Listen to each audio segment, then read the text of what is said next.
The number 10 jersey embodied a legacy of unparalleled brilliance, a sacred mantle for history's true soccer geniuses.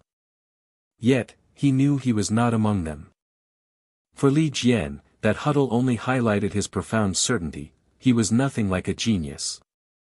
Speed eluded him as well, a fundamental trait he felt was missing. Each demanding stride confirmed his internal assessment of physical mediocrity.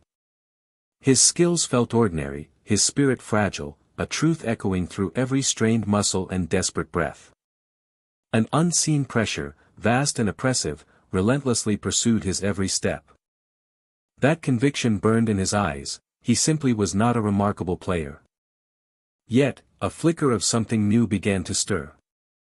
A sudden burst of focus allowed him to cut through the defense, leaving opponents stunned. He needed to remain on the field, to honor the silent prayers of those who watched over him. He kicked, striving to make a moment worthy of his own pride, however small. He yearned to defy his own doubts, to be, if only for a moment, misunderstood as a soccer genius. Years ago, the AC Fiorentina U-17 team trained under the sun, a stage for youthful ambition. Lately, a troubling realization gnawed at Li Jian, making him gulp down anxiety. He understood now that lies were like snowballs, growing uncontrollably with each roll. Regret swelled inside him: a small boast to Jiwoo had started this uncontrollable avalanche of deception. Just a day ago, Li Jian had casually claimed to be a soccer genius around here, the words fidgeting from him. He insisted he was adjusting well, scoring goals, all while the huffs and taps of his game controller betrayed the truth. Li Jian heard the compliments but, deep down, admitted to himself that he was doing anything but well. He introduced himself, his tapping fingers punctuating a quiet internal resignation. He confessed to his struggles at a prestigious academy, transferring to Fiorentina out of desperation, a bittersweet escape. While a substitute, he found a different kind of quiet here, a lack of trouble that didn't quite feel like luck. His internal monologue about his stagnant talent was sharply cut short by a voice on the phone. "Hey," the voice on the phone yelled, a sharp, sudden demand for his attention. As Jiwoo's impatient voice broke through, he watched his video game character meet its defeat, a fitting end. He poured water, a domestic act, while listening to Jiwoo, his childhood friend who always acted like a supportive older sister. Though her nagging could be irritating, her unwavering presence had become an essential comfort. The guilt of his lies weighed heavily, yet the thought of her seeing his pathetic reality was unbearable, his words trailing off. Jiwoo's casual declaration of, "coming to Italy," hit him like a physical blow, making him spit out his drink. "What did you just say?" he stammered, disbelief warring with panic as he questioned her Italy revelation.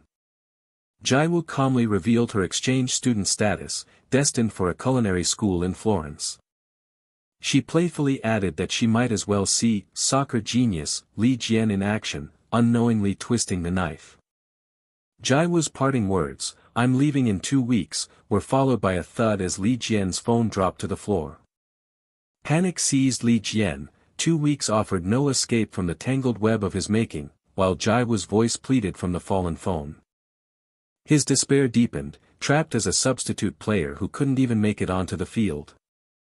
Jiwoo's insistent calls finally snapped him back to the terrifying reality of his situation. The team captain assigned Li Jian to second forward for the minigame, granting him the unusual freedom to play as he wished. He stifled a bitter thought, knowing, "play however you want," was code for dismissing a non-main squad substitute like him. He methodically tied his shoelaces, preparing for the field, knowing his place, however diminished, within the team. The chasm between the non-main and main squads felt immense, a frustrating barrier to his aspirations. Among the 20, only 11 earned the right to step onto the field, the coveted starting lineup. Of the 9 benched players, only a few ever tasted the chance of substitution, a rare opportunity seized with a triumphant fist clench. To even show Jiwoo he played, he needed a miracle, a spot on the 18-man roster, excluding the goalkeeper. His past indifference to being a starter had evaporated, Jiwoo's impending arrival had completely changed his motivation. He reflected on his past lack of drive, recognizing a critical missing piece now filled. His fierce new resolve burned in his eyes. He absolutely could not face Jiwoo with embarrassment. He knew he had to break free from the non-main squad first, needing to impress the coaches within 2 weeks. He tapped his cleat, a nervous habit, hoping that in this minigame, he could somehow transcend his own perceived limits. As a seconda forward, he mentally prepared his strategy, knowing he had to make an immediate impact. His goal was clear, blazing in his mind: accumulate attacking points. The sharp whistle cut through the air, signaling the immediate start of the game. With a swift kick, the referee declared the minigame officially underway. The referee's warning against rough play echoed as players swiftly kicked and tapped the ball in tight formation. Li Jian observed the confined space, noting how it inherently altered the game's dynamic. The accelerated tempo of the minigame meant he needed to be quicker, both physically and mentally. He orchestrated his moves, always thinking ahead, seizing the captain's perfect pass and noting the lone defender in his path. He executed a deceptive feint, making his opponent believe he would turn left, then darting right with a sudden shift. Got past him. Li Jian declared triumphantly, his rapid movement leaving the bewildered opponent behind. The defense swarmed back, but Li Jian noticed the critical opening created by their forward concentration. Despite the physical pressure, he spotted the perfect window for a pass. He powerfully struck the ball, sending it to his center forward, a specialized attacker always seeking goals. The opposing defenders instinctively followed the ball's trajectory, their gaze drawn away. In that fleeting moment of distraction, Li Jian prepared his next decisive move. "Jian! Take it," a teammate urged, as Li Jian battled fiercely for the ball amidst the frantic struggle. Li Jian tried to become invisible, utilizing the brief defensive distraction to slip past the last line. "Damn it! I lost sight of him," the opponent raged, realizing too late he'd focused on the central forward, neglecting the offside trap. His foot connected powerfully with the ball, sending it flying.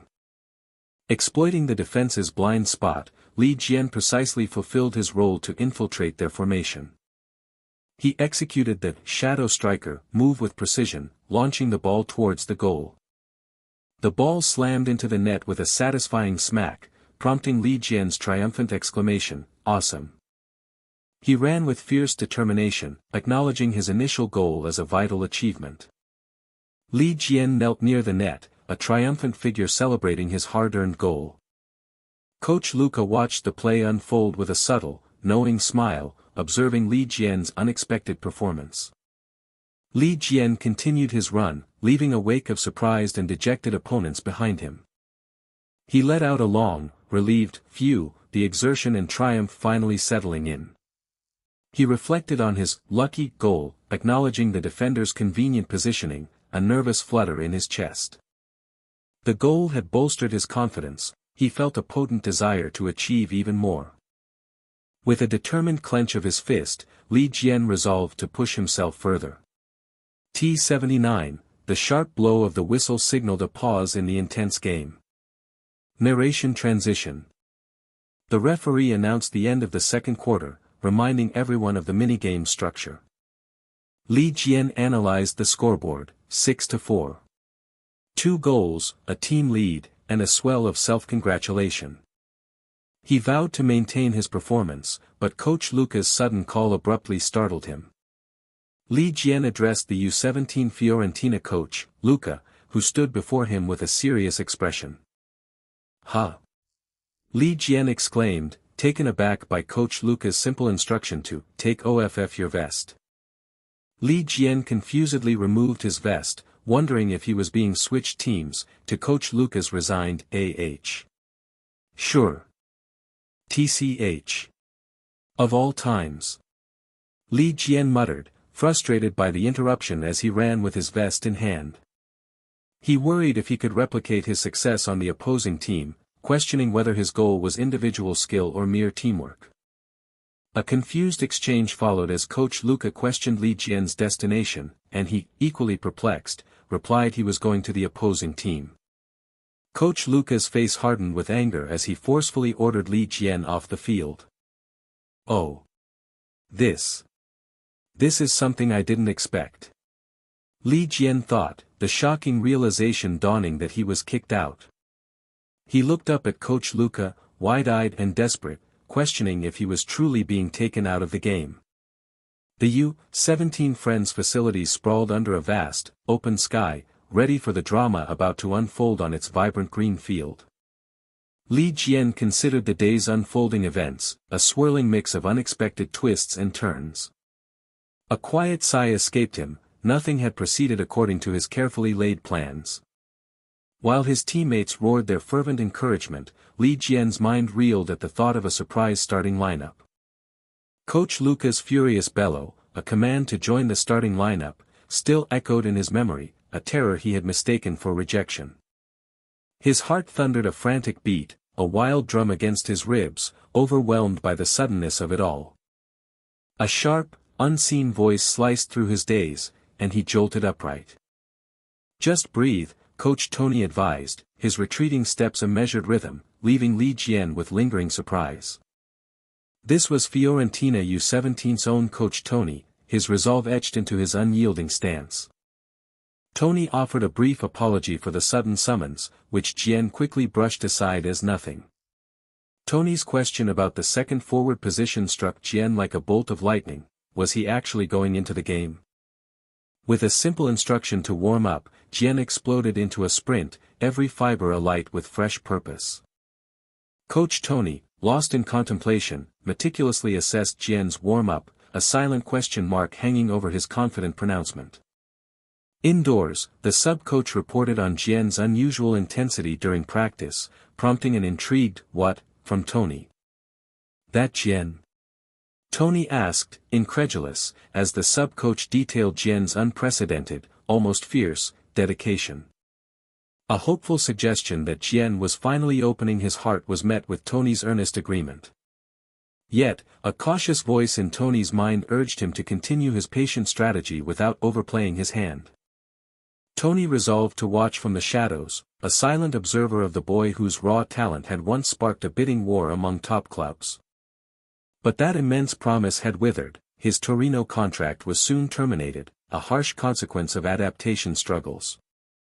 Contacting Jian, hoping to offer solace, only amplified the heavy burden he already carried within his wounded spirit. His mental state had deteriorated so profoundly, he couldn't even step onto the field to play. Yet, Tony remained resolute, a phantom presence on the sidelines, committed to nurturing Jian until his heart finally reawakened. Even after 2 years of stagnation, Tony's faith in Jian's extraordinary talent never wavered. Now, the time had arrived for the soccer genius to unlock his potential, to push open that luminous door and reveal his true self. Tony's gaze burned with a silent ambition, a vision of Jian's boundless talent ascending to legendary heights, claiming his rightful glory. Cleats slammed into the ball with explosive force, the game's ferocity already palpable. Jian, the second forward, burned with an aggressive focus, his gaze fixed on an unseen challenge.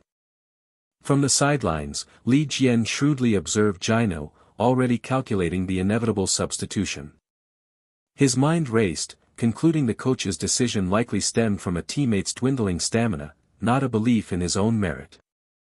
Jian's visible struggle, losing control under the harsh tackle, solidified Jian's internal assessment of the draining match. Already warmed up, Jian chafed with impatience, yearning for the moment he would finally enter the unfolding game. A frustrated groan escaped Jian, watched calmly by Coach Tony, a silent study of his internal turmoil. He cast aside his overthinking, resolving to focus on action rather than anticipation, ready to forge his strategy on the field. Jiwoo's brilliant mind ignited, a vivid, glowing blueprint of the game unfolding before him on a miniature field. He watched the miniature players, frustrated by the relentless, sticky marking that suffocated every offensive opportunity.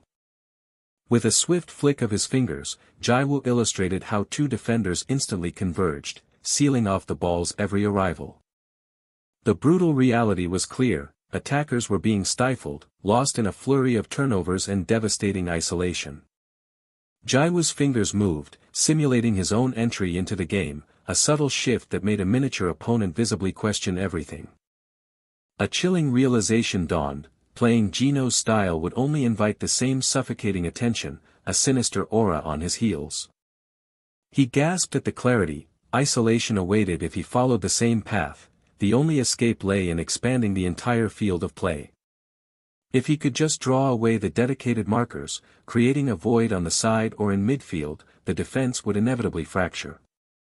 Such a calculated move would surely rupture the opposing lines, forging a decisive opportunity for his team. A wave of fresh anxiety washed over him. If Jino, his perceived superior, struggled, could Jian truly succeed? Doubts gnawed at him, bringing forth a ghost from his past, a tall, stern shadow whose silent judgment still loomed. Her words, sharp and cold, cut through him. His very existence demanded absolute perfection, with no room for error. Success was not an option, but a brutal imperative that choked the joy from his young, trophy-laden hands. A sudden surge of nausea threatened to overwhelm him, questioning the unwelcome return of his tormenting past. From a distance, Coach Tony observed Jian's distress, confirming the relentless burden still weighed heavily upon him.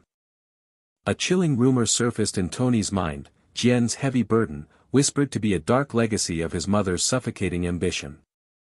Tony resolved to offer Jian unwavering trust, granting him the freedom to discover his own game, rather than imposing external expectations. A hand on his shoulder, a quiet word, made Jian jump, his surprise still palpable. Tony's calm words washed over Jian, alleviating the crushing weight of expectation by reframing his purpose. "You're free to play your way," Tony stated, a small smile hiding his hope that this would finally break through Jian's self-imposed prison. Jian acknowledged the words, though a flicker of doubt remained. Could such simple understanding truly alter his deep-seated patterns? A subtle, relieved smile graced his lips as he embraced the simple logic of being a strategic stamina substitution. The pressure eased. Jian felt a profound calm, a shift Tony keenly observed, knowing a crucial barrier had finally fractured. A reassuring pat sealed the moment, a silent affirmation of his regained composure. Then came the call for Jino, a sudden, sharp clarity that this was Jian's pivotal moment, finally at hand. As the referee's whistle confirmed the swap, Jian met Gino's exhausted gaze, poised to shoulder the burden. His cleats touched the turf, anchoring him to the weight of the main team match, a crucible before Jiwoo's arrival. With two firm pats to his head, he galvanized his thoughts, resolved to seize this singular U-17 League opportunity. He stood ready, eyes blazing with an almost mystical resolve, determined to leave no doubt for Jiwoo. He tore across the field, driving the ball forward with powerful, rhythmic thuds. The endless, suffocating passes continued, the field a stifling cage where no forward breakthrough seemed possible. Even simple possession became a desperate struggle, underlining the brutal difficulty of this stagnant, unforgiving game. Doubts crept back into Jian's mind. His carefully laid plan felt precarious under the opponent's close, taunting mark. His anxiety mounted, fearing his marker's moves would defy his precise, calculated predictions. The opponent's sneering assessment was clear: this was no formidable joker card, just a disappointing substitute. The opponent's derisive accusation, a venomous jab at his very right to be there, conjured the ominous specter of his mother's judgment. A chilling echo from the past, a sneering, ball boy, taunt, ignited a raging fury in adult Jian, a tempest of defiance against those old whispers. He banished weak thoughts, his glowing eyes fixed forward, a blur of motion as he committed to his strategy. An opponent gaped, bewildered by Jian's unexpected retreat deep into the defensive zone, abandoning the front lines. Coach Tony's brow lifted in surprise. Jian was strategically abandoning his forward position. Tony grasped Jian's audacious intent, to shatter the defensive line, a brilliant, unexpected move in the right direction. Jian's cunning maneuver successfully drew a defender, immediately creating a vital gap that the team captain spotted and stormed into with an urgent shout. The team captain roared, a desperate plea for his teammates to press their advantage. A satisfied light shone in Jian's eyes, the main squad had indeed understood his gambit. Tony's tightened gaze was a silent testament to his profound admiration. A teammate surged into the void Jian's genius had so perfectly carved. To counteract this, another opponent was forced into a reactive move, spiraling the strategic dance. As teammates filled the void, new gaps materialized, a testament to Jian's chain reaction, relentlessly unraveling the defense. And so, an inevitable opportunity gracefully presented itself to Jian, controlling the ball with effortless skill. Coach Tony's joyous cry burst forth, "Blessings truly come to those who wait." This was no mere play, it was a profound vision, a strategic tapestry woven with genius, predicting every pass and movement. Who could have imagined such explosive power, a sudden, surprising force from a talent long believed to be dormant? The stagnant game pulsed anew, Jian the relentless catalyst, his ceaseless running leaving opponents agape. His mind, a whirlwind of calculations, foresaw the perfect moment for a header pass, discerning the game's every intricate twist toward victory. A perfect, explosive chance, struck with raw, undeniable power. This was the definitive signature of a superior soccer intellect, etched into every forceful strike. Tony gasped, a wide smile breaking through. His earlier assessment had been a monumental error, for this talent could truly devour the world. The ball tore through the net, a triumphant roar in its wake, leaving Tony awestruck by Jian's nascent, world-conquering power. The expansive international terminal hummed with the quiet, anticipatory pulse of global departures. A young woman's fingers danced across her phone, eagerly demanding updates on Jiwoo's performance from an unseen correspondent. Her confident smirk promised something spectacular, a testament to her unwavering, excited conviction. Her triumphant declaration hung in the air, a playful challenge aimed at an unseen soccer genius. Jiwoo's vibrant voice shattered Li Jian's slumber, demanding he finally conjure a date course. Li Jian jolted awake with a distressed gasp, the fading dream leaving tears in his eyes. Morning, Li Jian thought, the soft tick-tock of time already mocking his lingering fatigue. His irritation simmered as he reflected, so noisy, even haunting my dreams with a racket. A younger Li Jian, full of bounding energy, dashed from the house, his father's approving, "Go ahead, son," echoing through of his departure. Now, the older Li Jian reflected on a draining yet successful practice session with the main squad, the of his running footsteps echoing his internal assessment. A hopeful smile touched his lips, contemplating the bright possibilities ahead. He ran through the city, wind past him, wondering if his performance had secured a starting lineup spot for the upcoming game. The U-17 Fiorentina youth team training ground stood ready for the next challenge. His hopes deflated with a soft, the narration declaring his aspiration, failed. Li Jian's spirit sagged, he hadn't even made the roster, let alone the starting lineup. A visceral sound punctuated his frustration as he clutched his head, commanding himself to get a grip. He chastised his own ambition, admitting it was greedy to expect a roster spot after only a brief appearance. Determined, Li Jian resolved to work harder for the final roster announcement before Jiwoo's arrival, aiming for next week's game. In a vivid, stylized vision, Li Jian ran with determined energy, imagining his name, Li Jian, as the celebrated third starter. On the sidelines, the sub-coach, impressed, declared, "Coach, he's good." Li Jian's powerful kick showed his skill in carrying the ball to the final third and finishing, easily on par with rivals Gino and Andrea. Coach Tony mused that leaving Li Jian off the roster was a unique advantage, a strategy the sub-coach smugly claimed he foresaw. Coach Tony considered how to meticulously build Li Jian's confidence without burdening him. The sub-coach likened Li Jian to a stray cat, a description Coach Tony inwardly affirmed, though his internal, completely wrong, flashed before he abruptly called, "Training's over. Everyone gather up." Li Jian leaned over, his every gasp a testament to his physical exhaustion. Overwhelmed by anxiety, Li Jian gasped, then collapsed to the ground with a small escaping him. As teammates wondered about the roster and Jiwoo's imminent arrival, Coach Tony informed them that individual notifications would follow for the weekend game. Dismissed by Coach Tony, Li Jian's mind fixated on the individual notification, a knot of concern tightening in his chest. He silently reflected on his maximal efforts, knowing Jiwoo would arrive tomorrow. His hopes, he realized as he continued his run, were entirely at the mercy of the coach's pending decision.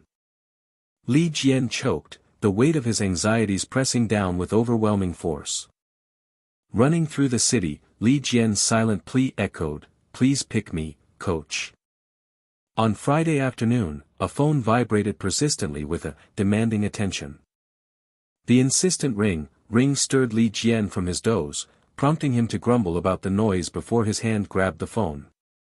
A storm of messages from Jiwoo flooded in, exuberantly announcing her arrival, her taxi ride, and her awe at the beautiful streets. Jiwoo announced her arrival at her homestay and suggested they meet in an hour, leaving Li Jian confused about the delay. Li Jian waited patiently, lost in thought, while a miniature Jiwoo blissfully slumbered in a dream cloud above him. With a dynamic tap-tap-tap, Li Jian rushed forward. His eyes widened in shock as he realized his entire wardrobe was nothing but sportswear, regretting his lack of foresight. He tried to rationalize, shrugging his shoulders, "It's not a date," though a small of unease betrayed him. Li Jian sternly reminded himself this was merely a casual meal with a childhood friend, nothing more. "Dad," Li Jian called, and his father hummed an inquisitive response. As Li Jian dashed out the door in his soccer uniform, his father frantically shouted, "Son, stop," realizing his boy still thought the uniform was the coolest outfit, a dramatic in his attempt to intercept him. Much better," Li Jian's father declared, a satisfied sound accompanying his adjustment of Li Jian's new shirt. "It's not like that," Li Jian insisted, annoyance coloring his voice as his father waved goodbye with a knowing smile.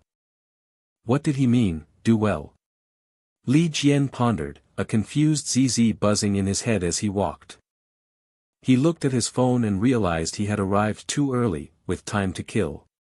He worried Jiwoo might still resemble her tomboy past, a chibi vision of her younger self flashing past with a startled and a surprised "Hey! Li Jian." Jiwoo's voice cut through his thoughts, his eye widening in absolute shock. "Sorry," Jiwoo gasped, slightly out of breath as she bent forward. "Am I a bit late?" Jiwoo asked with a soft exhale, her voice lightly laced with inquiry. "Nuna is here," Jiwoo announced, radiating confidence and sparkle, a miniature version of her glamorous self cheering her on. Li Jian stood utterly, stunned by Jiwoo's stunning transformation. Li Jian stuttered nervously, prompting Jiwoo to confront his awkward greeting with a questioning pat, "Aren't you happy to see me?" "Hey, where are you looking?" Jiwoo asked suspiciously, as Li Jian, suddenly disoriented and flushing, was overwhelmed by a hand cream scent. "Hey!" Jiwoo insisted, while Li Jian internally struggled to compose himself, his quick glances revealing his fluster. "What's with your outfit?" Li Jian asked, clearly surprised, to which Jiwoo confidently replied, "It looks nice, doesn't it?" Li Jian voiced his surprise, noting she never wore skirts, and Jiwoo explained her new style was part of embracing being abroad. His own cheeks flushed as Li Jian inwardly pondered, could it be that our Jian? Jiwoo's sly inner voice wondered if Li Jian was starting to see his Nuna as a woman, causing him to gasp in startled realization. What's with her being so blunt? Li Jian internally screamed, flustered by her directness. "Whatever," Jiwoo declared, then suggested they go eat, before questioning Li Jian about why he kept avoiding her eyes, which he clumsily denied with a double, "huh." He reassured himself, seeing her playful teasing, that she was indeed the Jiwoo he knew. His eye subtly glanced to the side. But a lingering thought persisted, has Jiwoo always been this pretty? Busy pedestrians bustled along a grand European city street under a bright blue sky. A waiter's hand placed a plate on their table, announcing, "Your food is here." "Wow! This is amazing!" Jiwoo exclaimed with sparking, delight at the array of dishes. Jiwoo teased Li Jian about ordering like an adult, to which he tersely told her, "Stop saying unnecessary things and just eat." "So tasty." Jiwoo cried with tears of joy, much to Li Jian's exasperated, "Geez. This is really good, too." Jiwoo exclaimed, but Li Jian remained silent, his mind elsewhere. His anxiety gnawed at him, Li Jian wondering, "But seriously, when is the roster coming out?" Amidst the calm of the moment. Beads of sweat formed on his worried brow as he thought, "I'm so nervous I could die." Jiwoo cleared her throat, a casual slurping preceding her challenging question, "How many goals are you going to score?" "For a friend you're seeing for the first time in 3 years, Jiwoo pressed, "shouldn't you promise at least a goal?" Leaving Li Jian stunned. "What? You said you're a soccer genius," Jiwoo pointed out, while Li Jian internally fumed, "Ugh. She doesn't get it. I saw on TV how players score goals and celebrate. Do you do that too?" Jiwoo asked, excitedly standing up, making Li Jian frantically wave his hands and demand, "Hey, hey. Sit down." He internally worried, "I don't even know if I'll get to play, so how can I promise goals?" "Are you going to promise or not?" Jiwoo insisted, pouting, as Li Jian hesitated, That kind of promise is a bit." With a disheartened turn, Jiwoo asked, "What? Does that mean no?" Jiwoo sadly acknowledged that scoring goals isn't easy, even for a genius, causing Li Jian to panic, "No. The mood is turning weird."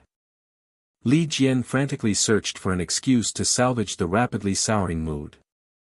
A sudden hum made Li Jian react, his eye widening in surprise. His eye widened dramatically in a moment of intense shock and realization. Ding! A phone on the table announced a new message from Coach Tony. It's here." Li Jian gasped, the dramatic tudong sound marking the arrival of his fate. A new chapter of his life unfurled under the grand, welcoming skies of an ancient European city. A wave of awkward concern washed over Li Jian as he hesitantly asked if Jiwoo could navigate the dim streets alone.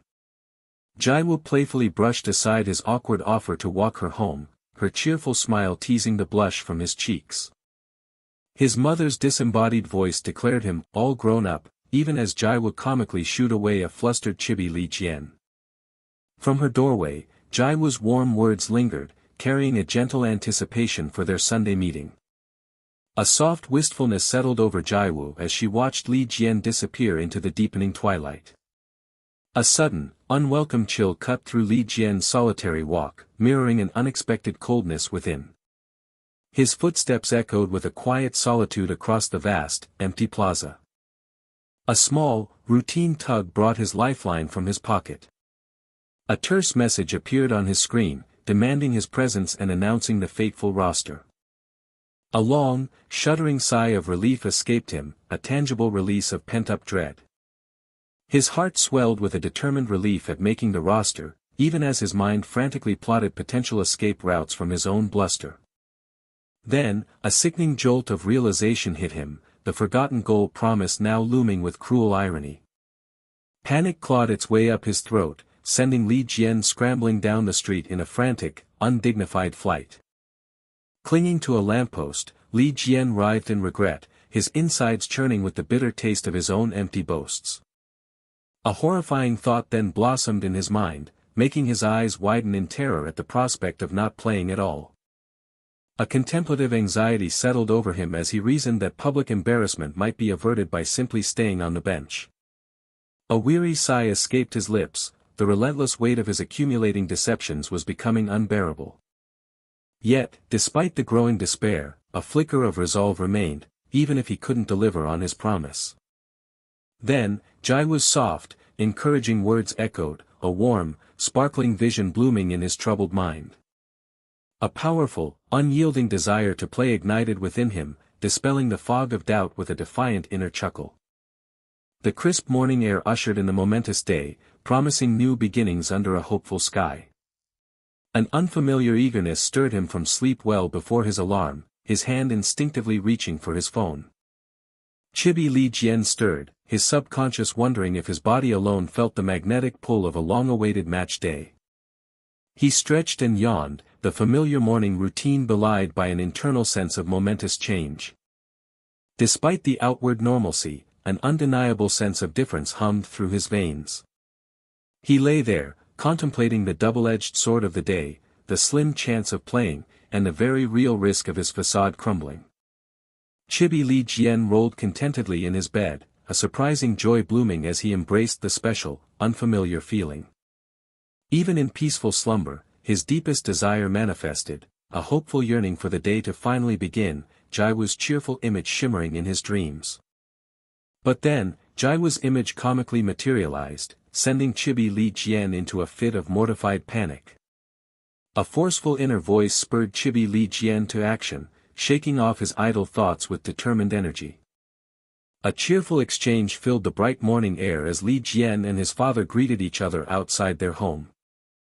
His father's casual offer of breakfast sparked an internal groan of apprehension in Li Jian.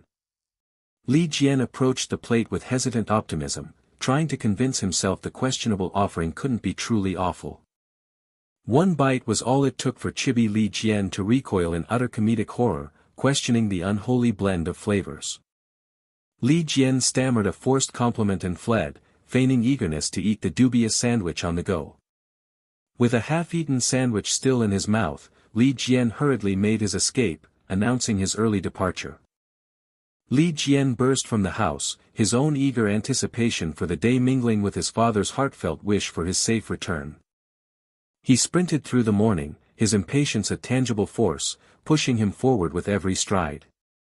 Chibi Li Jian's father gazed at the abandoned sandwich, a touch of humorous resignation in his understanding. The sterile silence of the long, empty hallway heralded the arrival at a new, imposing domain. The murmur of teammates and the heavy sound of his own breathing underscored Li Jian's palpable anxiety in the locker room. A teammate's concerned call pierced the nervous air, a question hanging unspoken as Li Jian exhaled heavily. His bowed head and profuse sweat betrayed the intense anxiety churning within him. A desperate, clumsy thumbs-up served as Li Jian's pathetic attempt to mask his utter panic from his concerned teammate. Li Jian dismissed the concern with a shaky laugh, but internally, his fleeting confidence had utterly evaporated under the crushing weight of his nervousness. He reflected on the long years since his last game, a distant memory now tinged with the anxiety of disuse. The realization that he hadn't played a single match since joining Fiorentina only deepened his internal turmoil. Chibi Li Jian fidgeted with his phone, finding a familiar, anxious comfort in its presence, a constant in his pre-match jitters. The shadow of past expectations still clung to him, a heavy legacy from the moment he was labeled talented.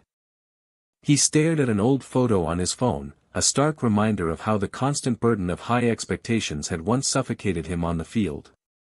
Even now, his heart raced not just from the long break, but from the relentless pressure of a deeper expectation. The true source of his pounding heart, he realized, was the overwhelming, inescapable imperative to succeed.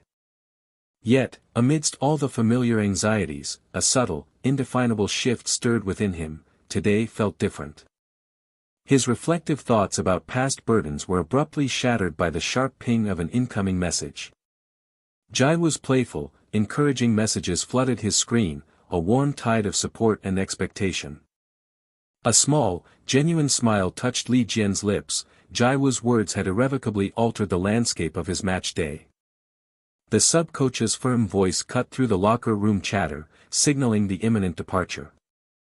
As the team moved out, the sub-coach's rallying cry intertwined with Li Jian's quiet realization of Jiwoo's presence. Her support, he mused, was still a burden, yet a new, unidentifiable quality softened its weight.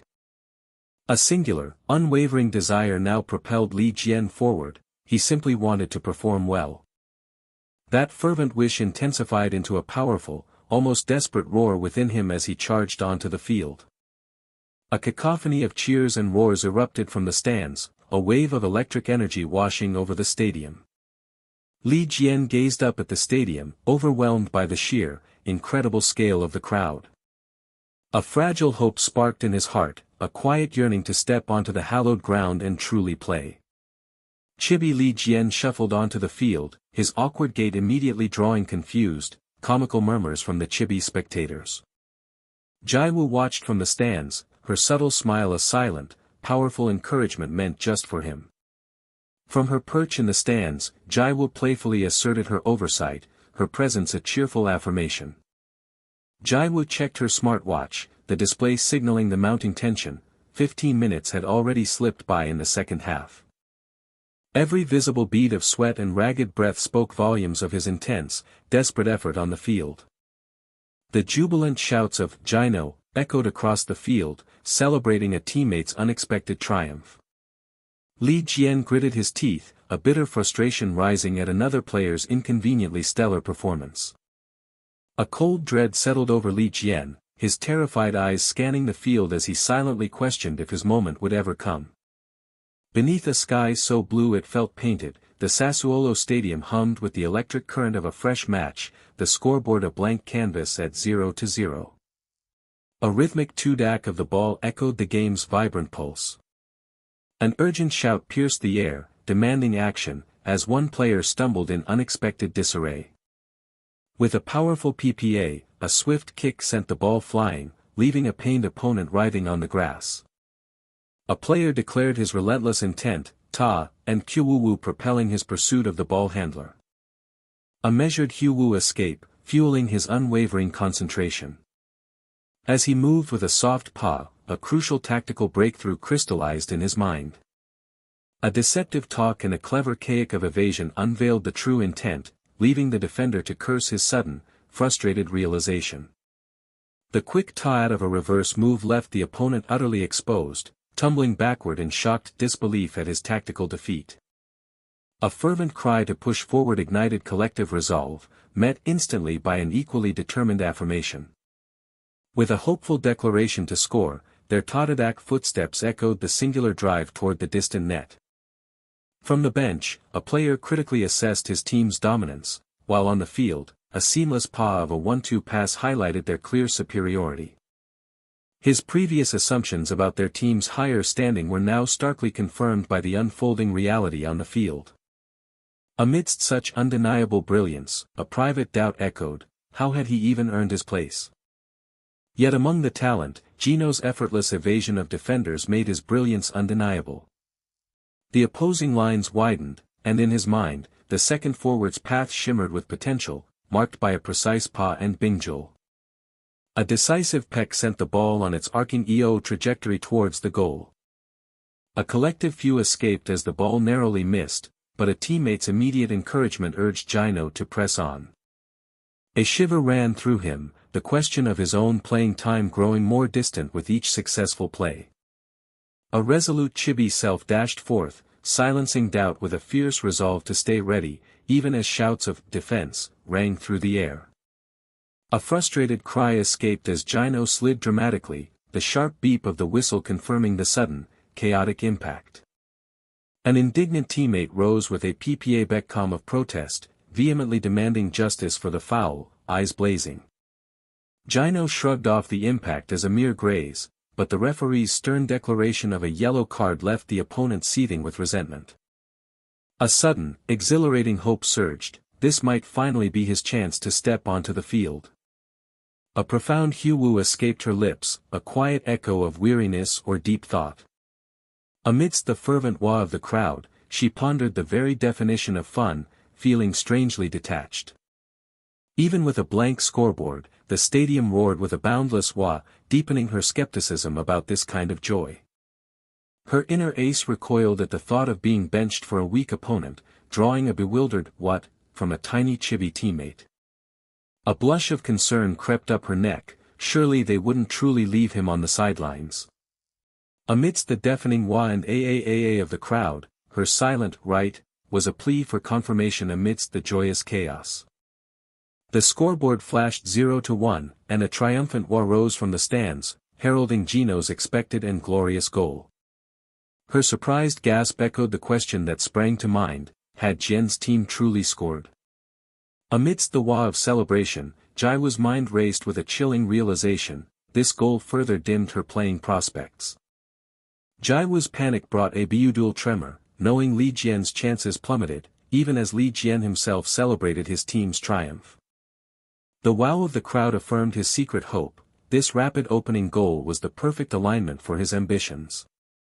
A delighted Niasiu, from his inner chibi, affirmed his calculated truth. Only an early lead would unlock his moment on the field.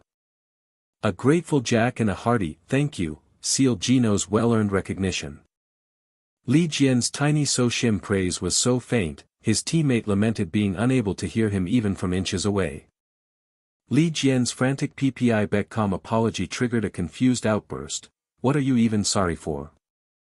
A quiet helium filled the air, as Coach Tony plunged into strategic contemplation. The referee's sharp PPI confirmed the first half's end, with Fiorentina holding a commanding 3-0 lead.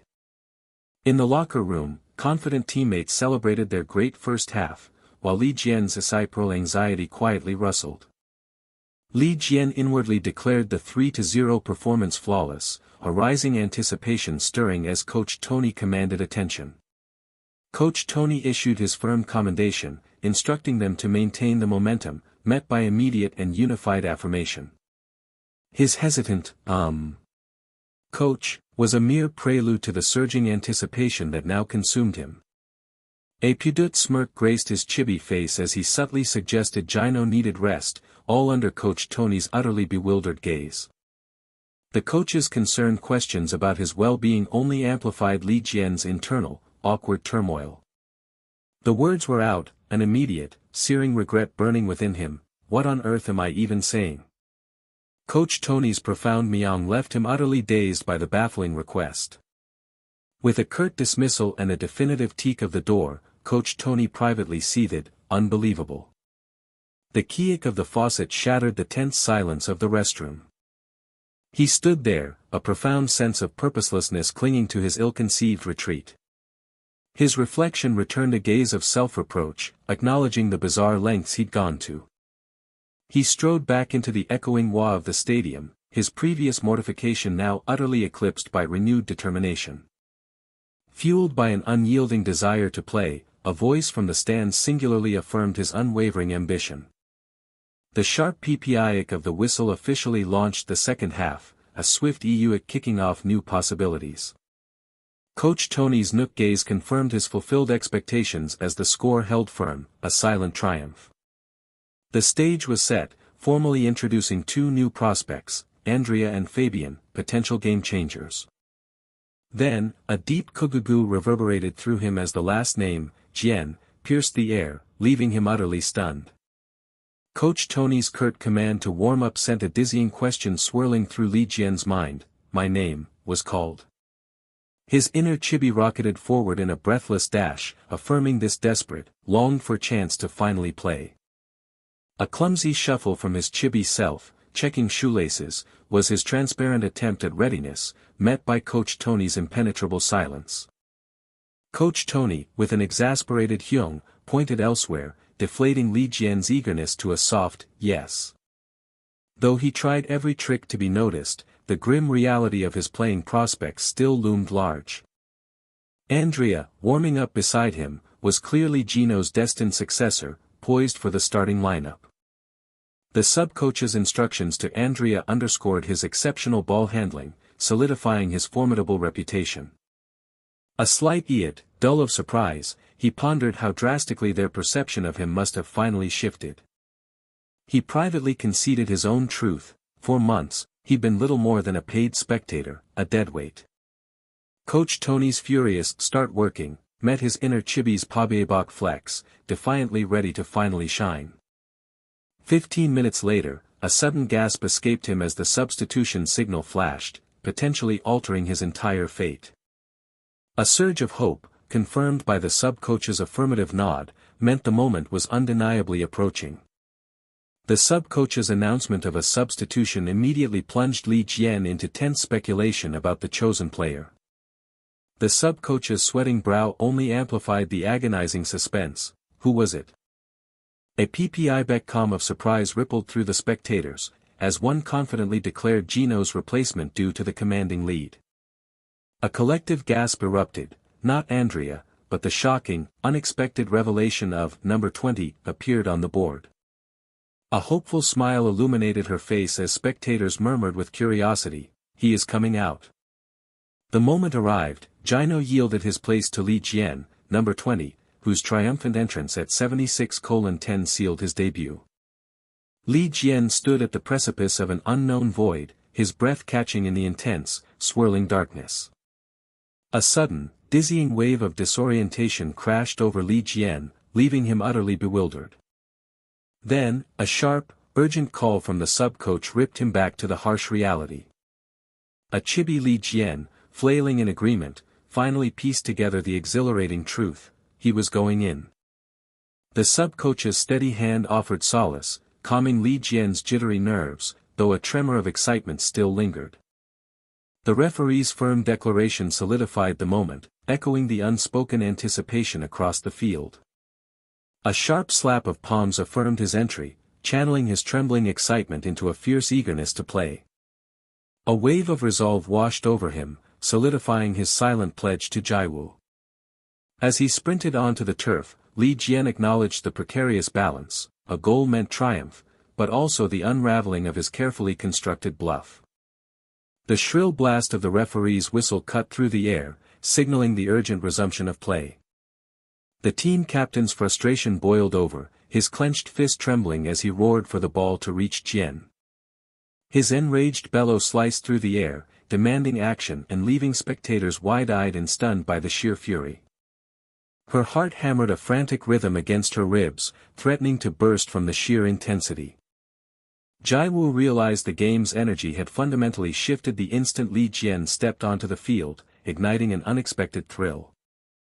Despite being a mere spectator, Jiwoo's pulse raced erratically, a baffling surge of anxiety consuming her. On the strategic board, tiny figures moved, illustrating a precise, orchestrated ball exchange. With every rapid dribble, Li Jian felt the raw, untamed intensity of the field, a ferocity unseen by distant eyes.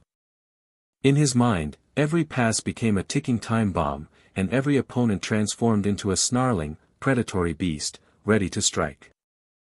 A fleeting back pass underscored Li Jian's grim realization: on this merciless field, even an instant of lost focus meant utter annihilation. He sharpened his focus, a fierce resolve hardening his gaze, determined to meet the field's ferocity with his own primal hunger. With every powerful stride, Li Jian was utterly starving. Jiwoo's breath hitched, her exclamations escalating into pure, astonished wonder. As Li Jian darted swiftly into the half-space, an unseen voice noted his calculated, strategic advance. The sub-coach, analyzing the tactical map, questioned a bewildering overlap in the team's planned routes. His face contorted with incredulous fury, the sub-coach seethed at the inexplicable defensive lapse, suspecting complacency had taken root. With a resounding thwack, Li Jian launched the ball. The opponent reeled in disbelief, questioning the unexpected pass mid-play. A sudden gasp escaped the opponent as he frantically tried to decipher the true target of the bewildering pass. Their eyes locked on an unseen point, each mind a whirlwind of fierce calculation. With a sudden, sickening jolt, the opponent realized the deceptive decoy, scrambling to react to the true threat. The strategic diagram revealed precise maneuvers, directing players into a critical central space.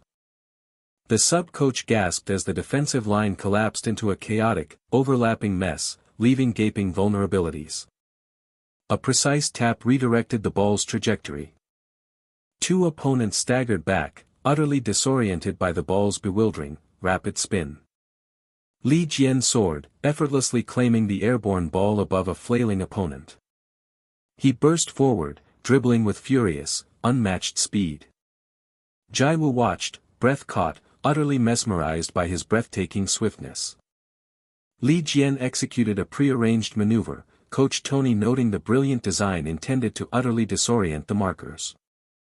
The sub-coach observed a stark, disquieting shift in the opponent's formation, their usual gaps vanishing entirely. His gaze burning with fierce expectation, the sub-coach inwardly urged Jian to unleash his full potential. Li Jian's fierce determination blazed, a silent acknowledgement that his moment had finally arrived. From his vantage point, the vast expanse of the field beckoned with untapped possibility. As he advanced, Li Jian carefully weighed his options, considering a strategic, almost imperceptible deceleration. His eyes darted with feigned indecision, a deliberate act to trick opponents into believing he searched for passing lanes. The opponent's widening eyes confirmed Li Jian's deception, they had taken the bait. As anticipated, a defender took a cautious step back, attempting to preemptively seal off the imagined passing lane. A furious shout ripped across the field, an opponent railing against a teammate's baffling misjudgment. A surge of panicked realization washed over the opponent. Li Jian was already dangerously close to the penalty arc. The sub-coach simply smiled, a quiet declaration that the opposition's awareness had come far too late. A decisive tap set the ball free. Li Jian unleashed a thunderous shot, met by a desperate, leaping defense determined to deny any chance of a goal. The ball left Li Jian's foot with explosive force, its sheer power momentarily stunning the sliding defender. The ball warped into a blur, a projectile of raw velocity. His gaze, unwavering, tracked the ball's devastating flight. On the sidelines, a ripple of stunned silence spread through the teammates, their faces etched with disbelief. Jiwoo's gaze sharpened, every fiber of her being screaming for the ball to be stopped. With a deafening crash, the ball slammed against the goalkeeper's palm. His long-practiced mental simulations exploded into glorious, undeniable reality as the ball found its mark. Arms flung wide in triumph, he savored the sweet victory of a promise kept. Amidst the frenzied celebration, his triumphant fist pump silently acknowledged Jiwoo's pivotal role. His teammates' wildly exaggerated praise left Li Jian in a delightful state of utter bewilderment. Blushing fiercely, Li Jian stumbled over a mumbled "grazie," utterly bewildered by their over-the-top, distinctly Italian praise. Coach Luca's ecstatic roars of Italian pride echoed across the field, impossible to contain. Coach Luca, fist-pumping with wild abandon, savored his moment of triumph as the sub-coach calmly tried to rein him in.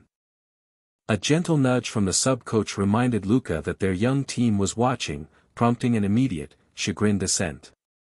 Coach Tony, observing Luca's unrestrained glee, conceded the sub-coach's insistence on Jian's inclusion had been remarkably prescient. Recalling Luca's impassioned argument, Coach Tony silently affirmed his newfound trust in his colleague's conviction. He concluded, with quiet certainty, that Luca possessed the deepest insight into Jian's unique plight. A rare pat on the shoulder from Coach Tony sealed his heartfelt commendation. "Well done, Luca." A sudden jolt of realization sent Li Jian's eyes wide, recalling an almost forgotten task. Scratching his head in mild panic, Li Jian remembered Jiwoo's singular instruction: find her immediately after scoring. Li Jian turned towards the stands, Jiwoo's jubilant shriek cutting through the stadium, making her impossible to miss.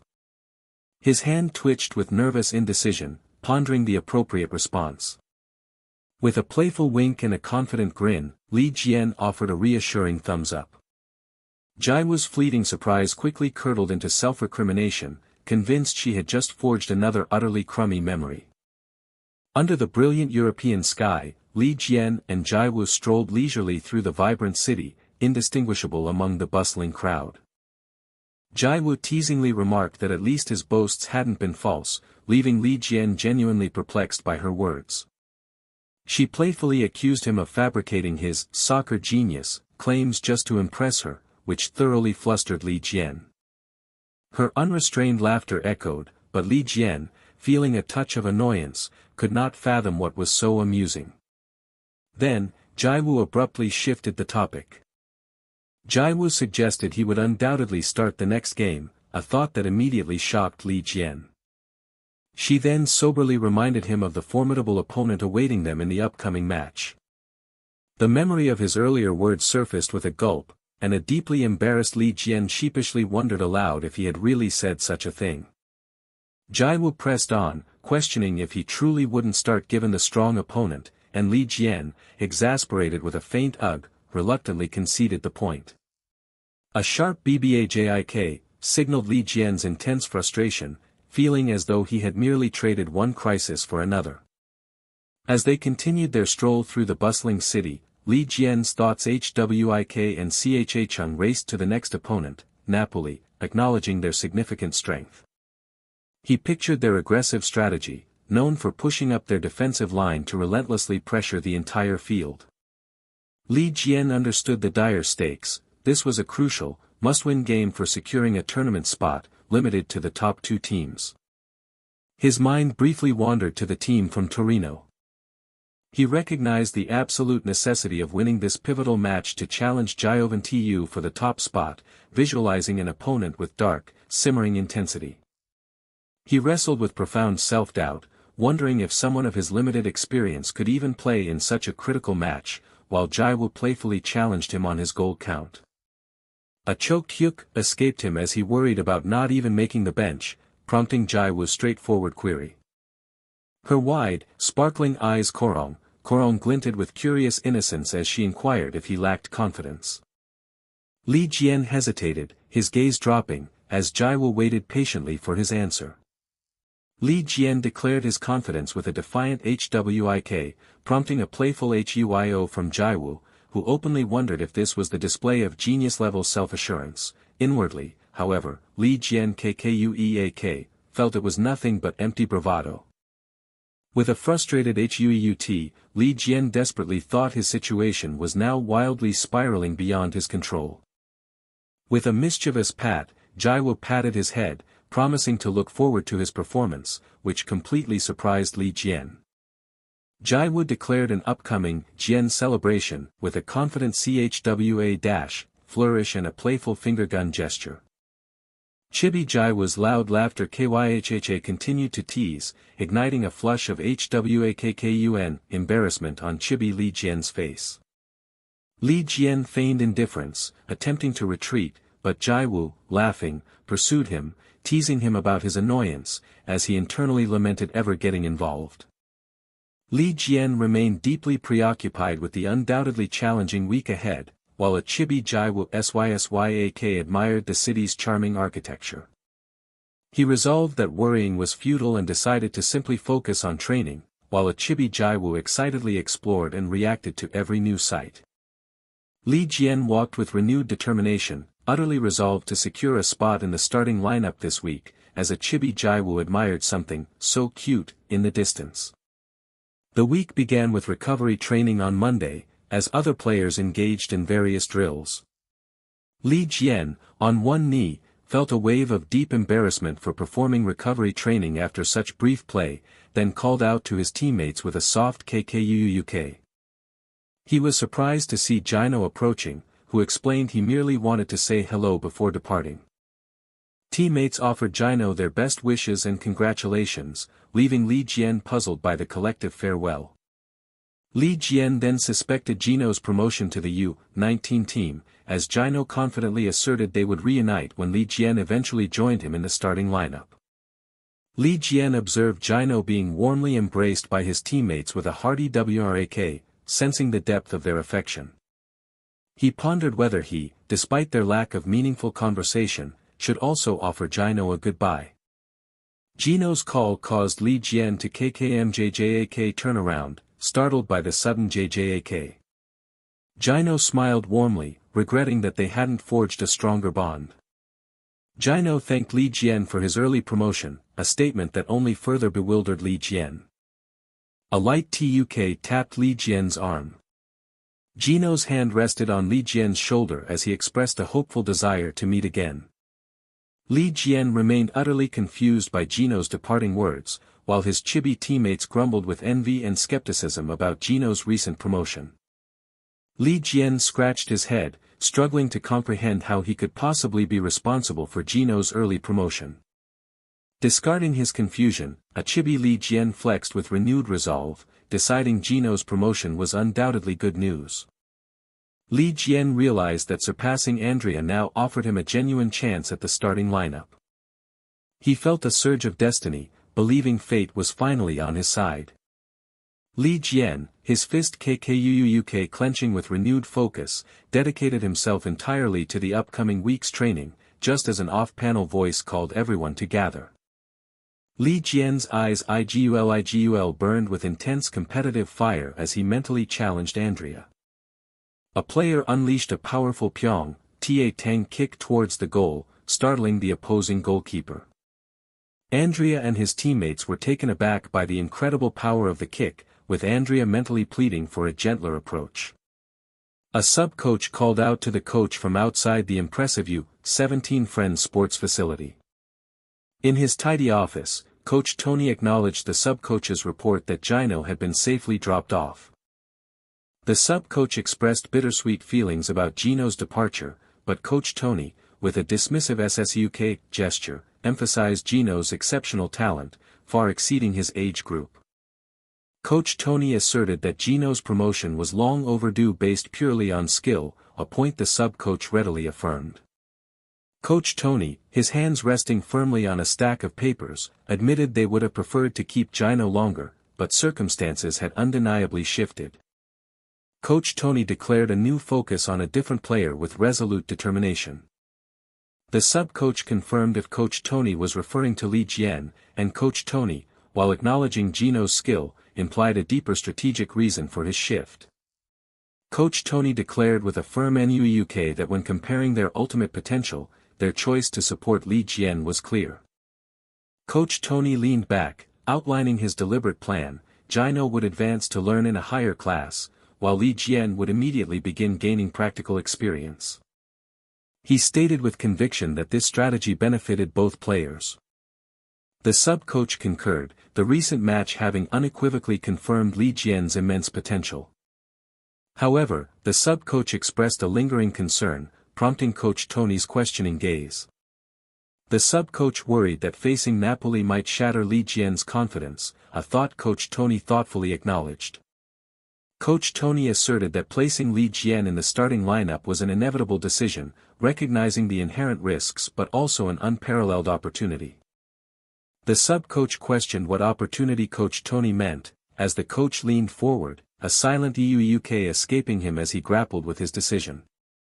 Coach Tony confidently proclaimed Li Jian's talent far surpassed the U-17 level, regardless of the opponent's strength. Coach Tony TUK tapped a player's profile, emphasizing the transformative impact of Li Jian overcoming a formidable team like Napoli. Coach Tony, his fist quang clenched and a fierce AK of resolve, declared that such a victory would instantly instill the confidence Li Jian desperately needed. The sub-coach uttered an understanding "oh," as Coach Tony then stressed the crucial need to diligently observe Li Jian's performance. Coach Tony explained that Li Jian's lack of actual match playtime meant the club might lack concrete evidence of his capabilities. The sub-coach asked for clarification, to which Coach Tony, glancing over his shoulder, questioned if he had already forgotten a critical detail. Coach Tony stated, with somber seriousness, that time was quickly running out. The critical deadline, a dramatic WAA resonating with its importance, concerned Li Jian's contract renewal. An unknown man intently watched Li Jian playing soccer on his computer screen. Paolo Rossini, the director of the Florence youth team, decided he needed to keep a very close watch on Li Jian. An unseen voice confirmed an arrangement, lending a peaceful start to the affluent home. Jiwoo enthusiastically directed Gino through the cooking steps, while he tentatively questioned if the preparation was complete.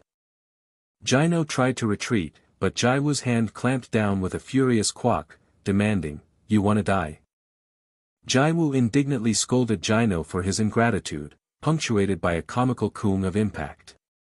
While Gino grumbled about her presence, Jiwoo cheerfully declared it was noodle time, chwerarak ing them into the pot. Li Jian's cheerful laughter unexpectedly echoed from beyond the frame. Li Jian turned with a surprised sook, his curiosity piqued. His father's cryptic, "Pop," left Li Jian utterly bewildered, demanding to know its bizarre meaning. Li Jian blissfully devoured his pasta, lost in the simple pleasure. Li Jian's father heaped praise upon Jiwoo's cooking, suggesting culinary school abroad, to her delighted whack-whack approval. His father extended a genuine invitation for Jiwoo to cook more often, which she happily accepted amidst the whack-whack. Jiwoo commented on Li Jian's hearty appetite, causing him to look up with a mild sook of surprise. Jiwoo playfully pressured Li Jian to score a goal, her teasing remarks earning a scoff and a kaiduk giggle. Li Jian protested her comments, mortified by talk of work at the dinner table. His father gently stirred his food, expressing regret about missing the game, which made Li Jian turn in surprise. Li Jian quickly reassured his father, though earlier that day, a message from the team had rattled his composure. The message confirmed his start in an upcoming, crucial match, and the shocking news made Li Jian gasp with a choked kiak. His father's persistent apologies for missing the stadium weighed on Li Jian. A somber vision of his father loomed, a testament to the colossal sacrifice of abandoning everything in Korea for Li Jian's sake. Back in time, a chilling memory of his father's anger during Li Jian's troubles at Juventus remained vividly stark. Despite that rare fury, his father had always been Li Jian's steadfast, unwavering support. With a tightly clenched quack, Li Jian admitted he could never disappoint his father, only feel pity. With a determined smirk, Li Jian vowed to one day spoil his father, before his thoughts sharply shifted to an urgent realization. Jiwoo relentlessly teased Li Jian about his future goal count, drawing a frustrated, Beoric ing refusal from him. Jiwoo's curiosity only deepened, her eyes widening with an inquiring, "Really?" Jiwoo mischievously started to reveal Li Jian's post-goal antics to his father, sending him into a panicking, kiak ing frenzy to stop her. Li Jian's plea for help backfired as his father and Jiwoo exchanged kaiduk giggles and approving thumbs-ups. While his father and Jiwoo sorted dishes, Li Jian's mind, with a pensive, "anyway," turned to deeper matters.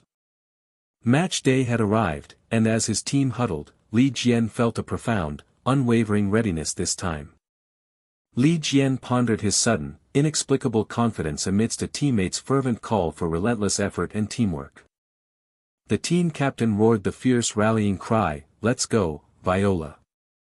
The team's united roar echoed with an impactful puhak, signaling the electrifying start of Fiorentina versus Napoli.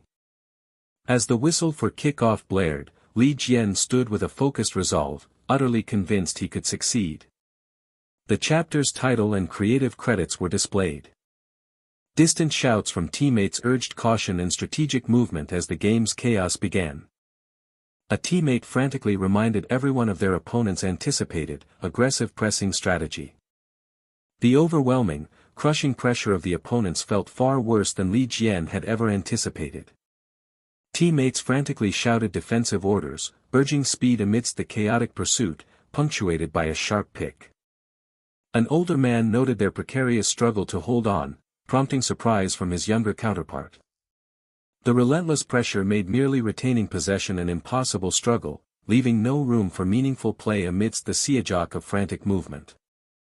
Their tactical dilemma deepened, risky long passes offered their only recourse, yet aerial disadvantages made even that a perilous gamble. The older observer's frustrated tactical question was thrown back at him, highlighting the critical lack of viable options amidst the chiak of play. A sudden, urgent, "hey," cut through the game's intensity. The urgent need for support spurred Li Jian into a determined pot sprint, understanding he had to receive the ball. Li Jian knew that even seemingly perfect pressing must contain exploitable, hidden gaps. A deep pressing opponent left a crucial space open, marked by a brutal quang that brought a teammate down. The ball streaked with a sharp pivot towards a position so narrow, only a perfectly placed pass could hope to reach. Li Jian, with a light tuck, intuitively seized the narrow gap, astonishing the seasoned observer. Li Jian's mind raced with strategic clarity, the only counter to their pressing was a blistering, quick transition. With a decisive piqué, Li Jian understood the urgent necessity of moving the ball swiftly from their half. Li Jian urged Bruno on, who responded with a powerful PPAAK, sending an opponent sprawling. Li Jian's strategic instruction for a wide pass was swiftly executed with a quick piqué. Bruno, on the left wing, exquisitely controlled the ball with a light tack, impressing his teammate. Li Jian internally acknowledged that even after the pass, his strategic movement could not cease. Li Jian began to mentally map his precise movement, carefully observing both Bruno and his marker. Li Jian's mind raced, anticipating Bruno's next action. Would it be a cross? He decisively re-evaluated. Bruno's known style meant an urgent cut inside for a shot. Li Jian executed a sudden pot feint, knowing his calculated movement would draw defenders into the box. The opposing captain urgently barked orders to mark Li Jian, recognizing the infiltration of their box. Li Jian's coordinated run successfully drew a defender deep, earning an acknowledging "okay" from his teammate. His crucial maneuver had perfectly cleared a wider, inviting angle, paving the way for Bruno's impending shot. A teammate offered genuine approval, acknowledging Li Jian's perfect setup for the shot. Bruno unleashed a formidable, driven paike shot towards the goal.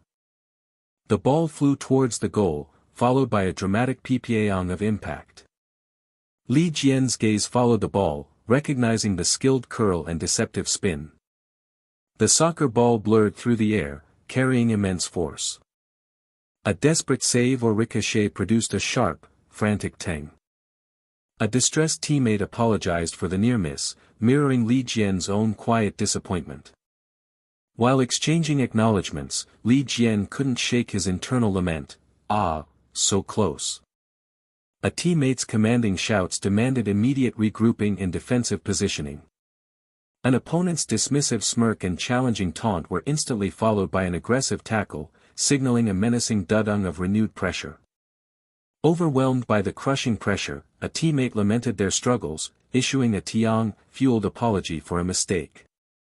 A teammate lost his marker, allowing an opponent to effortlessly exploit the gap with a swift whick, sending an alarm through Li Jian.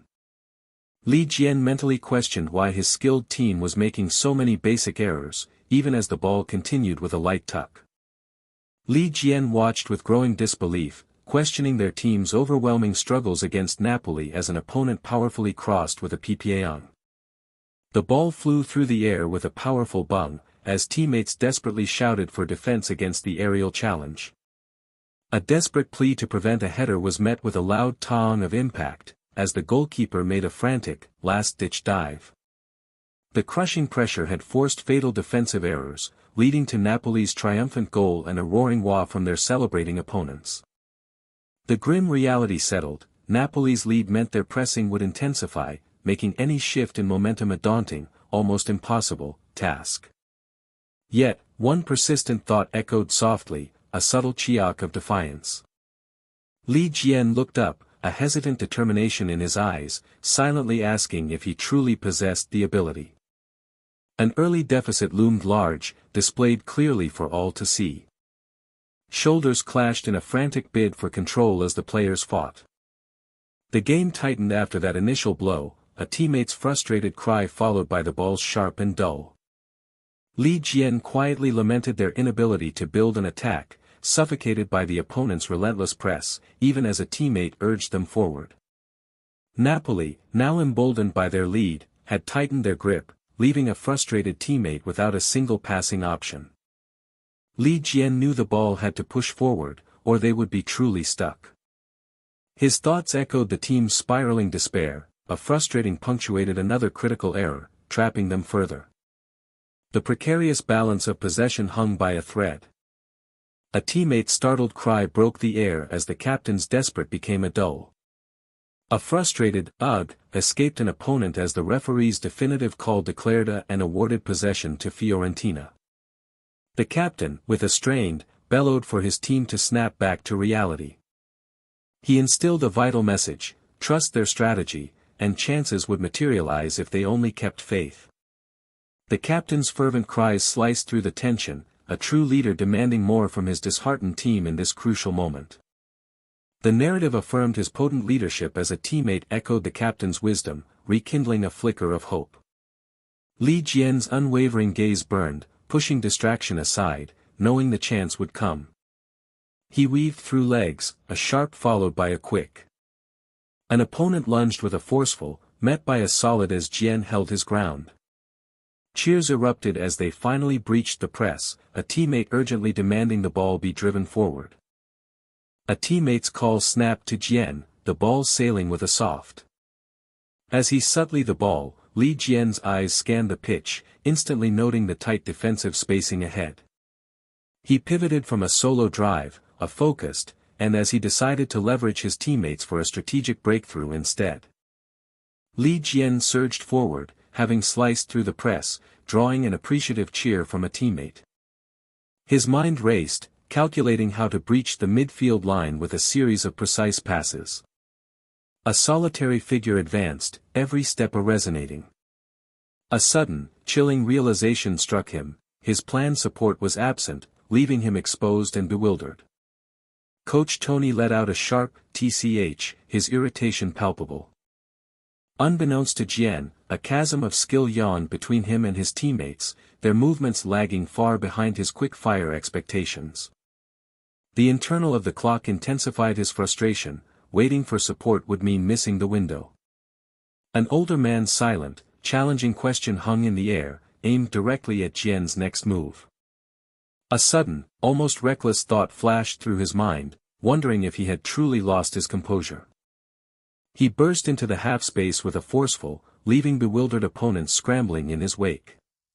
Two opponents stammered in disbelief, realizing Jian's daring play could lead to a catastrophic breakthrough.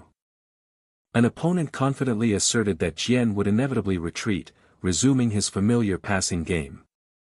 A commanding shout ordered his teammates to spread out, prioritizing defensive coverage. With a decisive, Li Jian committed to his audacious new plan. An opponent gasped, surprised, as Jian swiftly bypassed him. "What?" an opponent cried, disbelieving Jian's audacious solo charge. "You think we'll just let you through?" an opponent snarled, his challenge punctuated by a visceral. "This is far from easy," Li Jian grimly acknowledged. Yet, a fierce, echoed his conviction: this bold move was their only path forward. "He's through," an opponent cried out in stunned realization. A sweat-soaked opponent's wide eyes finally understood: Jian wasn't waiting for anyone, and he had completely misjudged him. The opponent suddenly understood Jian's unwavering intent to continue his relentless solo assault. Close in, an opponent roared, a desperate, and as they tried to deny Jian access to the box. The path to goal narrowed, a suffocating wall of defenders rising before him, and Li Jian wondered if he could possibly breach it. No longer a question of capability, just an unyielding resolve, his foot pressed down with a determined, then a visceral. He surged forward with a singular, explosive thought: break through. A stunned thought echoed: he had actually broken through, almost against his own belief. A teammate's excited shouts were abruptly cut short by Coach Tony's sharp, silencing command. With determination etched on his face, Li Jian declared their imminent arrival at the goal. The goalkeeper roared his defiance, meeting the challenge head-on with a resounding. He hurled himself across the goal, a visceral as he desperately tried to narrow the angle. A sharp "phew" escaped Li Jian as his foot connected with a clean. The goalkeeper met Jian's gaze, a challenging dare in his eyes: try it if you can. He asserted his strategic dominance, convinced the near-post angle was already sealed. The upper corner of the net, a perfect, inviting target, loomed. A blinding rip through the air, followed by a collective. Suspended in mid-air, he tracked the ball's flight with bated breath. The immense effort sent his body tumbling, off balance and exhausted. He crashed to the ground with a resounding, a pained "ugh" escaping his lips. "I can't go down here," he declared, his spirit unyielding. His wide eyes darted upwards, realizing the ball was still very much alive. From the ground, Li Jian watched his teammates erupt in celebration, utterly bewildered by the sudden shift. A stunned gasp, "ah," escaped him, the of his breath fixed on the ball. There it was, nestled perfectly in the back of the net. As Li Jian sat in awe, a disembodied voice simply breathed, "insane." Overcome, Li Jian's inner voice screamed, "I actually did it," as the scoreboard confirmed his super goal had tied the match at 1-1. A teammate's hand glided forward, a surprised syllable catching in his throat. His body racked with tremors, the sheer disbelief tore from him in a raw, explosive cry. The teammate's frenzied demand hung in the air, but Coach Luka remained frozen, struck silent by the impossible play. Luka's mind grappled with the sheer audacity of the breakthrough, his brow furrowed in overwhelmed contemplation. As the teammate posited the incredible distance, Luka's breath hitched, a soft sound escaping him in utter astonishment.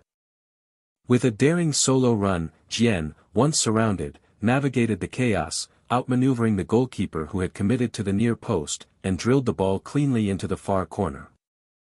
The wonder goal sparked a cascade of back-pats and praise, and Jian, blushing, offered a grateful, if slightly embarrassed, thanks. Luka's words carried a weighty conviction about the goal's deeper meaning, catching his sub-coach entirely off guard. Luka observed the palpable shock rippling through the opposing team, their stunned exclamations echoing his certainty that they simply couldn't comprehend what had just unfolded. The sub-coach marveled at Jian's unexpected energy, but Luka, with a casual gesture, confidently asserted it was merely the expected outcome. Luka's spectral presence underscored his analysis. Jian simply played as he trained, a force that Napoli's defense struggled to contain individually. Tony confidently surmised Jian had instinctively grasped the game's unexpected manageability, a smug internal chuckle confirming his insight. A raw, electrifying thrill surged through Tony as he clasped his hands, witnessing his player's rapid, live-action evolution. With Jian's determined image looming, Tony proudly declared this unfolding drama to be the very essence, the magic, of youth teams. Inside the dimly lit locker room, a symphony of murmurs and voices filled the air. The air crackled with frustration as teammates fiercely interrogated each other's defensive lapses, their voices sharp with accusation. From his quiet corner, Jian observed the fiery exchanges, understanding that what seemed like a fight was merely Italy's version of a polite, if passionate, discussion. Gino's explosive frustration culminated in a curse and the sharp, echoing clatter of a water bottle flung against the floor.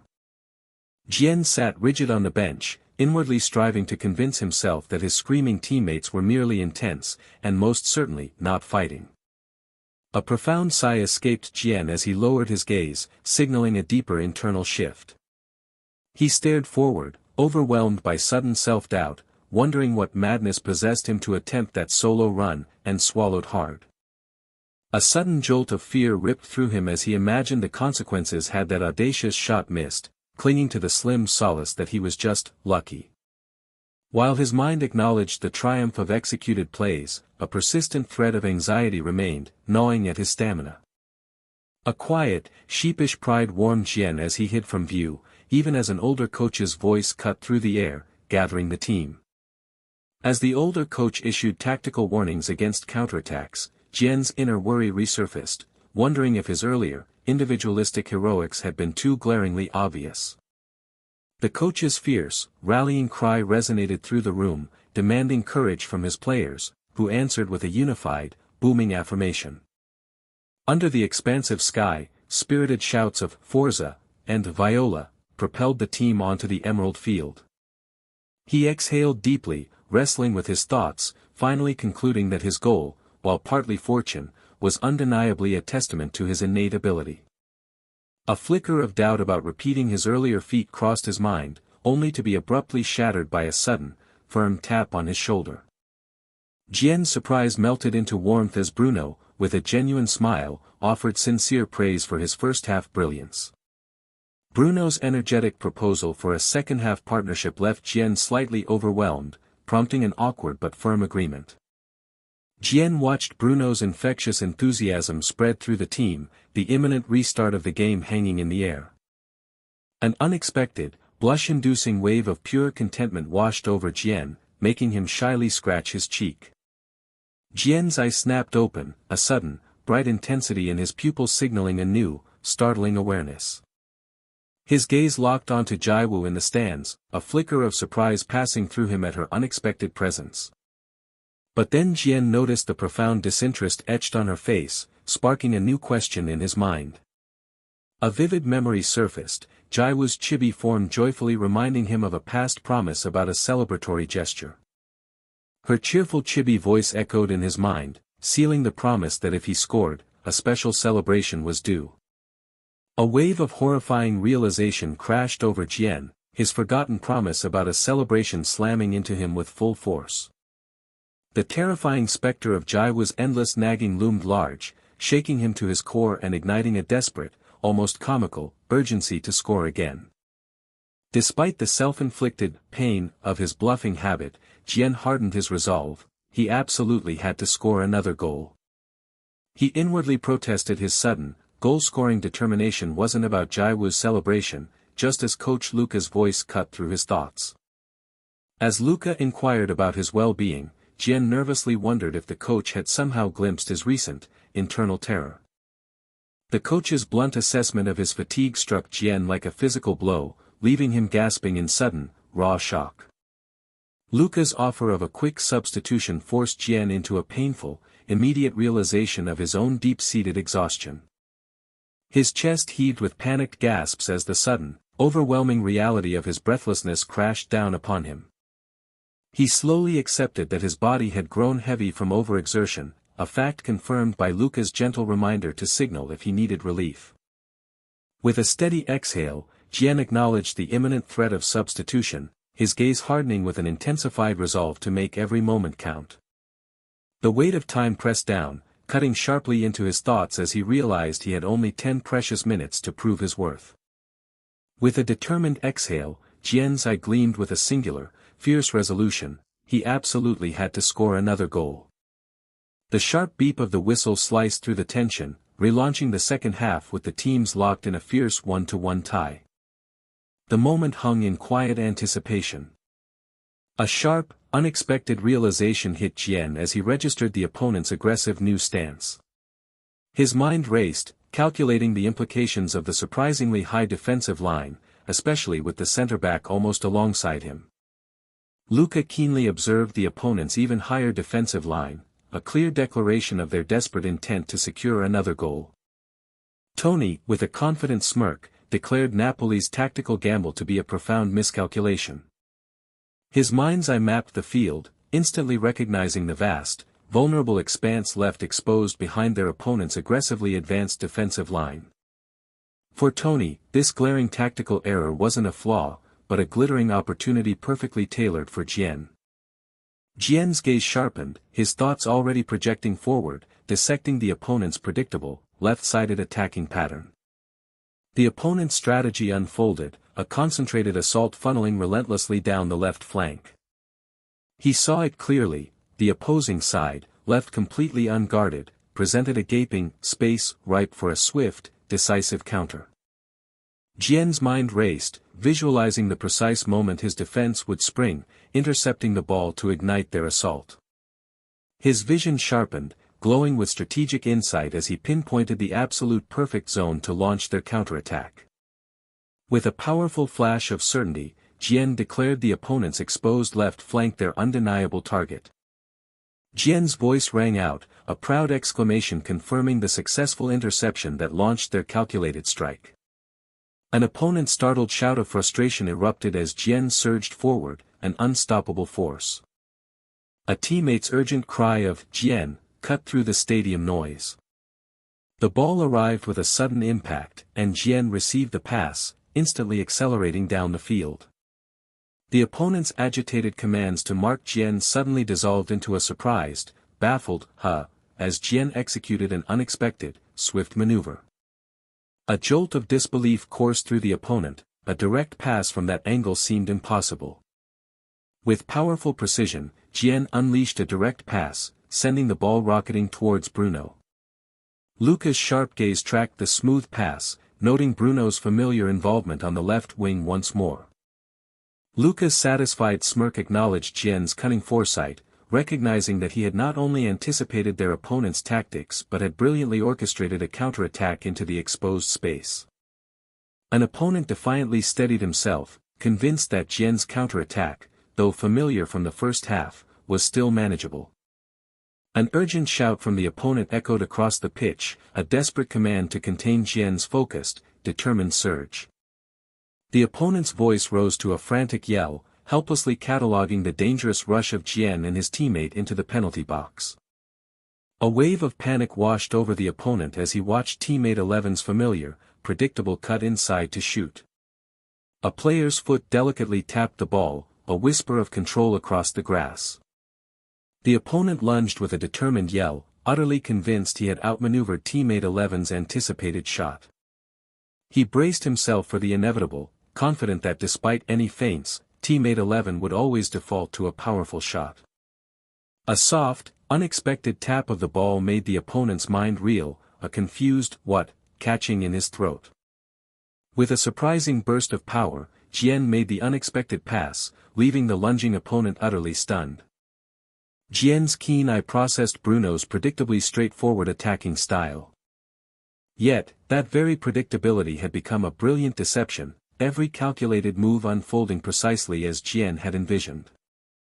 As he hurtled towards the goal, a flicker of doubt crossed Jian's mind, questioning the viability of this final, crucial shooting angle.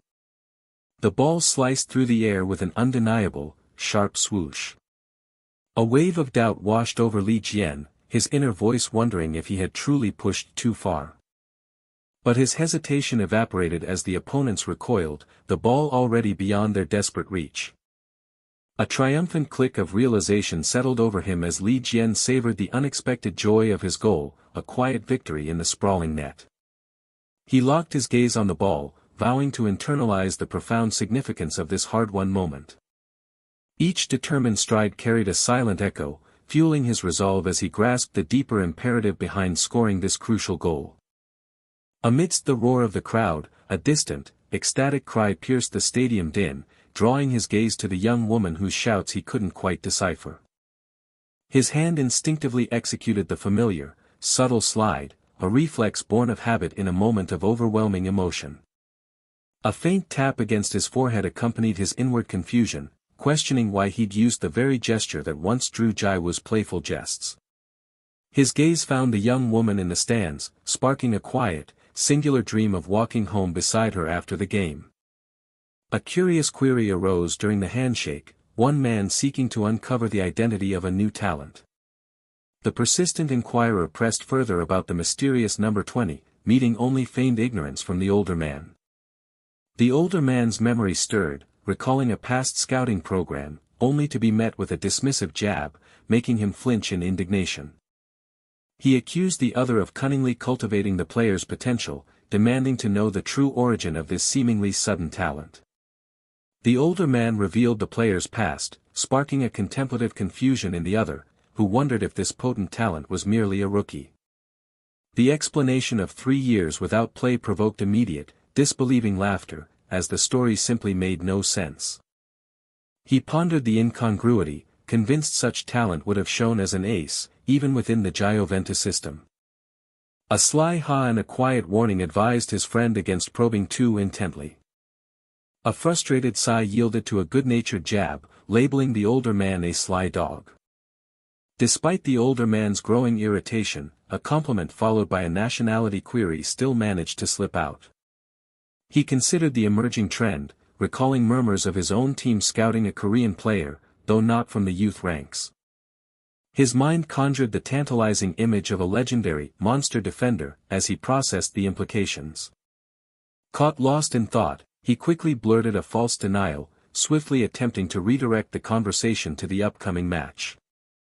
With a final, dismissive jab, the older man curtly told him to get lost.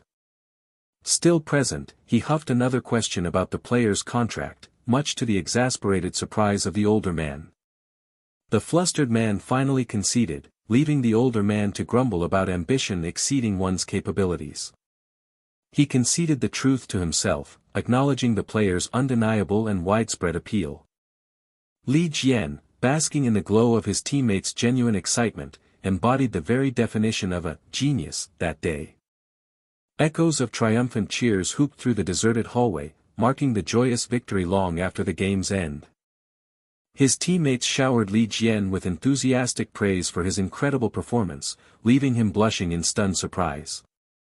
Their glowing remarks about his 2 amazing goals, especially against Napoli, only intensified Li Jian's modest discomfort.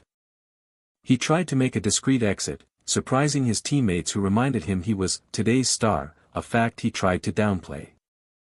With an apologetic shout and a quick thud of footsteps, Li Jian bolted, leaving his bewildered teammates calling his name. Left in silent confusion, his teammates speculated on the hidden urgency that had driven his hasty exit. A deep sigh of relief escaped him, grateful he had narrowly avoided the spotlight of excessive attention. A weary sigh punctuated his thoughts, as he yearned to celebrate the hard-won victory against a formidable opponent. His body trembled with profound exhaustion, leaving him utterly devoid of the energy needed to join in the joyous celebrations. A sudden voice snapped him out of his weariness. A playful call from the young woman at the entrance affirmed his urgent need to exit the building swiftly. She offered to carry his bag with playful concern, but he rebuffed her with a teasing jab about her size. Her indignant bang of the bag met his dismissive retort about her past height, a comical clash echoing their banter. With a weary tap, he tried to reclaim his bag, insisting on their immediate departure due to his utter exhaustion. She astutely pointed out his incongruous good mood, which only left Li Jian genuinely bewildered. Her keen observation left him in thoughtful, stunned silence. He then admitted the reason for his joy, the rare compliments from his coach and manager. Her skeptical ignited a nervous, flustered laugh from Li Jian, who then insisted this praise was far more profound than his usual accolades. He reflected that such heartfelt praise had been virtually non-existent during his time playing back in Korea. A wistful smile touched his lips as he remembered how criticism had always preceded any recognition.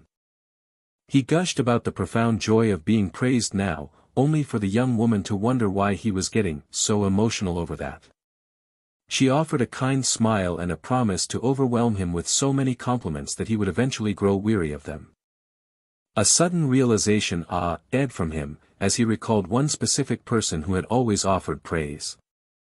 Before, only Jiwoo's voice rang with unwavering praise, celebrating everything from his soccer to his punctuality, making young Jian flinch with chibi delight. He now grasped the true reason for his past deceptions and exaggerated boasts made in Jiwoo's presence. He pondered Jiwoo's unwavering belief in him, a profound trust he desperately wished to honor, as the young woman exclaimed in delight over gelato. His past lies, he rationalized, were merely attempts to safeguard that precious trust, while the young woman worried about his eating habits. He harbored a fierce determination to preserve that bond. With a firm clench of his hand, his resolve deepened beyond merely concealing the past. He resolved to make Jiwoo's trust real, shouting her name, causing her to whirl around in surprise. With a confident smile and an invitation for gelato, he internally vowed to transform into a genuine soccer genius. They raced down the street, playfully discussing his growth, now sufficient to earn money and buy her sweet gelato. The sub-coach hesitantly sought Coach Luca's attention on the field.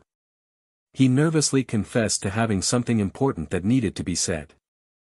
Coach Luca gestured, a silent question hanging in the air, while the sub-coach reacted with chibi-sized surprise, clutching his papers. The sub-coach watched Li Jian's swift patter across the field, a wave of surprise washing over him. Coach Luca's query was met with a flustered, quick dismissal from the sub-coach. Coach Luca revealed Jian's astonishing request for extra training after practice, prompting the sub-coach to cry out, "What?" He pressed in disbelief if Jian himself had made the request, which Coach Luca confirmed. His pleased smile for Coach Luca instantly turned to a chibi-shocked, "What?" upon learning he would be supervising the unexpected extra training. Coach Luca's subtle pressure left the chibi sub-coach grumbling inwardly about his work hours, knowing he couldn't escape the responsibility. His steady patter of footsteps was accompanied by a worried internal query, had his request merely inconvenienced the coach? A sharp burst of conviction propelled his stretch, a stark realization that today's match had exposed his desperate need for stamina. He pressed forward, each swift stride reaffirming his stark self-assessment. His dribbling and shooting lagged significantly behind. A deep huff of resolve underscored his fierce determination to reclaim lost time, vowing to match his peers through relentless training, no matter the cost.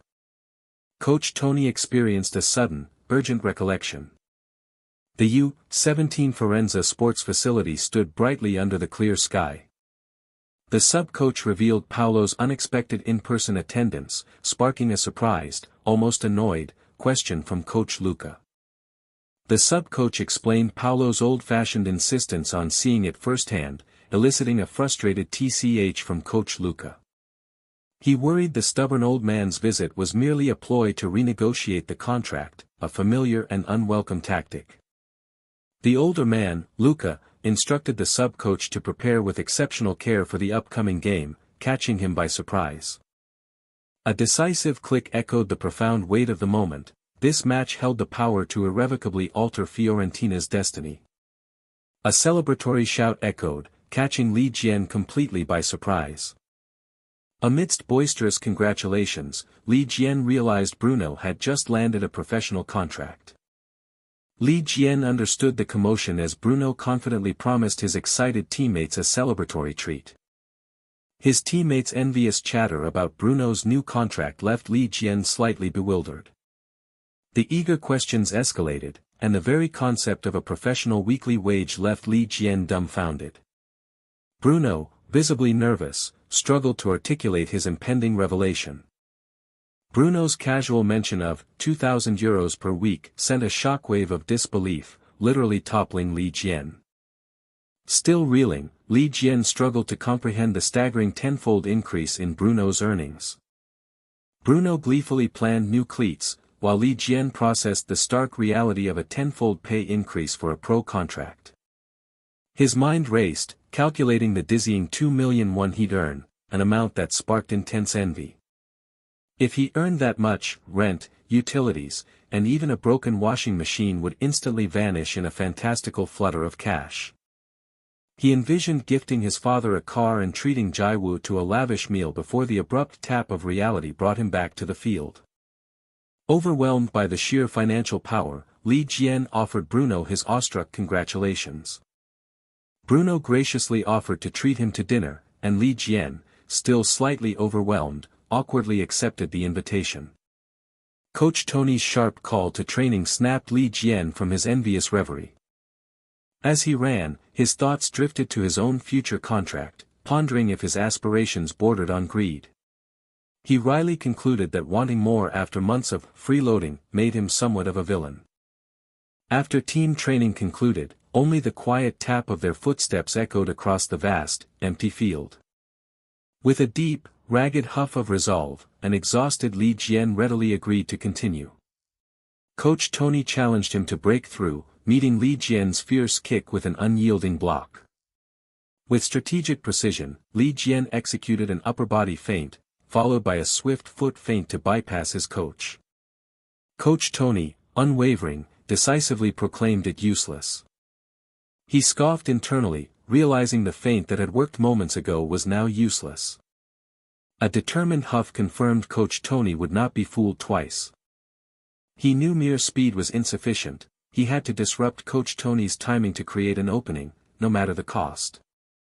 With a resolute squeak of cleats, he initiated his next move. Coach Tony instantly predicted his feint, left. The left was merely a feint, he swiftly cut back right, leaving Coach Tony lunging for empty space. Just as Coach Tony thought he had read him, Li Jian executed a blurring step over, leaving the coach stunned mid-block. Back to the left. Coach Tony bellowed in disbelief, realizing both moves were cunning deceptions. A flash of triumph ignited as he knew he had outmaneuvered him. With a swift swoop and a sudden thud, Li Jian glided past the sprawling coach. Laughing heartily from the ground, Coach Tony admitted he had been utterly fooled by the brilliant move. Li Jian, embarrassed, suspected Coach Tony had intentionally allowed him to succeed. Yes. Let's go. Li Jian declared, eager for another round as the ball sailed towards him. Diligently, Li Jian appreciated Coach Tony's commitment to his individual practice, long after team training had ended. Li Jian reflected on the personal sacrifice, recognizing Coach Tony always stayed behind, risking injury for his sole benefit. Li Jian realized with appreciation that Coach Tony, blocking like a defender, defending like a goalkeeper, was his entire personal trainer. With training perfectly tailored to his needs, Li Jian determinedly accepted Coach Tony's enthusiastic promise to run him into the ground. The stamina training was brutal, each agonizing heat breath forcing him onward as Coach Tony demanded more speed. Though initially a burden, Coach Tony's uncomplaining support spurred a deeper motivation, cementing a new discipline with each step. His hand hit the grass with a depleted thud, too exhausted to even consider his appreciation. The brutal stamina training was utterly crushing him, every thought was an agonizing effort, replaced by a torrent of internal curses. Coach Tony offered a lifeline, and Li Jian gratefully accepted the cool relief. Coach Tony's hearty laugh filled the air as Li Jian found a quiet moment of appreciative reprieve. Coach Tony's sudden question about his exhaustion left Li Jian flustered and stammering. Despite the raw exhaustion, he reflected, the brutal stamina training ultimately offered the most profound and gratifying rewards. That deep sense of accomplishment, the belief that, tomorrow, I'll be better, fueled his every gulp of determination. He resolved to repeat this grind countless times, convinced that one day, he would finally become a true soccer genius. Li Jian's quiet call drew Coach Tony's attention. Li Jian sincerely thanked Coach Tony for his unwavering daily dedication to their intense training sessions. Coach Tony humbly demurred, but Li Jian, undeterred, declared he would repay him someday, leaving the coach internally perplexed. The word repay left Coach Tony utterly bewildered. Coach Tony's booming laughter amplified Li Jian's mounting embarrassment. Coach Tony's sudden shift to the upcoming match caught Li Jian completely off guard. Coach Tony quickly reframed the unexpected match, assuring Li Jian it was merely a deserved reward for his relentless effort. Drawing from his professional past, Coach Tony emphasized that on the field, no coincidences existed. He challenged Li Jian, questioning if even a deflected goal was truly just random luck. He asserted that shot was the direct result of hundreds of hours of practice. With a firm hand on his shoulder, Coach Tony reinforced, nothing truly happened by chance. Believe in yourself, Coach Tony advised, and others will inevitably recognize your value. His eyes sparkling with renewed purpose, Li Jian declared his understanding. Believe in myself, he thought, etching the words into his heart as they walked away from the day's training. Match day, Fiorentina vs Empoli. Li Jian walked, fueled by the relentless training he'd endured for this very moment. A sharp, abrupt shout of his name startled Li Jian. Coach Tony's sharp admonishment about listening left a flustered Li Jian struggling for an explanation. Coach Tony, with absolute authority, declared a dramatic tactical shift. Li Jian would dictate the entire pace of their attack. Li Jian's mind reeled, Coach Tony's intensity contradicted his earlier, no pressure, advice. Coach Tony's thunderous declaration that Li Jian was leading everything utterly overwhelmed him with an immediate, crushing responsibility. The Monteboro youth soccer field sprawled under a vast, cloudless sky, ready for the day's drama. A disembodied voice, unseen, highlighted potential vulnerabilities on the glowing tablet screen. The man with dark hair, his brow furrowed, asserted that funds were hemorrhaging from every corner, the tablet a grim testament. The man with glasses, a slight smile playing on his lips, noted the unusual number of U-17 team members this season, a question lingering in his tone. His eyes narrowed with clear frustration as the man with dark hair lamented the frustratingly tight constraints on incoming funds. He grimly predicted a substantial financial drain from managing so many players at once, a sentiment the man with glasses silently affirmed. A sharp, irritated question sliced through the air as the man with dark hair wondered why he was even involved in such a precarious situation. The tablet screen brought into stark focus the profile of Li Jian, a young man of 16 years. "That kid," the man with glasses exclaimed, pinpointing the player from Juventus, only for the man with dark hair to snarl the damning label, "the salary thief." The man with dark hair demanded clarification, then fiercely asserted that a professional team operated beyond the bounds of charity. A teammate observed with quiet judgment that despite his transfer from Juventus, the player had yet to see a single minute of game time. Another teammate added to the critical chorus, stating the player hadn't progressed for months, while Li Jian internally wrestled with the unfamiliar, burdensome feel of his away uniform. The man with glasses offered a hopeful counterpoint about recent good performances, only for the man with dark hair to sharply dismiss them as merely two inconsequential matches. The narration highlighted his undeniable past brilliance in scoring 2 goals against Napoli, a feat Coach Tony observed with an unreadable, intense gaze. The man with glasses, eyes wide with conviction, argued that Coach Tony's assessment of the player's worth demanded an immediate contract, not delay. Driven by a palpable fear of losing valuable talent to headhunters, the man with dark hair declared his determined presence, his gaze hardening with purpose. Even with doubts swirling, the narration conceded to Coach Tony's formidable judgment as he crisply commanded his team to tighten the gap. With a guttural sound, the man with dark hair declared his fervent, almost maniacal intent to uncover exactly what made the player so special. Li Jian, blushing visibly, struggled to articulate his discomfort, before finally sputtering out his true feeling, burdensome. Li Jian, lost in thought, pondered his previous match, weighing his personal contribution regardless of the opponent's perceived strength. Acknowledging the monumental, burdensome role, Li Jian's internal resolve hardened with a powerful, unyielding force. He would give it a shot. A surge of pure determination radiated from Li Jian as he affirmed the profound joy found in overcoming personal limits. With a startled gasp, Li Jian looked back, suddenly recalling the intense training with Coach Luca as he spotted his mentor watching. As Coach Luca clenched his fist in silent encouragement, Li Jian internally embraced his coach's wisdom, vowing to trust himself more fully today.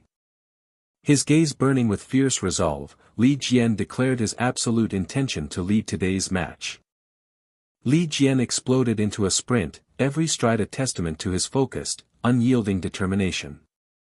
A teammate's urgent shout sliced through the air, commanding the others to follow Jian's lead and press the opponent. Li Jian's mind raced, meticulously outlining the match's core strategy: careful attack, aggressive defense, and relentless pressing. He thought, with quiet confidence, that relentless ball possession would utterly deny the opponent any opportunity to strike. Our goal today is a perfect victory. Li Jian declared internally, then a blur of motion, he weaved through flailing opponents, one frantically screaming to trap them. Pass, a teammate bellowed, his voice filled with urgency, as an opponent moved to intercept the ball. An instantaneous tactical thought flashed through Li Jian's mind: an irresponsible long pass. Despite Li Jian's internal assessment that the pass would never reach the striker, a teammate joyfully exclaimed, "I got it," as he powerfully headed the ball. Li Jian decided on a patient, tactical approach, intending to maintain possession in their own territory and keenly observe the opponent's reaction. A quick, analytical thought crossed his mind as Li Jian noted even the opponent's foremost striker retreating deep into their own territory to defend. With a sudden, knowing smile, Li Jian realized their opponents had no intention of pressing, and he sharply called out. As he deftly dribbled the ball, Li Jian recognized with absolute clarity that their opponents had settled into a complete defensive formation. Li Jian's mind, a strategic battlefield, meticulously charted 2 distinct paths to exploit the expansive empty spaces created by their opponent's current positioning. One tactic involved feigning a breakthrough on one side, drawing in the defense, then executing a swift, deceptive switch to attack the other flank. The second, equally bold option, was simply to carve an opening through sheer, unadulterated dribbling skill. Li Jian concluded, with decisive clarity, that there was no need to overthink which method was superior. He confidently asserted that success with the dribble would dramatically simplify subsequent tactics, then barked out the command: "Close the gap." An opponent, visibly flustered by the ceaseless rotation and passing, angrily wondered how long they intended to simply maintain possession. Li Jian deliberately paused the ball, his mind keenly anticipating the precise moment the opponent's defense would inevitably loosen from prolonged possession. Then, with a sudden, explosive burst, Li Jian activated his attack, fiercely proclaiming his intent to break through with a dribble. Li Jian's senses sharpened, acutely aware of every gaze now fixed upon him, as an opponent frantically screamed the alarm, "It's not a pass. He's going for it." Amidst the opponent's frantic shouts to "stop him," Li Jian maintained an almost impossible calm, his focus singularly fixed on the defender directly in his path. He knew that simply bypassing this single opponent would drastically improve his team's strategic advantage, a thought that propelled his agile movements. A deceptive upper body feint from Li Jian sent the opponent reeling in confusion, a frustrated grunt escaping as he questioned the unexpected direction. Li Jian's mind was already several steps ahead, understanding that every attempt to fill one defensive gap would inevitably expose another. As Li Jian surged forward, he knew with certainty that their opponent's desperate defensive adjustments would only leave fresh, vulnerable spots wide open. Li Jian realized, with a thrilling jolt, that he was now squarely in a one-on-one duel with the opponent's resolute fullback. "It's not over yet," an opponent defiantly screamed from behind, even as Li Jian continued his relentless charge forward. As Li Jian maintained his composed dribble, a diving opponent cried out in disbelief, questioning if he was attempting a deceptive back pass. "Ugh!" A direct cross, an opponent spluttered, utterly caught off guard by Li Jian's sudden, decisive move. "I'll block this," an opponent fiercely declared, launching into a desperate slide to intercept Li Jian's powerful kick. A tiny, chibi Li Jian tilted his head in exaggerated bewilderment. "Huh." A sarcastic opponent, sprawling on the ground, sneered about Li Jian, training a puppy, but Li Jian's quiet "now" promised a decisive follow-up. With unwavering focus, Li Jian braced himself for yet another one-on-one confrontation. A collective gasp of "a step over" erupted from the bewildered opponents as Li Jian's fluid footwork left them flailing. Li Jian thought with unshakable confidence that no opponent could possibly defend with the relentless skill of his coach. "All right." Li Jian exulted internally, realizing his relentless drive had brought him directly to the edge of the penalty box. In a moment fraught with high stakes, Li Jian weighed his critical choices, to shoot immediately or to cross the ball. An emphatic, unequivocal "no" resonated through his mind. With a powerful whiz, Li Jian determined he had no choice but to strike. A satisfying thwack followed by the swish of the net confirmed the triumphant goal. Coach Tony watched, a subtle smirk playing on his lips, as the scoreboard proudly declared Fiorentina's lead, a silent testament to his methods. With a knowing smirk, Coach Tony internally dared any unseen doubters to continue questioning his vindicated judgment. With a furious thud, the man with dark hair exploded in exasperation, "You stubborn old man." The bright field vibrated with energetic taps as miniature players chased the ball, a flurry of tiny triumphs. Under the crushing weight of expectation, the goalkeeper's anxiety soared. As Li Jian advanced, the unseen goalkeeper's desperate shouts to block the pass cut through the night, igniting a frantic chase. The ball connected with a sharp tap, echoing the unseen goalkeeper's panicked, futile cries as Li Jian unleashed his strike. His desperation peaked, ordering a foul if necessary to halt the unstoppable tide. With a surge of defiant power, Li Jian launched an impossible long-range shot, confounding the unseen goalkeeper's assumptions with a breathtaking, unyielding trajectory. A shard of shock pierced the goalkeeper's strained facade. The net rippled with cruel finality, leaving the goalkeeper to rail against the sheer impossibility of defending such a distant, devastating strike. As Li Jian celebrated, the defeated goalkeeper pondered the sudden arrival of such unexpected brilliance. 30 minutes in, the scoreboard stark 0-3 tally left spectators stunned by the swift dominance. Li Jian, the undeniable pivot of the match, accepted a teammate's joyful congratulations for his incredible performance. Spectators analyzed his multifaceted impact, recalling his solo first goal and the strategic vision of his second assist. The man reflected on Li Jian's surprising range, impressed by the sheer diversity of his play. The older man let out a theatrical sigh, calling for Roberto, before dramatically thudding into his seat. With sudden seriousness, he ordered Roberto to research Petrico Kisa's salary negotiations. Roberto, surprised, questioned Kisa's history, prompting an impatient affirmation from the older man.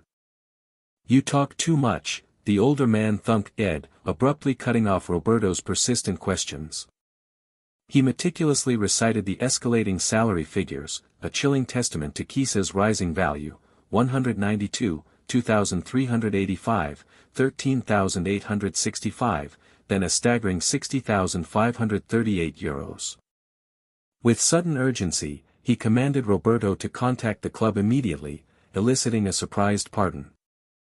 "We're going to need more funds," the older man cackled, his maniacal laughter unsettling Roberto, who could only stammer a terrified, "Yes." Coach Tony quietly acknowledged his vindicated judgment, while Roberto, on the phone, sealed what he believed was his best deal. A sudden screech signaled their arrival in Florence, and Jian eagerly acknowledged their presence. Li Jian, beaming, offered a cheerful tap of thanks from behind the door. Li Jian turned back in surprise as his captain called out to him, a warm smile on his face. A simple grab offered a bottle, a quiet gesture of care. The captain expressed genuine concern, noting Jian's exhaustion during the match.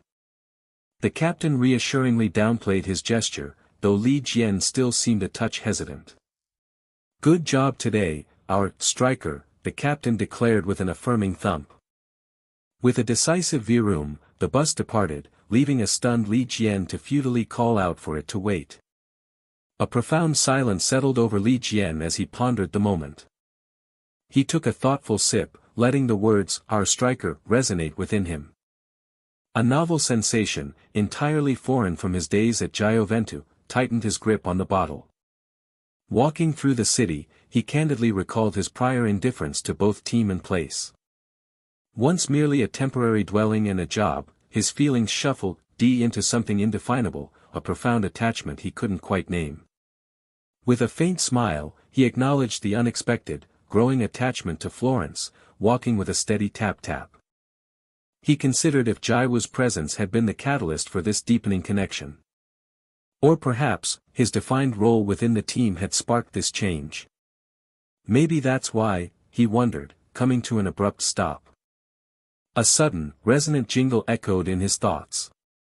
The familiar square, seen every morning on his way to practice, now resonated with a distinct jingle, thrice confirming its newfound significance. A shy, fond smile touched his lips, finding the familiar surroundings unexpectedly endearing. Despite having only been away a day, he decided on a spontaneous, light-hearted tap-tap jog. He ran, a joyful tap-tap echoing his profound sense of returning home.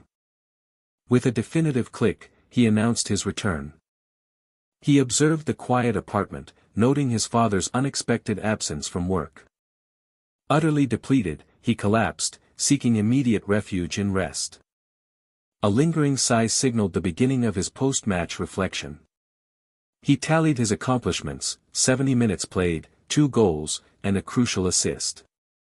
Satisfied he'd done his part, a chibi Li Jian happily began to roll across his bed. Pleased, he attributed his extended play and additional goal to the rigorous strength training. The goals felt especially rewarding, perfectly mirroring Coach Luca's training scenarios, prompting a satisfied kikik.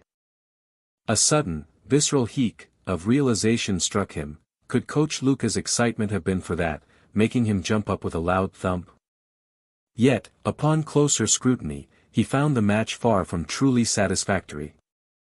He recognized his impact, but the crucial insight was its intense concentration solely within the first 30 minutes. He conceded to pushing himself too hard, perhaps overly emboldened by the coach's confidence. That early exhaustion led to a 30-minute period of mere passing, slowing the entire game to a frustrating standstill. As his teammates worried, Li Jian understood the inevitable truth: his failing tempo, entrusted with the lead, dragged the entire team down, causing their collective gasp.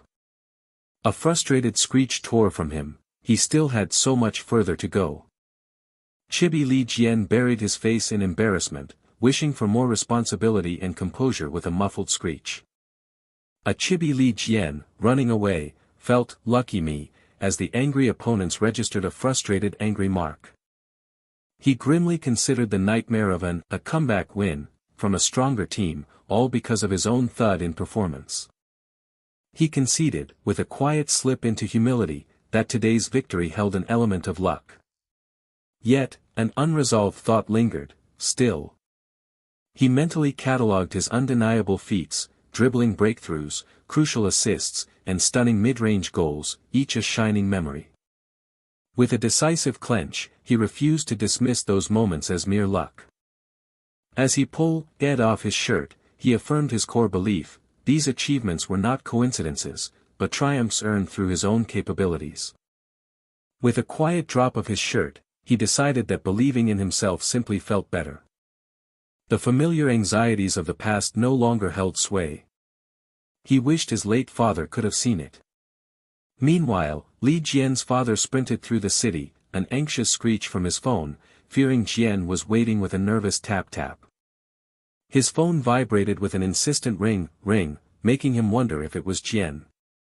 His eye widened, signaling a sudden, profound surprise. He stopped, a creeping apprehension dawning as he considered the unusual timing of the call. He clutched his phone, silently pleading that his dark suspicions were unfounded. A celebratory tada heralded the arrival of the much-anticipated meal. With a proud flourish, the woman beamed, proclaiming the arrival of their special bacon cream risotto. Li Jian internally bemoaned the already sullied apron he'd gifted, while she eagerly pressed for their approval. She insisted, justifying the mess, then eagerly demanding judgment, while Li Jian internally protested he hadn't even taken a bite. His lukewarm "all right" drew immediate, annoyed scrutiny, prompting Li Jian to swiftly upgrade his assessment to a panicked, delicious. A booming ha-ha-ha of self-satisfaction filled the air as she confidently asserted her infallible taste buds. Her taste buds, she clarified, were honed by her dad's cooking, recalling the infamous mint sardine sandwich. The man's genuine praise that it tastes pretty good was met with the woman's perplexed and annoyed huh. Li Jian's thoughts raced, recalling his dad's past praises, when a sudden realization hit: could this be a competition? With a boastful laugh and a defiant, Jiwoo declared her pretty good first attempt at risotto would only lead to future amazingness. A crackled around Jiwoo's determined stance, leaving Li Jian utterly baffled by her sudden, competitive aura. A quiet thought formed in Li Jian's mind: he had simply intended to invite Jiwoo over for a casual dinner. In a vivid flashback, Li Jian recalled Jiwoo's swift takeover of the kitchen, as she had declared her past experiences with his dad's cooking sufficient. Li Jian sensed his dad's simmering displeasure, his culinary pride wounded by the compliment to Jiwoo, noting a quiet critique: it's a bit thick. His dad scoffed, suggesting risotto wasn't a difficult dish, prompting Jiwoo's utterly unconvincing, sarcastic, is that so? Jiwoo then delivered a thinly veiled challenge, asserting that even easy dishes revealed the true skill of the chef. His dad then boasted of Li Jian's unparalleled enjoyment of his shrimp risotto, drawing Jiwoo's utterly unconvinced, wow really. The culinary battle intensified over Li Jian's preferences, forcing a distressed from him as the heated argument suddenly ed his way. Their intense questions closed in, each demanding his allegiance: is it bacon? Is it shrimp? I don't really care. Li Jian exclaimed, utterly exasperated, internally questioning their bizarre behavior. With a casual, Li Jian admitted his preference for sandwiches, recalling his dad's notorious habit of adding weird ingredients. Sandwich. Li Jian's father boomed, then proclaimed sandwiches his true specialty, leaving Jiwoo utterly dazed. TSK, thought Li Jian, realizing he'd just inadvertently chosen his dad, leaving Jiwoo in a sulking TSK of defeat. Humph. Jiwoo scoffed, abruptly accusing Li Jian of yet another lie, prompting his bewildered what is. With a suspicious, Jiwoo directly challenged his claim of 2 goals, convinced he had lied simply because she wasn't there. Li Jian passionately defended his integrity, while Jiwoo stubbornly retorted, I don't know. It's just a lie. With a quiet, reluctant, Jiwoo conceded that the food was good, leaving Li Jian utterly baffled. Li Jian had a sudden, sharp, realization. She was sulking because he hadn't supported her, and nearly exposed his old records. Ugh! Li Jian internally reeled, aghast at his near self-exposure, as Jiwoo innocently questioned his abrupt silence. With a thoughtful, Li Jian's father intervened, affirming, "It's not a lie," and revealing a call from the team. Li Jian peppered his father with questions about the call, as his dad revealed praises for his performance, drawing a shocked. His father continued the praise, citing Li Jian's recent hard work, which Li Jian received with incredulous, "Is that so?" and a subtle, of his spoon. A nervous, "Ha! Ha! Ha!" escaped Li Jian as he questioned the call, only for his father to casually add they wanted to schedule a meeting. His interest piqued, Li Jian pressed, "Pardon? What kind of meeting?" His father then delivered the incredible news: they wanted to sign a professional contract. A raw escaped Li Jian as he stammered, "P-Pro," in absolute, disbelieving shock. While his father explained the next steps, Li Jian remained locked in a profound stare, his mind whirling, a distant registering. With a heartfelt of pride, his father joyously proclaimed, "Congratulations, son." The impossible question echoed in Li Jian's mind: am I really going to become a professional athlete? With a triumphant, Li Jian turned, his words brimming with vindication, "See.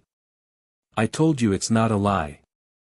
Jiwoo, with a dismissive humph, retorted that she already knew everything from the internet. "Huh?" Li Jian stammered, genuinely taken aback that she had truly checked the internet. The chapter concluded with the title card, "Misunderstood as a Soccer Genius," crediting its creators. Beneath the bright, clear expanse of a European square, Li Jian initiated a probing question, earning Jiwoo's inquiring, Li Jian, persistent in his curiosity, then asked, "What exactly did you see, when you looked it up online?" A puzzled, escaped Jiwoo, clearly bewildered by his continued questioning. Jiwoo simply explained she only saw the match results online, leading to Li Jian's sudden, flustered, "Ah. So you saw that result?" Jiwoo's innocent, "Yeah, why," was met with Li Jian's nervous dismissal, as he insisted, "It's nothing." Li Jian internally conceded, slightly abashed, how foolish he'd been to assume she had researched his achievements in detail. Jiwoo then pondered the true value of a pro contract, prompting Li Jian to, in genuine surprise. Jiwoo noted his unusual happiness, observing it was the first time she'd seen him so openly joyful, to which Li Jian replied, "Do I?" Jiwoo then shrewdly deduced the immense significance of signing a professional contract based on his reaction. With a shy yet fervent affirmation, Li Jian declared, "It is, very."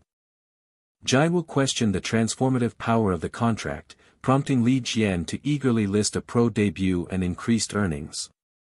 Jiwoo's blunt query about his earnings flustered Li Jian, who stammered, "I'm not sure," yet internally admitted his own deep curiosity. Under the surreal, fading light, Li Jian's gratitude washed over him, a contract alone a profound blessing after years of underpayment. Li Jian's internal financial musings were interrupted by Jiwoo's warm "Anyway, congrats," drawing a grateful, "Ah. Thanks," from him. A sudden, potent thought electrified Li Jian, "Wait. Isn't all of this thanks to Jiwoo?" If Jiwoo hadn't arrived in Italy, Li Jian profoundly understood, he would still be hopelessly lost. The thought burst forth with undeniable clarity, he absolutely should thank her. With profound sincerity, Li Jian voiced his gratitude.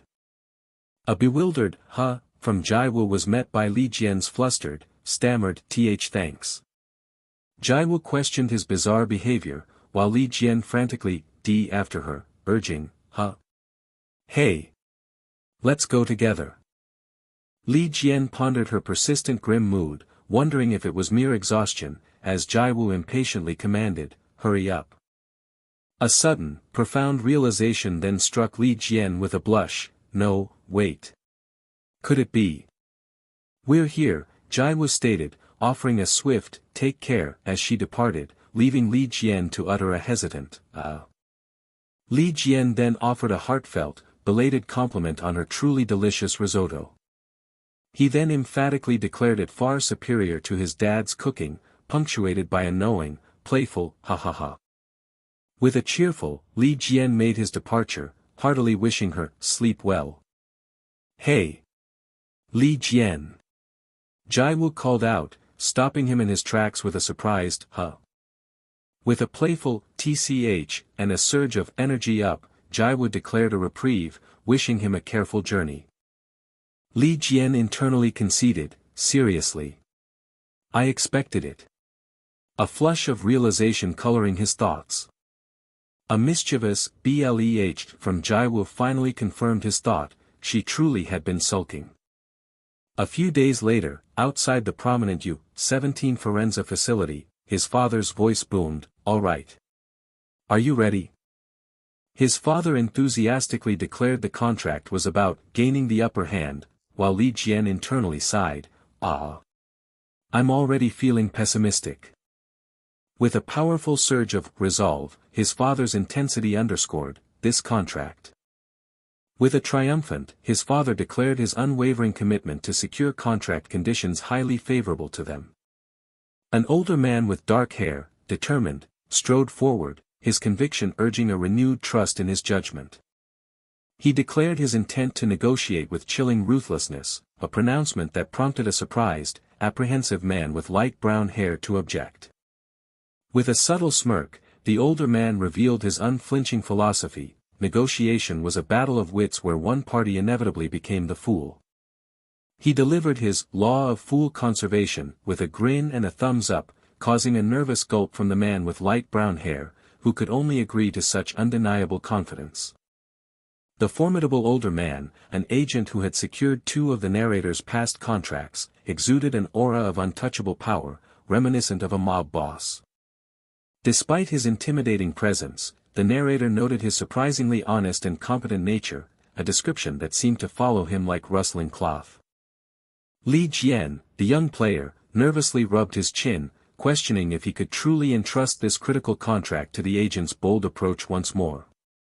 The older man, asserting his expertise, decisively urged his companions to trust him, his command a heavy thump that settled the issue.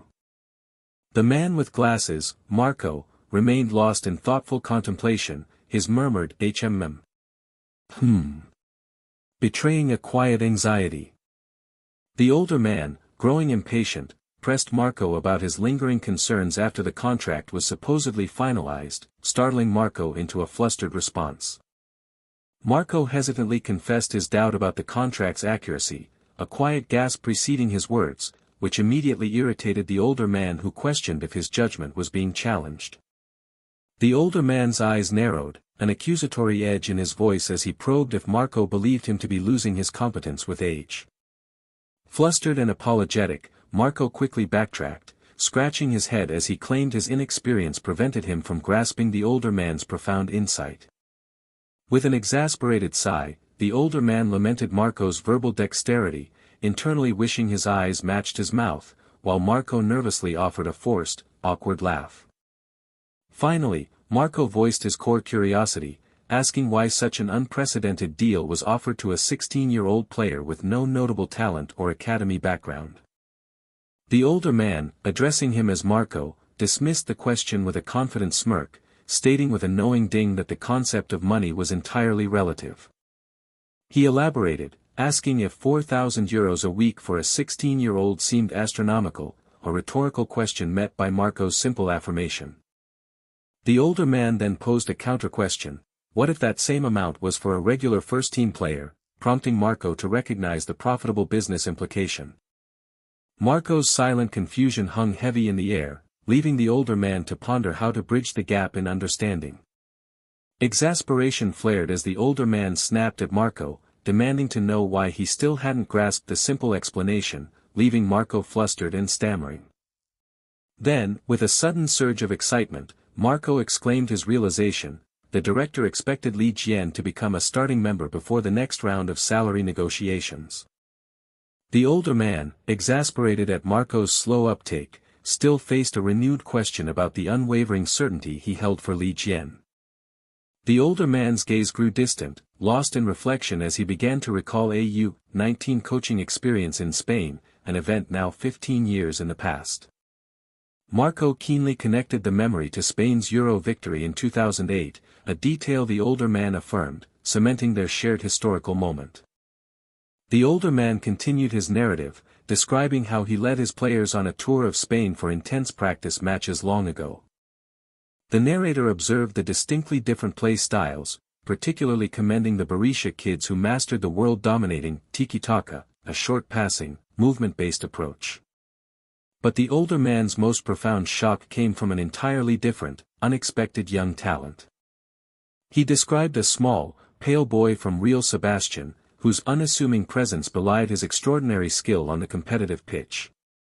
The tiny player from Real Sebastian effortlessly dominated the game, toying with opponents who towered over him. The older man admitted his intense past interest in the boy's contract status, an inquiry that almost got him ejected, prompting Marco's eager demand for the prodigy's name. At just 17, the brilliant young player's name was revealed, Antoine Griezmann, a name now synonymous with football greatness. The narrator echoed the older man's conviction, affirming that he, too, had been certain of Griezmann's future global recognition in the football world. Marco drew the parallel, asking if the older man now felt the same deep sense of potential radiating from Li Jian. With a serious, contemplative expression, the older man explained the crucial difference: this new talent possessed an innate ability to win matches. As Marco remained hesitant, the older man emphasized that the player was gifted with a nearly infallible, inherent talent. The older man definitively revealed the essence of this extraordinary gift, declaring it simply as sense. While physical prowess, speed, and skill were valuable, the narrator explained, such talents were highly variable, capable of vanishing in a single, unforeseen swoop. Progress, the older man asserted with profound gravity, could abruptly halt or even sharply decline, yet there was a crucial distinction.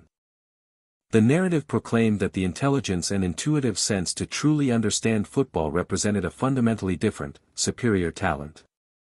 With a forceful slam of his hand, the older man declared that sense was the only truly reliable talent at the unpredictable youth level. His intense conviction surged as he declared Li Jian was the one who possessed this invaluable sense, his belief so absolute it tightened his entire being. Marco could only stare, wide-eyed and speechless, absorbing the weight of the older man's profound conviction. The older man playfully challenged Marco's lingering doubt, then ironically questioned why Marco would believe him blindly, as if he were a god. Marco, perplexed, asked what he was expected to do, while the older man, after a pensive moment, confidently declared his strong intuition about the situation. The older man authoritatively instructed Marco to reserve judgment for a year, dismissing any objections and commanding him to keep quiet until then. Outside the café, the older man offered cordial thanks to the man with light brown hair for his diligent work, who cheerfully brushed it off. With a light-hearted laugh, the older man admitted his minimal effort but expressed genuine appreciation for the man's long journey.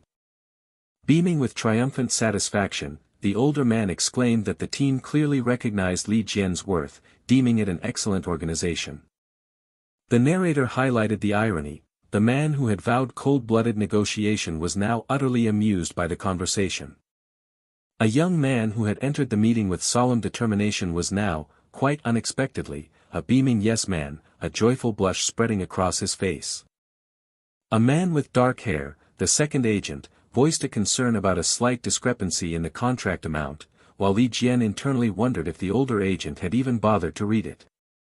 The discrepancy, the second man quickly realized with wide-eyed shock, was utterly astounding. The older man suavely explained the weekly and annual wages, while Li Jian gulped, barely able to acknowledge the figures. The amount specified in the contract he received held an almost impossible quality. Li Jian's eyes widened, a silent gasp of immense surprise escaping him as he stared at the document. The figure was simply unbelievable, prompting Li Jian's shout of exaggerated disbelief. The staggering weekly wage of 4,000 euros, approximately 6 million Korean won, was explicitly detailed.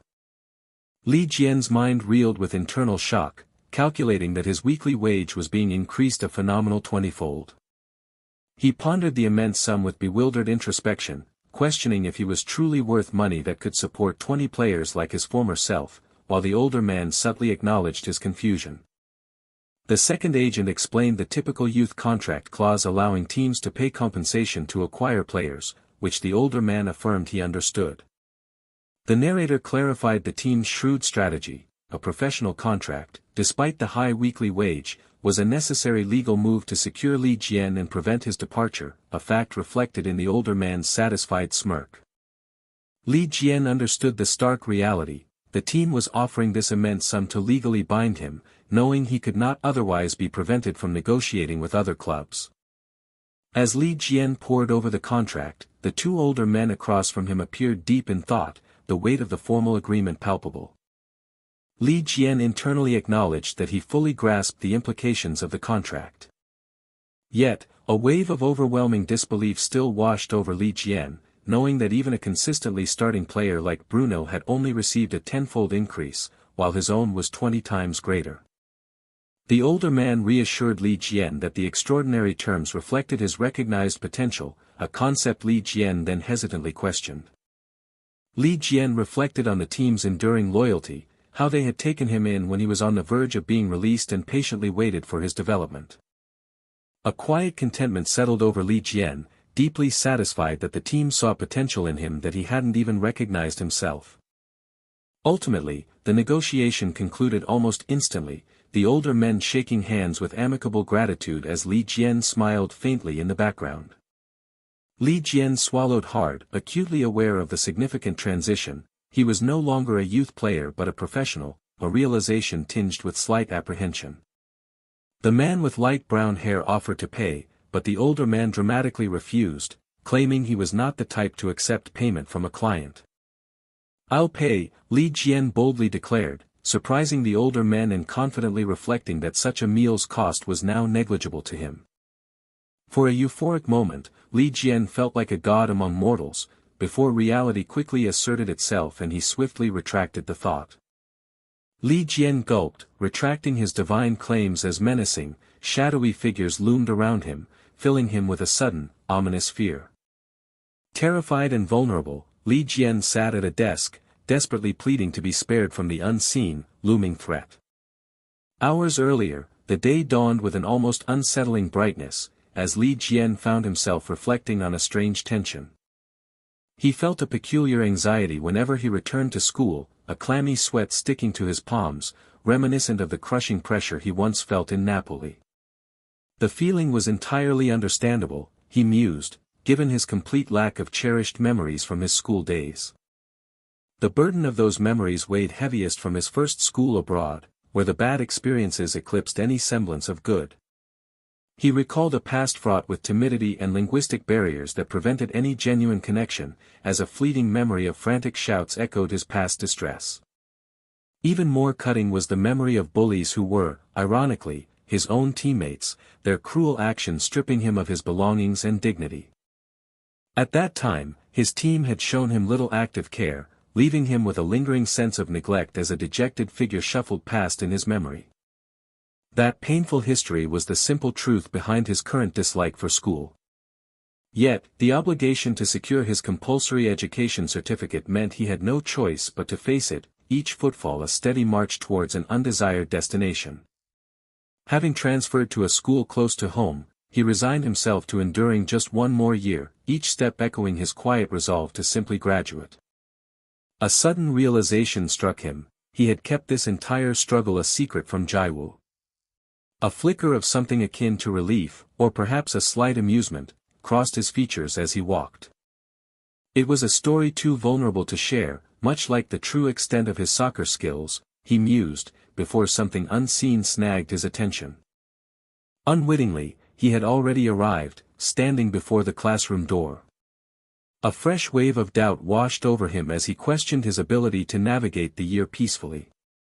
But then, a fierce grip on the doorknob asserted a newfound confidence. He was now a man of significant earnings, no longer the easily cowed Jian of old. With a determined burst, the door swung open, his resolve echoing the certainty that no one could ever bully him again. A sudden, unsettling stillness fell over the classroom as he stepped inside. "Huh," a female student exclaimed, her surprise mirroring the bewilderment of her classmates. Li Jian gulped, utterly bewildered by the immediate reaction he had caused. "It's Li Jian." "Fiorentina," a female student shrieked, unleashing a wave of excited students that sent Li Jian reeling back in shock. Amidst a clamor of questions and greetings, Li Jian found himself overwhelmed, a discomfited smile plastered on his face as hands reached out and voices vied for his attention. A visceral groan escaped him as he remembered, this was Italy, a nation where soccer was not just a sport, but life itself. He scribbled his name, Massimo, on a piece of paper, an assumed identity for the autographs requested by an eager female student. What in the world?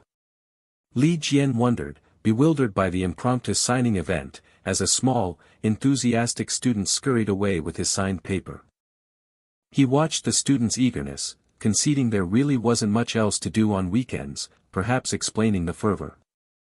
As he observed, one skeptical student was quickly informed by another of Li Jian's identity as the Jian from the Napoli match, spreading his fame throughout the classroom. Li Jian felt a pang of slight embarrassment as he signed an autograph in Hangul, recognizing that these were the keen students who followed youth games. The camera clicked repeatedly as Li Jian posed awkwardly for a selfie with a cheerful female student, accepting these requests as the new norm. "You're really cute," a bold female student declared, sliding confidently towards him, offering friendship and leaving Li Jian utterly stunned. With a tap of her phone, the confident student pressed for his number, explaining her desire to learn Korean. Actually."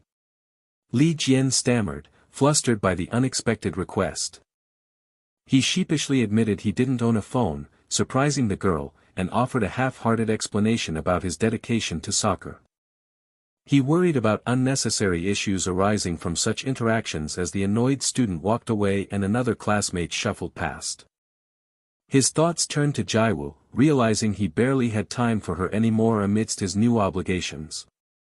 His internal premonition suggested school life was poised to become difficult in entirely new ways, just as the teacher called the class to order with a swift motion. The school bells chimed, signaling the end of the lesson. Li Jian, utterly exhausted, slumped onto his desk, questioning the fuss about him, unaware of the female student beside him admiring his signature and quiet charm. He rose from his desk with a tired swish, reflecting that his break time had morphed into an obligatory fan service session. "Jian, where are you going?" a male student asked, to which Li Jian explained his early departure for training. His classmates bid him farewell with enthusiastic cheers and wishes for good luck. Despite the exhausting, signing event, Li Jian felt a genuine gratitude for their kindness as he offered a shy thank you. He walked away, a smile forming as he acknowledged the unexpected kindness and encouragement of his new classmates, spurred on by a parting fighting. A playful kick sent a pebble tumbling, a symbol of his relief that his first day had passed without the conflict he had feared. Then, his eyes widened in sudden, dawning shock, he had forgotten something crucial.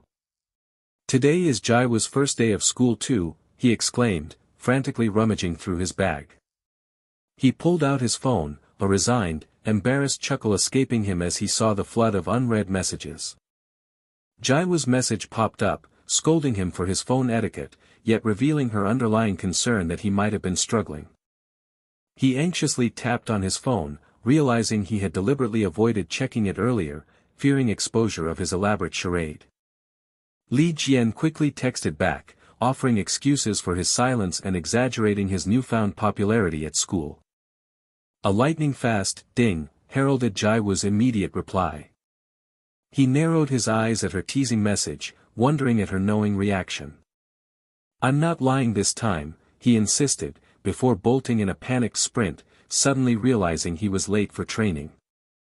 A few days later, in a deserted hallway, Coach Luca's booming command sliced through the silence, demanding focus. Coach Luca insisted they perform as usual, his words met with a collective, determined yes, from the team. He turned to Li Jian, a hint of inquiry in his voice, noting it was his first derby match, to which Jian nervously affirmed. Coach Luca underscored Jian's pivotal role, urging him to shake off intimidation and command the team's movements. The coach's intense pep talk, delivered with a clenched fist, demanded fearlessness from Li Jian, who responded with a nervous but firm affirmation. "Now, let's go." Coach Luca roared, a decisive command echoing through the room. The players huddled, their unified cry of "Forza," a fierce declaration of collective will. As they emerged, Li Jian, alongside his determined teammates, echoed their team's color, Viola, a battle cry for the impending match. Li Jian internally acknowledged the opponent, ACF Bologna, as a mid-tier team not to be underestimated. The narrative explained the fierce rivalry, the Derby dell'Apennino, a historical clash between Florence and Bologna, the intense atmosphere already palpable to Li Jian. For his part, Li Jian, experiencing his first derby, felt a detached understanding of the rivalry, based only on what he had heard. He exhaled deeply, his gaze fixed, focused solely on the urgent need to play well and secure victory. He resolved to fully justify the profound trust the team had placed in him. A deafening roar erupted from the stands, passionate shouts of "Forza!" Viola, creating an overwhelming, visceral wall of sound. Li Jian looked up, utterly dumbfounded by the unexpected, raw intensity of the atmosphere. His heart pounded frantically, a visceral thump against his chest, as a wave of extreme nervousness washed over him, making him question his readiness. The thought of making a mistake in such a significant match, of failing to uphold their trust, loomed darkly. "I'll completely become a traitor," he screamed internally, his panic exploding into a chaotic, cartoonish vision of dread. "Ah, right. Jiwoo," he suddenly recalled, frantically scanning the stands for her, remembering she mentioned being near the entrance stairs.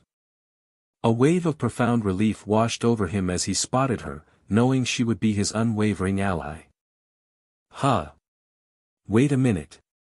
Jiwoo exclaimed, her expression shifting to one of surprising intensity, a crackling tension surrounding her. "Wait." Li Jian thought, a thud of shock reverberating through him, utterly bewildered by her unexpected expression. A thunderous roar erupted from unseen spectators, fueling the charged air with fervent cries of "Forza Viola," and the desperate hope for victory. Jiwoo wondered why the stadium pulsed with such unexpected, overwhelming crowds, barely securing her place amidst the sea of fans. Her confusion shifted to a curious disbelief as Jiwoo recognized a familiar face from school on the field. Her friends erupted in rapturous praise for Jian, likening him to an idol, while Jiwoo seethed with silent annoyance. The blonde student's smug revelation about a photo with Jian sent ripples of shocked protest and envy through her gossiping companions, while Jiwoo stood annoyed. Amidst the flurry of unfamiliar words, Jiwoo grasped only enough to fuel her growing irritation.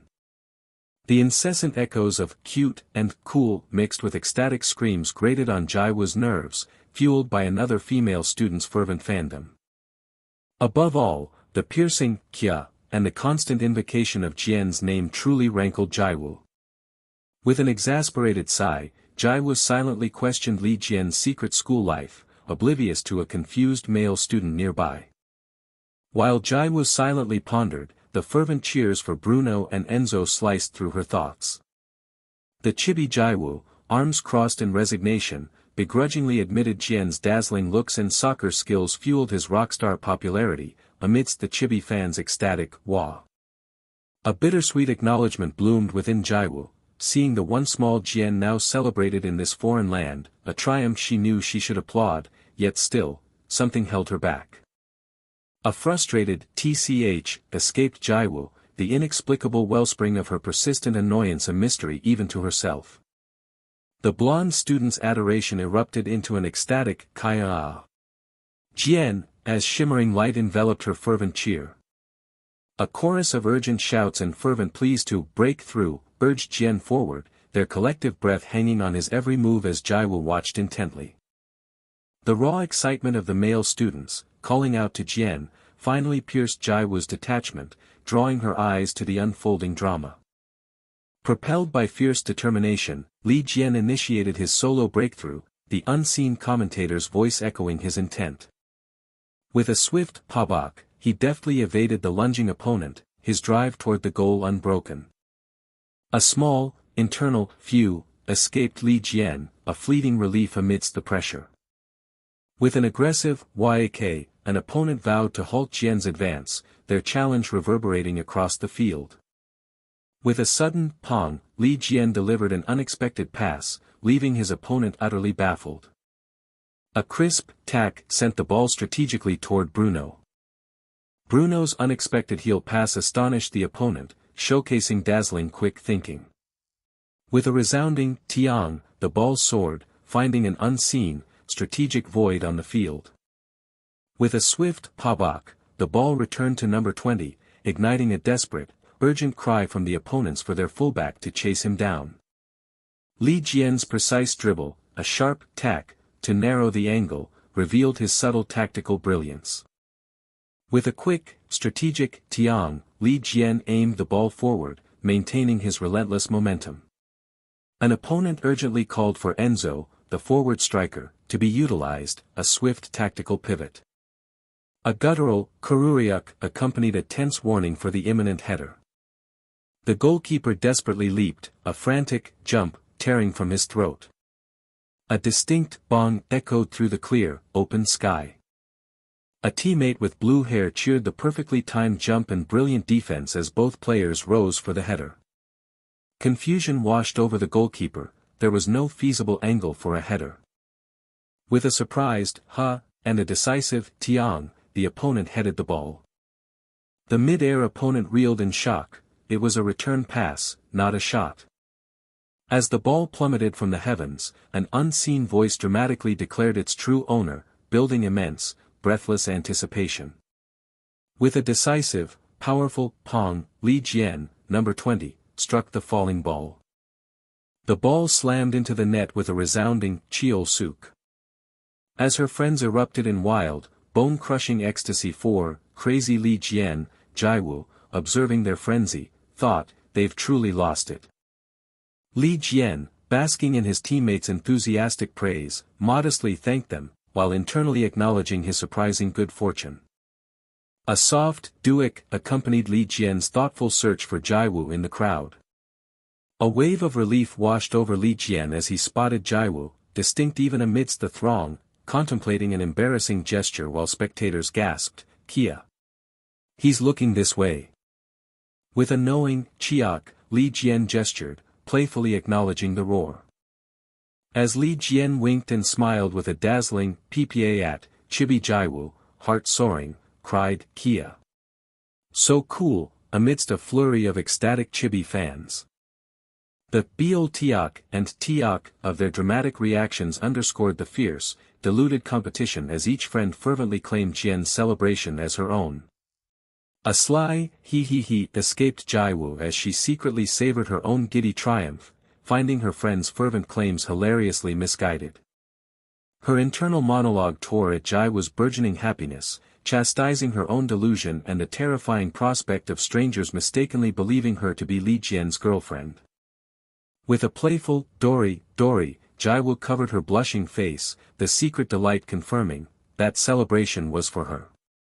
A baffled Li Jian stared, utterly at a loss for words, bewildered by her latest, inscrutable expression.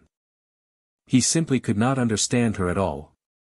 Nevertheless, his mind quickly shifted focus. A quiet satisfaction settled in as Li Jian reflected on their early opening goal.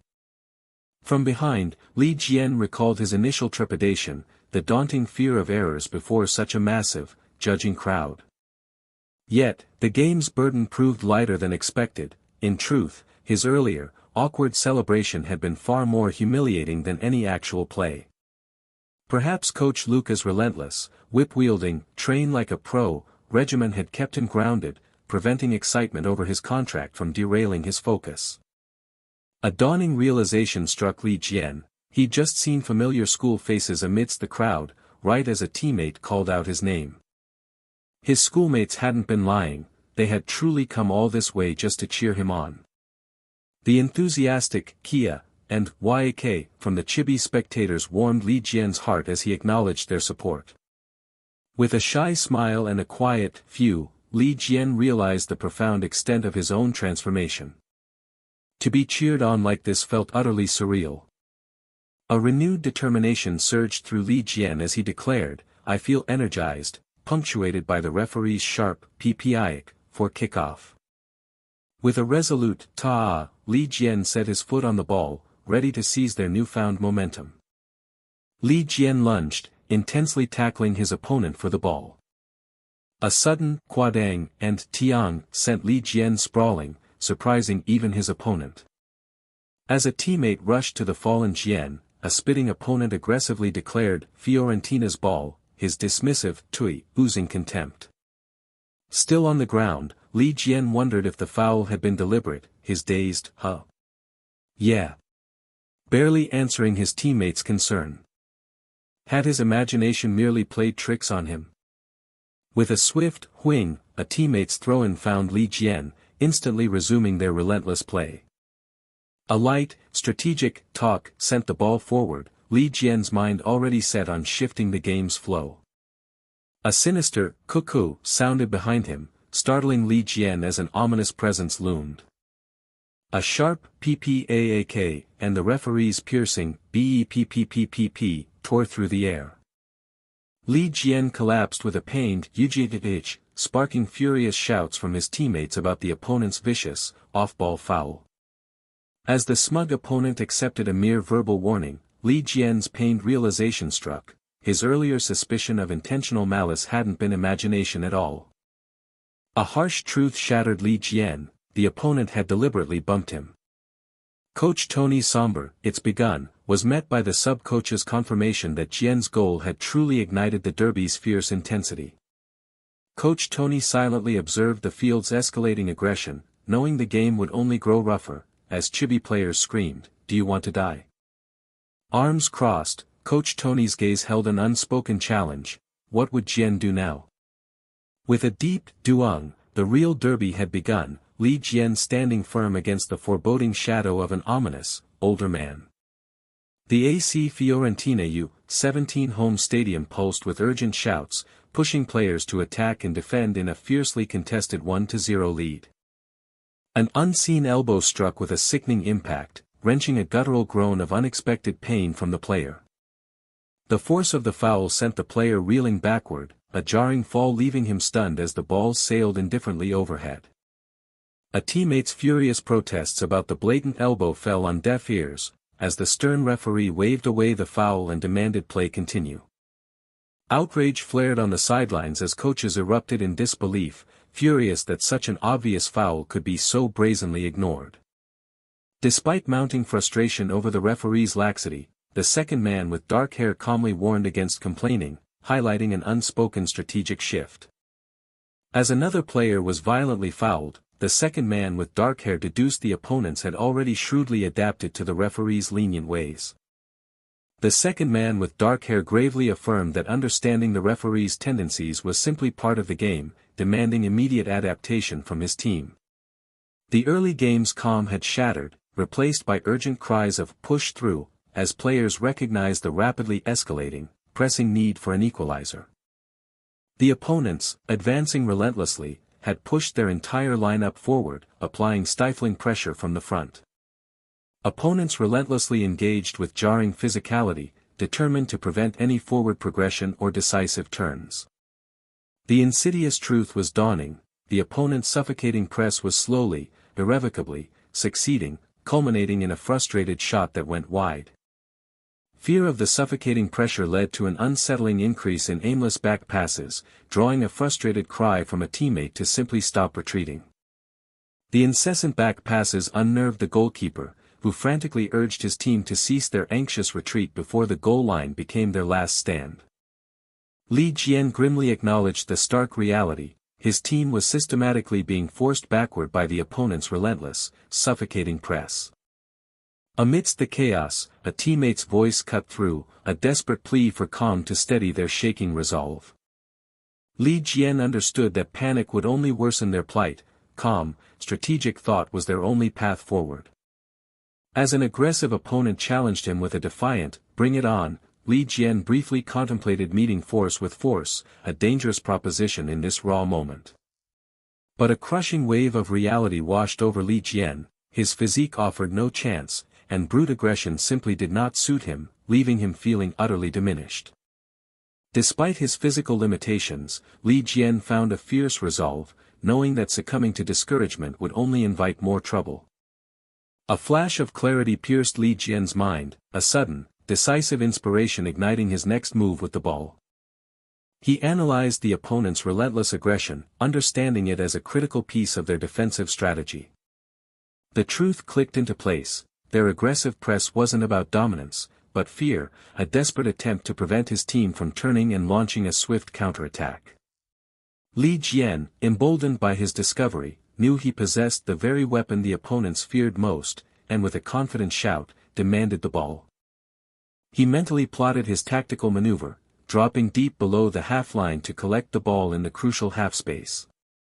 Despite his teammates' anxious warning about an approaching mark, Li Jian's urgent cry for the ball brooked no argument. With a hesitant "okay," the teammate relented, sending the ball towards Li Jian, trusting his audacious demand.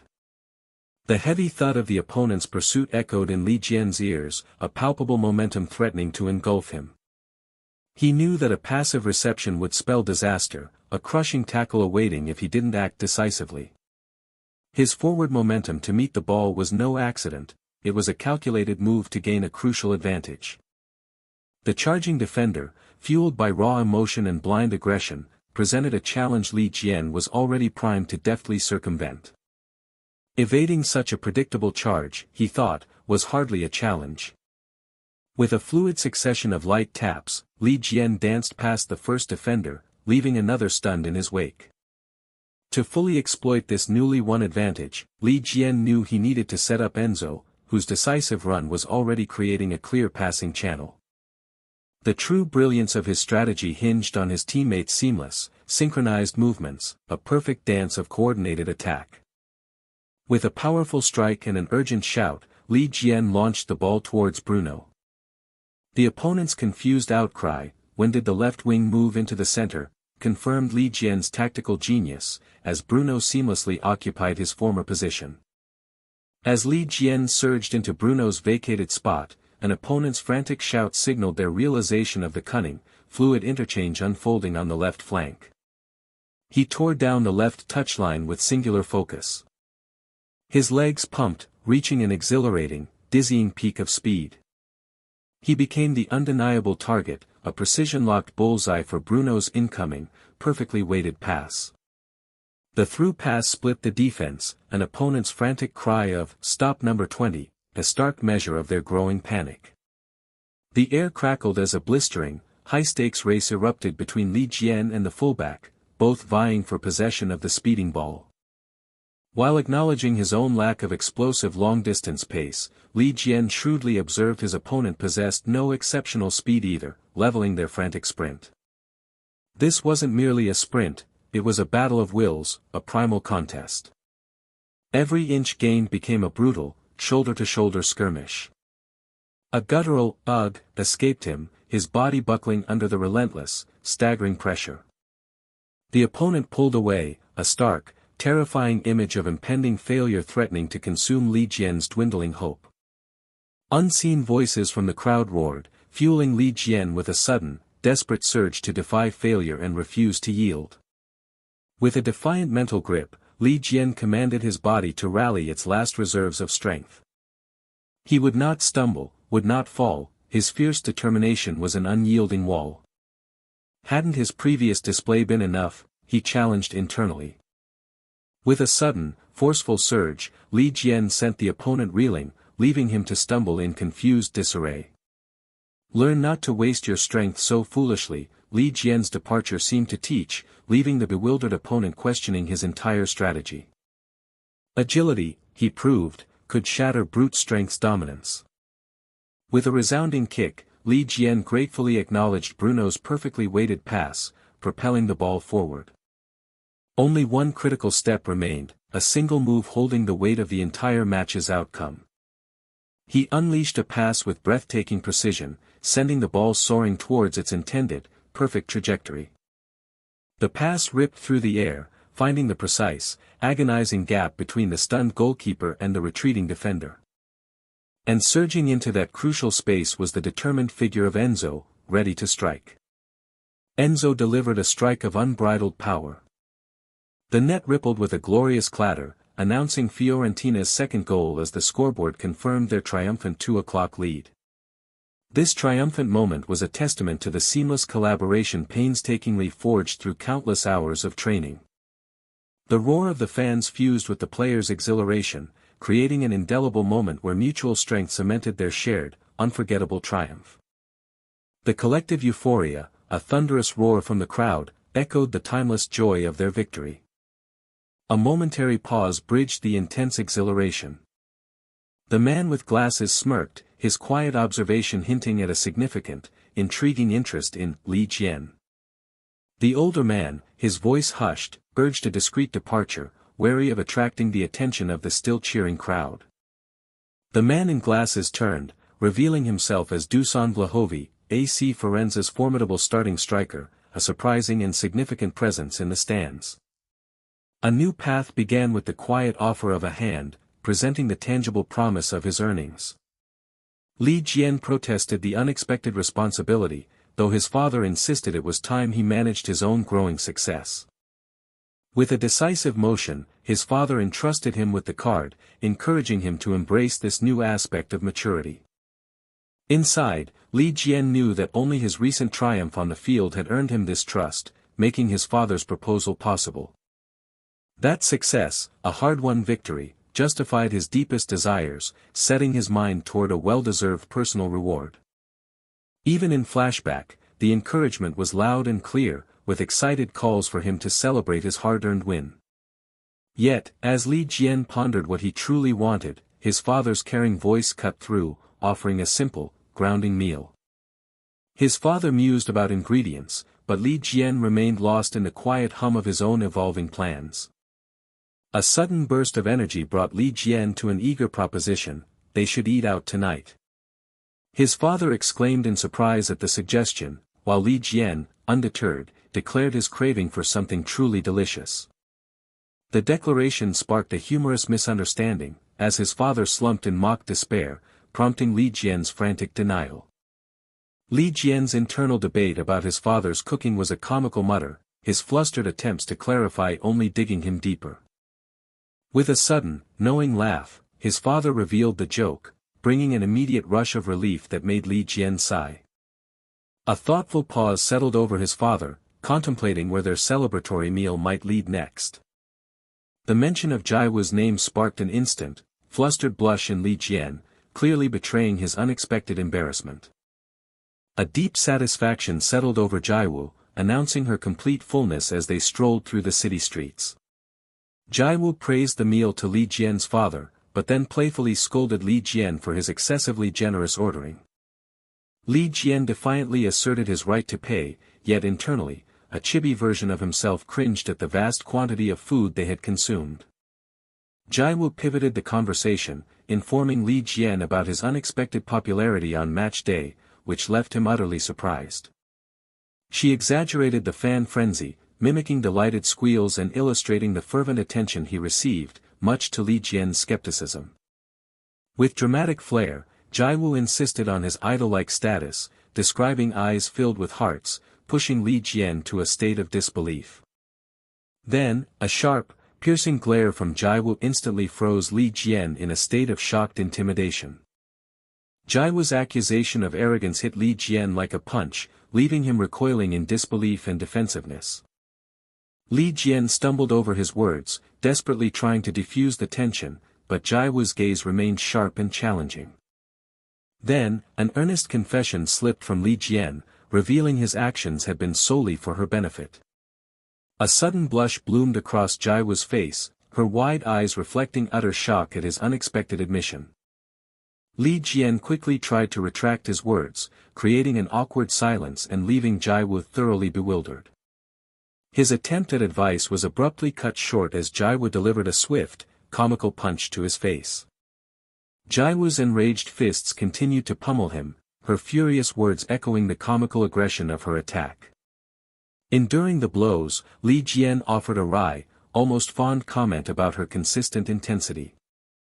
A sudden, dazzling blush flooded Jiwoo's face, halting her assault as a new realization struck her. The playful skirmish continued, with Jiwoo launching another punch that Li Jian expertly blocked, all under his father's confused gaze. Li Jian questioned the source of her anger, which Jiwoo echoed, still flustered and avoiding his gaze. He probed further, innocently wondering why the cheers of other girls would provoke such a reaction. A flash of internal conflict crossed Jiwoo's face as Li Jian bluntly stated her lack of reason for anger, and she reluctantly conceded. Li Jian confidently dismissed any anger, finding joy in his popularity, but Jiwoo's annoyed retort challenged his easy assumption. His smug grin grew as he elaborated on his pleasure, pushing Jiwoo's annoyance to a visible snapping point. Her comical rage erupted in a flurry of tiny, furious chibi fists, raining down on a protesting, cowering Li Jian. Jiwoo sternly commanded him to refocus on soccer, and Li Jian quickly agreed, eager for the blows to cease. With a sudden, shared realization, they quickly looked around, noticing his father had mysteriously vanished. Li Jian's simple gasp of surprise marked their discovery of his father standing, utterly captivated, before a golf store. Jiwoo playfully observed his father's childlike wonder, a comment that echoed Li Jian's own surprised agreement. His father's eyes gleamed with pure delight at the sight of a golf club, inspiring Li Jian to a sentimental realization of his father's own quiet dreams. A booming voice from off-panel emphatically declared his strong objection to such a frivolous purchase. His father offered a mock apology for not acquiring a complete set, which Li Jian dismissed with an exasperated sigh. With a triumphant flourish, his father enthusiastically swung his single new golf club, oblivious to Li Jian's mortified protest within the restaurant. His father proudly displayed the club to a bewildered stranger, sparking internal embarrassment from Li Jian and utter confusion from Jiwoo. Jiwoo clapped her hands with bright appreciation, expressing heartfelt thanks for the unexpected generosity. Li Jian surveyed the spread, a thoughtful comment on the lavishness of the gifts accompanying the delectable tiramisu. Jiwoo's disembodied voice urged him to eat, prompting a moment of puzzled confusion from Li Jian. Jiwoo teased him about his sudden shyness just as an elderly gentleman smoothly approached his table. The distinguished gentleman respectfully requested an autograph, awaiting Li Jian's response with polite expectation. Li Jian, his father, and Jiwoo all reacted with a chorus of shocked questions, utterly bewildered by the unexpected request. Li Jian, curious, offered to sign immediately, asking if the man recognized him, to which the man affirmed with a knowing smile. The man then proudly unveiled his true allegiance, a Firenze uniform hidden beneath his clothes, revealing himself as a devoted, long-time fan. Li Jian bowed deeply in grateful acknowledgement, as the fan then respectfully presented his cherished jersey for an autograph. A gasp escaped Li Jian, his eyes widening in sudden awe at the sight before him. The aged fabric bore the weight of history, a tapestry of signatures woven into its very being. With reverent care, the man laid his treasured jersey, a relic since the 80s, upon the table. Ghostly figures of legendary players shimmered into view as the man proudly recounted the historic names gracing his precious jersey. Li Jian recognized the echoes of greatness, realizing the depth of the legacy as his father and Jiwoo gasped in astonishment. The man's voice swelled with pride as he spoke of his lifelong passion, declaring the jersey his most treasured possession. Gently, the man indicated a spot for Li Jian to sign, a weighty honor Li Jian accepted with overwhelmed agreement. Li Jian, humbled, hesitated to mark such a revered artifact, expressing his awe at its intrinsic value. The man playfully insisted Li Jian's signature would only enhance its worth, a modest claim Li Jian humbly disputed. With a wise, optimistic smile, the old man left the future open to endless possibilities. The man's words sparked a reflective hope in Li Jian, contemplating a future where his own signature held such profound meaning. With careful strokes, Li Jian signed his name, the older man's quiet thanks a resonant echo of the moment's significance. The old man departed with a warm farewell, leaving Li Jian to offer his heartfelt gratitude once more. Li Jian's father and Jiwoo shared a warm appreciation for the gentleman's charming demeanor, finding a romantic quality in the encounter. As he inscribed his name among the legends on the faded uniform, a profound thought blossomed in Li Jian's mind. A determined smile graced Li Jian's face as he envisioned a future steeped in Firenze's glory, a future he was destined to shape. Now, a pivotal question hung in the air, a query regarding a significant choice. Coach Tony voiced his cautious concern, acknowledging Li Jian's difficult history with the opposing team, making the decision to involve him feel awkward. He emphasized the critical need for careful thought, recognizing the weight of the impending choice. The crucial decision awaited, whether Li Jian would feature in the starting lineup for the weekend's match. Unseen voices mocked his helplessness as cold food splattered onto young Li Jian's head with a sickening splat. A plate pressed down with cruel intent, questioning his very belonging with a heavy thud as the taunts continued. The hateful words, a brutal command to disappear, slammed into him with a violent crash, sealing his terror. A sudden ding on his phone jolted Li Jian from his reverie, a sharp break in the quiet. School had ended, but the approaching game stirred fresh anxieties for Li Jian as teammates casually worried about a foul locker room smell. Jiwoo's message, asking about the upcoming match against his old team, twisted his gut with a nervous wake. She playfully challenged him not to cry, proudly displaying the new clothes and shoes he bought her, a mix of encouragement and light-hearted teasing. Li Jian's fingers furiously tapped out a vengeful reply, determined to make his tormentors pay for past wrongs. A sudden katak snapped him back to reality, his aggressive message was still unsent, thankfully, eliciting a shocked gasp. Jiwoo's swift kek appeared on his screen, a humorous yet alarming testament to her quick replies. Coach Tony observed Li Jian's nervous focus on his vibrating phone, his small form agitated on the bench. Coach Tony, noticing his players' tension, inquired about Li Jian's unusual nervousness before the crucial game. Li Jian confessed his overwhelming desire to excel in the upcoming match, his gaze fixed with intense resolve. An uncharacteristic solemnity settled over the players as they warmed up, their usual banter replaced by focused determination. Firenze's second-place standing against Demoted first amplified the stakes, making this match a crucial turning point for everyone.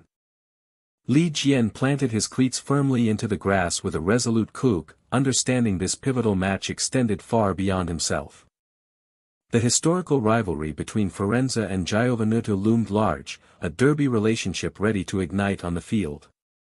Even Coach Tony, in chibi form, intensely motivated his team, demanding they absolutely not lose to their rivals, the Lodri.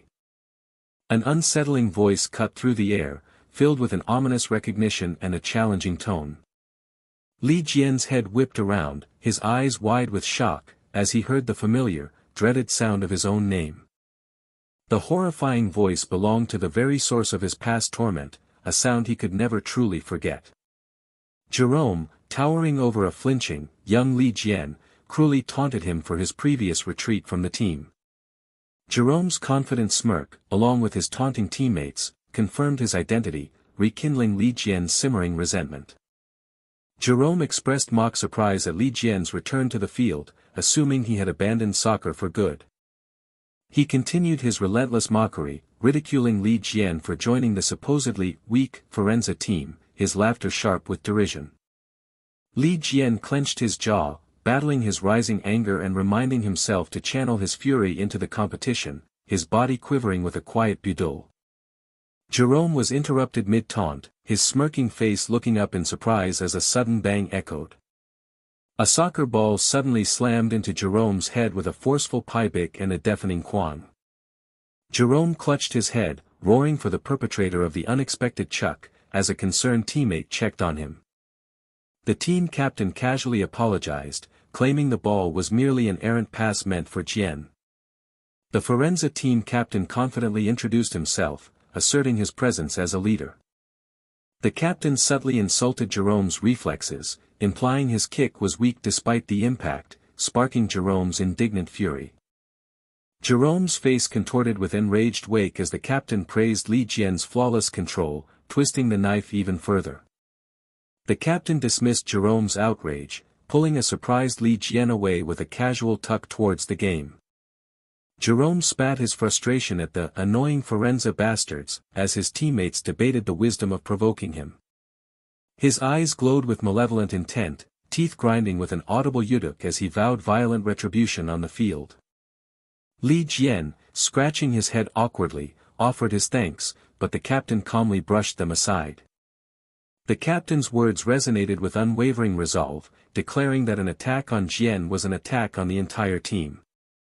Bruno's enthusiastic quang of a hug startled Li Jian, reinforcing the team's palpable sense of unity. The captain's gaze sharpened, challenging Li Jian to demonstrate his true prowess during the game itself.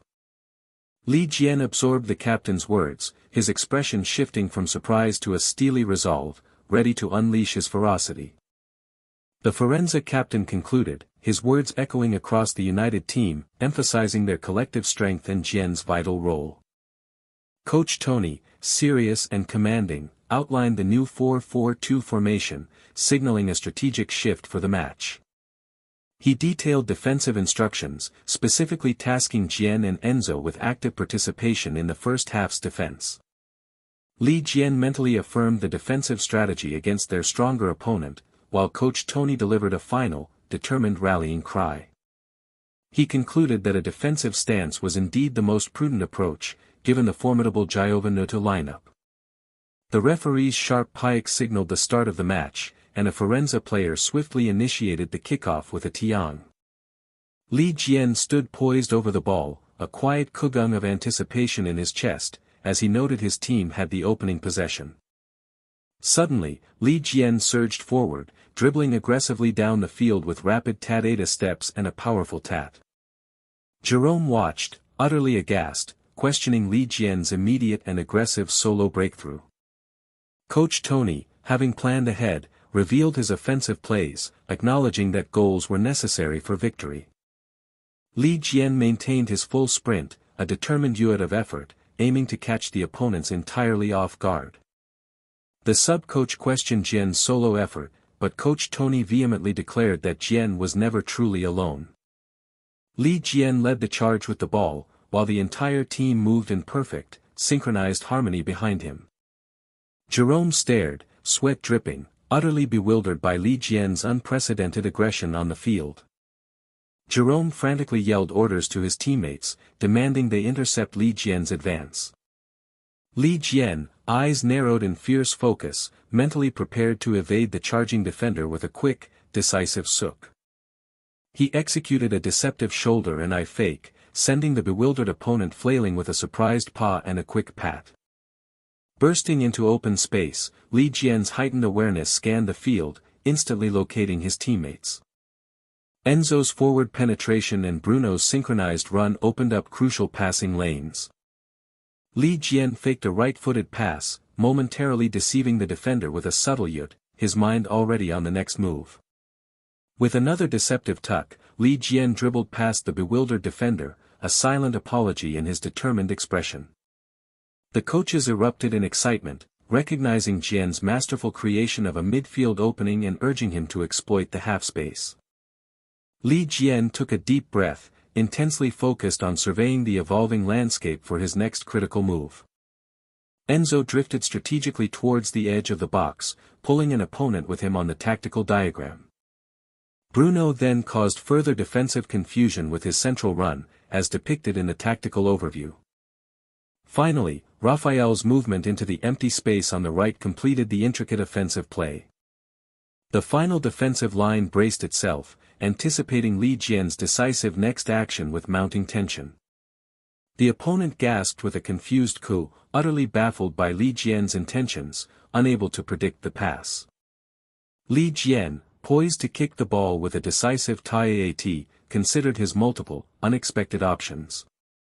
Jerome recoiled in shock, realizing Li Jian intended to shoot from an impossible distance, as the goalkeeper frantically warned his defense. Li Jian unleashed a thunderous strike, kicking the soccer ball with powerful force, punctuated by a mighty pang. The ball streaked past the astonished opponent with a furious shook, an unstoppable blur of power. The ball smashed into the goalpost with a resounding pong and a loud kwang, rattling the structure. His teammates reacted with a mix of disappointment at the near miss and sincere praise for Jian's powerful effort. Jerome stood utterly stunned by the unexpected, monstrous shot, questioning if this was truly the Jian he once knew. A Firenze teammate taunted Jerome, subtly suggesting his fear after Jian's explosive display. Li Jian's determined eye, gleaming with resolve, hoped his opponent wouldn't be scared, hungry for a true challenge. Li Jian stood resolute, signaling that the true intensity of the match was only just beginning, as the epic showdown between Jian and Firenze commenced. Li Jian unleashed the ball with a powerful, ringing ting, launching it across the vibrant field. Though the previous shot missed its mark, its initial pressure forced the opponents to react as a teammate demanded they bring the defensive line up. The opponents began their cautious build-up, a light TI signaling their measured approach from the goalkeeper. Coach Tony's voice boomed with strategic urgency, ordering his team to hold position and prepare for a swift defensive counterattack. Though the opponents circulated the ball, feeling out the defense with light ting passes, they were clearly seeking a decisive gap to exploit. Li Jian's mind raced, swiftly dissecting their 4-3-3 formation and predicting the precise moment of their next attack. The inevitable side attack began, players sprinting with a rapid tada, leaving no other option for their advance. With a desperate havoc, Li Jian urged his team to narrow the gaps, commanding their defense into precise coordination. A frustrated Miamchit accompanied the opponent's realization, their play had been entirely read. As anticipated, Jian's sharp tactical mind had foreseen the opponent's attempt to create a numerical advantage, already shifting left to decisively block it. Beyond his own brilliant move, Jian orchestrated his teammates, directing them to utterly thwart the opponent's advance as a teammate calmly reset with a light ting pass. A satisfied Saruruk accompanied Coach Tony's thoughts. He had wisely entrusted Jian with command of the first half's defensive line. The coach's triumphant ha-ha-ha echoed his boundless pride, finding himself delightfully speechless. The match remained a relentless, tight deadlock, each powerful ting kick amplifying the mounting pressure without a single goal. The defense had forged an impenetrable wall, leaving the frustrated opponent to despair, there's no room to break through. As an opponent pushed recklessly, a teammate fearlessly responded with a challenging, "Where do you think you're going?" and a forceful ugh. Seizing the ball with a triumphant, "I've stolen it. Let's go," the team instantly transformed defense into a blistering counterattack, leaving the opponent reeling with an anguished ugh. The team's strict adherence to Coach Tony's plan utterly bewildered the opposition. 20 minutes ticked by in the first half. Observing the relentless deadlock, the older man posited that both teams must surely be losing focus, a sentiment confirmed by his companion. Indeed, the opponent's increasingly careless ball circulation from a high position betrayed their dwindling concentration. The passes flowed, pass, pass, pass, charting their predictable rhythm. The older man's smirk hinted at a cunning trap, they merely allowed the opponents to play dangerously, oblivious to the hidden peril. A decisive shift in tempo was imminent, as Li Jian surged forward with a determined hoo breath. How long will they keep it locked down? An opponent growled in frustration, a light tick kick marking a moment of unexpected surprise. As the opponent reeled in disbelief, Jian instantly recognized an opening, earning a teammate's impressed thought, "You really can read and react to anything." The opponent declared individual pressure futile, but Li Jian's urgent shout to "move up" ignited a collective response. A startled coo escaped the opponent as he witnessed the unified, Jian-centered movement of players who had seemed fragmented just moments before. The opponent's furious disbelief boiled over, could this pathetic brat truly be their key player? The reassuring sensation of team unity swelled within Li Jian as he decisively commanded, "Raise the line." With a frantic coup of movement, Li Jian surged forward, intent on severing the crucial sideways pass. TCH. So close. Li Jian muttered, a frustrating Pyong kick and a tense coo reminding everyone how dangerous that play truly was. It's not over yet, the opponent growled with a determined wike and yu, refusing to yield the play. A sharp ting kick and an urgent shout sent the ball backwards, the back, take it. Li Jian's thoughts rapidly calculated their weakness, the opponent's relentless attack had left their backline sloppy. Keep pushing. Li Jian roared, his aggressive slide accompanied by a powerful talk kick, shocking the opponent with his relentless pursuit. Frantic Haruk and Ryuruk movements accompanied desperate cries for a back pass, as an opponent wondered with growing panic just how far Jian intended to chase. The ball retreated to the last line, a back pass forced by pressure, but the opponent confidently mused that Jerome, unlike others, would never simply clear it away. Li Jian faced the towering challenge of Jiovanutu, a team of top-tier players vying for first league debuts, their presence marked by a heavy kung. Li Jian's thoughts raced, predicting a build-up, not a clear, as a nearby opponent wondered with a single ta how much farther he would chase. With a powerful dong and an astonished oh, Li Jian soared, defying gravity for the ball. Jerome. Li Jian, they fiercely declared, a primal challenge in their shouts. The goalkeeper's urgent command echoed across the field, Jerome. Pass it towards the wing-back. That can't happen. Li Jian declared, a forceful pabuk kick embodying his refusal to let the opponent's strategy materialize. A surprising Toang impact met the opponent's startled cry of Li Jian. Jian's prediction proved true, Jerome sought to depressure with a forward pass. Despite Jerome's exquisite pass breaking his pressure, Li Jian felt no worry, while an opponent praised the play with a confident woo. Jian's silent confidence affirmed it. Bruno was there, intercepting with a decisive pabuk. An opponent cried UGH as Li Jian's triumphant nice. Bruno celebrated the pivotal play. Forward. Li Jian roared, battling on his knees, desperate tutak taps pushing the ball onward. A powerful Puyu kick propelled the ball skyward, challenging for a header. An enraged opponent demanded, "You dare turn your back on me?" To receive the ball, a furious coup accompanying his aggressive challenge. "Stop messing around, you bastard," the opponent roared, a visceral kawak impact behind his furious shove. Li Jian's thoughts reeled in surprise, did he even push me? A slight teak kick the only response. A confident pak and an assertive ache run cemented Jian's thought, was Jerome only this much? He had done it, the defense was finally breached. A chaotic hot and startled oh marked the impactful collision, sending players sprawling. Referee. That's a foul. Coach Tony roared, as his nervous sub-coach pleaded for calm, fearing a warning.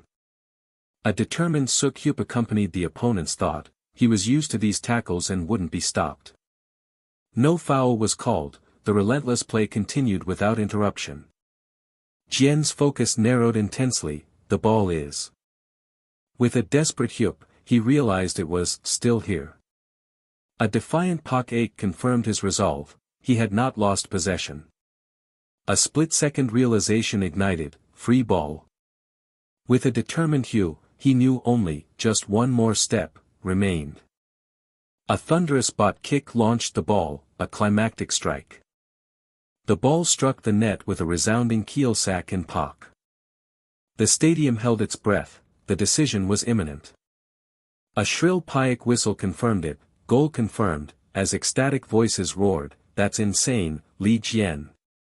Li Jian secured a goal 25 minutes into the first half.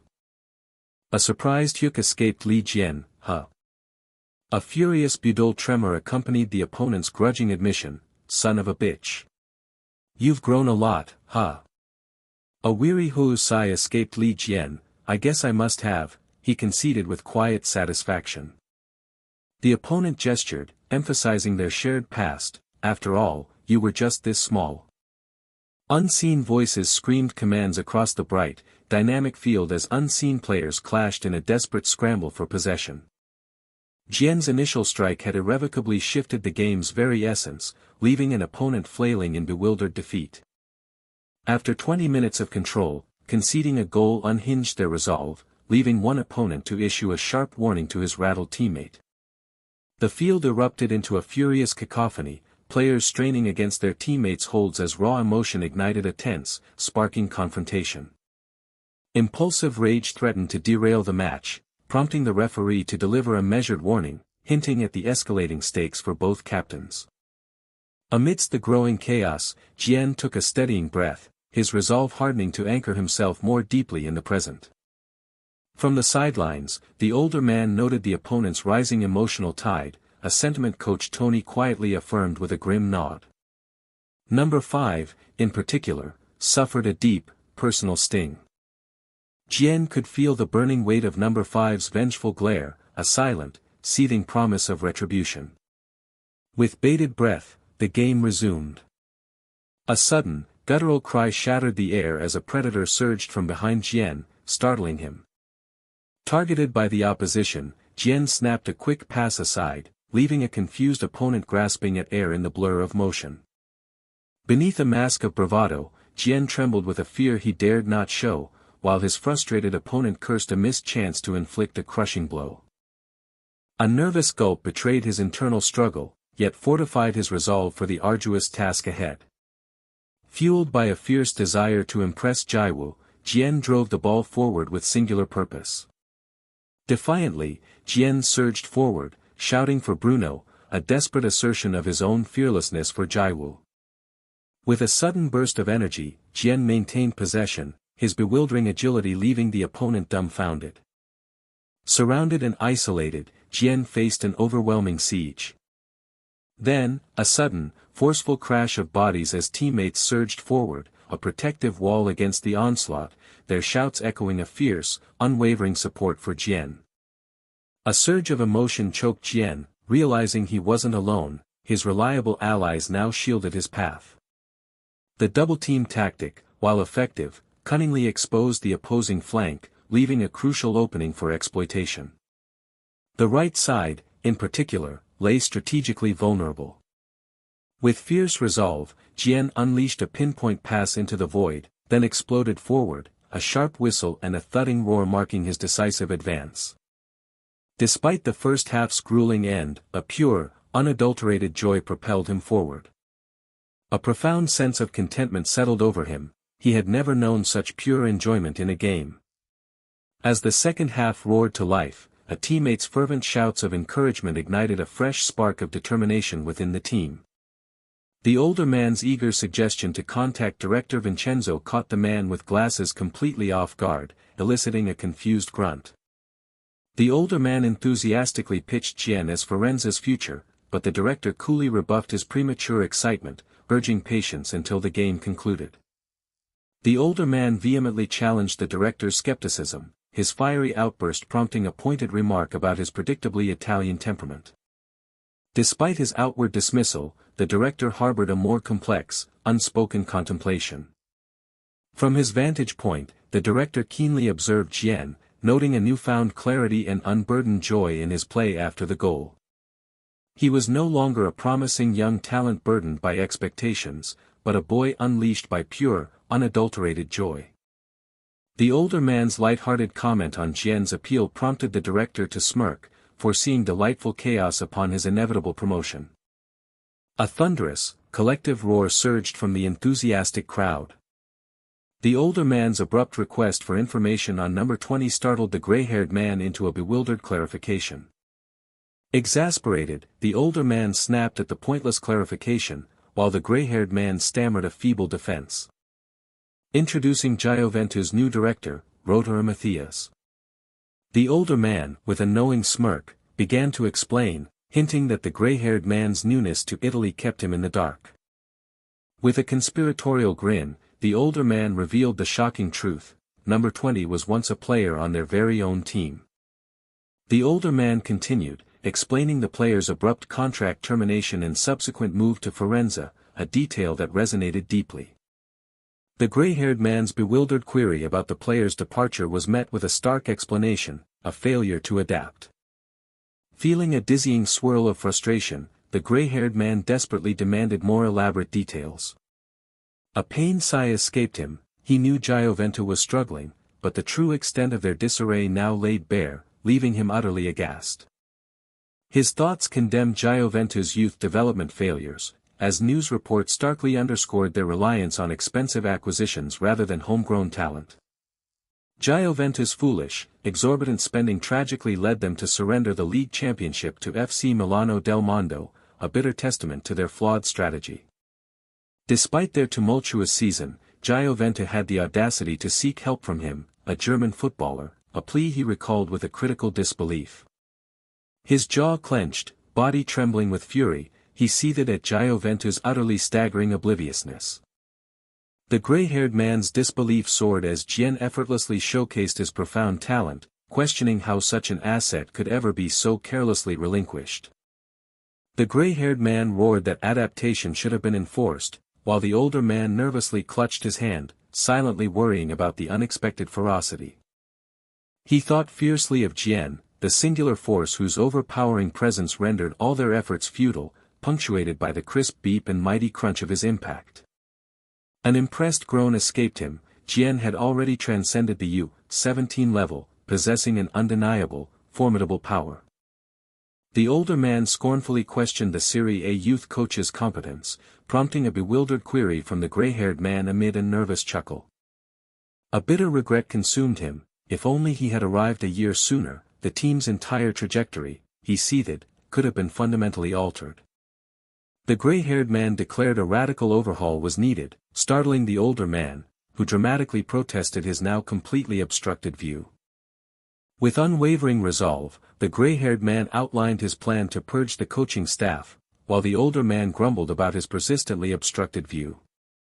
20 minutes into the second half, his legs began to tremble violently, a searing testament to his endurance, but he pressed on, determined to last. Coach Tony's concerned query about substitution echoed familiar questions, but Jian only registered the persistent concern from the bench. Despite his gasping breaths, Jian resolutely waved off the concern, fiercely determined to endure until the very end. With no room for regret, Jian surged forward, his tireless energy startling a fatigued opponent who questioned his impossible endurance. He drew strength from the sight of his frustrated opponents, their helplessness on the field, though he wondered if his presence alone caused their despair.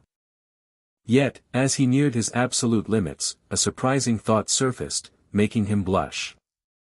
In his darkest hour, he persevered, fueled by the radiant, inspirational image of Jiwoo, her presence a guiding light through the agony. A pang of regret struck him over a lingering message, yet a fierce determination burned brighter. He would conquer all opponents and return victorious. Having committed, he would now run with every fiber of his being, desperate to stand proud before Jiwoo. The final whistle shrieked, cementing Firenze's hard-fought 1-0 victory, as joyous celebrations erupted and dejected opponents slumped in defeat. A wave of overwhelming emotion crashed over Jian as his teammates' joyous embrace confirmed their unlikely victory. But a sudden, firm realization struck him, no. Both men from the stands beamed, utterly satisfied. Jian corrected them internally, they had triumphed over Jian, a victory now ecstatically celebrated. With a soft rumble, the team's bus pulled away into the fading dusk. A weary sigh escaped the older man as he scrolled through his phone, surrounded by the peaceful, slumbering forms of his players. With a decisive tap, the message was sent. A sly smirk played on his lips, confident that one day, he would be profusely thanked for his secretive actions. Director Vincenzo, coach of AC Firenze, was then jolted by a sudden, vibrating notification, a silent, unexpected summons from the older man. The quiet solitude of her room offered little escape from the crushing boredom. The past messages on her screen mocked her, promises of contact lingering unfulfilled. She desperately replayed his promise, a growing worry gnawing at her resolve. Her patience snapped with a sudden burst, frustration physically consuming her. A heavy sigh escaped her, fueling the bitter thought of being an overlooked friend. A terrifying thought pulled her upright with a bump. A wave of insecurity washed over her. were there others claiming his attention? The weight of her swirling thoughts settled into a frustrating silence. Her mounting frustration culminated in an exasperated outburst, as if Li Jian himself had caused her to deflate. A weary annoyance settled over her as she pondered Li Jian's mysterious actions. The phone's sudden buzz jolted her, transforming irritation into instant, eager excitement. A surprised, expectant question hung in the air. A new message stirred a hopeful flutter, prompting a silent, exciting question about a potential date. The following day, the colossal Stadio Artemio Franchi hummed with an expectant energy beneath the soft, morning sky. Amidst the bustling crowds, Jiwoo marveled at the vibrant energy of Firenze's home stadium, a regular weekend spectacle for Jian. Jiwoo's pointed question about his school friend struck Li Jian like a bolt, leaving him utterly flustered. Li Jian awkwardly fumbled for words, confessing his social discomfort with classmates and his reluctance to attend alone. Jiwoo's gaze intensified, a silent demand for an explanation he dared not evade. His heart pounding, Li Jian shyly admitted that only Jiwoo held such a special place. Jiwoo reluctantly conceded, while Li Jian, perhaps relieved, quickly hurried ahead. Jiwoo playfully asserted her older sister's status with a familiar embrace, much to Li Jian's flustered exasperation. Jiwoo's practical question about training contrasted sharply with Li Jian's more pressing, internal concern for his disheveled hair. Li Jian unexpectedly revealed that his coach had assigned homework in place of today's usual training session. Li Jian's playful evasiveness only intensified Jiwoo's exasperated curiosity about his mysterious assignment. Back to yesterday, the training facility stood vibrant under the clear sky, a stark contrast to their present moment. Coach Tony issued an unexpected command, leaving Li Jian with a silent, questioning surprise about missing training. 26. Li Jian's confusion quickly dissolved as Coach Tony revealed it was the Firenze first team's crucial game. Narration transition. Li Jian's concern about missing training was met with Coach Tony's firm insistence on much-needed rest after a grueling match. Coach Tony hinted at familiar faces at the Coppa Italiana match, his mind momentarily preoccupied with a forgotten item. Li Jian's protest was cut short by Coach Tony's mock outrage, making the young player flinch in comedic alarm.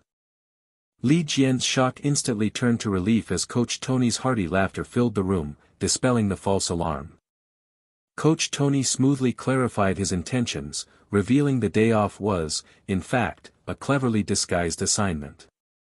Li Jian listened, surprised by the intellectual challenge, to deeply consider his own impressions of the game.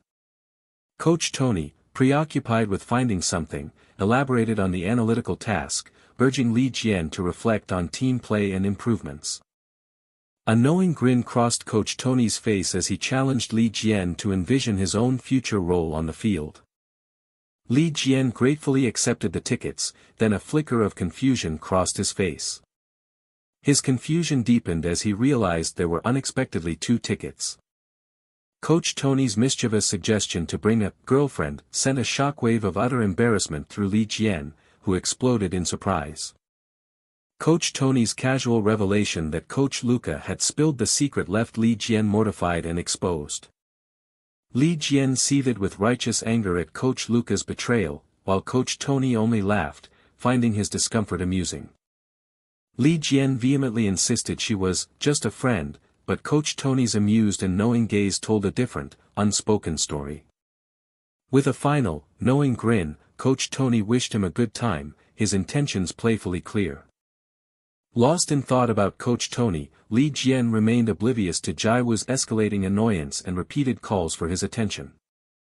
Jiwoo angrily confronted his absent-mindedness, revealing their predicament, a daunting 30-minute wait just to enter. Jiwoo's gaze dropped to her phone, a frustrated realization dawning that they would surely miss the game's kickoff. Jiwoo voiced her disappointment over their lateness, while Li Jian offered a sheepish, misunderstood apology. An unexpected turn of events left Jiwoo in utter surprise.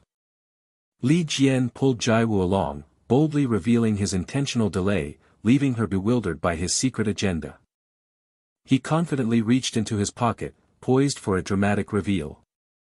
Li Jian triumphantly brandished a youth pass, utterly bypassing the queue and stunning both Jiwoo and an astonished bystander with a flourish. Jiwoo questioned their instant access, met only by Li Jian's smug declaration that he would soon command this very field. He rhetorically challenged her, feigning offense at the very notion of a player waiting in line. Jiwoo called out his annoying smugness, to which Li Jian simply shrugged, feigning an inability to curb his confidence. His proud confession was abruptly cut short as Jiwoo excitedly darted ahead, her quick steps finding the true entrance. The roaring chants from within abruptly enveloped Li Jian. The stadium's immense roar and vibrant energy washed over them, leaving both Jiwoo and Li Jian awestruck by the sheer spectacle. A sea of purple pulsed through the stands, each rhythmic surge igniting a thunderous chorus of chants and passionate cries.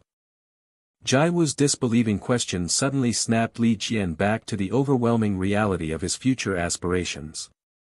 Jiwoo's worried query about his well-being only left Li Jian genuinely puzzled by her sudden concern. Jiwoo pressed her concern about the immense crowd, secretly hoping he wouldn't cry, while Li Jian vehemently declared his unwavering confidence. Beneath his bravado, Li Jian knew Jiwoo's concerns were valid. How could anyone possibly perform under the crushing gaze of such an impossible, colossal, watchful crowd? Li Jian desperately tried to calm his racing thoughts, reminding himself this overwhelming reality was still years away. He forced a strained smile, trying to convince himself this was merely an analytical homework assignment, nothing more. His personal anxieties were momentarily shelved as the whistle's shrill blast announced the game's dramatic kickoff. 43 minutes into the first half, the game unfolded beneath the fading light, punctuated by the crowd's steady hum. A raw groan of frustration escaped the opponent, lost in the murmuring crowd. Amidst the fervent crowd, Jiwoo's concern for Li Jian resurfaced, questioning the atmosphere's intensity. Her plea for his attention was swallowed by the stadium's ceaseless hum. Utterly mesmerized, Li Jian's heart thumped with every move on the field, his focus unwavering from the game's magnetic pull. In the final minutes of the first half, the crowd's patience had worn paper thin, their frustration erupting into a furious, unified roar. Amidst the stadium's angry clamor, Jiwoo and Li Jian could only exchange worried glances, feeling the collective temper rise around them. Jiwoo admitted that the sheer intensity of the fans' anger was becoming genuinely frightening. Li Jian reasoned that since this was a match they were expected to dominate, the scoreless deadlock was an unforgivable failure. Jiwoo sought to confirm the stakes of the game, clarifying that their opponent was only a second-division team, a fact Li Jian affirmed. With a playful challenge, Jiwoo put her football genius on the spot, demanding to know what he believed the core problem was. Li Jian's analysis was sharp and immediate. It wasn't just poor finishing, but that the entire offensive strategy had become hopelessly monotonous. Their attack patterns were so predictable, he explained, that even the spectators knew a cross was coming after every single breakthrough on the side. For the defenders, this lack of imagination made their job far too simple, turning every attack into an easily anticipated exercise. A glance at the bench confirmed Li Jian's theory. The coach's silent, simmering rage was so palpable it felt like he might actually burst into flame. Li Jian was suddenly terrified at the thought of debuting under such a fearsome coach. A private dread Jiwoo was shattered by demanding to know why he'd gone silent. She accused him of ignoring her, but Li Jian was too lost in his own professional anxieties to form a coherent reply. Just as the whistle signaled the end of the half, Li Jian gave his final verdict. What this team desperately needed was a spark of creative play. 15 minutes into the second half, a powerful drive from Jian reignited the match's energy. Li Jian shot to his feet, a jolt of recognition and hope surging through him at the sight of the young player. He praised the cross as simple yet ruthlessly sharp, the timing of the offensive run perfectly executed. In that split second, before the ball even touched the net, Li Jian knew it was a guaranteed goal. With a last-minute header, the scoreless tie was broken, and the entire stadium erupted in a deafening wave of adoration for the hero, Lorenzo. Jiwoo yelled over the roar, pointing out the goal to a stunned Li Jian, who could only cover his ears against the sudden explosion of joy. Li Jian couldn't help but smile at the irony. The very strategy he'd condemned had just delivered a spectacular victory. As the stadium chanted Lorenzo's name, Li Jian felt a shiver run down his spine, while Jiwoo marveled at how quickly the crowd's jeers had turned to worship. His heart pounded in sync with the chants, overwhelmed as he allowed himself to imagine what it would feel like to be the one they were cheering for. He shyly turned to Jiwoo, hesitating for a moment before asking what she thought it would be like if that was his name echoing through the stands. The thought alone was enough to make him beam, confessing that it would feel absolutely incredible, much to Jiwoo's surprise. She playfully took all the credit, declaring that as the Nuna, who raised him, she would of course feel immensely proud, which left Li Jian utterly baffled. He pointed out that by her logic, the crowd should be cheering for him, not her, a simple fact that completely short-circuited her reasoning. After Jiwoo's mock-angry threat, he quickly apologized, though he privately admitted her claim to have raised him wasn't entirely wrong. He drifted into a happy fantasy of the crowd chanting his name right in front of Jiwoo, only to be snapped back to reality when she caught him muttering and questioned him. His eyes landed on her arm, and all he could do was point out the obvious: she had goosebumps. Jiwoo instantly accused him of being a pervert, sparking a ridiculous argument where he frantically tried to defend himself against her bizarre accusations. He was utterly mortified at being called a creep for simply noticing a reaction. But his attention was violently pulled back to the pitch as Jino went down, and he instinctively yelled that it was a clear red card offense. Jiwoo asked if he knew the player, and Li Jian explained they had trained together until very recently. She was impressed that a 17-year-old was already playing at this level, and Li Jian could only agree that Jino's talent was undeniable. On the field, an official checked on Jino, who quickly assured everyone he was fine to continue. Li Jian was still in awe, reflecting on how incredible it was that Jino had managed to join the first team in just a single month. He knew the team sometimes pulled from the youth squad for cup matches, but to rise so fast was unheard of, a true testament to Jino's pro-level skill. That foul had only happened because of Jino's incredible breakthrough. Li Jian looked on with pure admiration, acknowledging his friend was simply different. Jiwoo then put him on the spot again, asking if that meant Jino was the real soccer genius here. She giggled as she drove the point home, teasing that if Jino was already playing here, he must be an even greater talent than Li Jian, a comment that made his temper flare. With a surge of defiance, Li Jian shot back that no one knew where he himself might be in a year.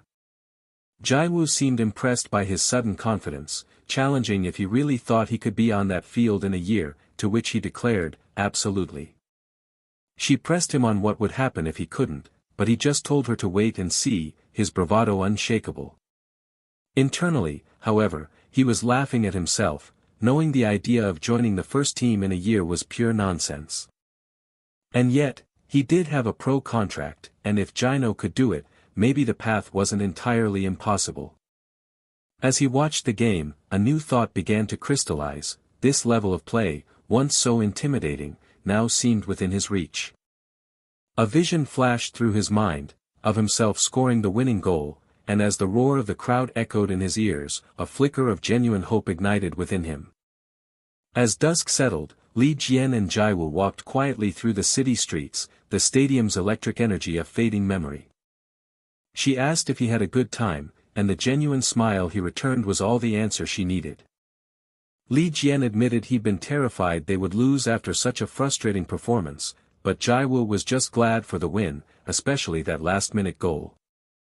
At her door, she thanked him for the walk home, and he responded with a typically gruff warning to get some sleep instead of staring at her phone. After she went inside, Li Jian walked on alone, lost in the quiet echoes of the day. Watching him go, Jiwoo found herself wondering when his back had started to look so dependable. A sudden impulse made her run after him, her voice cutting through the evening calm and startling him completely. She just wanted to say it one more time: she'd really enjoyed their day together. Li Jian was left utterly speechless, caught off guard by her bright, earnest smile. He couldn't help but smile back to himself: he'd had a good time, too. The next morning, after a night filled with new possibilities, the young man was summoned for a debrief. The man with gray hair cut right to the chase, questioning his positive assessment and pointing out that the game was riddled with problems. As the older man laid out the team's frustrating performance and the resulting backlash from fans, the young man could only stammer, feeling the pressure mount. The coach demanded an honest opinion, insisting he must have seen the same glaring issues himself. The young man's mind raced, his plan to offer polite platitudes had evaporated, leaving him worried that any real criticism would sound arrogant. To his surprise, the coach told him to speak as freely as he would to his girlfriend at the stadium, a suggestion the young man immediately, and defensively, corrected. With the coach's encouragement, he decided to take the risk and hesitantly began to voice what he truly thought. He felt he had no choice but to be honest, especially since these were recurring issues he had seen time and time again. After laying out his critique, he concluded that certain parts of their play were deeply disappointing, a statement the older man met with a thoughtful hum. He quickly tried to soften his critique by acknowledging the difference between watching and playing, but the coach cut him off, wanting to get straight to the point. The coach summarized his thoughts for him: "The attacking line needs more creativity, right?" The young man nervously agreed, suddenly worried he'd said too much. But the older man confirmed his analysis was spot on, revealing that the head coach, Vincenzo, shared the very same concern. He sighed, explaining the fundamental frustration of coaching: you can know what's needed, but you're ultimately limited by the players you have on the field. To break the monotonous patterns, they needed a player with a spark of unpredictability, a creative force the first team currently lacked. The older man looked at him directly, asking if he felt that same absence on the team, and the young man could only agree. Then came the question that changed everything: "Then, do you want to go and try it yourself?" The young man's shock was so profound it came out as a strangled yell, which the coach simply brushed aside. He declared that the creative player they desperately needed was him, Jian, a revelation so immense that Jian's mind went blank, wondering if this could possibly be real. Coach Tony's challenge, asking if he was ready for the first team, echoed unanswered across the sun-drenched training grounds. A heavy weight settled over Jian as he realized the coach's stern gaze carried a serious, unspoken warning. Coach Tony, instantly regretting his intensity, quickly tried to soften the invitation, wondering if he had pushed too hard. Jian nervously swallowed, the coach's words now presenting a different, yet still daunting, possibility. Despite his doubts, Jian confessed a hesitant desire to try, a tiny spark of ambition he couldn't quite extinguish.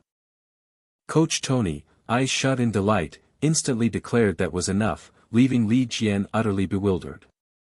With dramatic sweeps of his hands, Coach Tony claimed to grasp the overwhelming terror of playing before tens of thousands of fans. Coach Tony energetically pointed, reminding him of his youth, a concept Jian quietly acknowledged carried significant weight. With a reassuring pat, Coach Tony promised that young players who gave their all would always be met with cheers, not criticism. Coach Tony's voice turned resolute, warning him never to hesitate when a future opportunity arose. "Don't hesitate," Jian whispered to himself, letting the weight of the instruction settle deep within. Clenching his tiny fists, Chibi Jian burst with excited determination, while a gleeful Chibi Coach Tony happily sent him off to recover. Jian offered a grateful farewell, oblivious to Coach Tony's discreetly held phone as they parted ways. The moment Jian disappeared, Coach Tony's expression turned determined, his fingers pressing buttons on the phone with a calculated purpose. "Hello. It's me," Coach Tony announced, launching into a new conversation. Coach Tony, his voice firm, arranged a weekend meeting with Coach Vincenzo, confirming his secret intentions. On match day, Jian stretched, a quiet regret stirring within him about his previous conversation with Coach Tony.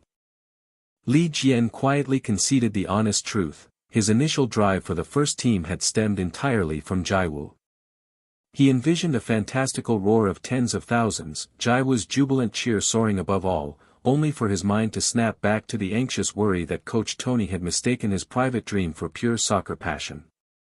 No, he corrected himself, the true joy now resided in facing and overcoming his fears during hard training, a profound realization interrupted by the coach's call. He affirmed his sincere dedication, admitting Jiwoo was the initial spark, but his own hard work now fueled his fire, as the coach called everyone to gather. While running through drills, Lee Jian's mind still wrestled with Coach Tony's sudden mention of the first team, as a teammate called for everyone to assemble. Under the quiet, deep blue of a weekend evening, the imposing Viola Park, Firenze A team's training ground, stood illuminated. Coach Tony announced his presence at the office, met by an invitation to enter from the older, bald man. Coach Tony reacted with immediate surprise and a hint of annoyance to the older man's pointed question about his relentless work ethic. "You're losing more hair, sir." Coach Tony playfully jabbed, met with a sharp, "Shut up and sit down," as the older man internally noted his unwavering rudeness. Settling in, Coach Tony casually asked how the older man survived the constant barrage of curses, who simply quipped he must be numb by now. The older man, now clearly Coach Vincenzo, erupted in a dramatic outburst, his own deep frustration mirroring the fans' furious cries of, "Vincenzo out." Cutting to the chase, Coach Tony inquired about the office's player investment plans for the upcoming winter transfer window. The older man sighed, relaying the rumor that if Doosan couldn't be secured, only a third of his transfer fee might be reinvested. "But who can believe that?" the older man exclaimed, prompting a shared, exasperated laugh between them. The older man offered congratulations on Tony's recent win, though he inwardly questioned who the defeated opponent had been. Coach Tony offered a modest assessment, conceding his team's performance was, perhaps, not entirely terrible. "Ha, came to brag," the older man playfully accused, admitting his jealousy, which Coach Tony simply brushed off. Coach Tony, now serious, conceded that their recent win was simply a stroke of luck, masking a deeply unsatisfactory overall performance. The older man understood the fragile limits of luck-driven victories, keenly empathizing with the fans' constant, frustrated agony. "But what can I do?" he cried, pulling at his hair in sheer frustration over the team's dire need for creativity and Doosan's contract refusal. Coach Tony explained his worry, noting Doosan's inevitable wavering given he had single-handedly carried the team since last season. He sighed deeply, a resigned certainty that Doosan's transfer was imminent, either this winter or next summer at the absolute latest. His eyes wide with grim frustration, the older man suggested abandoning the season entirely if they failed to strengthen the team and lost their leading striker. Coach Tony leaned in, asking about potential replacements, and was promptly informed that a few forwards were already on their list. With a wry chuckle, the older man mentioned the money-grubbing chairman's promised investments, confirming they would at least investigate. Coach Tony, with a defiant confidence, directly challenged the older man, asking if he still hadn't considered trusting him. The older man playfully suggested Coach Tony wanted to return as an active player, a joke Tony swiftly dismissed as not funny. With a dismissive chuckle, the older man waved off his joke, then asked if Tony referred to the friend he'd mentioned in a previous text. Coach Tony confirmed, as he had previously stated, referring to the young man as a game conductor. To creativity, he's a fantasy star, Coach Tony declared, as if on cue, a vivid image of Lee Jian flashed, a single, impossible, cross, stunning the opponent and earning an assist in the 14th minute. Tony's conviction deepened, claiming Lee Jian possessed the singular talent to solve scoring on his own, a declaration instantly followed by the triumphant roar of "goal," confirming Jian's score in the 31st minute. As joyous teammates swarmed him in a triumphant embrace, Coach Tony's absolute conviction resonated: the entire future of Firenze would undeniably revolve around Lee Jian. The older man stroked his chin, slowly digesting the astounding depth of Coach Tony's unwavering confidence in this burgeoning talent. His eyes narrowed, a critical edge to his voice, "But isn't he only 16 years old?" Coach Tony enthusiastically waved off the age concern, asserting the young talent, already exceptional, would rapidly gain the needed experience. Tony presented his strategy: develop the talent this season for next, prompting the older man to summarize the winter plan as investing in a midfielder for now. With infectious enthusiasm, Coach Tony outlined his grand plan: use the saved funds to completely rebuild the team for a proper fresh start next season. The older man paused, his demeanor turning gravely serious before he addressed Coach Tony. The older man, his gaze direct, affirmed his long-standing knowledge of Tony, recognizing his typically measured judgment. But he harbored a profound concern. Trusting a 16-year-old prospect to endure half a season was an unthinkably heavy burden. As the older man began to seriously consider his proposal, Tony abruptly cut him off, demanding to know if he had watched the video. A tense silence stretched, punctuated only by Coach Tony's dawning, stunned realization. "Well, I've been so busy lately." The older man stammered, visibly sweating and trembling as Coach Tony's furious retort landed. "Are you asking to leave a mark on your forehead?" Coach Tony shook his head in absolute exasperation. He had specifically contacted the older man to ensure he watched, yet it remained unseen. "Okay," the older man sighed, grudgingly agreeing to watch the video, acknowledging he truly had no other alternative. Tony smugly offered to send today's match video as well, but was met with an abrupt, uncompromising no.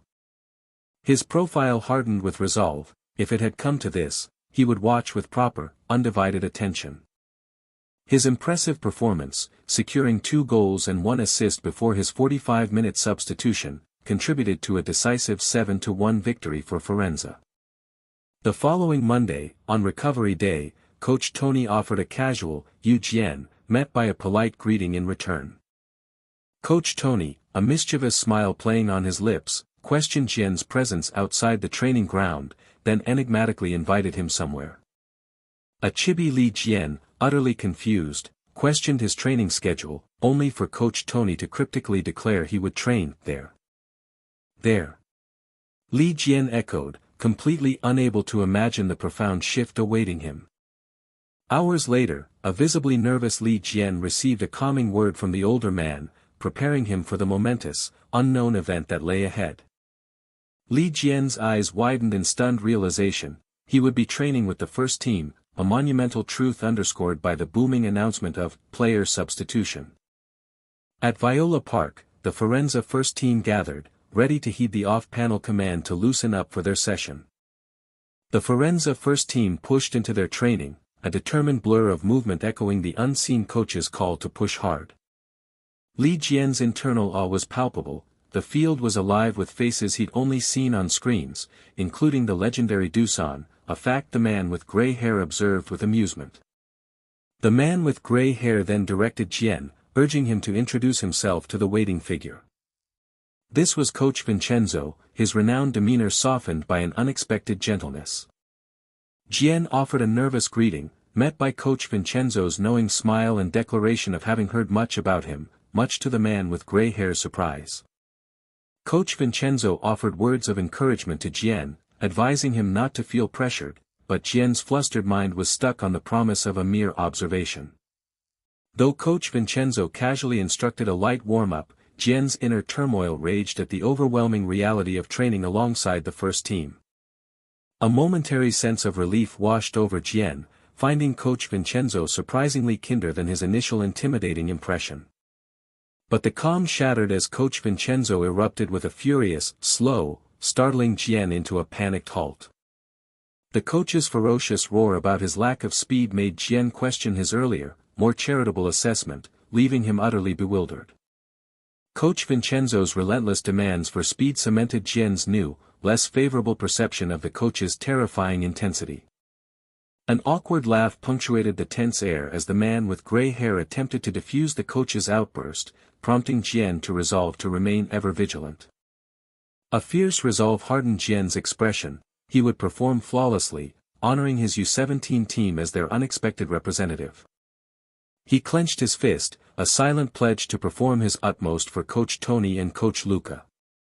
Jian, perhaps a touch overeager, confidently asserted his understanding of the training's objective, cutting off Coach Vincenzo's explanation. Coach Vincenzo's surprise was evident. He hadn't expected such a quick and seemingly thorough grasp of his words. Coach Vincenzo's internal confusion about Jian's instant understanding clashed with Jian's own anxious misinterpretation of the coach's impatience, creating a comedic internal dialogue. Still harboring doubt about Jian's comprehension, Coach Vincenzo decided to throw him into the fray to truly gauge his readiness. The challenge was issued: Jian would replace Lorenzo, and Coach Vincenzo would assess his abilities not through words, but by direct observation.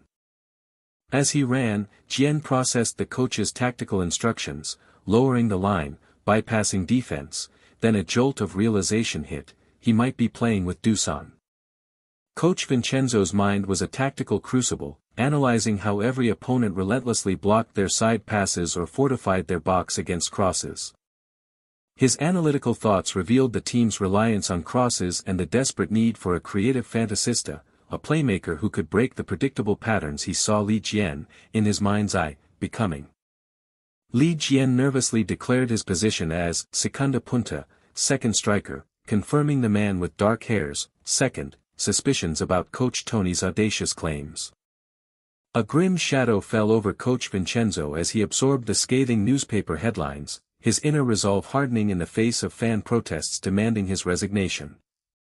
Coach Vincenzo, a stern glint in his eye, poised his whistle. The silent decision made, he would have to be unsparing with Jian. The ball rocketed forward, a testament to the unseen player's raw power. The training officially commenced, a flurry of activity scattered across the vast green expanse. Two players jostled intensely, a sudden, close encounter in the heat of the game. Jian's inner monologue was a tangle of nerves, overwhelmed by the daunting reality of playing alongside Dusan. He forced himself to regain focus, to compartmentalize the overwhelming situation, reminding himself he was merely an observer despite his active participation. Jian ran with determined focus, trying to shake off distractions, even the lingering thought of Jiwoo's absence, when a sharp "Hey" cut through the air. He moved with the ball, confidently challenging his internal doubts, his control unwavering. Coach Vincenzo observed Jian's natural aptitude, remarking to the man with gray hair on his constant, instinctive awareness of his surroundings. Coach Vincenzo dismissed Jian's "move like water" comment as empty words, while an opponent watched, spellbound, as Jian materialized in the center to receive Vlahovic's pass, the impact vibrating through the field. A teammate gasped, utterly stunned, questioning if the "little brat" truly dared to invade the space Vlahovic had so strategically opened. "Hey," a player roared, lunging forward, but Jian was already a blur, having deftly sidestepped the challenge. A focused eye, burning with determination, narrowed in on the critical moment. The opponent's surprise turned to dawning realization, not a breakthrough, but a pass, setting up Vlahovic for a dangerous play.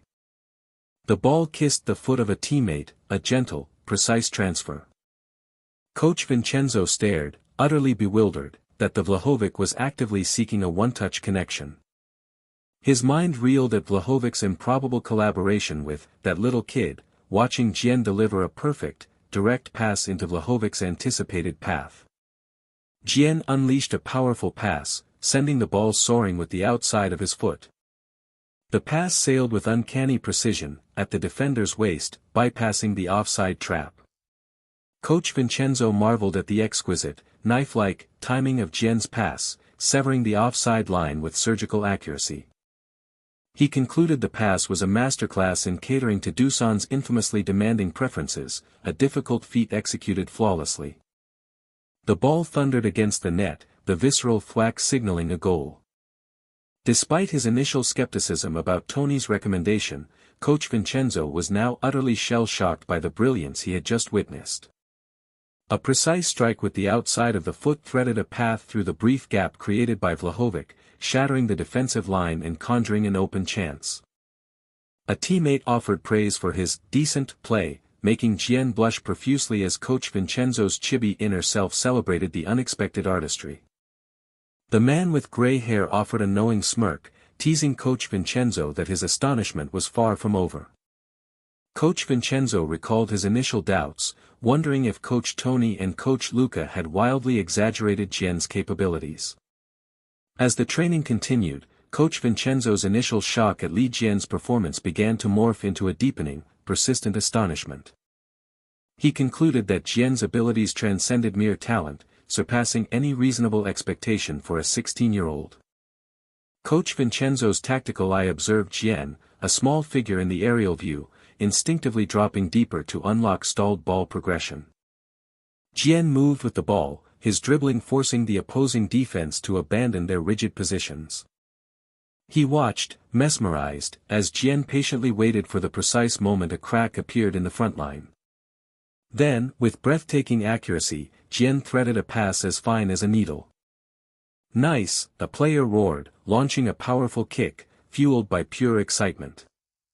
Coach Vincenzo saw Dusan, so often receiving lackluster passes, finally come alive, flourishing in his true element. The ball rocketed into the net, a powerful thud that celebrated the unexpected and beautiful collaboration between the teenage prodigy and the team's superstar. This was it, Coach Vincenzo realized. Jian was scratching at the tactical itches that had plagued him, driving him to the brink of a breakthrough. He gripped his phone with fierce anticipation, impatient for the training to end so he could unleash his next move. Coach Vincenzo's exasperation was clear as he demanded to know why Coach Tony had taken so long to answer. Coach Tony urged a swift resolution by next week, while on the field, players rallied with shouts of "one last goal," and "let's go." Coach Vincenzo acknowledged Coach Tony's foresight, prompting a surprised flush from the man with gray hair. With a triumphant grin, Coach Vincenzo declared his decisive move: Li Jian would be promoted to the first team. Above, the vast, clear sky stretched, an expansive canvas of hope. An unseen voice announced the conclusion of the training session, offering thanks for the players' hard work. Jian basked in the relief of having performed flawlessly among the seniors, but the pleasant calm shattered as Dusan abruptly grabbed his collar in a sudden, furious confrontation. Jian looked up, his face a mask of fear and confusion, desperately wondering what transgression had provoked Dusan's anger. The U-17 Firenze training ground, usually a scene of youthful endeavor, buzzed with an unexpected and urgent phone call. The man's shock was palpable as his hand slammed down, the news of a first-team promotion next week hitting him like a physical blow. Coach Vincenzo, unflappable, calmly dismissed the caller's furious protestations, leaving no room for argument.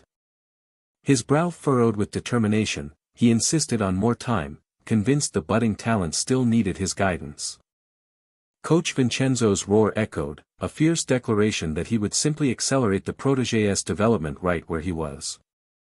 The stubborn back-and-forth continued, the unseen coach firm in his belief that the moment had arrived, even as Li Jian stood nearby, oblivious. A profound shock registered in Li Jian's eyes, a silent tremor running through him as he processed the overheard words. His mind raced, replaying every Firenze match he had devoured, a surge of concentrated focus propelling him forward. What started as casual curiosity had transformed into a late-night revelation, as one player's undeniable dominance flashed across his screen. Even without goals, the stadium vibrated with a singular name, a chant echoing his very presence: Dusan, the team's true star. A jolt of terror seized Li Jian, the idolized name from the highlights now a menacing presence right before him. His stomach lurched as a hand suddenly clamped onto his shoulder, his mind instantly racing to identify his unseen transgression.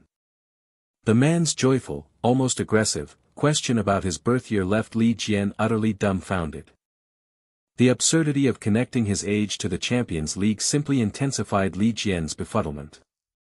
The words, Champions League, hung in the air, a distant, incomprehensible echo in Li Jian's dazed mind. With a radiating sense of approval, the man offered an unexpected compliment, leaving Li Jian pleasantly stunned. As the man sauntered away, Li Jian's relief washed over him, momentarily forgetting his blushes in a surge of enthusiastic commitment. Coach Vincenzo's knowing smirk hinted at a deeper meaning behind the recent interaction, prompting Li Jian to assert his familiarity with Dusan. A subtle smile played on Coach Vincenzo's lips as he quietly acknowledged the unseen battles Dusan had fought to reach his current standing. Coach Vincenzo expertly dissected Dusan's true genius, a subtle blend of movement and connection often obscured by his imposing presence, while Dusan humbly deflected a teammate's praise with a satisfied smile. Coach Vincenzo spoke of Dusan's past frustrations with a knowing empathy, a point Li Jian quietly absorbed. A sly grin spread across Coach Vincenzo's face, his words suggesting Dusan's recent joy was a direct result of Li Jian's playmaking. Coach Vincenzo's playful pats on the back brought a blush to Li Jian's face, who stammered an embarrassed agreement about their unexpected synergy. Internally, Li Jian still attributed their success solely to Dusan's unparalleled movement. His mind's eye replayed every perfectly timed run, every explosive burst that shattered defenses, a silent homage to Dusan's attacking brilliance. As he smoothly kicked the ball, Li Jian downplayed his own role, convinced his passes merely capitalized on Dusan's genius. Coach Vincenzo's hand affectionately patted Li Jian's head, acknowledging his rapid growth with a warm, knowing smile. He urged Li Jian to internalize the rare commendation from a star, a hard-won accolade deserving of pride. Li Jian, still bashful, expressed relief at not having let his coach down, who responded with a subtle gesture of triumph. The sudden, frantic pounding of feet heralded Coach Tony's dramatic arrival, his shouts cutting through the calm. Both Coach Vincenzo and Li Jian reacted with bewildered gasps as Coach Tony approached, visibly struggling for breath. A ragged gasp escaped Coach Tony, his anxiety briefly yielding to a shaky sigh of relief. Li Jian could only blink in utter confusion as three miniature Coach Tonys playfully squeezed him, their bizarre intensity palpable. Li Jian let out a distressed gasp as he protested the inexplicable assault, only for Coach Tony to demand his precise weight. Li Jian's cheeks flushed as he shyly offered his past weight, a hint of childlike innocence still clinging to his admission. Coach Tony's narrowed eyes betrayed his skepticism, silently calculating the true numbers before pressing for Li Jian's height. Coach Vincenzo further probed the details, joining Li Jian's uncertainty with his own thoughtful hum. Coach Tony's sudden charge sent Li Jian screaming in terror, a desperate, frantic flight from the impending measurement. The scene paused for the title card, mistaken as a soccer genius. The digital readout confirmed the new measurements, prompting a surprised internal monologue from Coach Tony. Coach Tony's form trembled with silent fury at the discrepancy, while Li Jian, sensing the change, nervously wondered if he could escape the scale. Despite the irritation, Coach Tony's logical mind quickly processed the numbers, confirming Li Jian was still very much in a crucial growth phase. With a resigned sigh, Coach Tony conceded, allowing Li Jian to finally step off, an underlying understanding dawning on him. His mind conjured the stark warning from his earlier self: overexertion during growth could stunt not only development but also bring severe consequences. The grim realization was punctuated by the thud of a player collapsing, a stark image of potential injury. Coach Tony's mind wrestled with the dilemma, his gaze fixed on Li Jian as he sought a solution. Li Jian maintained his wide-eyed, blushing facade, feigning complete innocence. A wry chuckle escaped Coach Tony, finding unexpected amusement in the peculiar negotiation he found himself in. Coach Tony's hearty guffaw revealed his amusement at the absurdity of his argument, leaving Li Jian startled by the mention of a quarrel. Dismissing his outburst, Coach Tony warmly beckoned Li Jian over, who eagerly scurried towards him. Coach Tony commended Li Jian's self-care before probing further into his training regimen, receiving a direct response. Coach Tony continued his meticulous questions, his eyebrows raising slightly at Li Jian's simple declaration of 3 meals a day. A pensive hum escaped Coach Tony as he considered the dietary implications, envisioning room for strategic adjustments. As Coach Tony detailed his dietary plan, a colossal, steaming fish materialized in Li Jian's mind, making him gulp in surprise. A fond memory of his father's cooking sparked a renewed commitment in Li Jian, met with Coach Tony's reassuring nods of approval. A blush warmed Li Jian's cheeks as he processed Coach Tony's unexpected depth of concern, realizing how wrong he had been to judge the man at first glance. Coach Tony's parting words hinted at astonishing transformations, leaving Li Jian and the other man gaping in confusion. A sudden, wide-eyed realization dawned on Coach Tony: he had forgotten to deliver the real news. Coach Tony's announcement, that Li Jian would now shuttle between two teams, hit like a thunderbolt, stunning both men into disbelieving silence. Coach Tony offered a mix of reassurance and high expectations, the subtle crackle in the air hinting at the immense opportunity now cracking open for Li Jian. Coach Tony's matter-of-fact offer of a ride home was met with Li Jian's stunned, yet polite, assent. Unable to mask his exasperation, the man confronted Coach Tony, who merely grinned back, feigning innocence at the unfolding surprise. With a triumphant pump of his fist, Coach Tony grandly declared Li Jian indispensable, then dismissively sent the other man away, who could only sputter in shock. His face alight with pure, unadulterated joy, Coach Tony silently marveled at the discovery of such a precious talent. Li Jian, deep in thought, mentally solidified the dietary advice, his fingers making a small, decisive gesture. A hopeful sigh escaped Li Jian as he contemplated the thrilling, tangible possibility of playing for the first team. Li Jian pattered away, brimming with childish glee at the news he had for Jiwoo, while Coach Tony calmly urged him along, leaving the other coach to lament his solitary fate. From his organized office, Coach Tony received a concise confirmation from an unseen caller. A handwritten list of precise, non-negotiable conditions for Li Jian's development lay on the desk, emphasizing the priority of his long-term well-being. A deep, cleansing sigh escaped Coach Tony as he finally disconnected the call with Coach Vincenzo. Gazing out the window, Coach Tony grappled with an unexpected emotional turmoil, despite the unequivocally good news. A tender, melancholic thought surfaced, comparing his feelings to a father's bittersweet farewell. The insistent ring of her phone pierced the quiet of the room, pulling Jiwoo from her thoughts with a jolt. Jiwoo's calm inquiry was instantly cut short by Li Jian's frantic declaration of a dire problem. Li Jian's terrified stammering of "fire" sent a surge of pure alarm through Jiwoo, her eyes widening in dread. The screen erupted in a furious inferno, Jiwoo's horrified question echoing the sheer, devastating scale of the destruction. The story began at the first team training ground of Viola Park, a place where dreams were meticulously forged. A single lunchbox, packed with meticulous care, made a dramatic, almost theatrical entrance. The young man's voice echoed with genuine surprise, finding unexpected beauty in the simple meal, much to the older coach's confusion.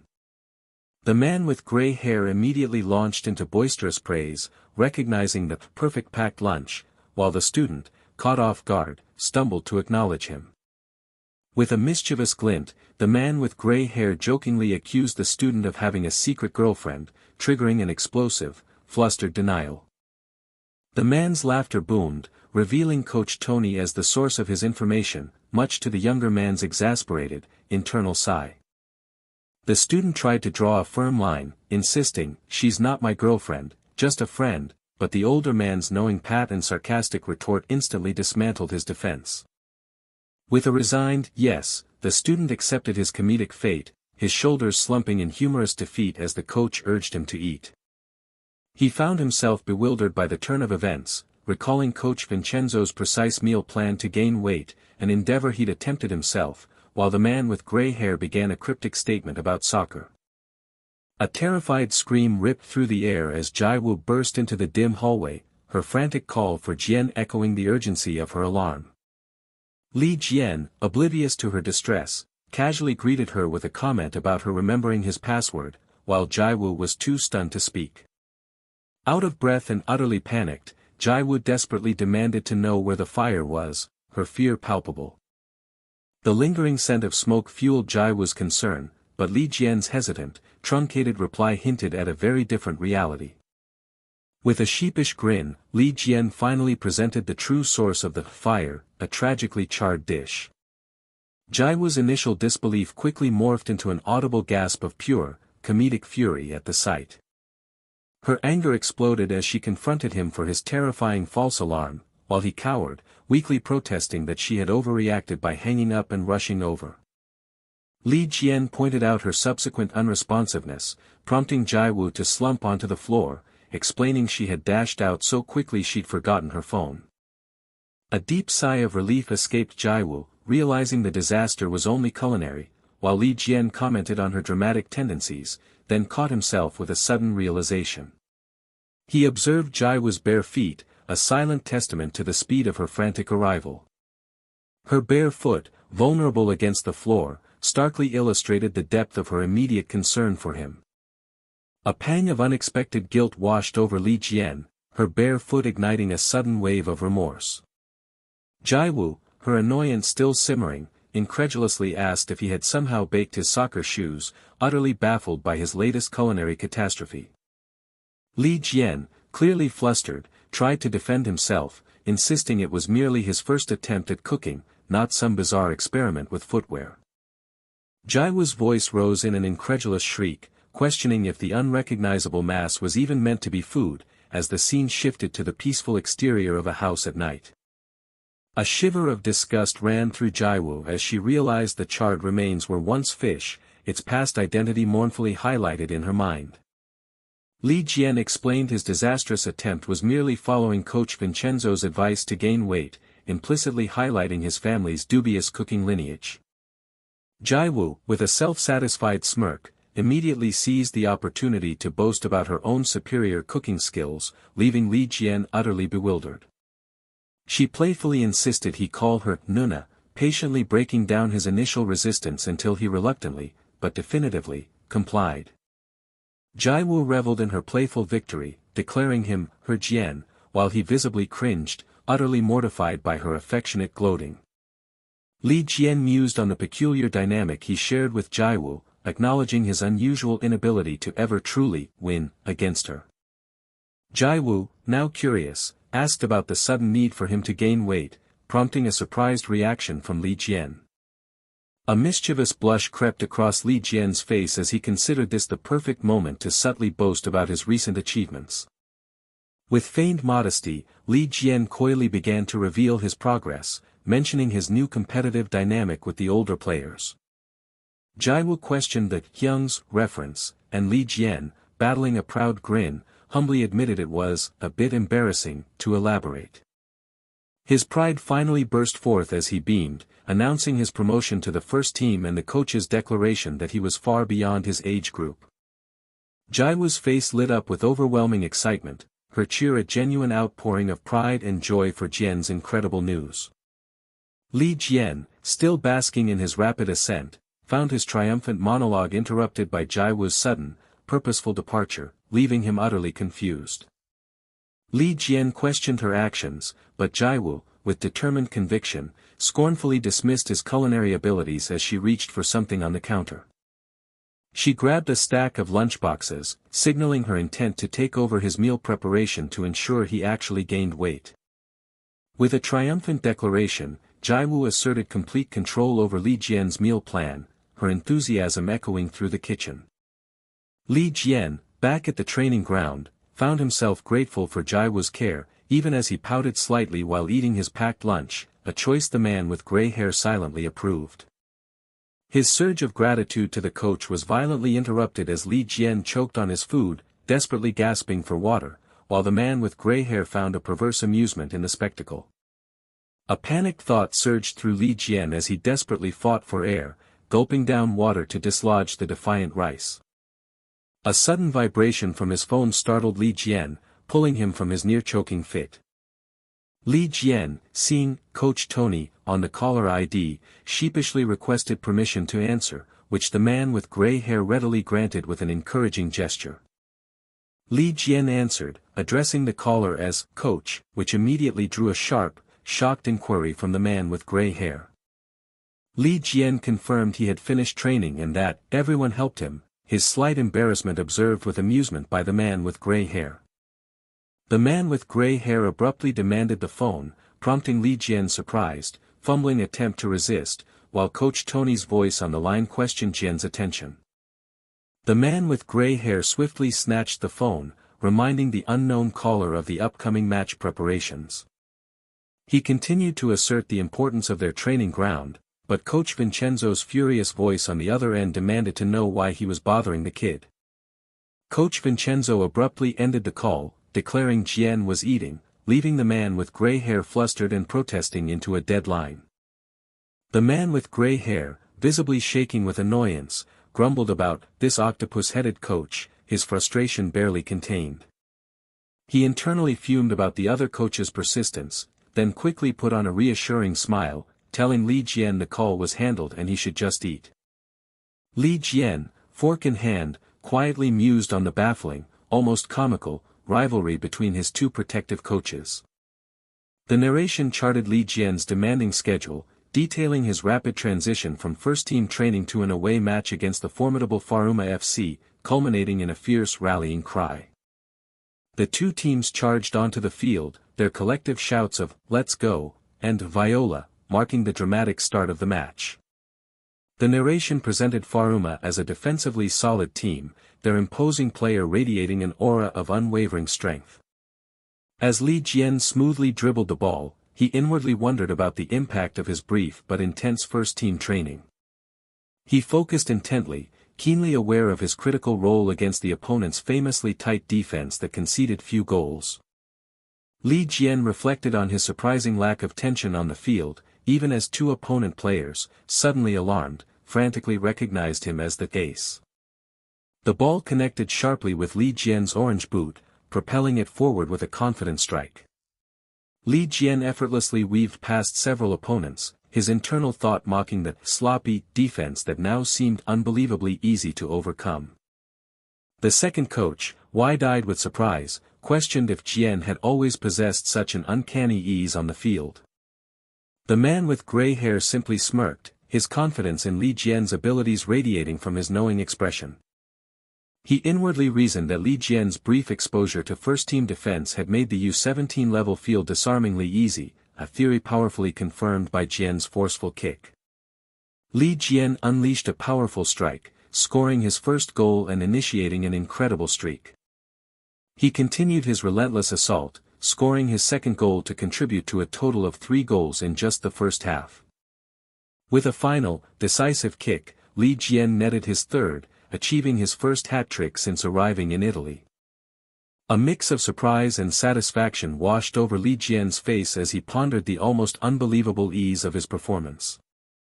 The man with gray hair commended Li Jian's exceptional play, dismissing him for the day, to which Jian respectfully acknowledged. The man with gray hair offered a cryptic warning, urging Jian not to be too surprised by what was coming next, stirring Jian's curiosity. Li Jian's eye narrowed in anticipation, sensing the profound significance of the news the man with gray hair was about to deliver. Li Jian's name shimmered on a list, its appearance building suspense for the revelation about to unfold. The man with gray hair, a proud smile gracing his face, finally revealed the team roster, featuring Li Jian's name prominently listed as a substitute. The raw, animalistic roar of his anxiety echoed within Li Jian.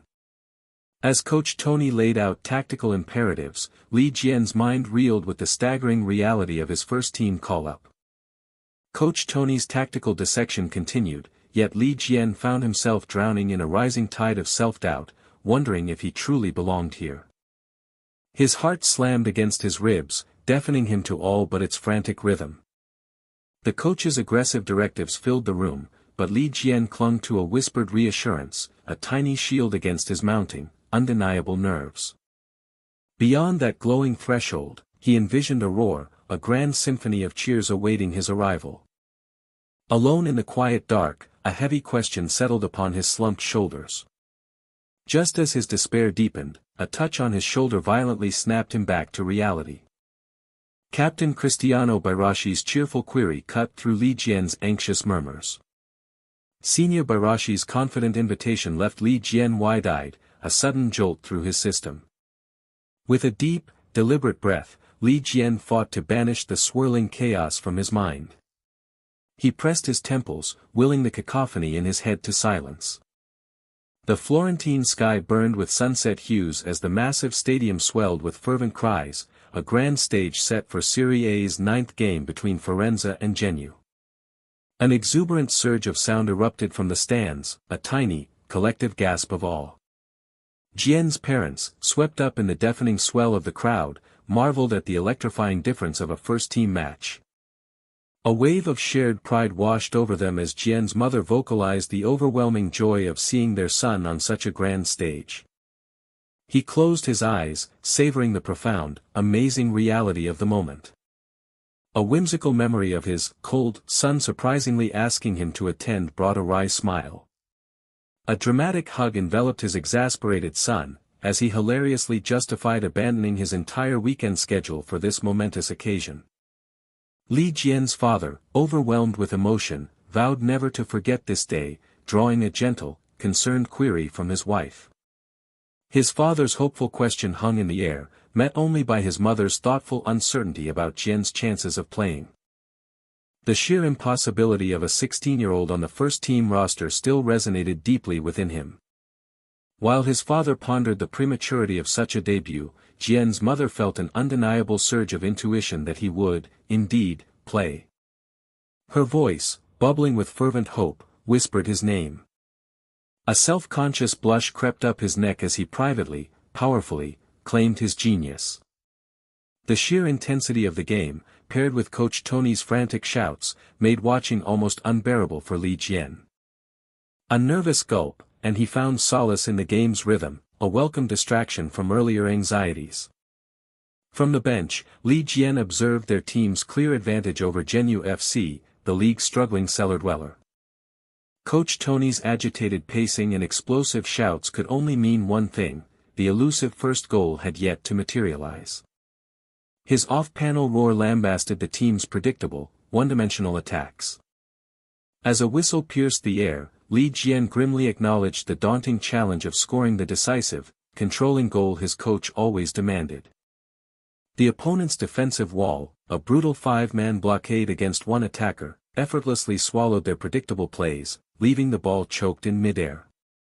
Coach Tony's primal Italian curses ripped through the air, his unchecked fury intensifying with every passing minute, leaving his team aghast and on edge. The crowd's patience had utterly shattered, a venomous storm of insults and curses now rained down, leaving Li Jian wide-eyed and slightly fearful. His grim gaze met the stands, where the fans' fury boiled over, a heavy weight on his shoulders. A desperate plea echoed in Li Jian's mind: a goal, any goal, had to come soon. With a resonant thud, the ball rocketed forward. The netting rippled with a satisfying thwack, and a collective roar of "Joel" erupted, signaling the breakthrough. On the bench, fists pumped the air as a surge of relieved shouts hailed the long-awaited first goal. Li Jian clapped, wide-eyed and genuinely impressed by Doosan's masterful strike. A relieved sigh escaped him, hoping the goal would finally quiet the tempestuous crowd. A fan's furious cry, questioning the goal itself, left Li Jian utterly bewildered. The crowd's sustained outrage bewildered Li Jian. They dismissed the goal as mere luck, anticipating only more predictable, endless crosses. A fan's venomous shout for the octopus head coach to be fired echoed, horrifying Li Jian with the realization that Coach Tony could hear it all. But a fundamental shift, a profound questioning of everything, was about to begin. His brow furrowed in troubled thought: what truly appeased these demanding fans? A sudden swish of movement caught Li Jian's eye, and he instinctively called out to the retreating Coach Tony. A frantic thought squawked in his mind: the crowd's venom had indeed pierced his coach. His jaw clenched, a silent, furious grimace twisting his face. 10 minutes into the second half, a single goal separated Firenze and Jianyu, etching the tense score onto the stadium's glowing canvas. A powerful thwack sent the ball soaring, while a player stumbled and cried out, another chaotic skirmish unfolding. A deflected ball hung in the air, sparking a frantic scramble between two opponents, one crying opportunity, the other cursing the errant bounce. With a whoosh, the ball sailed swiftly through the air. Another goal exploded into the net, widening Firenze's lead to 2-0 and unleashing a furious storm of AWS and shouts of disbelief from the opposing fans. Even with a 2-goal lead, Jian's confused parents and angry Chibi fans wondered why victory felt so unsatisfying, questioning the joy of such a lucky win. His father's thoughtful meditation on the sport's lost joy was abruptly shattered by an aggressive fan's furious shouts. With gentle smiles, Jian's parents quietly conceded that even for the uninitiated, this game offered no real pleasure. His mother's wistful suggestion about Jian playing prompted an agreeable nod from his father, which quickly morphed into sudden, shocked bewilderment. His words of doubt about Jian playing were abruptly cut short by a colossal surge of shock. A raw, primal scream tore from his throat. Both parents erupted into frantic shouts, pointing wildly at an unfolding, incredible sight. With a momentous stride, Li Jian stepped onto the hallowed turf, while his mother's ecstatic shout confirmed his debut. His father's jaw dropped, utterly staggered by the unbelievable sight of his 16-year-old son. The monumental weight of a Serie A debut settled upon Li Jian's determined shoulders. Coach Tony's hand on his shoulder was a steady anchor, his words a quiet command for singular focus. A broad, confident grin spread across Coach Tony's face as he unleashed Jian to play without reservation. With a resounding "see," a powerful thrum of resolve pulsed within him. His inner voice echoed a mentor's generous spirit, absolving him of all mistakes, save one. The mentor's spectral voice, sharp as a crack of thunder, forbade any passive retreat, jarring Li Jian from his reverie. The older man's vision echoed in a teammate's joyful high five, a vibrant command to play his own, uninhibited game. A profound, almost sacred reality settled with each step. This was his Serie A debut. He signaled his position, his inner voice cutting through the rising tide of emotion, demanding fierce focus. A teammate's urgent shout sliced through the air, propelling Jian into action as he instinctively grasped the tactical shift unfolding. He calculated his new role, a strategic pivot just beneath Olahovi, and anticipated the forward runs. The opponents stubbornly held their defensive line, a futile strategy that merely fueled Jian's intense resolve. His mind hummed with countless, intensely run simulations. He launched himself forward, ready to dismantle their defensive wall, even from the bench. As the ball arced towards him, he noted their baffling lack of midfield pressure, an opportunity ripe for exploitation. Advancing now, that was the singular, crucial task. The tiring starters funneled passes his way, a constant, bouncing rhythm of responsibility falling to the fresh legs of the substitute. He claimed possession, confident his seniors wouldn't object, the coach's mandate echoed with reassuring clarity. Their defensive gaps widened on the flanks, a calculated gamble to invite crosses and stifle shots. With a defiant thump, he challenged their assumptions. A swish of his foot announced his true intentions. The obvious path was not his way. Furious opponents seethed with disbelief, their shouts echoing the impossible audacity of his central breakthrough. But a new confidence surged, proclaiming he could shatter their defense. An opponent's enraged lunge was a blur, facing the first-team seniors in training had steeled him for this visceral clash. He surged past, an unstoppable force, utterly devoid of intimidation. He slipped past one, but the formidable defensive wall still loomed, an unbroken barrier demanding renewed focus. The roar of their collective defense swelled, a suffocating, visceral wall of bodies and shouts. Yet, a dramatic shift began to unfold. A teammate's urgent call confirmed it, he was not alone in this relentless, intense surge forward. His body, honed by training, moved with an instinctual, energetic speed that outpaced even his thoughts. A practiced pass, a dash into the blind zone, and just like that, an exhilarating, open space appeared, praised by his senior. A powerful whoosh and a roar of anticipation, his body instinctively positioned for the senior's perfectly precise pass. Just as the pass approached, an opponent materialized with a quick thump, snatching the moment with bewildering speed. His mind reeled, how had that opponent moved so impossibly fast? The sheer speed left him wondering if the player possessed two bodies, a powerful kick then echoing on the field. With the final defensive line looming, he tapped the ball to his senior, a strategic move to unlock the path. His teammate had choices now, a direct shot, or perhaps something more. His eyes gleamed, anticipating another line-breaking pass, just as they practiced with intense focus. A teammate's audacious Rabona kick sent the ball flying. His delicate adjustment to the offside line, born of constant readiness, drew a visceral gasp of surprise from the opponent. His senior's selfless play opened the path. With a thunderous impact, he shattered the final defensive line. He drew a deep, singular breath as the ball approached. All the world vanished, save for the spherical, singular truth. The roar of thousands faded into a dreamlike whisper, replaced by the profound, singular presence of his father and Jiwoo. He channeled his desire to reveal his true self.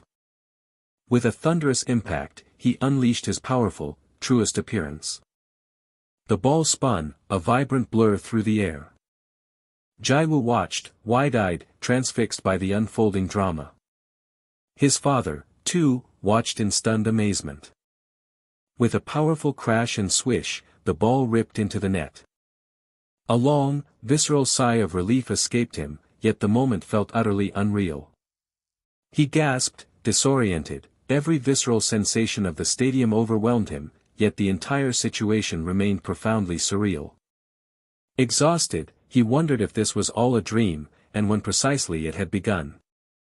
Amidst his teammates' celebration, his mind drifted through past triumphs, the contract, the first team, the victory against Giovinu.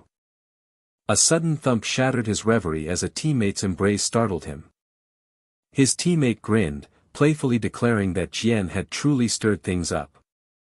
A shocking realization struck: this wasn't a dream. The scoreboard confirmed it, he had truly scored a triumphant goal in his first team debut. Teammates playfully swarmed him, teasing his feigned innocence and marveling at his unexpected, training-proven talent. A teammate playfully intervened, feigning outrage at their boisterous congratulations, eliciting a sheepish apology. Senior Barashi checked on him with genuine concern, to which Jian brightly affirmed he was perfectly fine. A sudden, emphatic push sent a surprised Jian forward. The stadium erupted in an exhilarating, deafening roar, a passionate chorus for Firenze that swept over him like a tidal wave. Overwhelmed by the cheers, a profound thought surfaced: his father and Jiwoo were surely watching. His clenched fist embodied a deep, determined gratitude for his father and Jiwoo's unwavering support. He raised his arms in pure triumph, a joyful, crackling realization that he had achieved his deepest desire. His teammate cried out, ecstatic, "Oh! Firenze!" As the celebratory shouts grew louder, a familiar worry sparked in Jian: were they judging his perceived arrogance? The older teammate's ominous, humorous warning to brace himself instantly solidified Jian's fear of seeming cocky. Another teammate teasingly questioned his "such a goal," leaving Jian genuinely confused. Jian's frustration mounted as his teammate, with a mischievous grin, refused to explain. He humorously fretted over his perceived arrogance, then conceded that despite the victory, a crucial, reflective piece still felt missing. The final score confirmed Firenze's decisive 3-0 victory. The stadium thundered with chants of his name, a grand, emotional realization that many more than his family had witnessed his triumph. Li Jian breathed a sigh of relief, zipping his bag with a quiet whir. He found his body still quivering, the game's adrenaline refusing to subside. Dreams of delicious food with Jiwoo and his father, then home to rest, filled him with joyful anticipation for the end of his workday. An older man with dark hair abruptly challenged him, questioning his actions, and Li Jian, startled, recognized Senior Barashi. The older man grinned maniacally, clutching a terrified chibi Li Jian as he ominously warned him to brace for what was coming. With a firm tap on Li Jian's shoulder, the older man declared he would pay the price for his pre-debut goal, the atmosphere thick with foreboding. A wave of extreme anxiety washed over Li Jian, the relentless warnings from all the seniors since his goal weighing heavily on him. He walked away, a lingering question in his mind: was there some unspoken rule against the youngest player scoring a goal? Li Jian's fearful thoughts of senior discipline were abruptly cut short as the older man's voice, direct and determined, called out his name. "Watch this," the older man declared, his hand reaching with purpose for a locker latch. Li Jian's face contorted in wide-eyed shock as the full weight of the price the older man mentioned became blindingly clear. A massive, boisterous crowd roared his name, a deafening wave of adoration that swept over him. Excited fans pressed close, marveling at his incredible record of 10 goals and 2 assists, admitting they had rushed to find him. One animated fan, initially wary of his past team, now enthusiastically praised Li Jian, declaring their newfound admiration for him. Camera flashes popped like firecrackers as the older man proudly presented a bewildered chibi Li Jian to the autograph-hungry crowd. The older man, with a knowing grin, reiterated his earlier warning to brace himself as the persistent fan chants continued to echo. Li Jian gasped, trying desperately to escape, but the older man, furious, grabbed his shirt, demanding he take responsibility.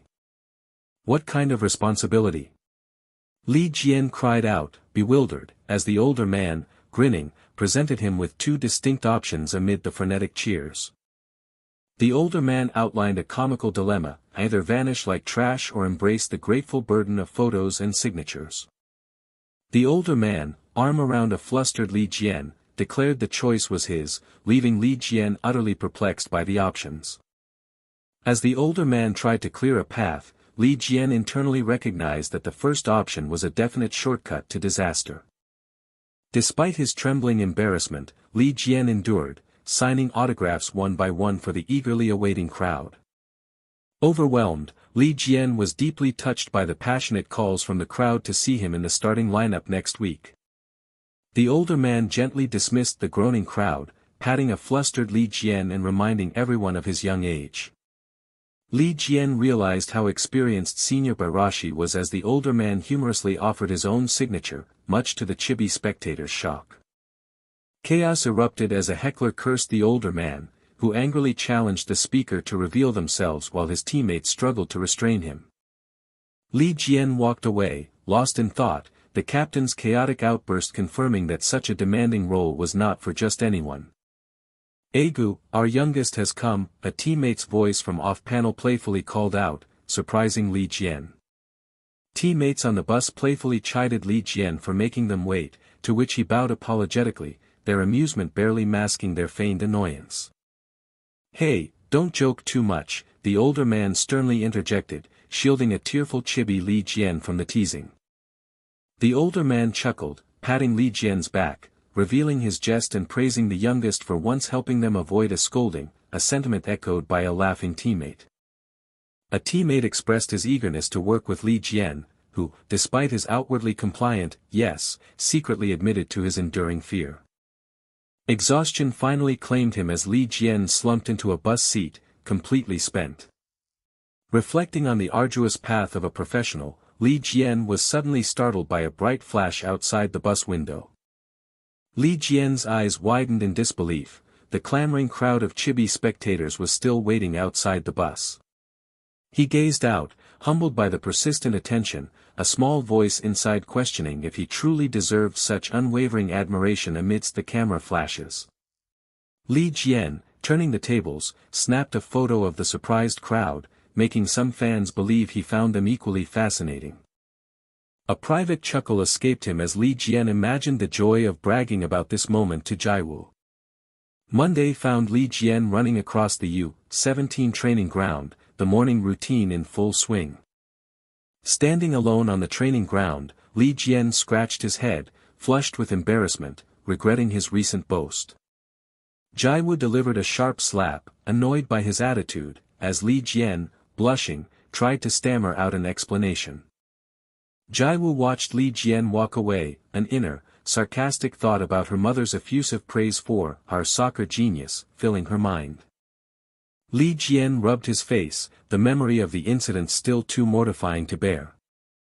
A sudden, sharp realization dawned on Li Jian, his eyes widening with newfound clarity.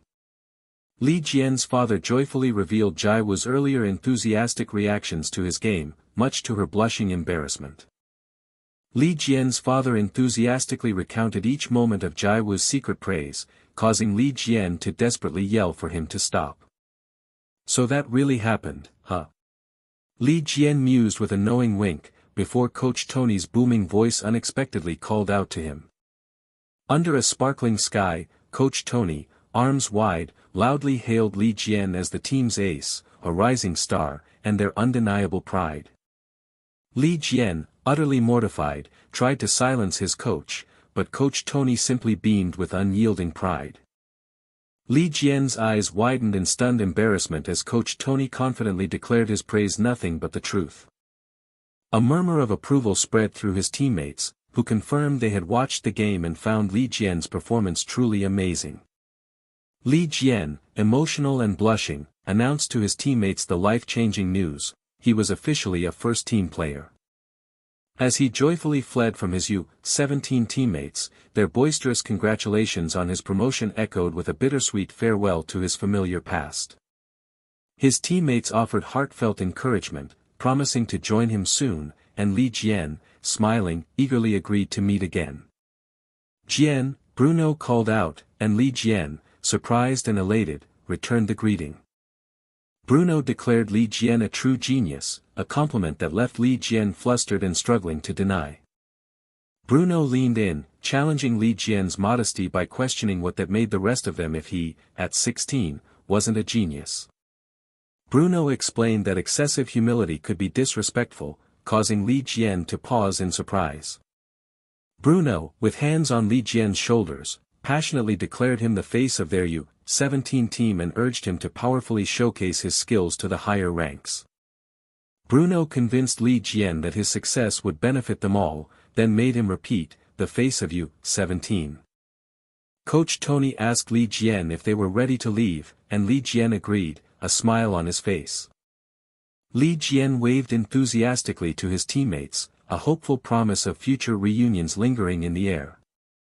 As he stepped away from the familiar training ground, a whirlwind of thoughts engulfed Li Jian, even as his former teammates offered a final, lingering wave. Walking towards the first team's training ground, Bruno's encouraging words resonated deeply within Li Jian. Li Jian sighed, recognizing the profound responsibility. The U-17 team's image now rested on his performance, and he silently thanked Bruno for the insight. His foot stomped down with resolute force, a visceral declaration to never show weakness again. "Hello," Li Jian announced, his voice booming as he proudly declared his official induction into the first team, startling two teammates. 5 muscular teammates stared back, their surprise quickly morphing into an intimidating presence that hung heavy in the air. 2 burly teammates loomed over a cowering chibi Li Jian, offering to help him stretch with a thinly veiled menace. Terrified and flushed, Li Jian resigned himself, declaring he would just be a paper toy here. "Come on, youngest," a teammate called, smiling menacingly as Li Jian frantically tried to outrun his teasing pursuers. Coach Vincenzo observed from a distance, concerned by Li Jian's small build and the physicality of their next opponent, while older teammates continued to harass a junior. Li Jian, terrified and held captive by 2 grinning, muscular teammates, confirmed Coach Vincenzo's deepest worries. Li Jian could only utter a bewildered "pardon," as the surrounding tension suddenly materialized before him. A tense silence hung heavy as the 2 older men demanded an immediate choice, the unseen target, Li Jian, internally wondering if it truly wasn't that hard, the implications landing with a dull thud. Li Jian stammered a desperate compliment about everyone's coolness, but the second man's insistent demand to pick just one person tightened the atmosphere, fueling Jian's internal panic about this immediate fuss. As the man with light brown hair dramatically nominated himself, secretly hoping to be overlooked, a collective gasp of bewildered tension rose, leaving both Li Jian and the other man utterly confused. A childlike student's enthusiastic yell cut through the lively air, electing the team captain, who internally groaned at the unwelcome attention. A bald teammate howled with laughter, declaring the captain chosen, while the captain, blaming them for his perceived aging, erupted in fury as the poor child whimpered for salvation. The captain's sudden, serious request for a word sent a jolt of anxiety through Li Jian, who wondered if he was now in trouble. The captain's explosive silenced the teasing inquiries, his command to prepare for training cutting through the fleeting amusement of his mischievous teammates. A brown-haired teammate offered a small kindness, which Li Jian gratefully accepted. The captain's casual observation about the team's lack of normalcy left Jiwoo gulping in nervous agreement, unable to deny it. With a weary sigh, the captain explained their antics were merely an awkward attempt to forge connections. He added that despite their collective eccentricity, the team remained utterly dedicated to the sport. The captain offered a straightforward directive: focus solely on working hard in soccer, cementing his advice. Jiwoo enthusiastically agreed, and with a decisive tap, the captain declared their conversation over, urging them back. Jiwoo, though mentally affirming the captain's true leadership, still fretted about the team's chaotic behavior possibly derailing them during a game, his hand rubbing nervously. He reflected on the captain's silent lessons of leadership and care, only to be snapped back by a sudden, bewildered, "Huh?" A bald teammate raged at his opponent's brazen attempt to depant him, his opponent gleefully retorting that he'd started it, as muscles strained with of absurd effort. Jiwoo watched the dizzying, chaotic ballet of his teammates, a familiar sense of bewildered exasperation washing over him. A teammate, holding Li Jian's shoulder, half-jokingly warned him against succumbing to the team's madness, silently praying for one normal soul among them. Li Jian could only stammer in confusion as, with a flurry of footsteps, a self-important voice declared nothing fun without him, joining the fleeing pack. Li Jian internally despaired, vowing never to become like his senior teammates, who were now bizarrely discussing the aesthetics of underwear. As Li Jian concluded his teammates were all eccentric, an off-panel voice abruptly commanded them to begin training. The training began, the captain's words about seriousness immediately taking hold as an older teammate roared, "Defend," with a sudden, sharp impact. During the dynamic training, no one infantilized Li Jian, instead, sharp shouts of "Stop Jian," echoed as the ball bounced with treating him as a true player. This meant a profound shift, they were focused solely on the demands of training, signaling a new, intense reality for Li Jian. On the field, they spared no quarter, a brutal UGH, and, of impact proving Li Jian was no longer treated like the youngest.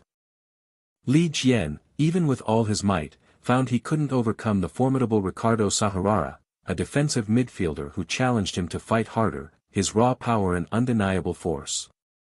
With a strained, Li Jian pondered how even smaller seniors endured such brutal physical battles, a vital question for his own survival. Unlike the youth league, physical confrontations were now brutally unavoidable, a jarring UGH and impact solidified this new reality. As a fierce EIKK escaped him, Li Jian realized technique, not sheer brawn, was key in these physical fights, just as a powerful, announced his surprising struggle against the bald teammate. Li Jian's stubborn pride fueled his continued fight, even as the bald teammate smoothly dominated him with and, acknowledging his perseverance yet warning of his limitations. With a powerful, and a helpless AAGH, Li Jian was sent flying backward, starkly reminded he was still far from mastering such force. The bald teammate's triumphant laughter rang out as his muscles bulged and flexed, leaving a frustrated Li Jian to wonder if his senior was an impenetrable wall. Li Jian admitted his complete failure in body fights as Coach Vincenzo's stern voice cut through the air, signaling an authoritative end to the intense session. His lungs heaving with ha-ha gasps, Li Jian lay utterly exhausted as his teammates, with darkly amused concern, joked about his impending demise. Coach Vincenzo's worried inquiry about his collapse prompted Li Jian to suddenly sit up, surprising himself with his recognition of Senior Tenoira.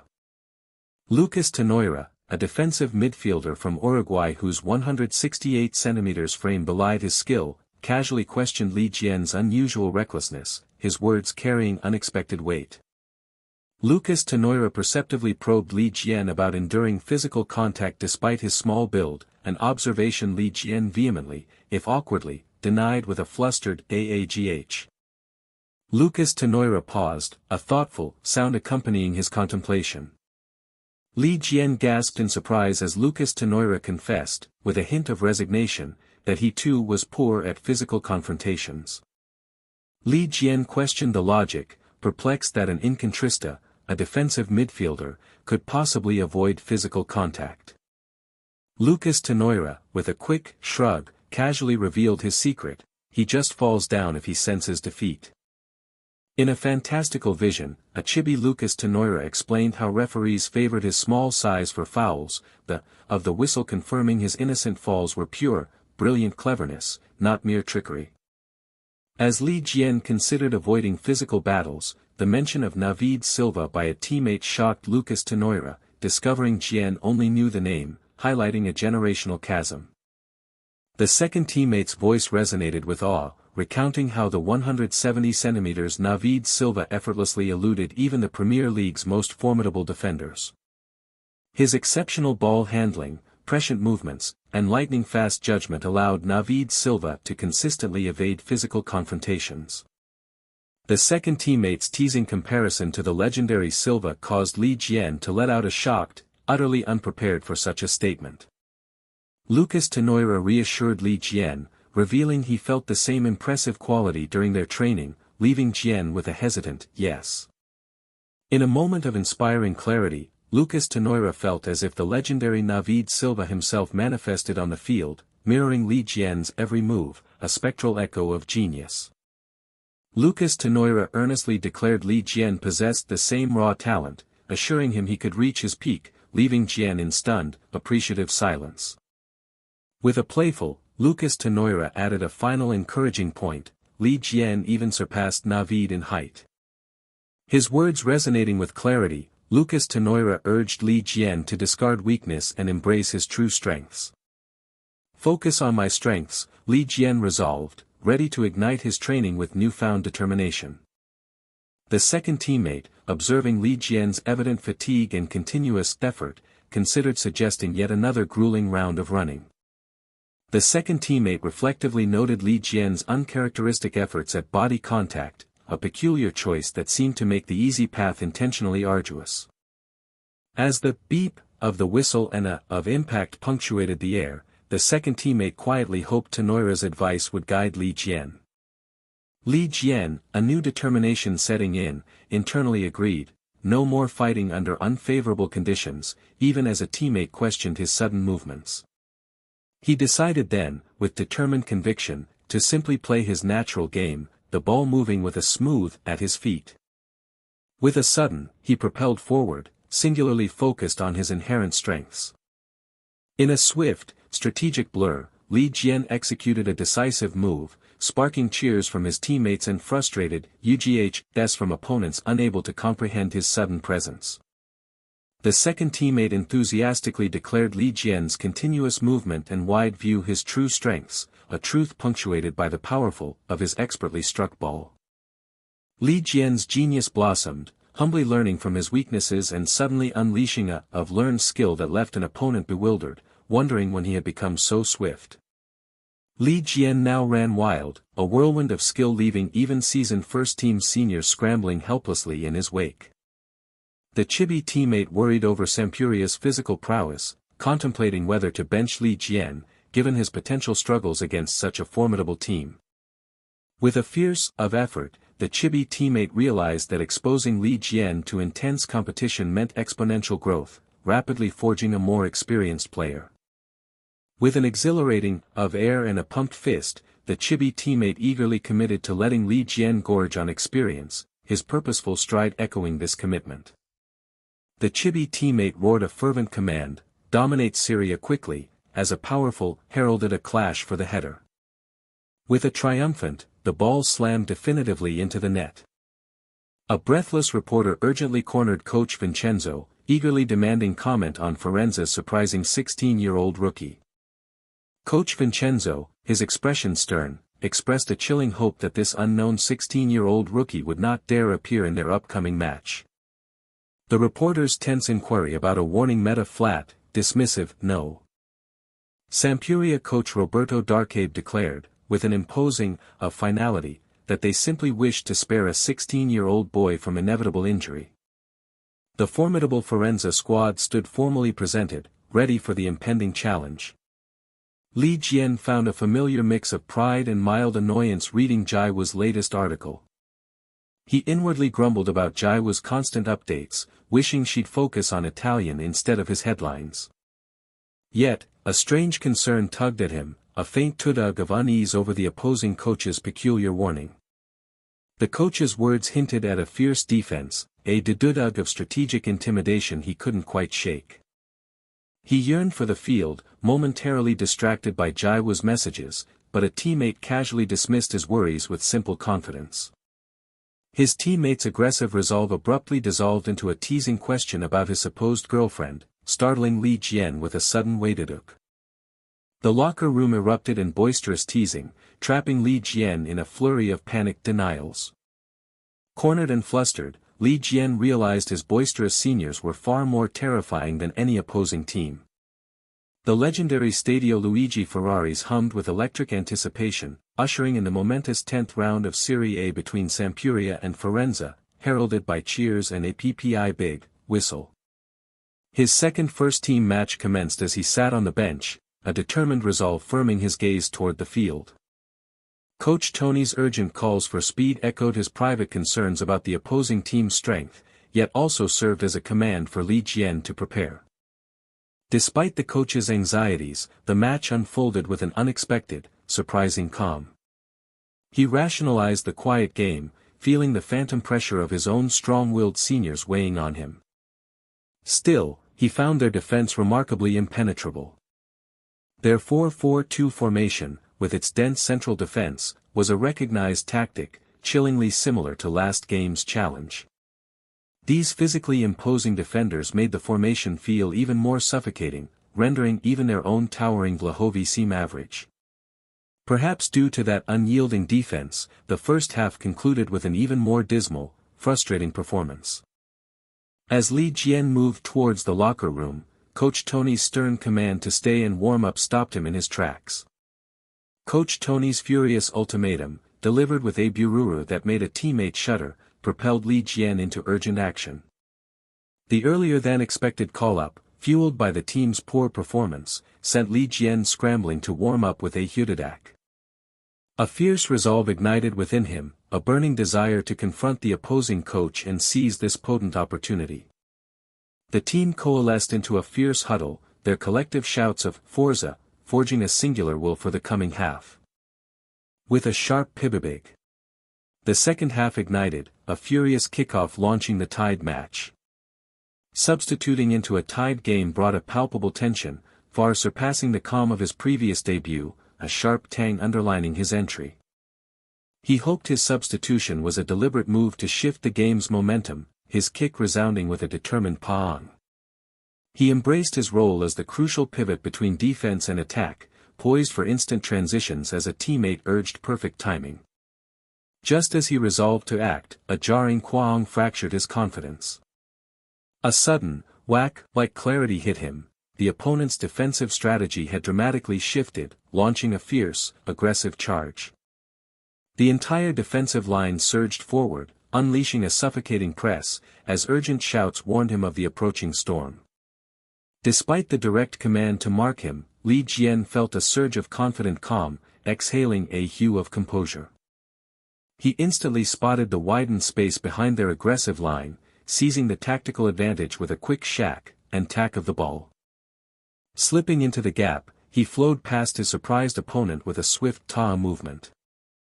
He darted away with a triumphant tatadak, leaving a frustrated opponent shouting in his wake. A strong paang launched the ball precisely to him. Applying his training, he connected with a clean tack, passing the ball with a single, concise touch. A swift piet of his head scanned for the next play. He was suddenly, brutally confronted. A brutal body check sent him sprawling, suspended mid-air in disbelief. Time blurred as he drifted toward the sky. He crashed to the ground with a resounding kwadang. The raw, intense pain of the body check coursed through him. This was a duong of aggression far beyond anything in practice, a chilling realization. Despite the lingering pain, he pushed upward, a fierce resolve hardening his gaze, defying the opposing coach's dismissal. A teammate's furious roar tore through the stadium. Unexpectedly, an exhilarating fire ignited within his chest. The referee, asserting his authority, issued a yellow card and a firm warning, much to the opponent's stunned disbelief. A teammate grumbled about the excessive warning, while the unapologetic opponent dismissed Li Jian with a defiant kyung of contempt. The bald teammate, enraged, seized the opponent by his collar, a kyurong tearing from his throat in fierce protection.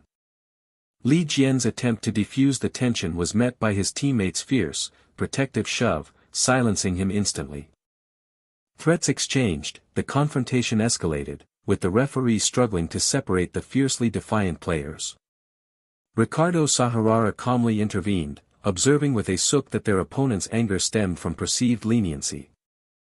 The Capitano, with a furious suic, and a heavy kuang, unleashed a roar, ordering his teammates to crush their opponents without restraint. He could only utter a small, startled sound. Li Jian's feigned pain only amplified his teammates' furious rage, promising vengeance against the offending player. He confessed inwardly, a mischievous smile playing on his lips, that his senior's sudden protectiveness prompted his exaggerated claim of injury. With a decisive tubiak and a stern admonition, the gray-haired teammate silenced the stammering, intimidated opponent. The gray-haired teammate restrained the bald man's simmering fury, warning against further cards, as the frustrated opponent turned away with a bitter tisk. Milancevic, usually so gentle, was terrifying in his rage, prompting a nervous hudioldiol from Li Jian. Serbia's Milancevic stood as an undeniable physical monster, his presence truly imposing. A sudden nuntium of relief washed over Li Jian, finding reassurance in Milancevic's protective concern. The game abruptly restarted with a sharp pibibig, yet Li Jian still pondered the referee's surprisingly swift card decision. A mischievous vision of a grinning mentor flashed through his mind, revealing a crucial truth: referees, being human, often favored the perceived underdog. He flustered internally, worrying about Jiwoo witnessing his pathetic fall, before a sharp paong and a teammate's shout jolted him back. Snapping to attention, he apologized quickly, his determined feet working the ball with a whick and tuck. Brushing aside all worry, he committed fully to the game, focusing on every tack of the ball. The recent foul had irrevocably intensified the game, every tack, peak, and paong resounding with new aggression. The furious seniors and relentless opponents locked in an intense, unyielding press, ball control marked by a decisive tack. The game had devolved into a brutal koang of physicality, the ball secondary to the fierce intent of taking out opponents. A fierce determination solidified his gaze, he could not remain passive while his seniors fought for him. A sudden kiaic of realization hit him, physical brawling wouldn't suit his strengths, he needed a different approach. A sudden taike and tack of insight struck him, possessing the ball wasn't the only way to influence the game. The prior foul, and the referee's inherent bias, now became his cunning tool, as he plunged into the fray with a determined koang. A coach warned his team about an opposing rookie, who was attracting considerable attention that day. Their coach detailed the creative Seconda Punta, who possessed exceptional spatial awareness. His voice sharpened, challenging the rookie to face their formidable defense if he dared play. The coach's furious command echoed a teammate's urgent shout across the field, as the game surged into motion with a sudden whoosh. A furious scramble for the ball erupted, met with a rapid pababack, as bodies clashed for dominance. A towering opponent loomed, daring Li Jian to receive the ball in such a suffocating space. The aggressive opponent lunged, surprising Li Jian, who yelped in protest as a swift YOK rippled through the air. A teammate seized the moment, a quick PIK, of the ball sending an opponent sprawling while Li Jian moved like lightning. The infuriated opponent bellowed, questioning Li Jian's supposed genius for repeating the same tactical mistake with a sharp chik. Li Jian silently refuted the label of genius, vowing he would not fall for the same ploy twice as opponents tumbled around him. He had secured possession with a decisive TAT, yet knew the strategic battle was far from over. Surrounded by 3 opponents, he meticulously planned, waiting for the precise moment they would narrow the space around him. Because, the stage was perfectly set. A powerful foot struck the ball with an impactful TAT. "Nice cross," an excited voice yelled, as the ball soared with a powerful pang, through the air. Li Jian instinctively recognized the perfect timing of the cross, just as a bald teammate excitedly roared his name. A teammate beamed, affectionately patting Li Jian's head with a gentle sutum for his top-notch cross. His senior described his favorite attacking pattern, a move Li Jian remembered all too well. Li Jian wrestled for control, grunting with effort as he met the aggressive tudak of two relentless opponents. He executed a feint, surprising his pursuers, as his mind raced to exploit his direct shot position, teasing them into maintaining possession. An opponent barked a warning about his existing card, but Li Jian's defiant KUK signaled he already knew. Under relentless pressure, Li Jian wondered if they would simply leave him trapped in this narrow space. The moment poorly defending opponents charged, he met their onslaught with a deft tap, and a quick slide to evade them. He broke through the defenses with a determined pabak, and a swift swish, heading straight for the center. A gasp escaped him. Breaking through the defense in tight quarters had opened up a clear view, exactly why he drew three opponents to his left side. He cast a glance back, confident that Senior Vlahovi would capitalize with a decisive chwak. Li Jian prepared to launch the ball, certain his teammate would exploit the open right side, underscored by the dung, of the offside line. His foot slammed into the ball with a powerful quack, fueled by his fierce desire to stay on the first team. He played for Jiwoo and his dad, for the pride they felt in him. A fierce quack propelled the ball, his deepest desire to remain fighting alongside his seniors. Their protection empowered him, pushing him forward towards the goal. He noted a defender clinging to Senior Vlahovi, a subtle huk of recognition. He struck the ball with an impactful quachik, absolutely confident in his read of the play. The kick landed with a decisive chwak, certain his teammate would evade the block. Goal, a teammate roared, yeses, as an ecstatic celebration erupted, confirming their lead on the scoreboard. With the lead secured, Li Jian's confidence soared as he continued to play, deftly evading an opponent's tack. Li Jian felt lighter under his senior's protection, while two opposing teammates exchanged heated words over a disputed foul. He played with newfound audacity, easily dribbling past an opponent with a nimble pyak. The fearsome Sampuria players no longer intimidated him. He evaded an opponent with a quick pappet, while the opposition wondered, when did he? His marker, restrained by an earlier card, could only offer passive defense, eliciting a subtle cook, from Li Jian. The defense had shifted to cover him and Vlahovi, a teammate noting how utterly focused they were.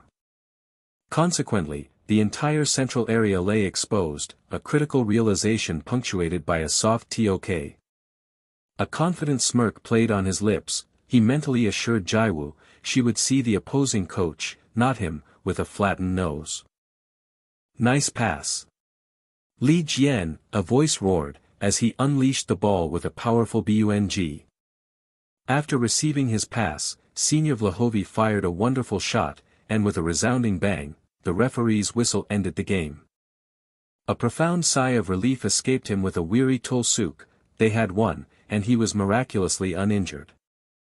He wondered if Jiwoo would scold him despite his 2 assists and victory, before a teammate's proud top landed on his back. His seniors playfully ribbed him, marveling at his unexpected bravery and how he challenged the larger opponents. The bald teammate ruffled his hair, teasing how he transformed into a gentle kid post-match, much to Li Jian's internal annoyance. A teammate intervened, but not before the bald one poked Li Jian's cheek, eliciting a pained cry. The bald teammate cryptically advised Li Jian to prepare himself, leaving him utterly bewildered. Another teammate offered only a sly smirk, the meaning unclear as he vanished with a swift hwik. The scene shifted to Jian's elegant home, where off-panel voices called out his name, signaling his return. 2 viewers watching a broadcast expressed surprise at seeing Jian, wondering if the match had already concluded. Li Jian, number 20 for Firenze, had been named player of the match, but appeared flustered as his interview began with a loud quang.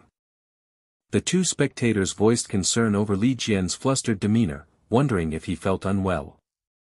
The interviewer congratulated him and asked about his tactical instructions, which Li Jian struggled awkwardly to articulate. Li Jian, mortified, offered his apologies as the interviewer gently reassured him amidst the crew's chuckles. The interviewer crisply summarized Li Jian's critical role in the final minutes, noting his excellent deep pressing from the left half-space to set up Lahovi.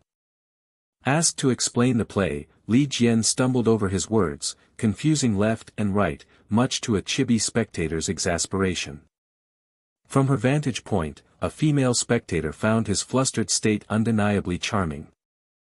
The interviewer lauded Jian, highlighting his brilliant performance since his debut at 16, leaving the young player blushing and speechless. As the interviewer asked for a message to his fans, the male spectator worried about such a burdensome question. Li Jian flinched, a surprised quang, escaping him, wondering if he had heard "genius" spoken in Korean. Quickly composing himself, Li Jian sincerely promised to work harder, asking for continued support. Jian's mother realized his message was for Jiwoo, not fans, while Jiwoo, mentally, expressed confusion over his Italian. The interviewer delivered the final, trickiest question: who was the first person he thought of, leaving Li Jian flustered and at a loss for words. The interviewer, misinterpreting his hesitation, excitedly assumed he had a girlfriend, prompting Li Jian's frantic, desperate cry to stop him. Despite Li Jian's desperate attempt to clarify, the interviewer pressed him to speak to his girlfriend, intensifying his public embarrassment. With closed eyes, he mumbled thanks for the support, his internal monologue screaming at his own foolishness. Li Jian later realized he had inadvertently implied she was his girlfriend, leaving him stunned and blank-faced with a soft mung as the interviewer concluded the segment. A purple wave of pure terror washed over him with a frantic kukukuku, dreading the inevitable confrontation with Jiwoo tomorrow.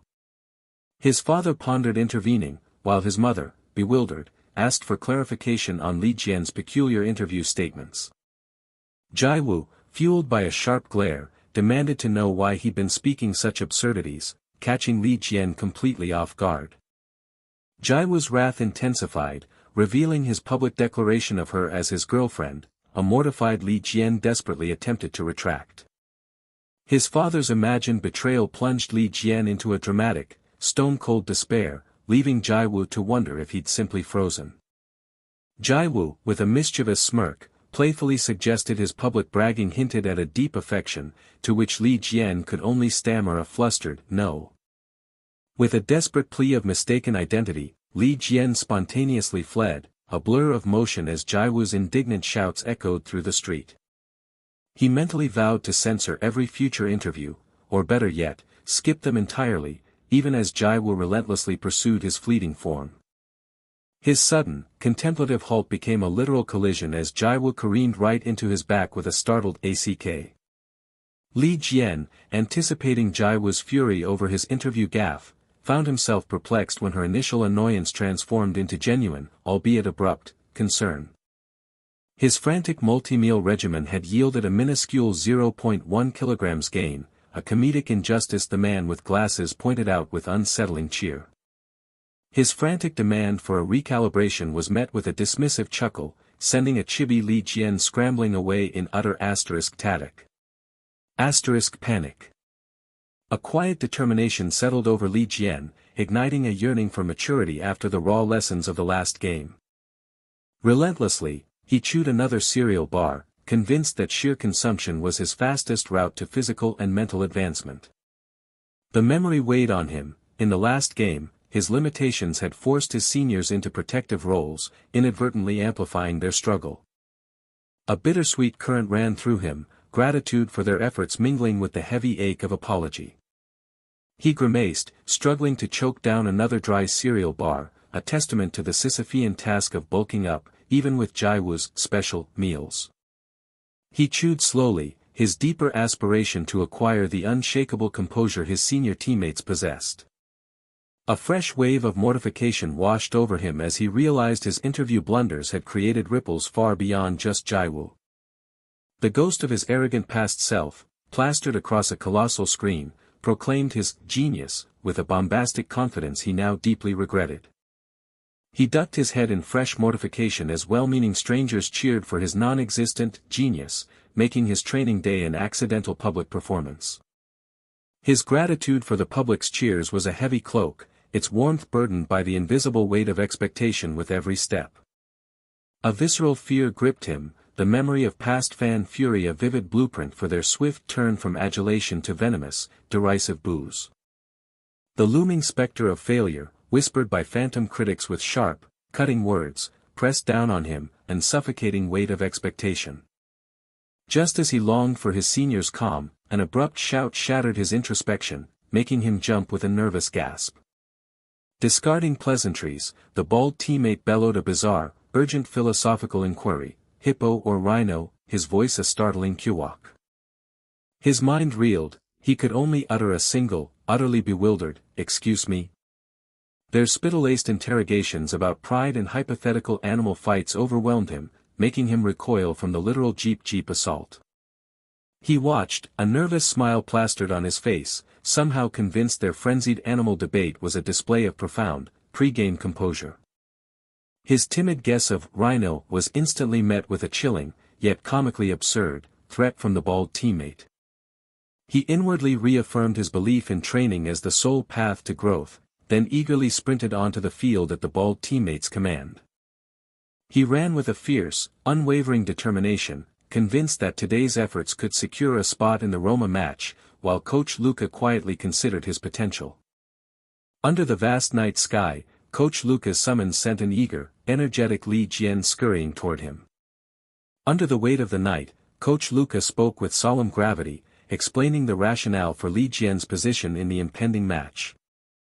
Coach Luca offered gentle assurances and a directive to rest, but Li Jian's profound disappointment was palpable as he bowed his head. The gravity of tomorrow's crucial away game against AC Roma, a decisive battle for league standings, weighed heavily on his mind.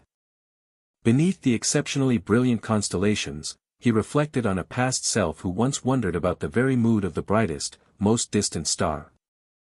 Yet, his heavy heart had extinguished such lofty curiosity, pulling him down into a profound, earthly gloom. A stunning revelation, like a bolt from the heavens, announced his improbable selection to start against AC Roma, transforming his shock into resolute confidence. Olympia Stadium, AC Roma's colossal home ground, unfurled itself beneath the glorious sun, a testament to sporting grandeur. The weight of starting settled heavily upon him, his body inexplicably leaden, each jogging step battling against a tide of profound pre-game nerves. A probing question from the coach-like teammate pierced his pre-game anxiety, forcing Li Jian into a momentary, transparent pretense of wellness. He eagerly accepted the coach's offer to review his role, a focused reprieve he desperately welcomed to quell his inner turmoil. With stark gravity, the coach-like teammate underscored the immense threat of number 7, Lorenzo Fellini, signaling his profound importance to Li Jian's mission. The coach's words carried a heavy weight, explaining that this entirely new, defensive burden was laid upon him specifically because of Fellini. Fellini, they warned, embodied Roma's formidable power, a singular force that would render his defensive task an immense, arduous trial. His singular directive was to sever Fellini's connection to the team's attacking build-up, a tactical imperative Li Jian absorbed with profound focus. He clenched his fist, a silent, powerful affirmation of his understanding and fierce resolve to execute the demanding strategy. The coach's momentous trust, granting him a starting role in this pivotal game, ignited a fervent resolve deep within him. A primal roar erupted from the stands, chanting, "Roma," as Li Jian, ready for battle, declared his fervent commitment. He took in the fervent spectacle of Rome, feeling the city's pulse through its amazing fans, as opponents and teammates exchanged perfunctory good wishes. A light, unexpected touch grazed his cheek, instantly widening Li Jian's eyes in surprise. Lorenzo Fellini, his formidable opponent, acknowledged him with a brief, "good game," his very presence signaling the immense challenge ahead. The weight of inevitable comparison pressed down as he nervously, yet firmly, gripped Fellini's hand, forcing out a "good game."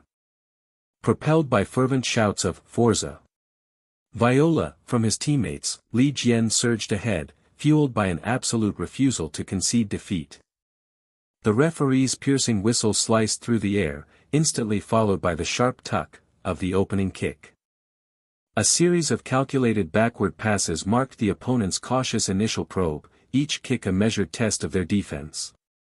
His world condensed to a singular, burning point, his entire being utterly fixed upon the elusive number 7. He mentally recited their patient defensive mandate, a strategy abruptly reinforced by his teammates' sharp, cautionary shout to hold the line. His gut instinct screamed, if Fellini descended for the ball, the initial defensive burden would fall squarely upon his shoulders. A sharp call cut through the air as Fellini sprang, precisely as foretold, leaping to intercept the arcing ball. He recognized Fellini's calculated build-up move as his own signature play, a chilling mirror image that spurred him into a desperate, furious sprint. He pressed in, a suffocating presence behind Fellini, determined to deny him the crucial space to pivot and control the play. Amidst the physical skirmish, Fellini's frustration was palpable, a grudging recognition of his mark's surprising agility. A decisive, satisfying pass of the ball confirmed his triumph. The intricate defensive strategy had worked. Fellini's rapid movement signaled another deceptive pass, Li Jian's mind already calculating the shift to the left flank. With a sharp inhale of conviction, he swore to accelerate his efforts, to snatch that crucial step ahead. He closed in, a suffocating shadow, determined to intercept and crush any burgeoning build-up before the ball even reached its target. A sudden, unexpected pivot from Fellini sent Li Jian staggering, his surprise evident in a choked "eh." He hit the ground with a desperate quang, a searing regret for his perceived weakness burning as Fellini surged past, ball at his feet. He scrambled to his feet, a ragged gasp escaping him, fiercely reassuring himself of the team's defensive integrity and his chance to reclaim his mark. His desperate plea to block was abruptly, violently cut short by the thunderous quang of a powerful strike. A cold dread washed over him as the shocking reality dawned, it was no pass, but a direct, lethal strike. The monstrous quang of the audacious, long-range strike echoed his dawning, horrifying realization, he had made a catastrophic error. A desperate hand outstretched, a futile, last-second attempt against the inevitable trajectory of the ball.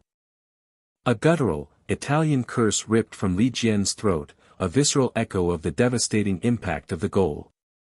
The ball launched with a visceral BBAEH, bursting into the air with potent force. The opponent launched a daring shot toward the goal, catching Li Jian by surprise, raising the stakes significantly. Li Jian wondered, the ball's trajectory a strange, comedic BBOO and bong surprise. Li Jian wondered, as the smirking Fellini faced a bewildered shout from his teammate. The audacious shooter quickly apologized, but his teammates' mixed reactions of disbelief and shaken relief hung in the air. Li Jian silently carried the weight of the unreasonable attempt, even as a teammate's encouraging shouts tried to lift his spirits. With a decisive BBUUK, the match's momentum sharply swung, as Fellini's team seized control and Li Jian's concerns deepened. A jarring JJYAK collision served as a harsh reminder of Li Jian's failing defense, allowing Fellini repeated breakthroughs. Their team's stalwart defense had averted disaster, yet Li Jian's internal alarm bells continued to ring. His physical frailty became painfully evident as a forceful Tiang shoved him aside, allowing the opponent to surge forward unimpeded. He seethed with frustration, his desperate defense repeatedly failing as the opponent's simple, clumsy dribbles mocked his breathless efforts. A searing anger coiled within him. But with the ball, Li Jian found himself ensnared, his attempts to break free met with the same suffocating, bodge-sack defense he himself had employed. He strained against the immovable wall, a suffocating, frustrating KKWA that defied his every effort. The shrill, declarative boic of the whistle pierced the stadium, officially sealing his crushing defeat in the first half. His teammates celebrated their strategic success, but for Li Jian, the first half had been a profound, personal failure. A guttural huju of raw, adult-sized frustration escaped him. The team captain's booming voice cut through the locker room, urging renewed cohesion for the second half. Despite his labored breaths, Li Jian desperately masked his exhaustion from the team captain. Coach Tony offered a lifeline, urging Li Jian to speak up if exhausted, his true worry for potential injury silently understood. Coach Tony's rallying cry electrified the locker room, met with a resounding, collective roar. The sub-coach cautiously voiced his worries about Li Jian's exhaustion, prompting a quizzical from Coach Tony. Coach Tony challenged the sub-coach's suggestion to discuss tactics, his sharp why, leaving the latter flustered. The sub-coach tried to justify his concerns about Li Jian's struggles, only to be met with Coach Tony's fierce, dismissive, who is struggling. As the team emerged onto the field, it was a stark reminder that this kid, a starting player for Roma, was astonishingly just 16. The sub-coach's impassioned argument that judging Li Jian solely on goals was unjust finally elicited a hesitant agreement from Coach Tony. Li Jian had relentlessly pressed the opponent's key player, unleashing a constant womb of energy in a myriad of attacking attempts. The sub-coach, hesitant yet determined, awkwardly began to add another thought, prompting a sharp, inquisitive, "Coach," from Tony. Coach Tony delivered the unexpected, heartfelt praise, the words, "You're doing an excellent job," landing with a soft tok of surprise on a panting Li Jian. A weary Jiwoo escaped Li Jian as he acknowledged his physical limits, feeling the draining EURUNG of the game in his bones. Yet, a fierce resolve burned, his team was not losing. He took a grounding breath, analyzing his failed defense and accepting a crucial truth: he was no natural defensive stalwart. A low GUEU echoed his internal question, why this assignment? The sub-coach pressed on, doubting Li Jian's suitability as a primary defender against number 7. Coach Tony clarified his subtle strategy: Li Jian's role was merely to pressure and delay, not outright block. With a definitive TEOK, Coach Tony declared Jian's tactical role sufficient, then bellowed for the kickoff. A sudden clarity struck him: his task wasn't to block every single breakthrough, just to play his part in a 90-minute ballet. He struck the ball with a decisive pang, trusting his seniors to hold the line if he executed his role perfectly. He bit back a fierce self-reproach for his childish excuses. He chastised his own arrogance, his eagerness to shine had blinded him to his true place and capabilities. The team captain's urgent cry spurred Li Jian to dig deeper, to try again. "Yeah," he affirmed, forcing his mind to a razor-sharp focus for just 10 more minutes, even as an opponent's shout ripped through the air. A resolute PPA marked his singular focus, only on what he truly could do. The sub-coach observed Li Jian, noting a new, striking intensity in his eyes. Coach Tony had deliberately withheld praise earlier, knowing the challenging fight Li Jian was in required his own self-discovery. Li Jian, relentlessly self-critical, was now seeking his own strategic solutions, his passes echoing with a decisive tak and pang. This level of talent came with an insatiable hunger to win. Players like Li Jian would fight until their last, defiant pang. "Ugh," he grunted, recognizing that confronting Fellini required more than brute force, it demanded a deeper, strategic solution. The opponent's triumphant cry of, "I stole the ball," was cut short by Li Jian's swift Wyung and decisive tak, leaving his coaches curious about his next move. Deep in exhausted thought, Li Jian processed the problem, teammates' worried shouts of defense, blending into the promise of his imminent growth. Taking a profound HUP, he resolved to see the entire field, mapping every player's position, his path now clear. He keenly observed the opponent's shifted strategy, their desperate line now pushed higher, a strategic PPA of aggression. The tactical shift meant Fellini, instead of dropping deep, now loomed menacingly in Li Jian's own territory, a dangerous new threat. A sharp HUK of realization hit him: Fellini was employing a high-line tactic, daring to press forward instead of retreating. He knew the ball would invariably find Fellini, as an opponent's "block it early" echoed the impending TUK of the pass. Interception offered a pathway to profound advantage. TSK. The opponent grumbled, unable to thread the needle to Fellini, his frustration a testament to Li Jian's invisible strategy. Li Jian, seeing a narrow, deliberate opening, excitedly gasped, "Ocho." A chance?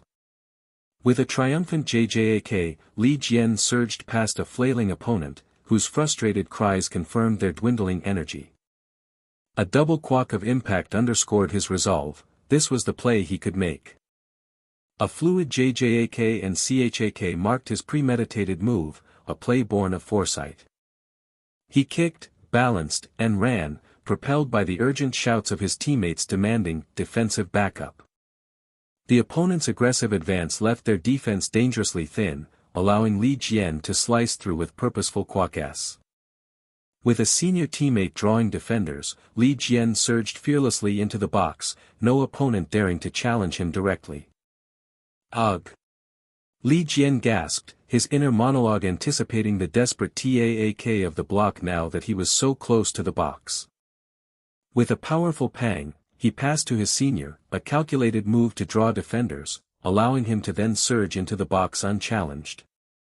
This was the moment, a practiced CHAK and JJUK, when the goal disappeared, replaced by an absolute, singular focus on the ball. In the blistering, gladiatorial heat of Roma, he unleashed his kick. Shoot! Li Jian roared, as the ball, with a thunderous quang, tore through the net, proclaiming their sudden victory. Following in the hallowed footsteps of giants, AC Roma's number 7, Lorenzo Fellini, was hailed as the next Roman emperor. Then a curious voice, punctuated by the faint clicking of keys, wondered aloud about the mysterious number 20 from Firenze. A man in glasses fumed, his very being trembling at the rookie's audacious brilliance overshadowing their own acclaimed Fellini. With a soft gasp, a female student discovered the live comments section utterly captivated by Jian's unexpected rise. A proud smile bloomed on her face, acknowledging how much their Jian had truly blossomed. A piercing beeppppp cut through the air, signaling an imminent substitution. Li Jian, recognizing his body's betrayal, signaled for relief the moment he secured the 55th minute goal. Even with a goal, a series of sharp gasps underscored Li Jian's gnawing belief that he had fallen short. The moment hung heavy with pure, unadulterated frustration. A sharp clap startled Li Jian from his self-reproach, pulling a confused "huh" from his lips. An unexpected volley of claps and exclamations of praise washed over him, a bizarre ovation for an opponent. He stood bewildered in Roma's home stadium, the enemy's cheers, punctuated by ceaseless claps, baffling him. But why would they do this? His senior teammate, Vlahovi, approached, a knowing grin spreading across his face, marveling at Jian earning the opponent's clapping respect. Vlahovi explained that the persistent claps were an acknowledgement of his skill, a true measure of performance against their beloved team. Walk out with confidence.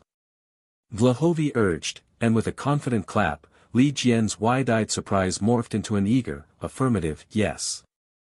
Li Jian, despite his senior's encouragement, felt a blush creeping up and tried to scuttle away, only to be stopped by Ricardo Sahara's annoyed grunt and a sharp, "Hey, punk."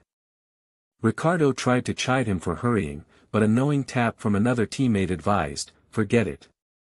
With warm pats on the back, a teammate called Jian "cutie" and praised his good work, earning a flustered, "Thank you, coach." Though teammates showered him with "good job," and he returned thanks, Li Jian was inwardly consumed by guilt over his requested substitution.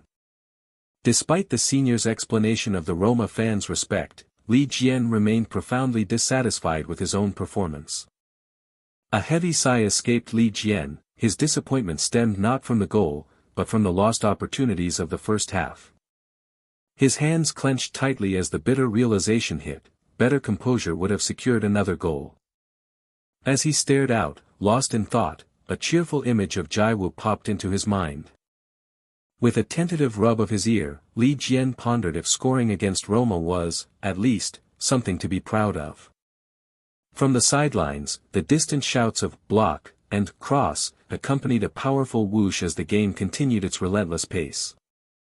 A thunderous crash sealed Roma's 80th minute equalizer, forcing the high-stakes match into a 1-1 draw. With two soft taps, players exchanged acknowledgements of a hard-fought game, even as the team's winning streak came to a halt. The team collectively accepted the 1-1 draw in Rome as a respectable outcome for an away game. A bald teammate, overjoyed by the sight of their fans at an away game, led a round of enthusiastic claps. The bald teammate, a soft chuckle escaping him, wondered why Li Jian seemed unenthused by the praise, only to get a vague, so-so. A nervous gulp belied Li Jian's inner turmoil, as he agonized over the winning streak ending precisely after he became a starter. Ricardo Sahurara, with a playful squeeze and a dramatic, "This brat," playfully admonished Li Jian for his casualness, causing him to yelp in pain. The scene shifted to the stark, fluorescent reality of the locker room. Li Jian emerged from his locker with an exhausted sigh, still reeling from the senior's antics. He considered the fans' reactions, then a soft click of his phone refocused his anxiety on something far more personal. His eyes widened at the sight of 99 messages, confirming his greater worry lay with Jiwoo's reaction. Jiwoo's indignant messages, demanding how he could endure such play, made Li Jian blush. "Whoa!" Li Jian muttered, overwhelmed by Jiwoo's deluge of protective messages, ranging from concern for his safety to demands for opponent number 7's contact. A sudden, escaped Li Jian as the shocking realization of how many messages she'd sent in just one half dawned on him. His excitement grew as he saw Jiwoo's praise and even a photo celebrating his goal, sending "crazy" and "amazing" over the screen. Li Jian squinted at a ghostly, blurry image, wondering if the pixelated figure on his screen was truly his dad. He let out a wry chuckle, accepting that he probably shouldn't have expected clarity, and tapped away. Feeling a surge of relief that neither Jiwoo nor his dad seemed disappointed, he typed with a heavy thump, "I want to see your pictures too." A sudden beep heralded Li Jian's dawning panic, realizing his innocent message could be catastrophically misunderstood. Chibi Jiwoo, with a mischievous whoosh, playfully teased him about his honesty, sending Li Jian into a flailing, embarrassed argh. "No. I'm not." Jiwoo's next message clarified her intent, as taps on the screen spelled out her desire for funny pictures of him too. Jiwoo's persistent teasing elicited a flurry of distressed gasps from Li Jian, prompting Ricardo Sahurara to wonder if he was truly that stressed. A low thump accompanied Li Jian's exasperated retort to Jiwoo's suggestive promise of a bare face picture later. But well. Li Jian mused, adjusting his jacket, as his thoughts began to drift. A flicker of nonchalance crossed his features, he privately admitted he wouldn't actually mind seeing her bare face. The scene abruptly shifted to the U-17 training ground, immediately met with a disbelieving, "What?" Coach Tony snapped questions at Li Jian, a furious crack in his voice demanding explanation for the excessive training, which Li Jian nervously tried to downplay. As Coach Tony furiously rummaged for his phone, vowing to confront the octopus old-timer, Li Jian desperately cried out, "HH. Coach! That's not it." After returning from Roma, the U-17 training ground offered a familiar sight, as Coach Luca inwardly grumbled about a warning ignored, then surprisingly softened his stance. He likely sought both their company, as Li Jian eagerly asked if his message was delivered, receiving a cheerful confirmation that it was spoken twice. The man with light brown hair asked with genuine concern if he was feeling well now, to which Li Jian, with a reassuring rub of his arm, affirmed, "Yes." With a relieved rub of his chin, the man suggested that with his current good health, Li Jian could ease up on the rigorous diet. As the man cautioned about injury from overeager bulking during growth, Li Jian reflected on his own demanding, late-night regimen. A wry smile touched his lips as he realized he had been far from peak condition on game day. Coach Luca exclaimed in surprise that Li Jian still scored, prompting the man with light brown hair to proudly declare, "That kid is my student." Li Jian, laughing bashfully, humbly credited their shooting training for his success. The coaches praised his newfound social graces, and as Li Jian blushed, the narrator reflected on his necessary adaptation to first-team life. Their joyful laughter, a comforting sound like home, punctuated a playful jab about Sahurara. As a cup of tea was exchanged with a soft clink, the coaches confirmed their next game was against Lazio. The man confirmed with coach Luca that a significant player, Rica Romero, was indeed on the Lazio team. He then gravely challenged Li Jian. If he played, he had to definitively outperform this Rica guy. Li Jian, surprised, asked for clarification on Rica's identity, prompting the man to explain he was someone a coach had incessantly bragged about. The man detailed Rica's impressive stats, then humorously admitted he had to block the bragging coach. With an encouraging chuckle, he urged Li Jian to seize this chance and definitively prove who was the true genius. Li Jian, radiating confidence, reassured them not to worry, casually mentioning his 2 debut goals. A wave of genuine laughter erupted, acknowledging the undeniable truth of Li Jian's achievement. Nevertheless, the narrative shifted to rising star Rica Romero, Serie A's hottest player, whose powerful crash of a kick was truly remarkable. With another impactful crash and the triumphant of a goal, Rica Romero had just scored his 3rd of the season at home. A casual inquiry from the female student about Romero guy caught Li Jian off guard, stirring an unexpected curiosity. As she recounted the whispers of Romero's genius, Li Jian's mild bewilderment settled into a thoughtful stare. The screen pulsed with fervent praise for Romero, real deal and prodigy, leaving Li Jian utterly confounded by the sheer scale of the adoration. Li Jian scoffed good-naturedly, geniuses are everywhere, as the female student gasped, a fresh shock seizing her attention. Her voice, sharp with revelation, announced Romero's 3 goals, a fact Li Jian absorbed with dwindling amusement. Her innocent comparison of his 2 goals to Romero's 3 struck a raw nerve, unleashing Li Jian's fervent, albeit flustered, defense of his superior offensive points. Her bewildered query, "Aren't goals more important?" became the final, comical straw for Li Jian's exasperation. The staggering realization of her utter ignorance about soccer left Li Jian utterly dumbfounded. He weighed his own impressive stats against Romero's, then dismissed the futile comparison with a weary sigh, as she stifled a soft, knowing giggle. Her boisterous, "just kidding," coupled with a reassuring pat swiftly transformed his embarrassment into an even deeper, flustered blush. Her mischievous suggestion to search for his own record sent a jolt of comical alarm through Li Jian. The screen exploded with a cascade of glowing praise for Li Jian, comments hailing him as a true genius, which both surprised and undeniably pleased him. As she gushed about his burgeoning fame, Li Jian affected a practiced nonchalance, subtly allowing a smirk to betray his deep satisfaction. Overwhelmed by the flood of positivity, Li Jian, in a blush of chibi glory, effused heartfelt thanks to his unseen supporters. Her sudden, serious inquiry about his upcoming match against Romero's team drew a startled confirmation from Li Jian. Her excited declaration of a showdown of geniuses only heightened Li Jian's trembling anxiety about whether he would even make it onto the field. With a clenched fist and fiery conviction, she declared the upcoming game a crucial battle of pride, an unwavering mandate for victory that pressed heavily on Li Jian. Despite his personal indifference to the rivalry, the unspoken expectations of his coach and Jiwoo's firm command to win weighed heavily on Li Jian. Li Jian began to articulate his true underlying concern, drawing an inquisitive from Jiwoo. With a blush of vulnerable insecurity, Li Jian questioned if her allegiance would waver to Romero should he suffer defeat. An utterly stunned silence enveloped Jiwoo as Li Jian's question hung awkwardly in the air. Jiwoo, her exasperation boiling over, squeezed Li Jian's cheeks while lambasting his idiotic question. The vibrant stadium stretched below, a grand stage ready for the impending clash of Serie A Round 12, Firenze vs Lazio. Having transformed his diet since the last game, Li Jian now stood upon the pitch, invigorated and brimming with a renewed, sparkling confidence.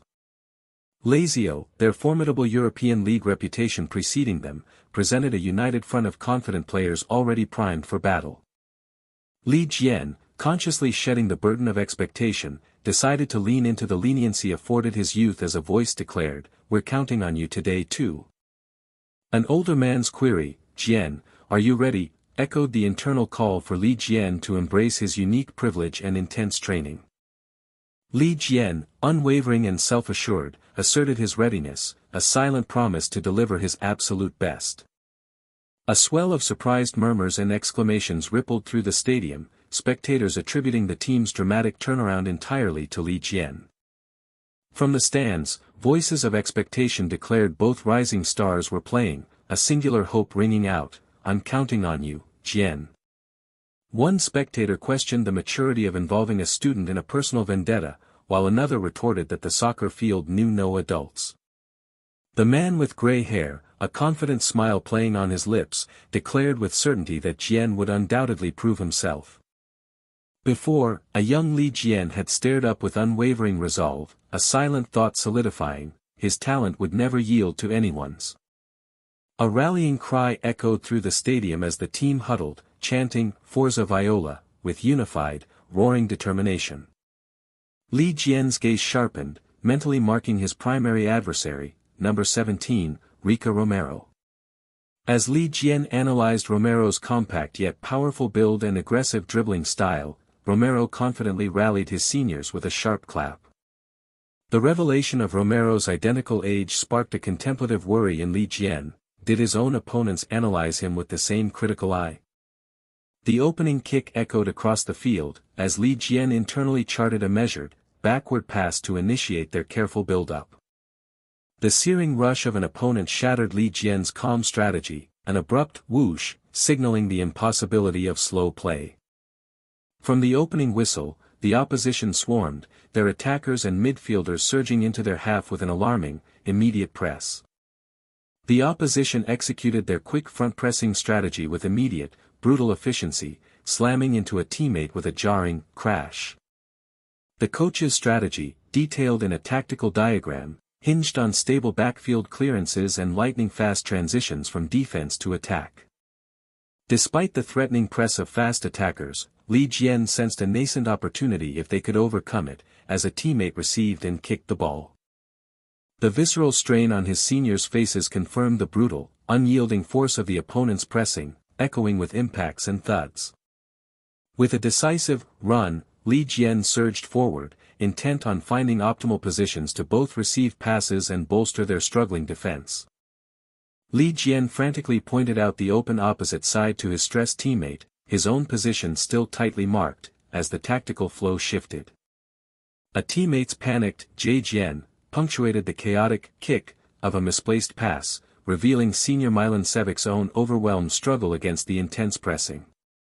The ball sailed directly to Li Jian's marked side, a move eerily anticipated by the opponent, instantly spiraling the situation into peril. With a swift block, the pass was ruthlessly intercepted within the danger zone, a critical turning point highlighted by the tactical diagram. The ball, now firmly at Rica Romero's feet, elicited a triumphant "nice" from him as Li Jian watched the critical play unfold. With a sudden whoosh, Rica Romero launched a threatening dribble breakthrough, exploiting the wide-open left corner flag side. The goalkeeper, initially confident in his taller central defenders against an opponent, suddenly faltered, a dawning uncertainty replacing his calm. From an impossible angle, Rica Romero unleashed a furious slam, a shot that left the goalkeeper utterly startled. As the ball sliced past the goal with a swoosh, Li Jian's gaze lingered, a profound escaping him. Li Jian, observing Romero, realized the shot lacked any real scoring angle, a fact unnoticed by the encouraging opponent who urged him to keep trying. Acknowledging the dangerous sequence, Li Jian offered a reassuring smile to his apologetic teammate, declaring, "Yes. We've got this, senior." Rica Romero's aggressive command to pass it again, if his teammate regained the ball, was overheard by a surprised Li Jian. Li Jian, his annoyance palpable, peered at Romero, questioning the source of such audacious confidence after a wasted shot, pondering if he truly was only 16. A sudden whoosh snapped Li Jian's attention, leaving him with a confused Rica Romero's lips twisted into a menacing sneer, his voice slicing through the air with a direct challenge, "You are a genius?" With a chilling "really," and a provocative smirk, Rica Romero continued to unsettle Li Jian. A raw shock seized Li Jian, his mind reeling with the agonizing suspicion that Romero was deliberately mocking him. The referee's sharp beep signaled a goal kick, prompting the goalkeeper to ready the ball with a solid thump. The goalkeeper, frustrated, realized their short pass build-up was compromised. Too many opponents swarmed their half, a grim truth echoed in the tactical diagram. A worried teammate fretted that the opponent's tactics forced them into long kicks, a losing battle even for Vlahovi given their numerical disadvantage, as the tactical diagram illustrated. The man with gray hair grimaced, his concern deepening as he realized the insurmountable challenge of building up play from their current position. A rising alarm gripped the man with gray hair as he saw his team's collective anxiety, knowing their short passing strategy would collapse unless anyone, stepped forward.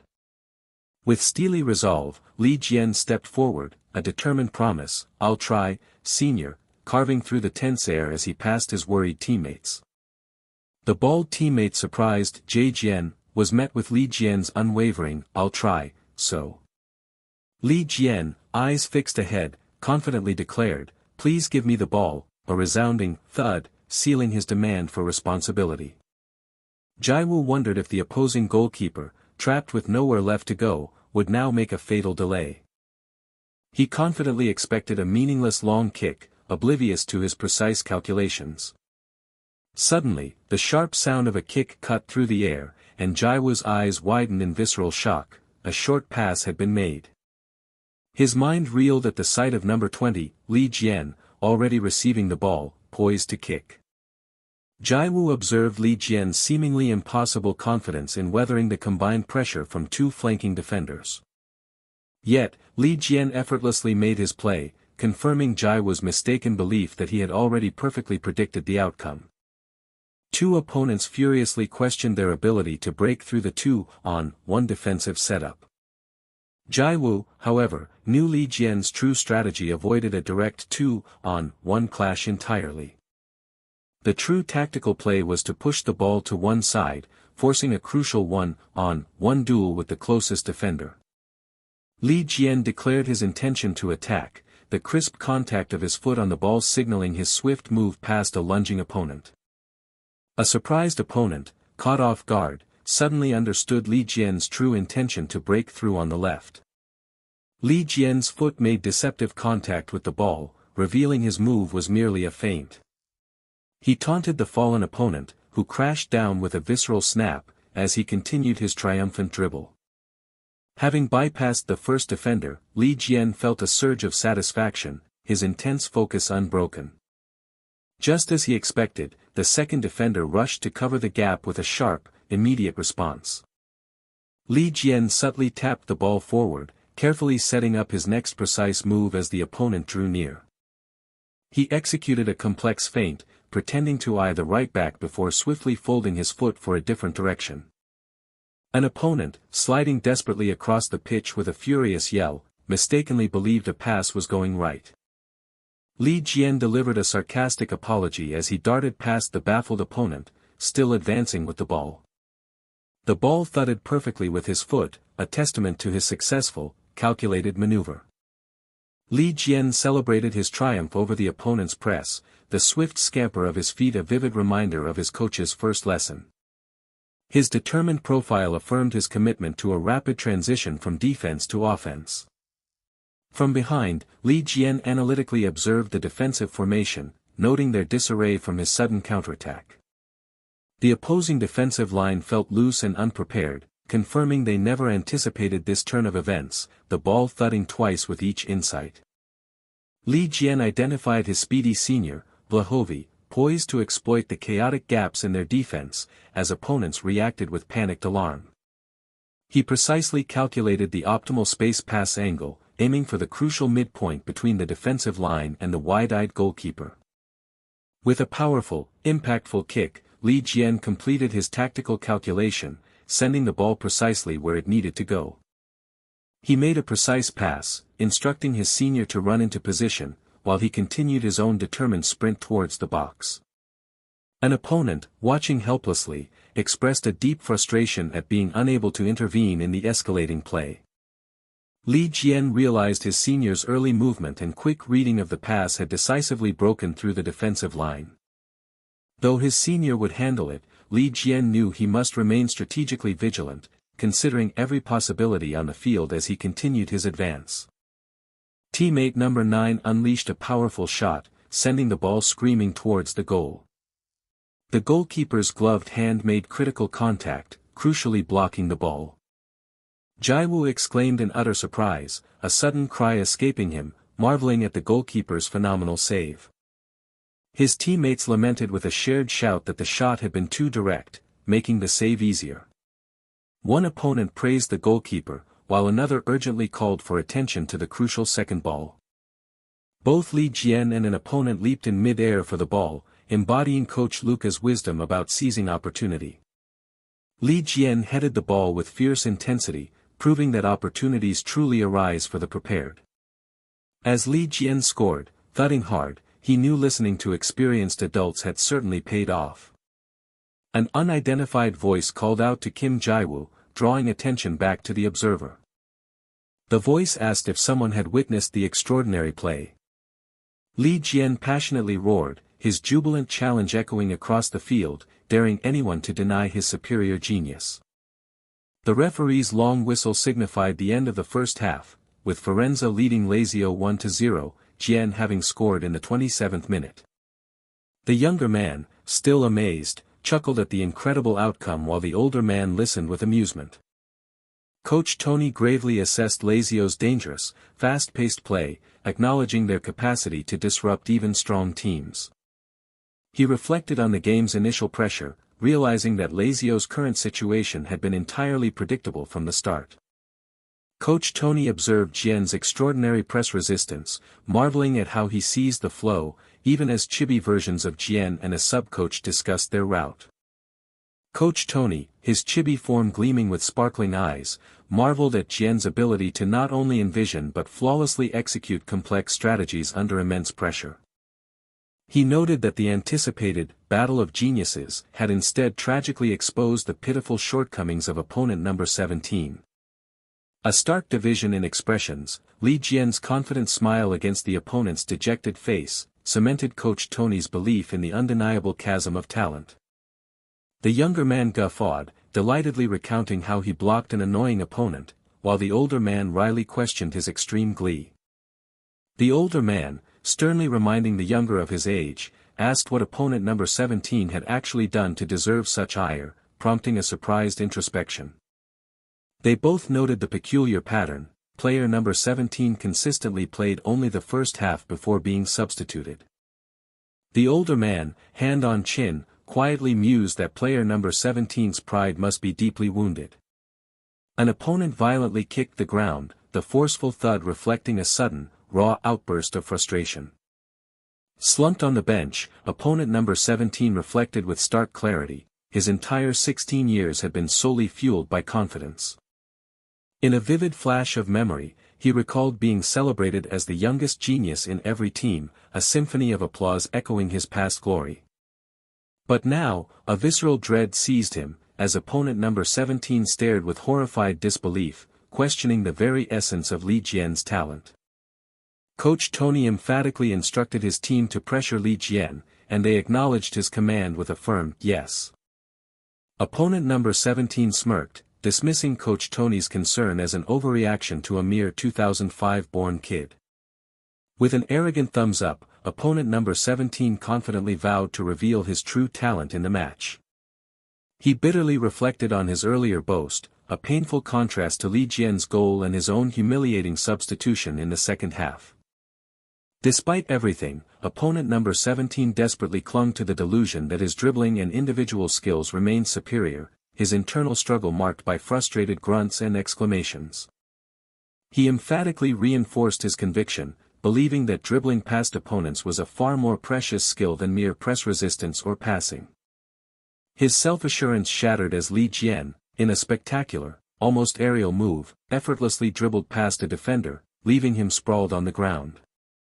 Opponent number 17 stared with profound, wide-eyed disbelief, utterly stunned that Li Jian had dribbled past their best defender, Senior Ramali.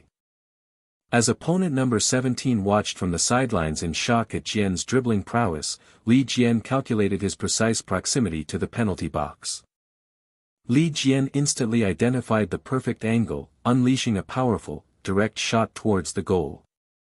The net rippled, sealing Li Jian's second goal, increasing Firenze's lead to 2-0 with goals in the 27th and 58th minutes. The older man effusively praised Jian's incredible trajectory, but Jian humbly claimed luck, while internally wondering if other talents he'd surpassed felt this same sting. Overwhelmed and defeated, opponent number 17 choked out the word wall, his mouth trembling with distress. He felt completely powerless, a small figure on the field dwarfed by the looming, distressed image of his own insurmountable despair. An older teammate offered Li Jian a drink, acknowledging his efforts, which the younger player gratefully accepted. Li Jian slumped back, a profound weariness settling over him as he privately mused on his perceived good fortune. He clenched his fist, noting with quiet satisfaction that he had played longer and scored twice, a performance far surpassing his last outing. Taking a long swig from his bottle, Li Jian conceded to himself that he had indeed improved. José Canhan's friendly voice broke his reverie, commenting on the insidious fatigue that only emerged once a player finally rested. José Canhan observed his intense focus throughout the match, explaining why the exhaustion had been so delayed, a truth Li Jian sheepishly acknowledged. Canhan advised him to hydrate and relax, revealing his own tactical movements to relieve pressure, an insight Li Jian readily absorbed. The distant, explosive fury of Coach Tony, yelling about a damn cross, solidified Li Jian's understanding of the tactical frustration. He decided that his unwavering focus on the game had ultimately served him well. His mind drifted to the dejected opponent on the field, a rival he had fiercely refused to lose to, and a quiet sense of gratitude washed over him. A flicker of anxiety had crossed his mind, imagining Jiwoo's effusive praise for another genius like Rica Romero. His chibified form trembled with an inexplicable rage, utterly baffled why the mere thought of Jiwoo cheering for another made his blood boil when she wasn't even his girlfriend. He dismissed the confusing feelings, settling on the comforting thought that today, he had at least outshone the other geniuses. A flurry of frantic motion erupted on the field, as the ball rocketed past defenders and into the net, adding another crucial goal to the scoreboard. From the stands, angry spectators raged at the conceded goal, blaming the substitution of the youngest for the team's failing. His bald teammate chortled, mockingly congratulating the genius as the crowd clamored for his return, prompting Li Jian's chibified, horrified denial. He mused with a touch of disappointment how opponent number 17 had single-handedly shifted the game's momentum with a skilled goal.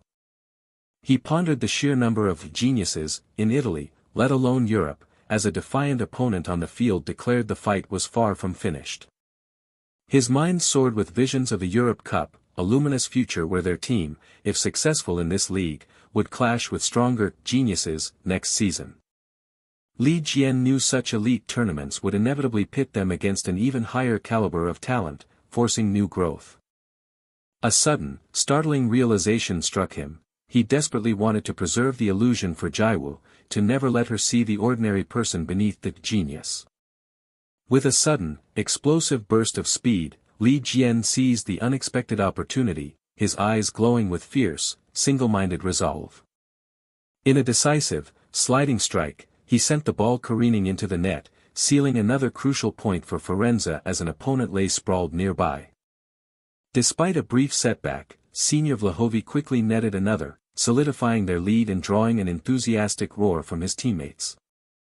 The final whistle blew, echoing across the stadium as Firenze clinched a resounding 3-1 victory, prompting joyful celebrations across the field. He clapped with a forced, practiced smile, but his true feelings were far from relief. It was a relief, his ass.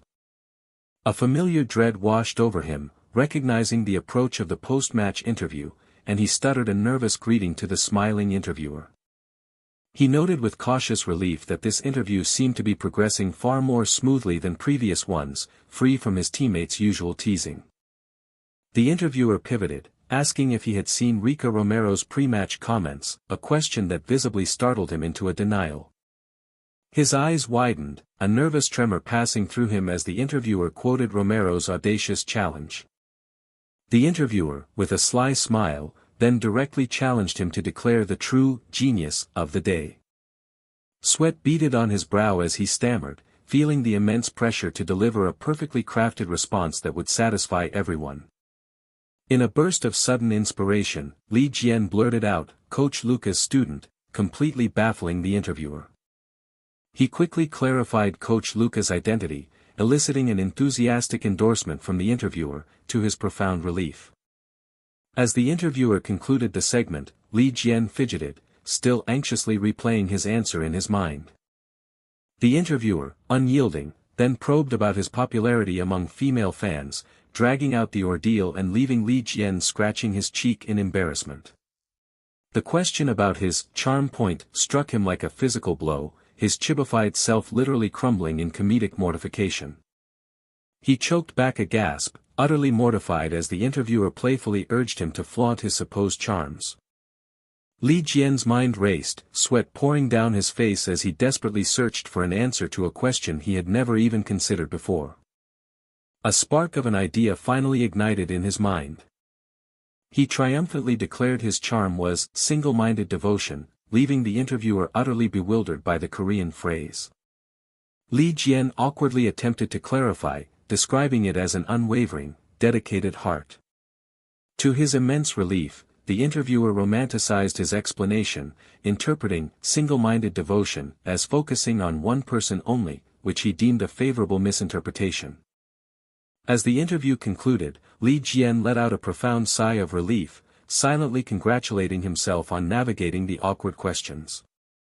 An unseen voice urgently announced that his recent interview had unexpectedly gone viral. Jiwoo, wide-eyed, revealed the article already boasted hundreds of comments, utterly astonishing Li Jian. The screen displayed a cascade of glowing comments, praising his single-minded devotion as unwavering loyalty to Firenze, a perception he hadn't intended. A wave of panic washed over him as he realized his words had been grossly misinterpreted as fierce dedication to the Firenze team, and he inwardly protested. Jiwoo's confused inquiry further highlighted the misinterpretation, and he realized even she had fallen for the public's convenient narrative. Li Jian awkwardly conceded to the popular interpretation, but Jiwoo, with chibified suspicion, instantly sensed his evasion. Jiwoo, with chibified fury, accused him of grinning during the interview because the uni was pretty, a charge he vehemently denied. She vehemently insisted he had smiled really wide, and his chibified reaction suggested a dawning, terrible realization. Jiwoo, in a fit of chibified pique, demanded he promise never to smile at pretty girls again, becoming flustered when he innocently questioned her reasoning. As Jiwoo scolded him to focus on soccer, Li Jian found himself strangely unconcerned with her logic, instead captivated by her adorably pouting form. His internal thought lingered on how utterly adorable she was, but Jiwoo, blushing, mentally urged him to get the hint, dummy. His eyes gleamed with sudden, firm resolve. He made a heartfelt promise, his smile radiating genuine conviction. Jiwoo's excited surprise was met with Li Jian's almost bored dismissal, indicating he had fully absorbed her words. Jiwoo pursued him, accusing his expression of betraying his promise, as he mockingly reiterated his vow not to smile at pretty girls, earning him a frustrated dummy. The scene shifted to the sprawling greens of Viola Park for recovery training. The bald teammate roared with fierce determination, demanding, "one more time," from his exhausted body. Li Jian's surprise at the captain's intensity was met with Jose Kanehan's knowing, resigned sigh. Li Jian puzzled over the captain's intense individual practice on a recovery day, which Jose Kanehan explained was a direct response to their upcoming match. Jose Kanehan revealed their next formidable opponent, FC Milano del Mondo, also known as the Nerazzurri. He then revealed the captain's history as a youth player for Milano, describing it as his unforgettable first love. Li Jian, impressed, inferred the captain's strenuous training was to impress his former fans, finding the dedication admirable. Jose Kanehan sighed, admitting the captain's motivations were far more complicated than simple vanity, leaving Li Jian puzzled. Kanehan revealed the captain's past loan to Milano, complete with a transfer option, implying a painful rejection when he was ultimately returned. That painful rejection fueled the captain's fierce determination, driving him to scream "one more lap," as he pushed his limits. As a child, he had worn the navy and black, dreaming of playing under the thunderous cheers of the Milano crowd, a sacred aspiration. Now, wearing the purple uniform and the captain's armband, he stood ready to prove his worth, not just to himself, but to the ghosts of his past. He sought vindication, standing resolutely in front of the club that was once his first love, prepared to face his personal history. The revered Stadio Giuseppe Meazza, San Siro, stood as a monument to dreams, inspiring a powerful longing. European history and passionate crowds promised a future filled with innocent wonder to young eyes. The stadium carved a profound dream into his young heart that day, whooshing him towards a future playing for Milano. "Se solo el Milano, per me," he vowed. From that moment, only Milano truly mattered, its image now a frustrating, crushing weight upon him. As Riccardo Sahirara, then Bairashi, made his youth team debut at 13, the navy blue uniform felt like flight itself. His dream swelled as he signed his first professional contract, the celebratory applause sealing his momentous journey. He confidently declared his ambition to become captain of the phenomenal Nerazzurri, just like his idol Shinichi. His deepest aspiration was to be a captain loved by every Milano fan, a yearning shadowed by a fading, melancholic ideal. But now, the captain's armband he wore felt like a twitching, uncomfortable bind. His current captain's armband was not from Milano, a stark, thudding declaration of changed loyalties. He rallied his team, their huddle sparkling with pre-match anticipation.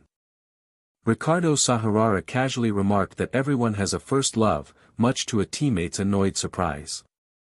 He taunted his teammates about their bad memories with first loves, causing one to feel repeatedly beaten down. Riccardo Sahirara then revealed his strategy, to become undeniably cool and make that first love regret everything. He looked up, his resolve hardening into intense determination. Glowing with resolve, Riccardo Sahirara urged his teammates to help him, just this once. He practiced their cheer, Forza, met with an eager "Viola," from one, and a grumbling reluctance from another. Riccardo Sahirara jokingly threatened death to those whose voices were too small, eliciting a terrified, sweating affirmation from his teammate. Cheers filled the stadium as the team, glowing with collective spirit, roared "Forza! Viola," in unison.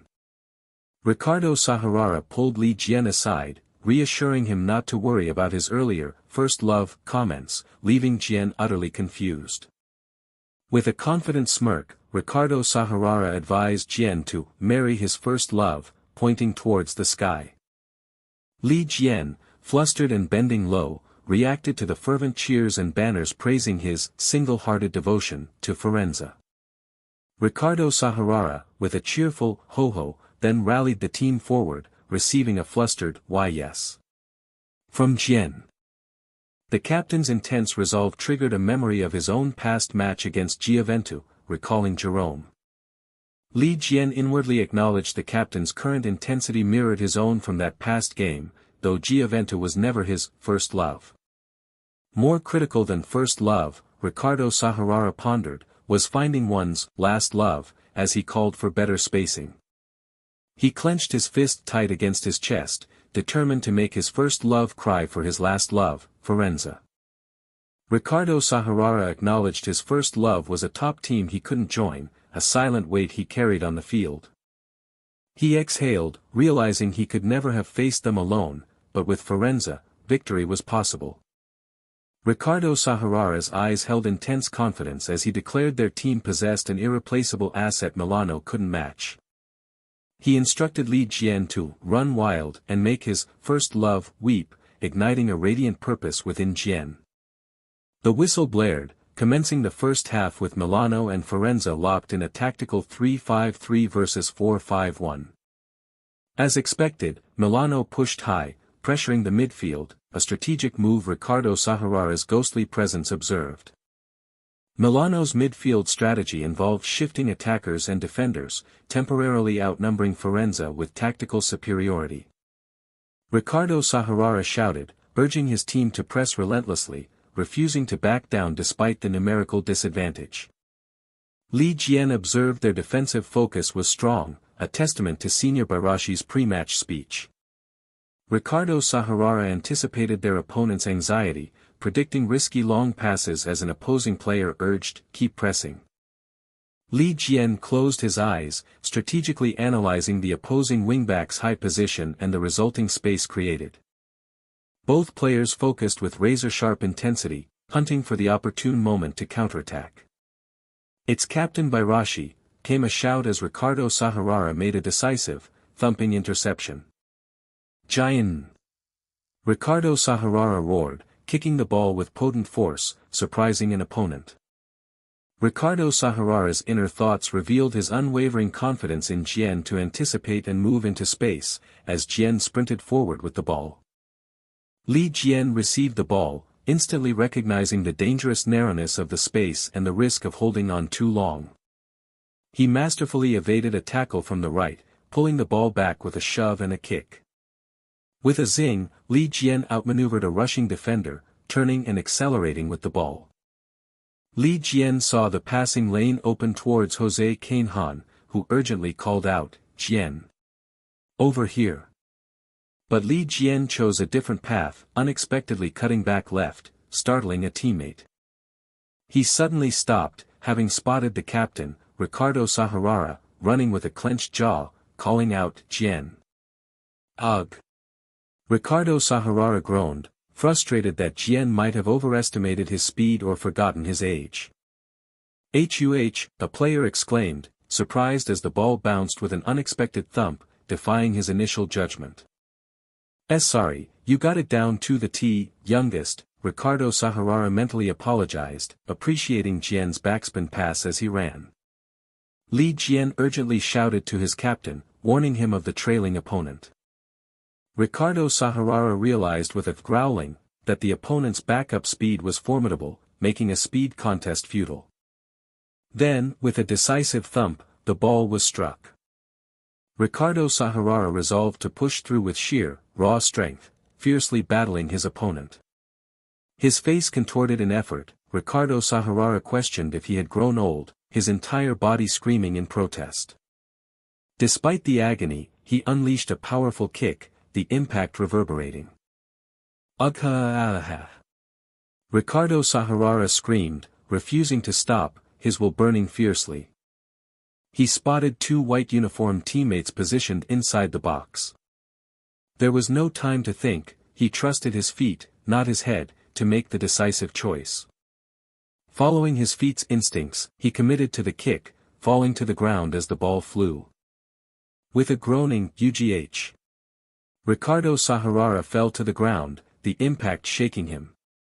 Despite being down, Riccardo Sahurara looked up, his eyes wide and desperate for the ball's fate.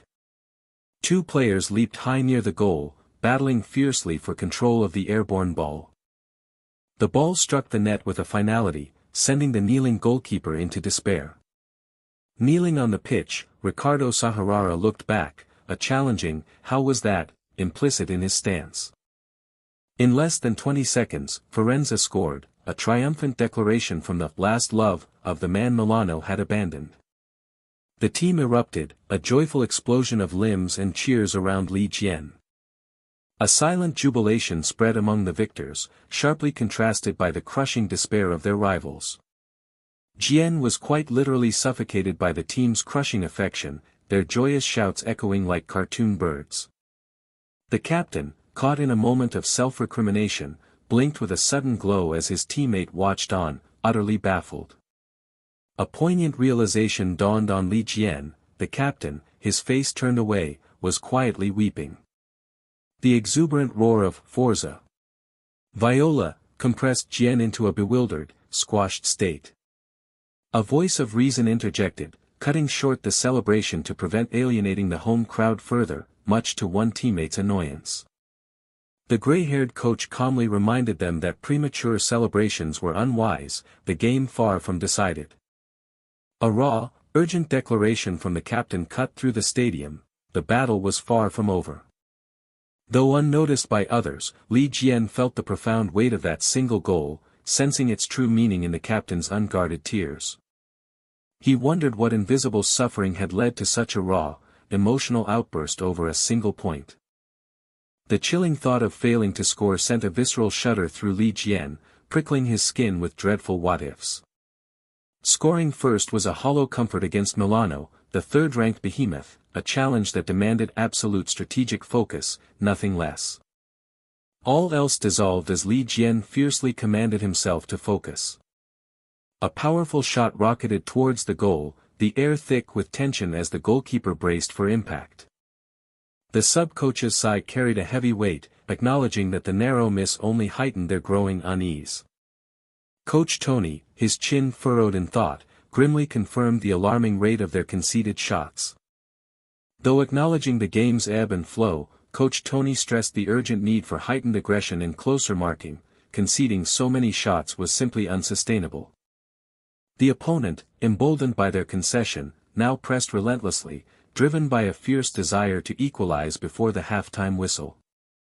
The enemy's predictable yet effective strategy involved a long pass from the back, a header from their number 9, then a decisive shot. Eden Zico, their number 9, dominated the skies, his aerial prowess an undeniable, formidable force. Even with capable defenders, the team consistently yielded aerial control, surrendering possession to him 4 out of 5 times.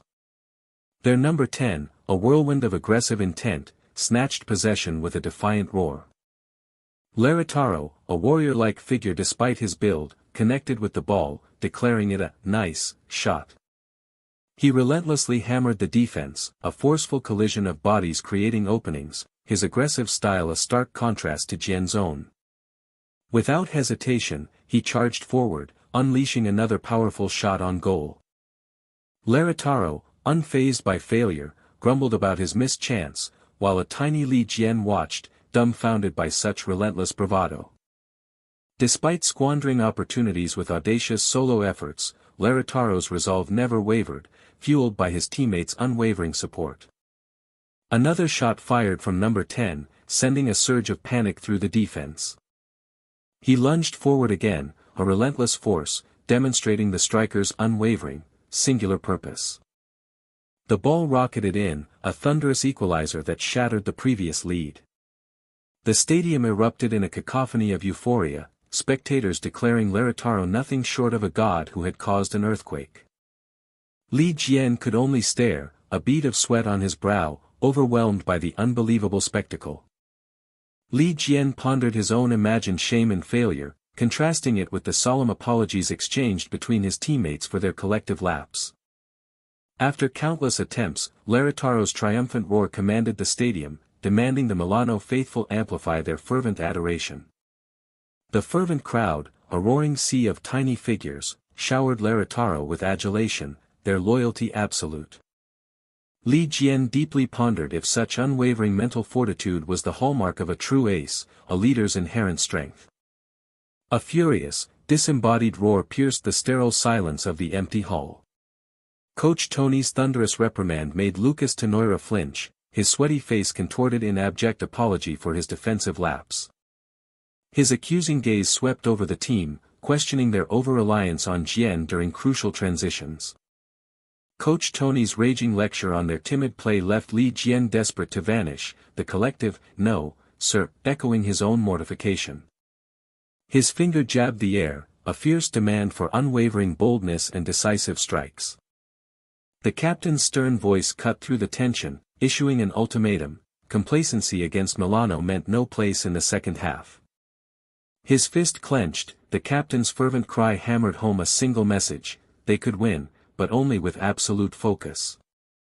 A unified roar of "Okay, let's go," erupted, a powerful surge of collective resolve echoing through the room. Li Jian, hesitating for a moment, cautiously approached Coach Tony with something to reveal. With nervous hands and a trembling voice, Li Jian began to speak, encouraged by the coach's gentle prompt. Li Jian passionately unveiled his radical thoughts to a bewildered coach. Li Jian's frantic backpedaling was met with Coach Tony's booming reassurance. His daring suggestion was not only heard, but understood. Relieved, Li Jian darted off, leaving a bemused gray-haired coach and a subtly encouraging Coach Tony behind. The gray-haired coach murmured cryptically as the captain, bewildered, demanded answers. Coach Tony, with a knowing smirk, dropped the bombshell. Jian had just proposed a tactical upheaval. Coach Tony's hearty laugh about Jian's tactic was quickly punctuated by the captain's playful jab about his flushed face, earning a sharp, quiet, in return. With a powerful shout, Coach Tony declared Jian's strategy would lead their second-half charge. Despite the coach's invitation, Li Jian found himself consumed by gnawing doubt. Had he overstepped, revealing something unnecessary? In a dizzying swirl of green and pink, chibi Jian recoiled, shrinking under the imagined fury of a chibi Coach Tony, banished for his audacity. The captain's approach sent a jolt of panic through Jian, who bowed with a frantic, "I'm sorry." "Sorry?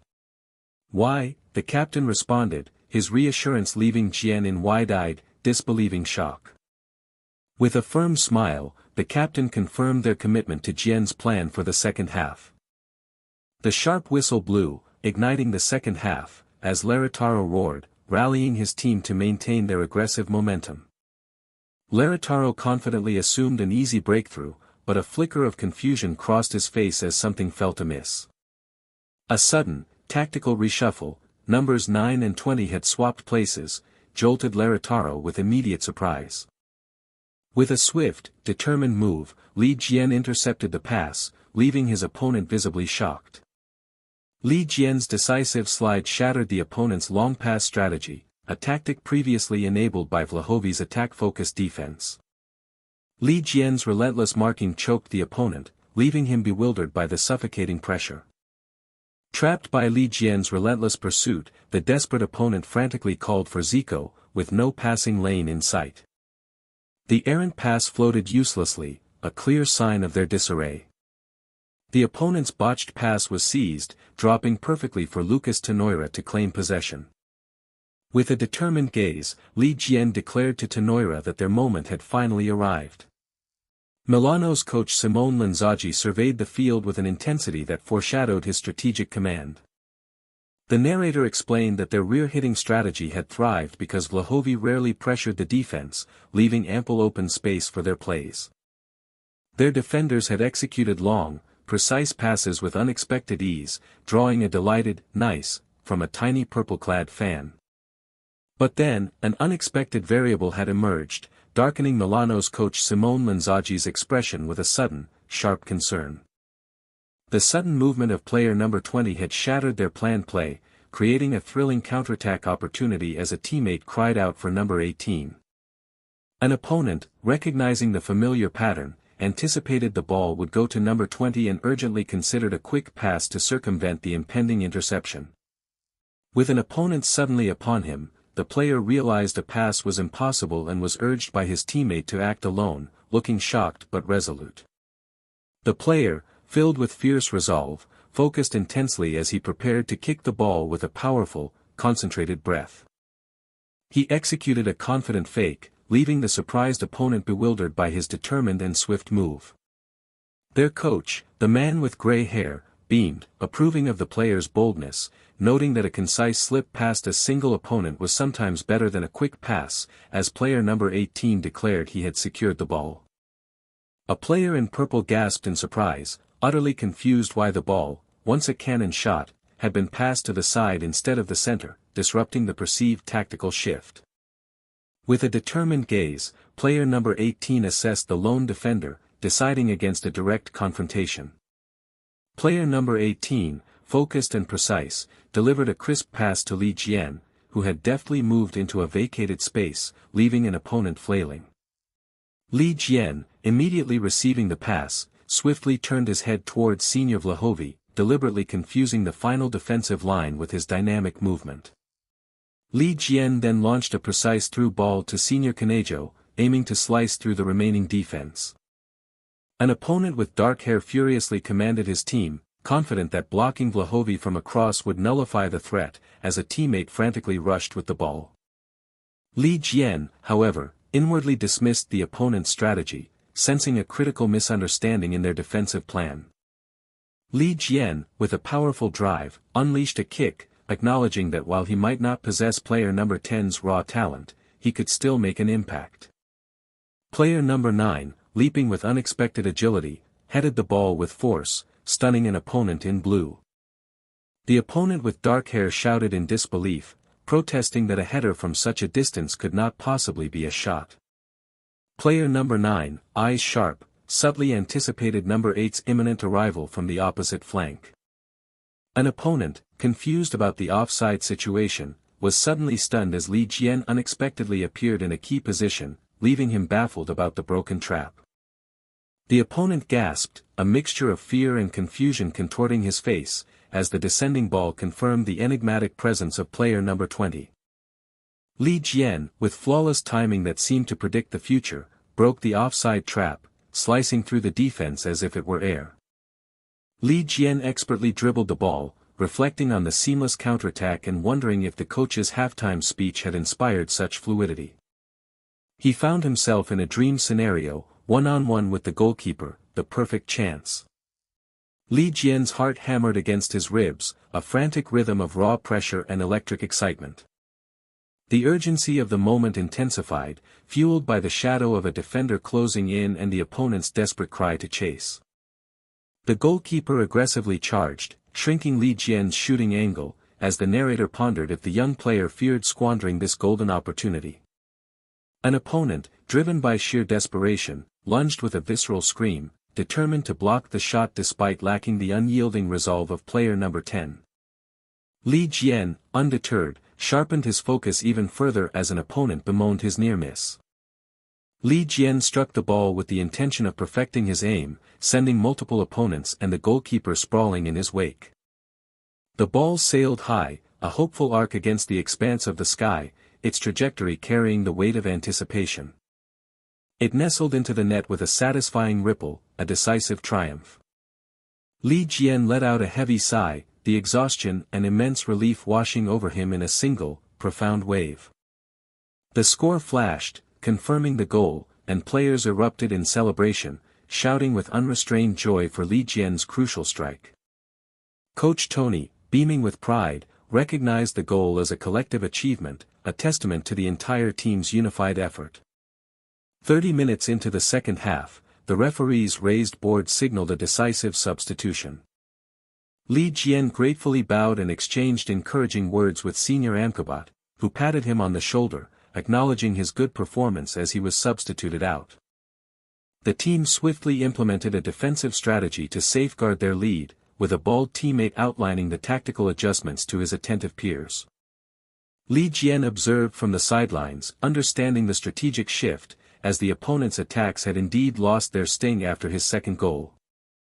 The opponents exhaled in collective frustration, utterly drained after conceding a goal they had fully expected to score.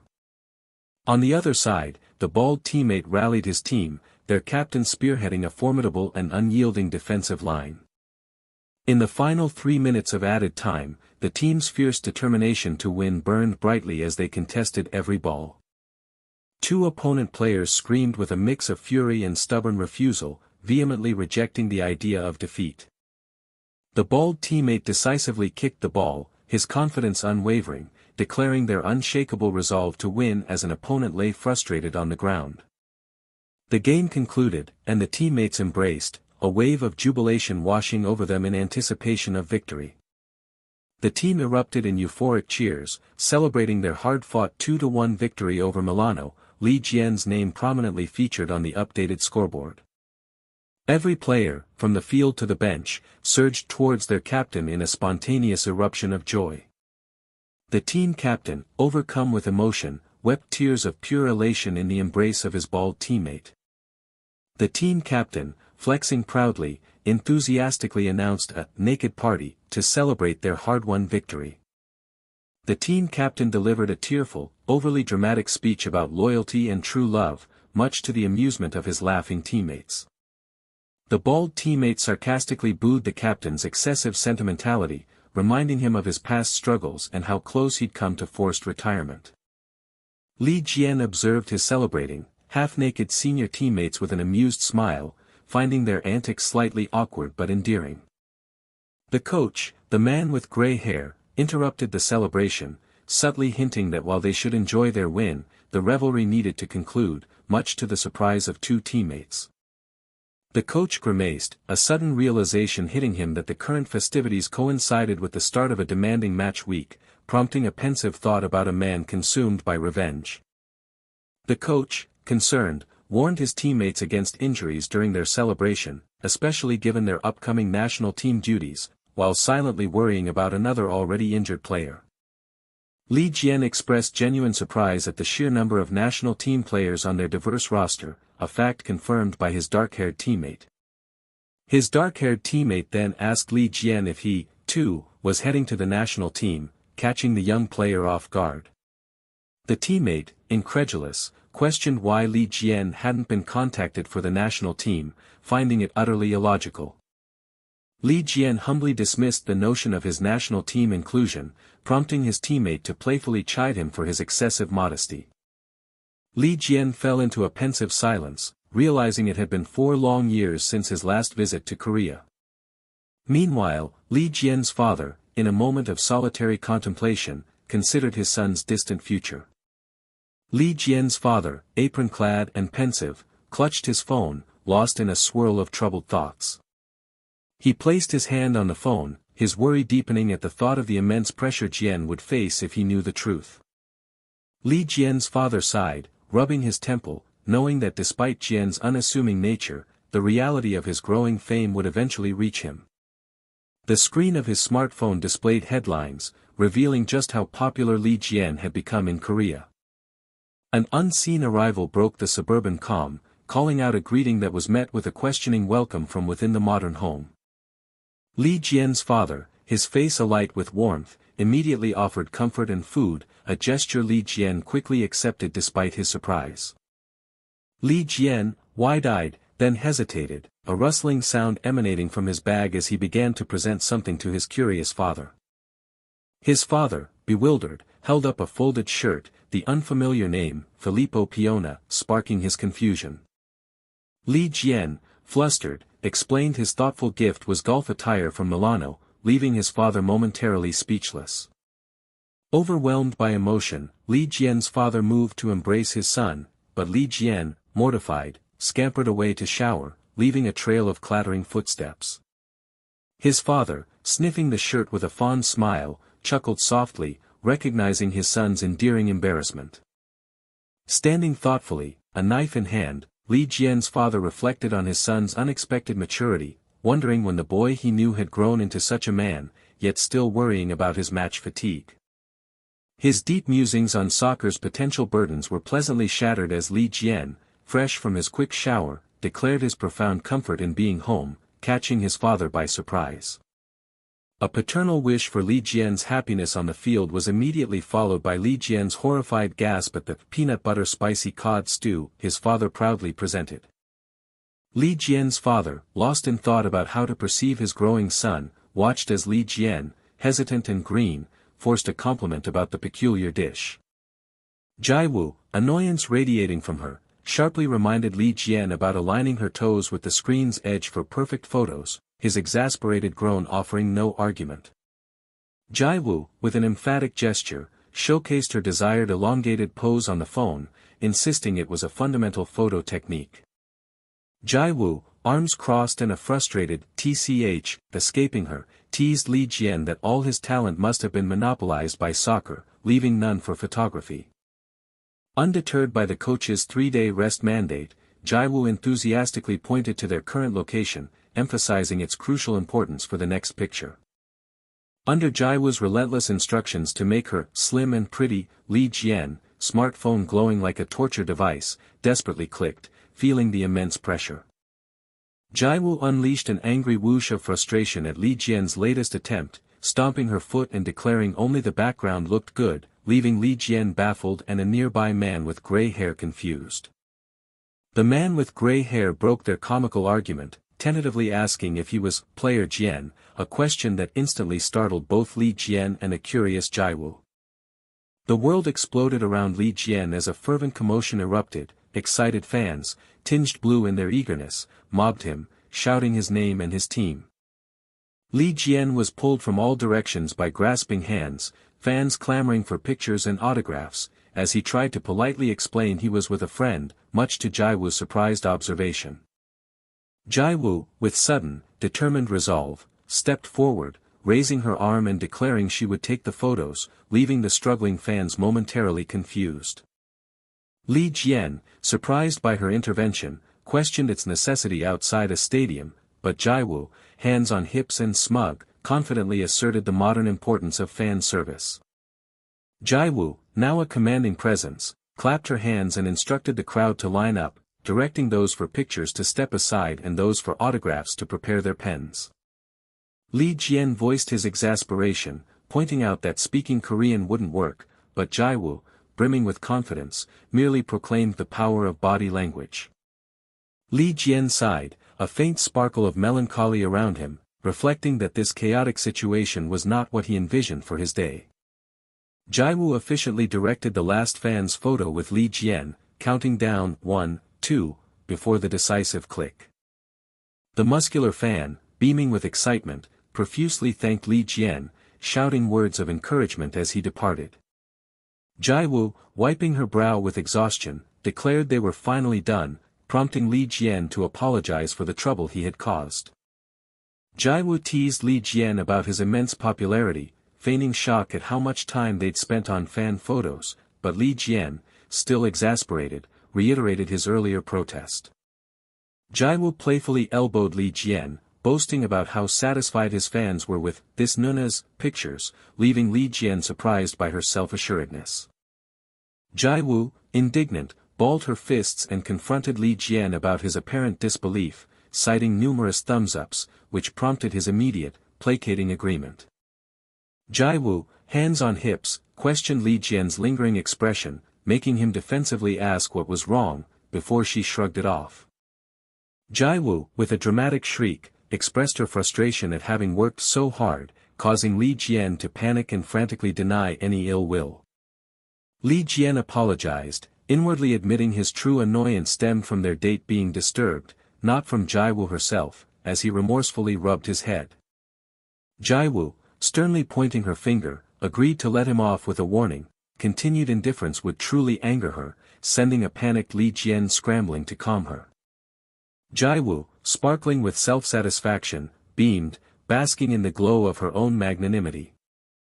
Jiwoo, excitedly demanding a delicious treat in return, bounded ahead, leaving a resigned Li Jian to follow her cheerful path. As Jiwoo happily discussed potential meal options, Li Jian lingered, his thoughts drifting to his unspoken desire for a simple date and taking pictures with her. Jiwoo's impatient call to action sent Li Jian into an internal panic, desperately urging himself to finally voice his true feelings. Li Jian stammered, attempting to suggest taking pictures, but an unseen Italian voice, asking if they were lovers, instantly startled and embarrassed him. An older man with gray hair approached, kindly observing their earlier fan encounter and acknowledging their interrupted date, as Jiwoo and Li Jian stood, still holding hands in surprise. The older man, smiling kindly, made an okay gesture, offering to take a picture for them. Li Jian, surprised, confirmed the offer, while Jiwoo, enthusiastic, immediately handed over her phone to the appreciative older man. The older man, off-panel, instructed Jiwoo and Li Jian to get a little closer for the photo, heightening the expectant atmosphere. As Jiwoo leaned closer, Li Jian flinched, his mind overwhelmed by the scent of her shampoo, while the older man, satisfied, prepared to capture the moment. The older man counted down, 1, 2, as Li Jian, standing with his back to the viewer, fleetingly thought about how the pleasant intimacy was erasing all memories of his senior's sweat. Jiwoo and Li Jian, rendered in grateful chibi forms, profusely thanked the older man, who cheerfully offered his best wishes and a fighting to player Li Jian. Li Jian eagerly asked if the picture turned out well, while Jiwoo, phone in hand, contemplated the result with a thoughtful Jiwoo, looking at her phone, confidently declared that at least she looked good in the picture. Jiwoo playfully taunted Li Jian, running away and teasing him about the photo, igniting a chase as his exasperated demands to see it were met with a stylized image revealing her future dream as a chef. Li Jian, shouting with sudden energy, announced his departure to his father. His father, hands on hips and etched with worry, questioned Li Jian's outing, reminding him of the coach's rest instructions, but Li Jian, tying his shoes, insisted 2 days was ample rest. Li Jian, smiling and waving, promised his father he would only warm up lightly, to which his father, resigned but affectionate, cautioned him not to overdo it. Li Jian's father called out regards to Coach Tony as Li Jian, joyous and carrying his duffel bag, enthusiastically promised to return, his pattering footsteps fading. Li Jian narrated his decision to head to the U-17 training ground on the last day of his holiday, bypassing the first team's facility. Li Jian, eyes alight with excitement, ran enthusiastically, anticipating training with Coach Luca after a long absence. The scene transitioned to the official exterior of the U-17 training ground, marked by its clear blue sign. Li Jian, focused and swift, skillfully dribbled the soccer ball past a surprised Coach Luca, leaving the coach to groan in frustration. Coach Luca, impressed, commented on Li Jian's improved skill, but Li Jian, smiling, playfully accused him of going easy due to injury concerns. Coach Luca playfully pinched Li Jian's arm, teasing him about his rock-hard muscles, making Li Jian blush and squirm in embarrassment before Coach Luca suggested a break. Coach Luca gently chided Li Jian for not resting, offering him a drink, as Li Jian admitted to feeling anxious and driven to train. Li Jian, thoughtful, affirmed his decision to train after a mere 2 days of rest, determined to maintain his peak physical condition. Coach Luca, looking up with a supportive smile, acknowledged that such motivation was a positive trait. Coach Luca, placing a hand on Li Jian's shoulder, advised him against overdoing it and emphasized injury prevention, a warning that made Li Jian agree before his attention was suddenly caught. Li Jian, startled, pointed to something off-panel, asking Coach Luca to look, and the coach, equally surprised, turned his gaze in the same direction. Coach Luca casually revealed the onlookers were Li Jian's juniors, a shocking announcement to Li Jian as he observed the younger students, one of whom glared with palpable hostility. Coach Luca, with cheerful enthusiasm, called the junior players over, explaining the need to refill team spots, a move that horrified Li Jian, who stammered in protest. Coach Luca, with a slightly mischievous smile, encouraged Li Jian to speak to his juniors, suggesting some were admirers and a few words from their senior would be well received. Li Jian, flustered and visibly uncomfortable, dismissed the idea of admirers as too much pressure, hinting at another, unspoken reason for his unease. Li Jian's discomfort was confirmed as he overheard one junior impatiently call out his name and observed that not all the students seemed welcoming. Li Jian identified a specific junior, sharing his surprise with Coach Luca as he described the young man's gaze as almost contemptuous, sparking worry in the coach.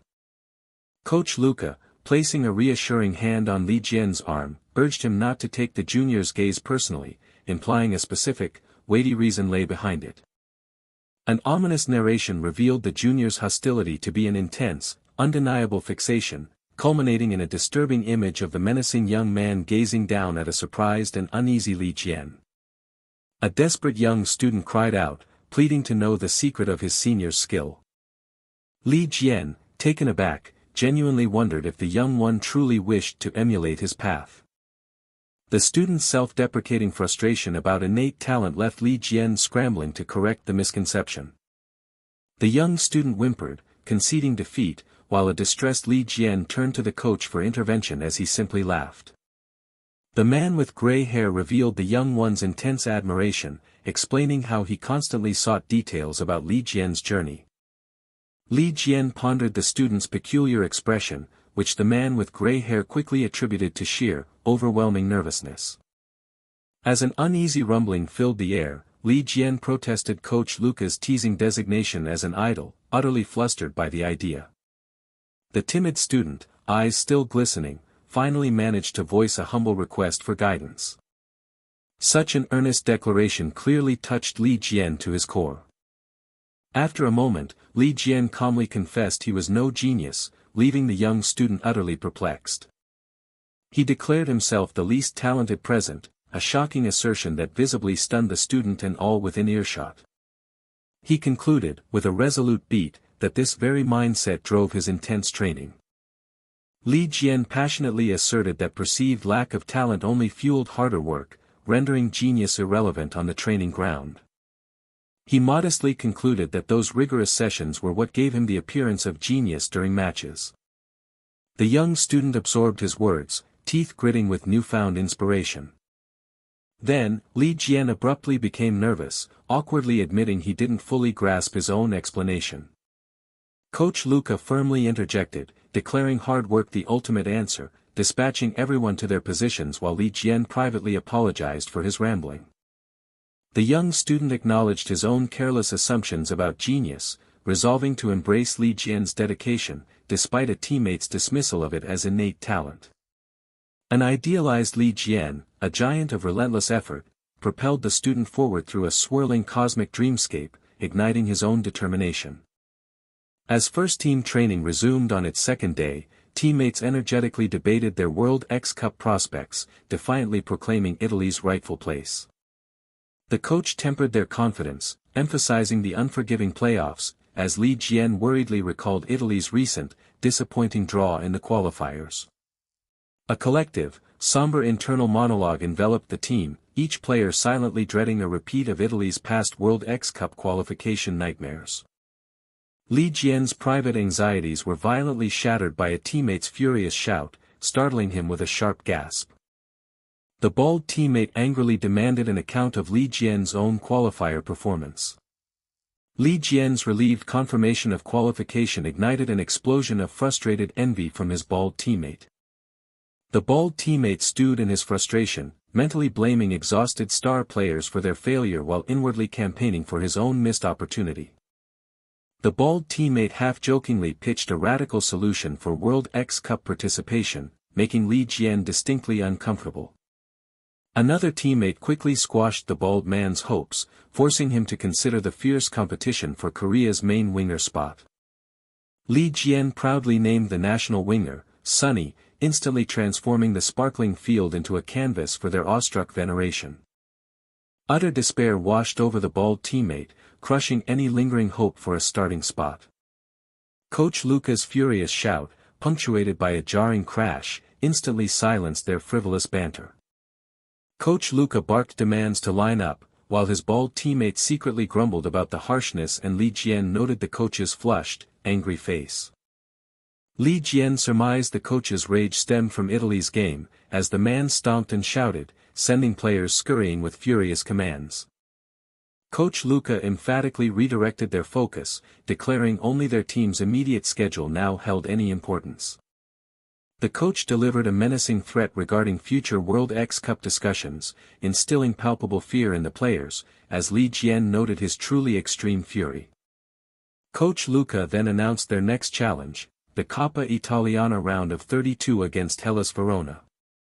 Despite the critical nature of the match, Coach Luca revealed his surprising decision to bench their key players.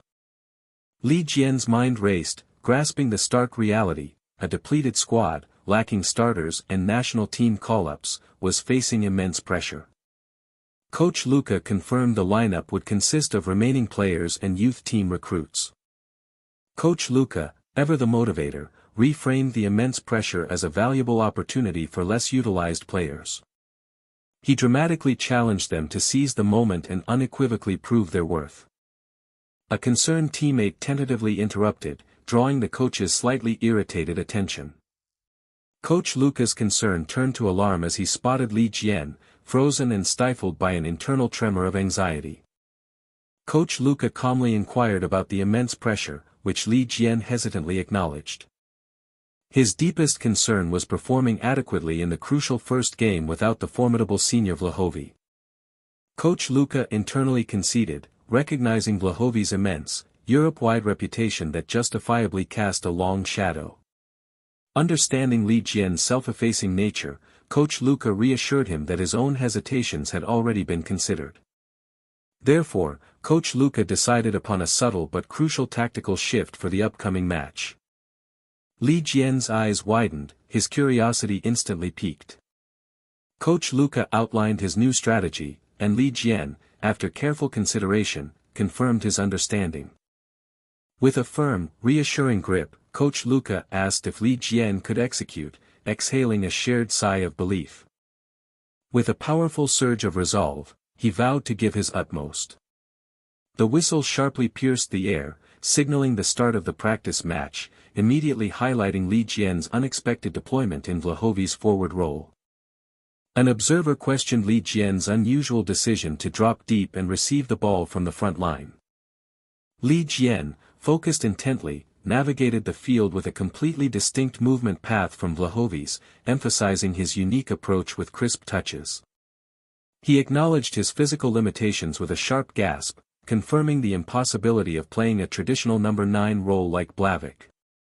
This unique role, a number 9 with number 10 gameplay, allowed him swift, dynamic movement as he controlled the ball. He considered how conventional defenses heavily marked a traditional striker like Vlahovi, locking down their central presence with relentless focus.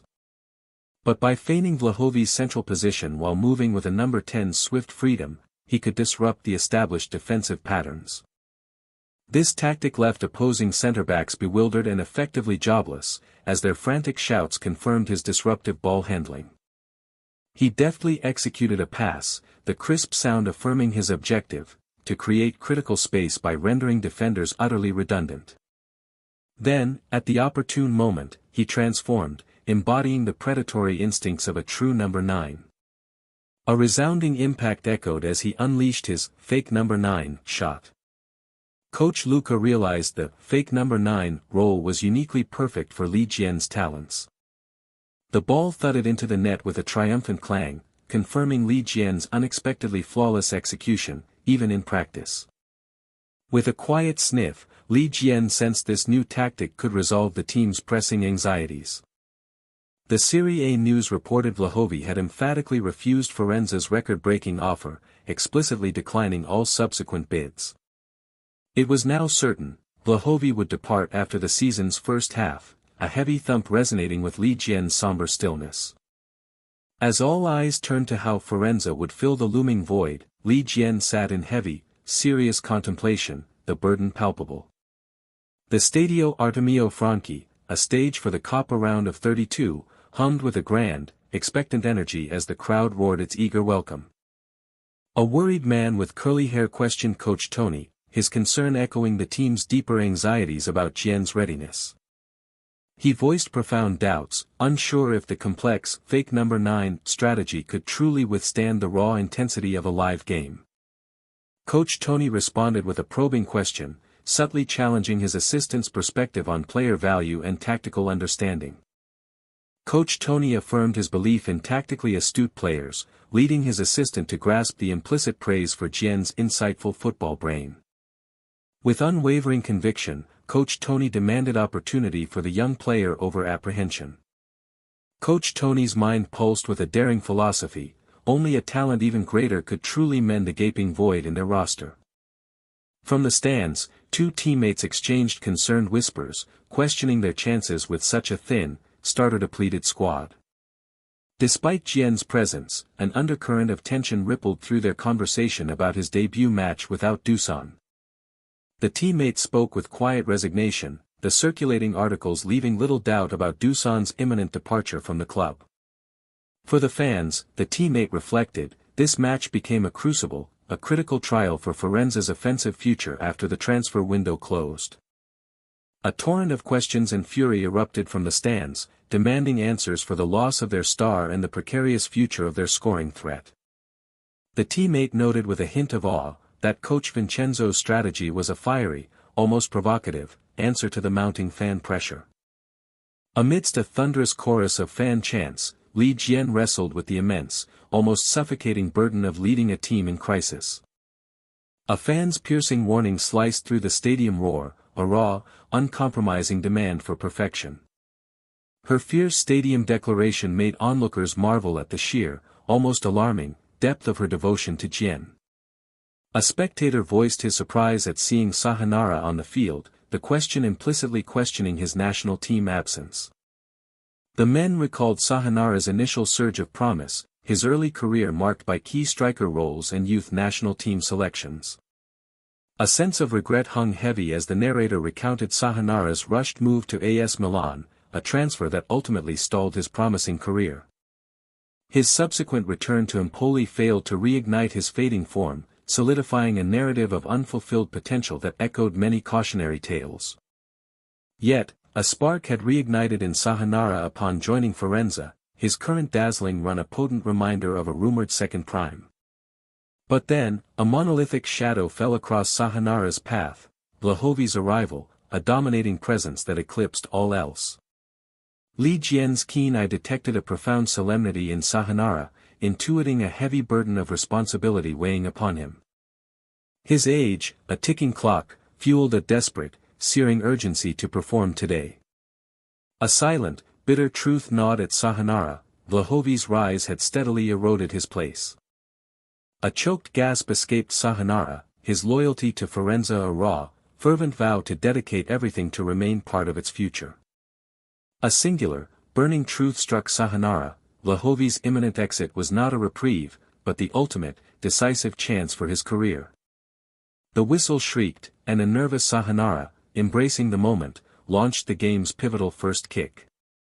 With a fervent Forza Viola, the team surged forward, Jian leading the charge, as Firenze launched its opening assault against Hellas Verona. Jian's analytical mind engaged, patiently probing the opponent's defense through deliberate, calculated passes.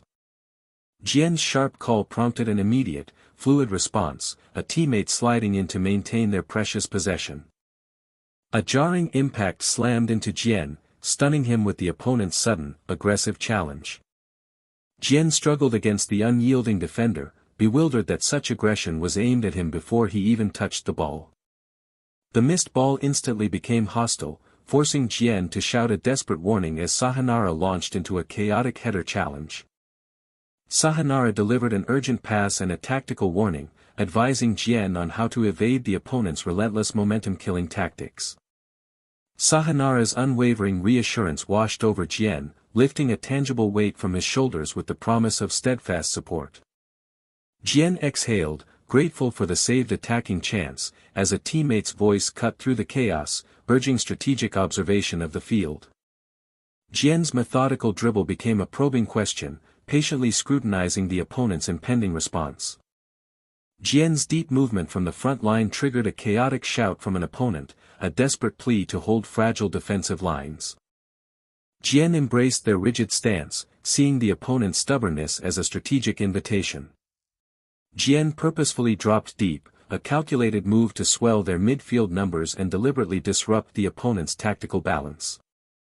Amidst rapid passes, Jian envisioned his precise moment to pivot, then burst forth, cleanly slicing through the opponent's bewildered midfield. Jian predicted a defender's inevitable, confused lunge, while an opponent's desperate shout echoed his exact, ill-fated intention. Jian glided past the lunging opponent with casual disdain, proving futile all resistance. The defender's desperate error had birthed a crucial void, a tactical invitation for their wingers to slice inward and exploit the space. His mind raced, calculating optimal angles and defensive positions with surgical precision. A sharp, decisive shout tore from Jian, directing a perfectly weighted pass to the left, straight into Sahanara's path. Electrified, Sahanara unleashed a thunderous shot, his praise for Jian echoing across the pitch. Sahanara's powerful strike soared, but a heartbreaking inch separated it from glory, leaving him gasping in visceral frustration.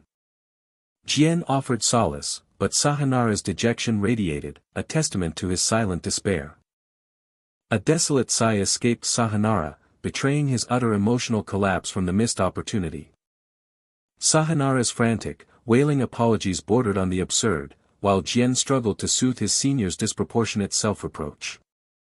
Jian's earlier intuition hardened into a stark realization: Sahanara's fierce dedication was born not just of responsibility, but a brutal, aching desperation.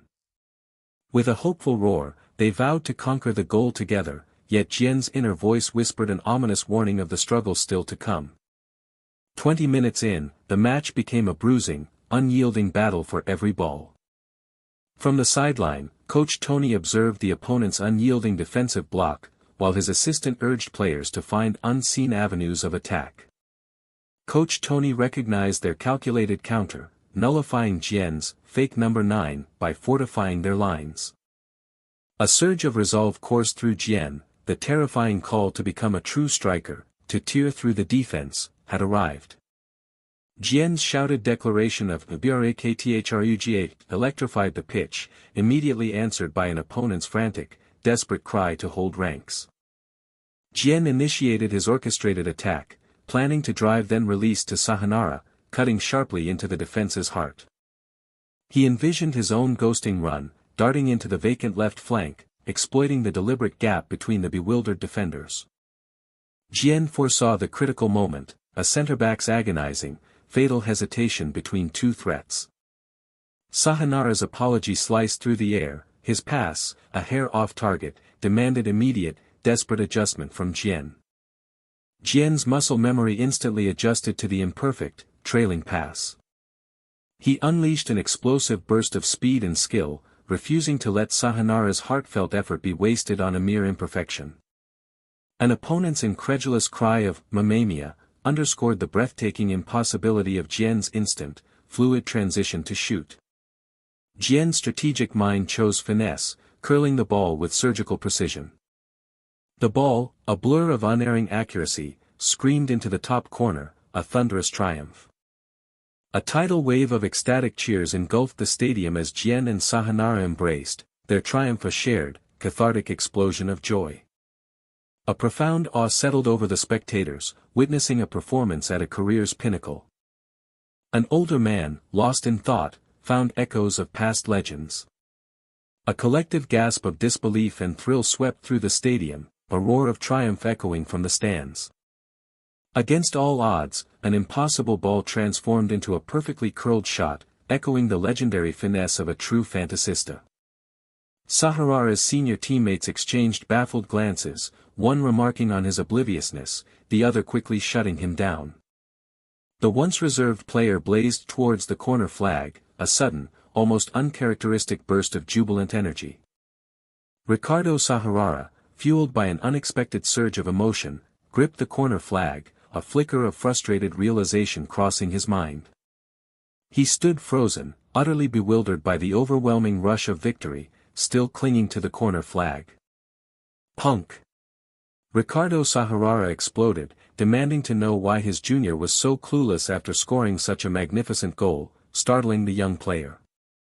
The celebration became a boisterous, affectionate pile-up, a joyful squeeze that left the goal scorer gasping for air. Ricardo Sahanara wept openly, expressing profound gratitude for the assist, much to the junior teammates' utter confusion. "I don't know. I'm just grateful for everything." Sahanara wailed in an exasperated torrent of emotion, leaving the junior teammate bewildered but secretly pleased. The junior teammate clenched his fist, a silent testament to the team's ability to score, even without their star striker. He reflected on his successful, albeit temporary, role as a deceptive striker, a critical piece in their unexpected triumph. 38 minutes into the first half, a powerful kick launched the ball into play once more. The player in number 20 shouted for Senior Sohail, a determined pass arcing across the field. The ball smacked into the net with a satisfying thwack, sealing the second goal and leaving the opponent's goalkeeper sprawled in frustration.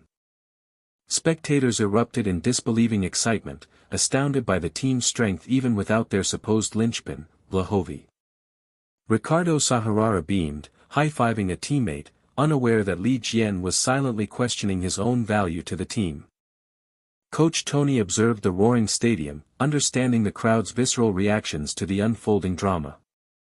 The image in everyone's mind was of Li Jian, a powerful striker and graceful ace, a combination perceived as utterly flawless. The news of their core player's absence had twisted the team into a knot of stress and anger, despite Jian's promising debut.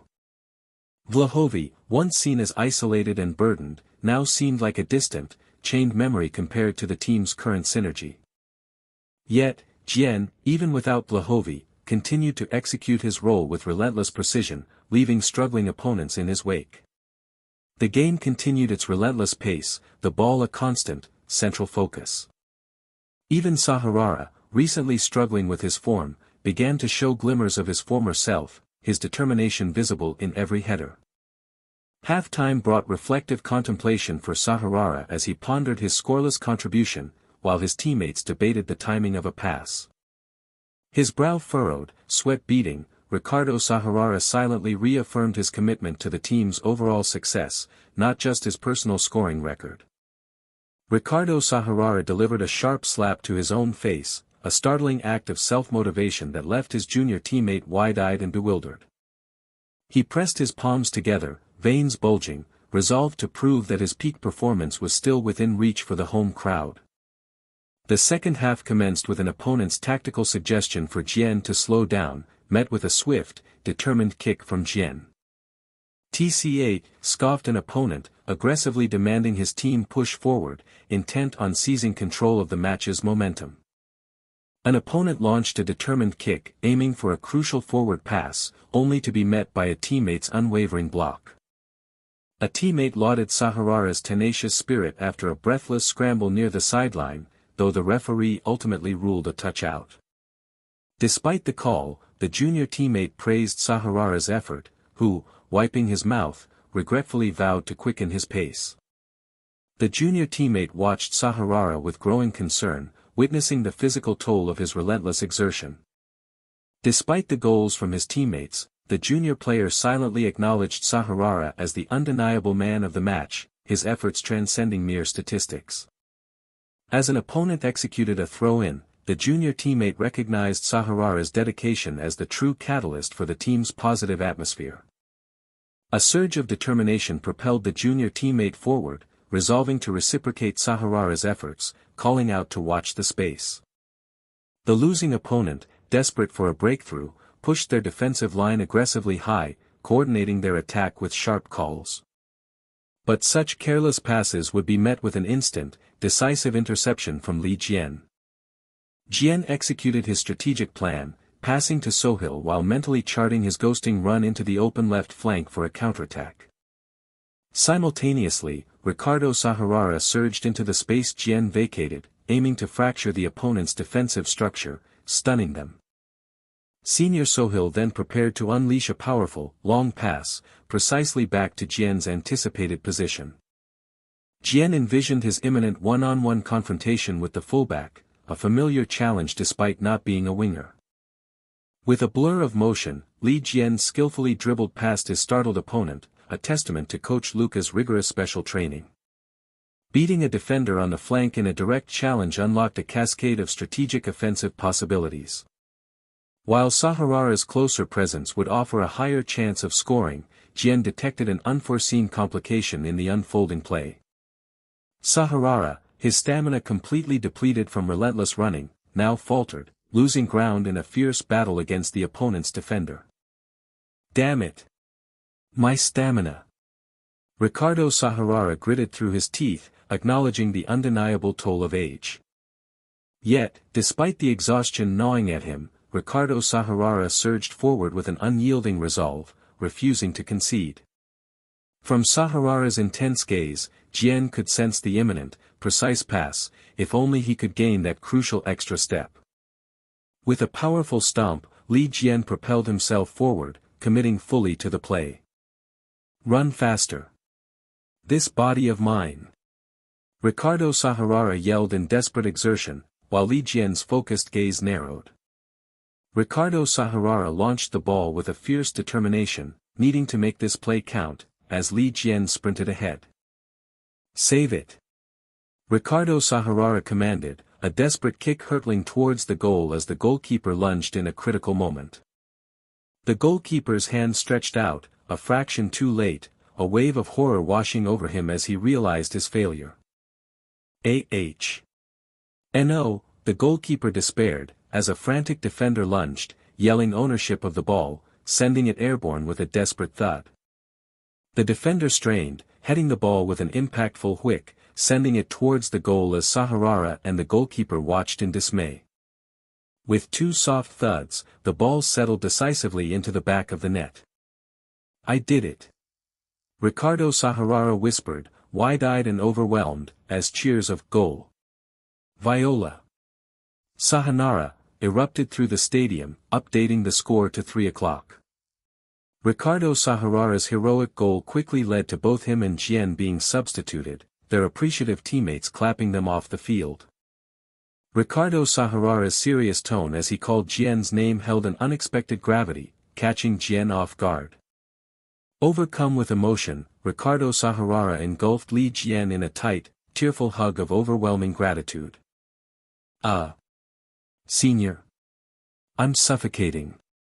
Li Jian gasped, struggling against Sahurara's powerful, emotional embrace. "Jian."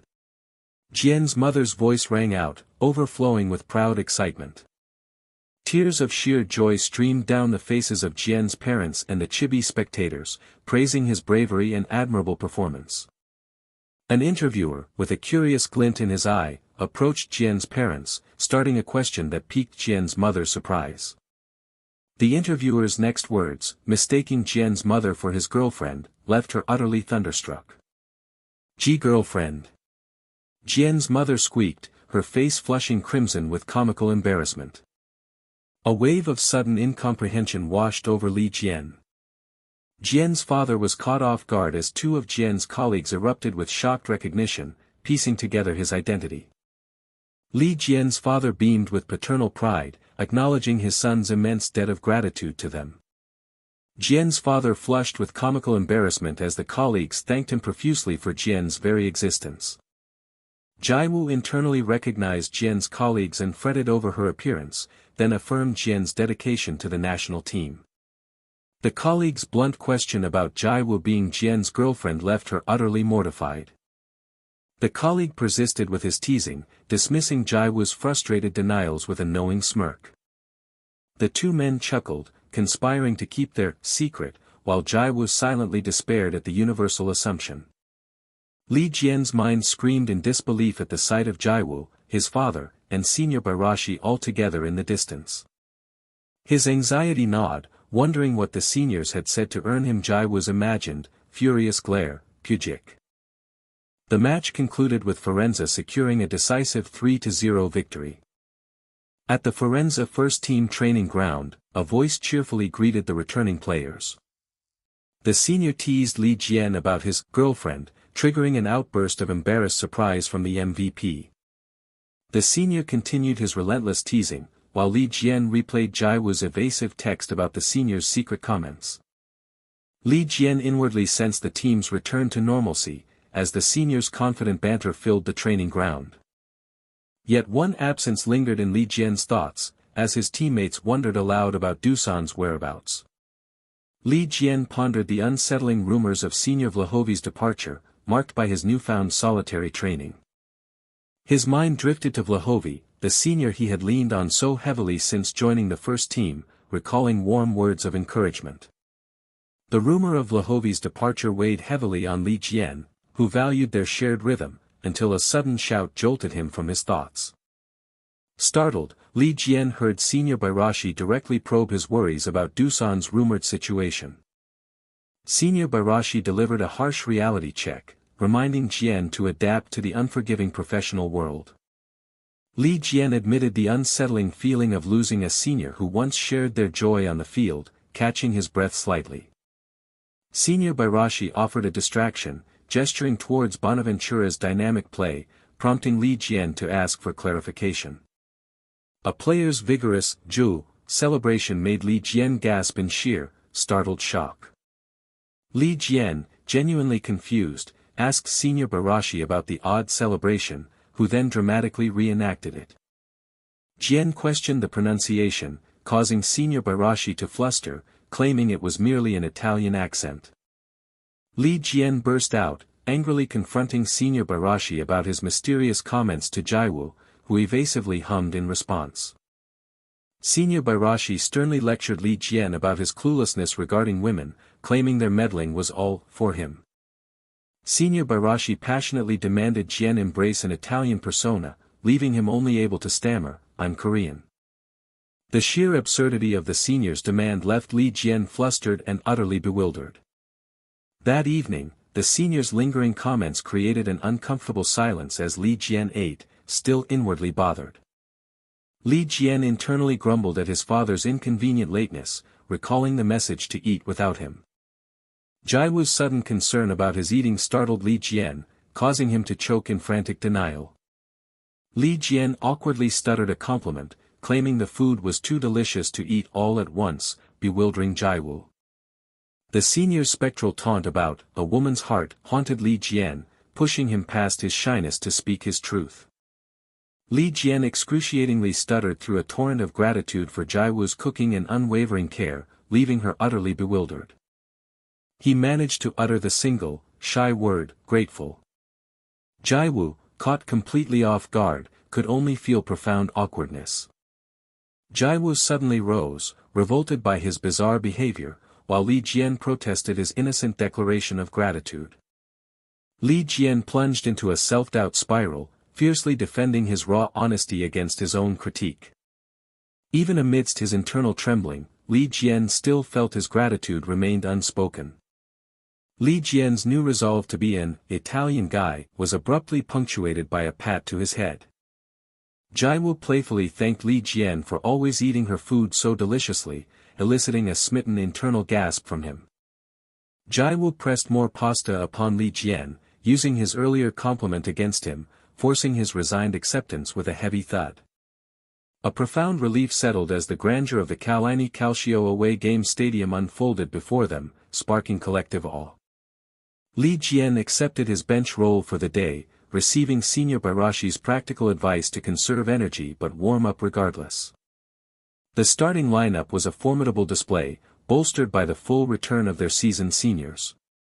From the bench, Li Jian felt the game's weight settle upon him with a wholly different intensity. Despite Firenze's objective advantage, the determined opponents fiercely contested every moment, immediately clashing into play. Refreshed, the seniors burst forth with top condition, exemplified by Senior Bairashi's powerful pass that thumped across the field. A player in white launched a powerful kick, the ball arcing towards the goal despite the opposing defender. Senior Vlahovi's commanding presence dominated the field. His raw physicality overwhelmed 2 or 3 marking opponents, pushing through their defense. In the 18th minute, Vlahovi unleashed a stunning volley, rocketing the ball into the net with a PPAAK, proving himself the true striker. A cacophony of shouts erupted from the bench, praising Vlahovi's crazy volley as the scoreboard updated with his goal. His swift movements regained team control, fueling a continuous attack that culminated in a corner kick, where 3 defenders were overcome with a resounding kwang. Senior Milancevic delivered a powerful header, the ball striking the net with a mighty kwang at the 45-minute mark.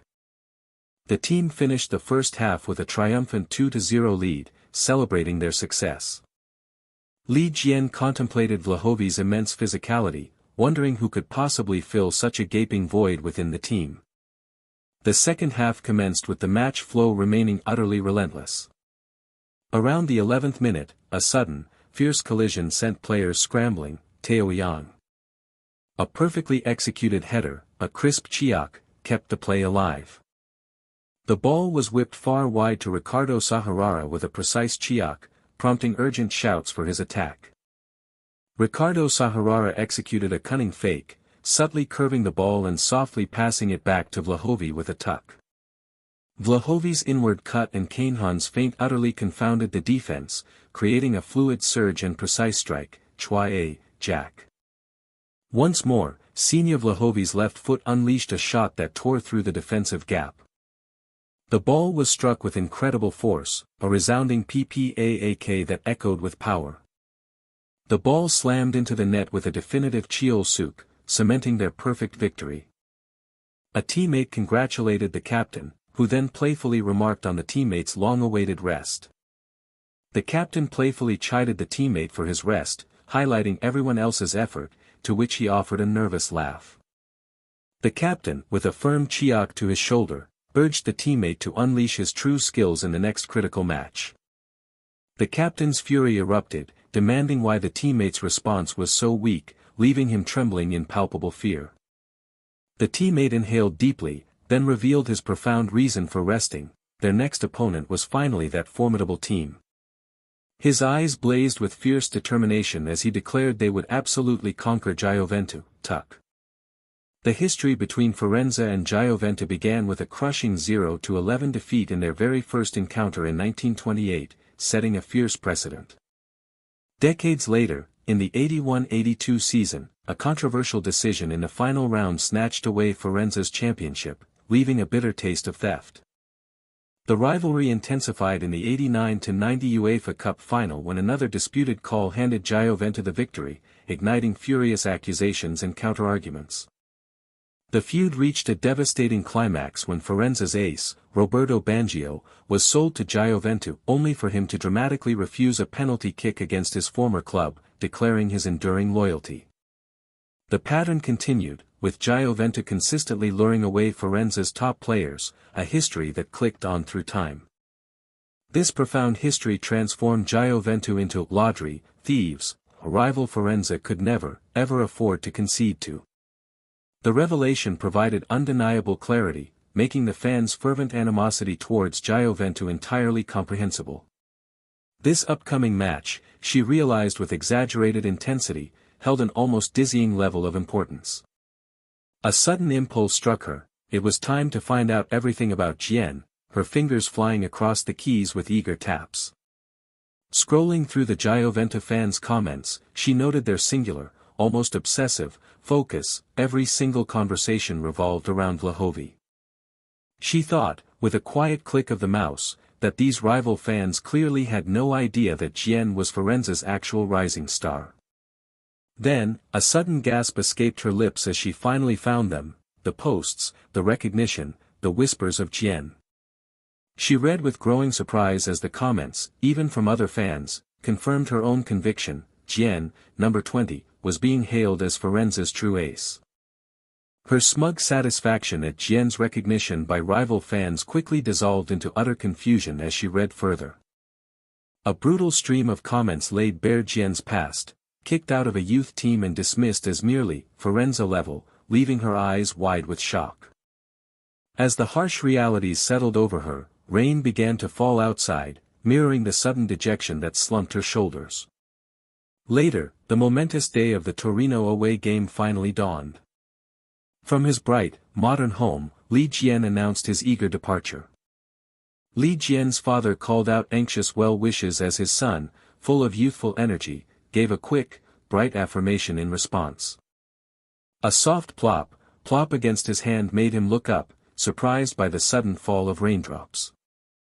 As he broke into a run, a throng of fans erupted with fervent cheers, showering him with passionate demands for nothing less than absolute victory. The cheers, even louder than usual because of the Jian match, were met with Li Jian's appreciative yet slightly embarrassed, "Thank you." He reflected that while such pressure might normally feel burdensome, a deeper, fierce resolve refused to let him lose to Jian. A resolute "no" cut through his thoughts, his determination hardening even as the rain continued to plop around him.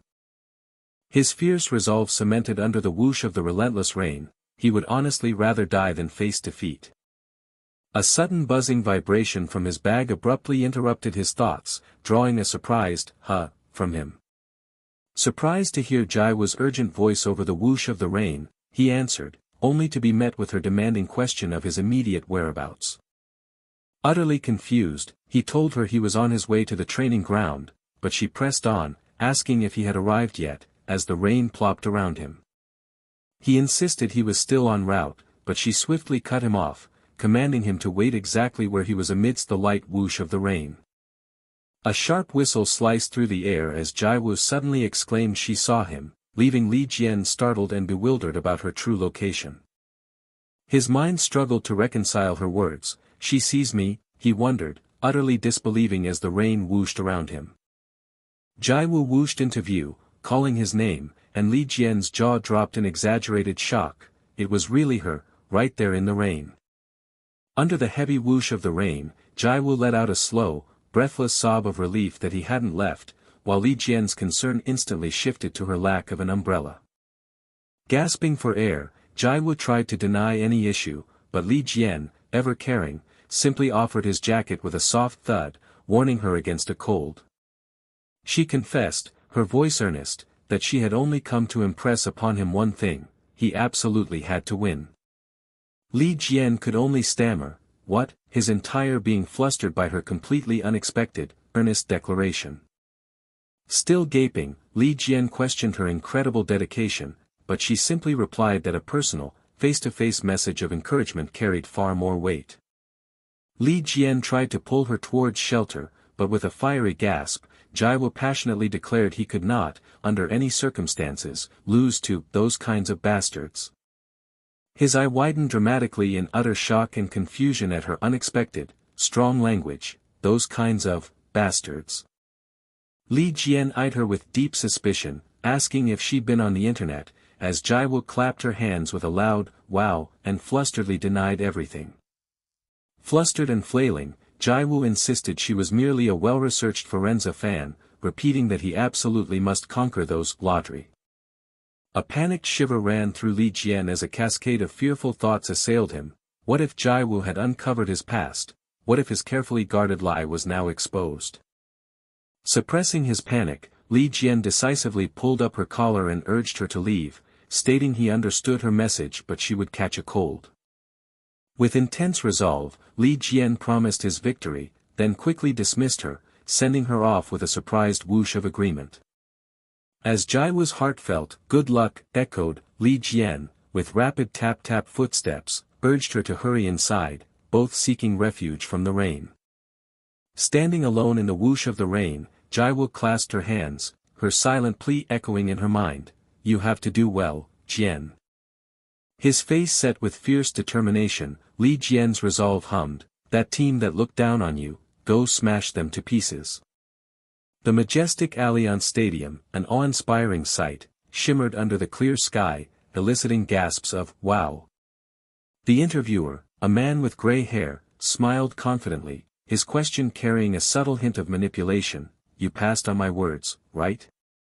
The man in sunglasses confidently confirmed he had delivered the message, but Jioventa CEO Maurizio, a thump of exasperation evident, countered with skeptical query, "Didn't you say the same thing last year?" With sharp, critical words, the interviewer delivered a brutal account of past failures, emphasizing the humiliating loss of the championship and a barely secured European Champions League spot. The interviewer's relentless criticism continued, tearing into the man's big talk, despite their team barely clinging to fourth place, leaving the man to choke out a terrified apology. Under immense pressure, the man conceded they absolutely had to perform, as the fans' anger had reached its absolute breaking point. He continued his critique, dismissively noting their attempt to placate public anger by cynically acquiring a big name like Vlahovi in winter. Then came the stinging revelation: Firenze's true ace was not Vlahovi, but the very kid Jioventa had released just a year prior. The man gasped with worry, pointing his finger as he articulated the dire stakes. If this went wrong, absolute chaos would ensue, and the interviewer grimly concurred. A mere victory wouldn't suffice. He demanded an overwhelmingly, utterly dominant triumph, his voice thick with a determined sniff. With an explosive bang of his fist, he furiously declared they must show their home fans that that kid was absolutely nothing. A sharp asterisk beep. Asterisk and a powerful thud signaled the electrifying kickoff, as Jioventus' 4-4-2 formation faced Firenze's 4-2-3-1. A player on the opponent's side began to move the ball with a cautious whoosh, intending to slowly gauge Firenze's reaction and strategize their next move. Then, with a sudden whoosh, the player's face distorted in extreme shock, utterly bewildered by the unexpected turn of events. An opponent yelped, jolted by the sudden realization. Number 20, Jian, had made an aggressive interception right from kickoff, drawing an approving shout from the crowd. His heart already racing, Li Jian breathed in gasps, abandoning his usual calm as he surged past a shocked opponent who cursed him as a brat. Fueled by the memory of Jiwoo's rain-soaked encouragement, Li Jian surged forward with a whoosh, leaving a frustrated opponent behind. His own thoughts, a steady thud, churned with the gnawing question of Jiwoo discovering his past, while an opponent fumed, does he think he can take on everything alone? An explosive bang followed by a powerful humming, as Li Jian unleashed a fierce kick, fueled by the sheer, infuriating injustice of his past. A desperate internal cry of, "Why do I have to be so confused because of you all?" propelled a shot that crashed and hummed through the air, stunning an opponent, a shot from there. His protective fury for Jiwoo erupted, transforming into a devastating bang as the ball slammed into the goal, shocking the diving goalkeeper. An intense, furious curse escaped his mind, "Sons of bitches." A chilling whisper ran through the stadium, did number 20 just steal the ball and unleash such a shot? It would have been an iconic highlight reel moment. Coach Tony, beaming with excited pride, realized Jian's electrifying play had just ignited the team's spirit, perfectly setting the atmosphere for this historical rivalry. The interviewer's displeased "no" hung in the air as his associate, groaning with frustration, felt a chilling doubt, could number 20 truly be the ace? The interviewer threw his arms up in intense frustration, bellowing, "If you're going to give him a solo stage from the start, what are we supposed to do?" It was 0-0, only 10 minutes in. The air still echoed with a furious, external shout as Li Jian himself wrestled with the realization that his bold opening shot had likely infuriated the opposing team. The superstar, a player valued at €117 million, let out a frustrated growl as he fiercely commanded his teammates to concentrate. Though the opposing defenders fixed him with intense glares, Li Jian felt an unsettling absence of fear within himself. Li Jian's resolve hardened, the opposing players with their immense market value now appearing through a different, predatory lens. With a sharp internal snap, Li Jian's mind solidified, viewing his adversaries as mere captives awaiting his strategic capture. A wave of relief washed over Li Jian as the team captain praised his play, surprising him with a hearty pat on the back. Li Jian, a nervous flutter in his chest, offered an apology, but the team captain dismissed his concerns with a joyful, reassuring laugh. The team captain's words instilled a calm confidence in Li Jian, "Stick to the plan, but seize any clear opportunities with unwavering boldness." A newfound warmth blossomed in Li Jian's chest as the team captain rallied everyone, confirming his decision to join this team. A nervous gulp escaped Li Jian, the weight of his solo attempt to seize momentum pressing heavily on his mind. The team's true strategy, a sturdy defense leading to lightning-fast counterattacks, was punctuated by the goalkeeper's powerful, echoing kick. A guttural sigh of effort escaped Li Jian as he strained to uphold his primary role, to establish a firm defensive line, then seek out counter-opportunities. A grunt of exertion escaped Li Jian, confirming the sheer impressive physical presence and balance of his formidable opponent.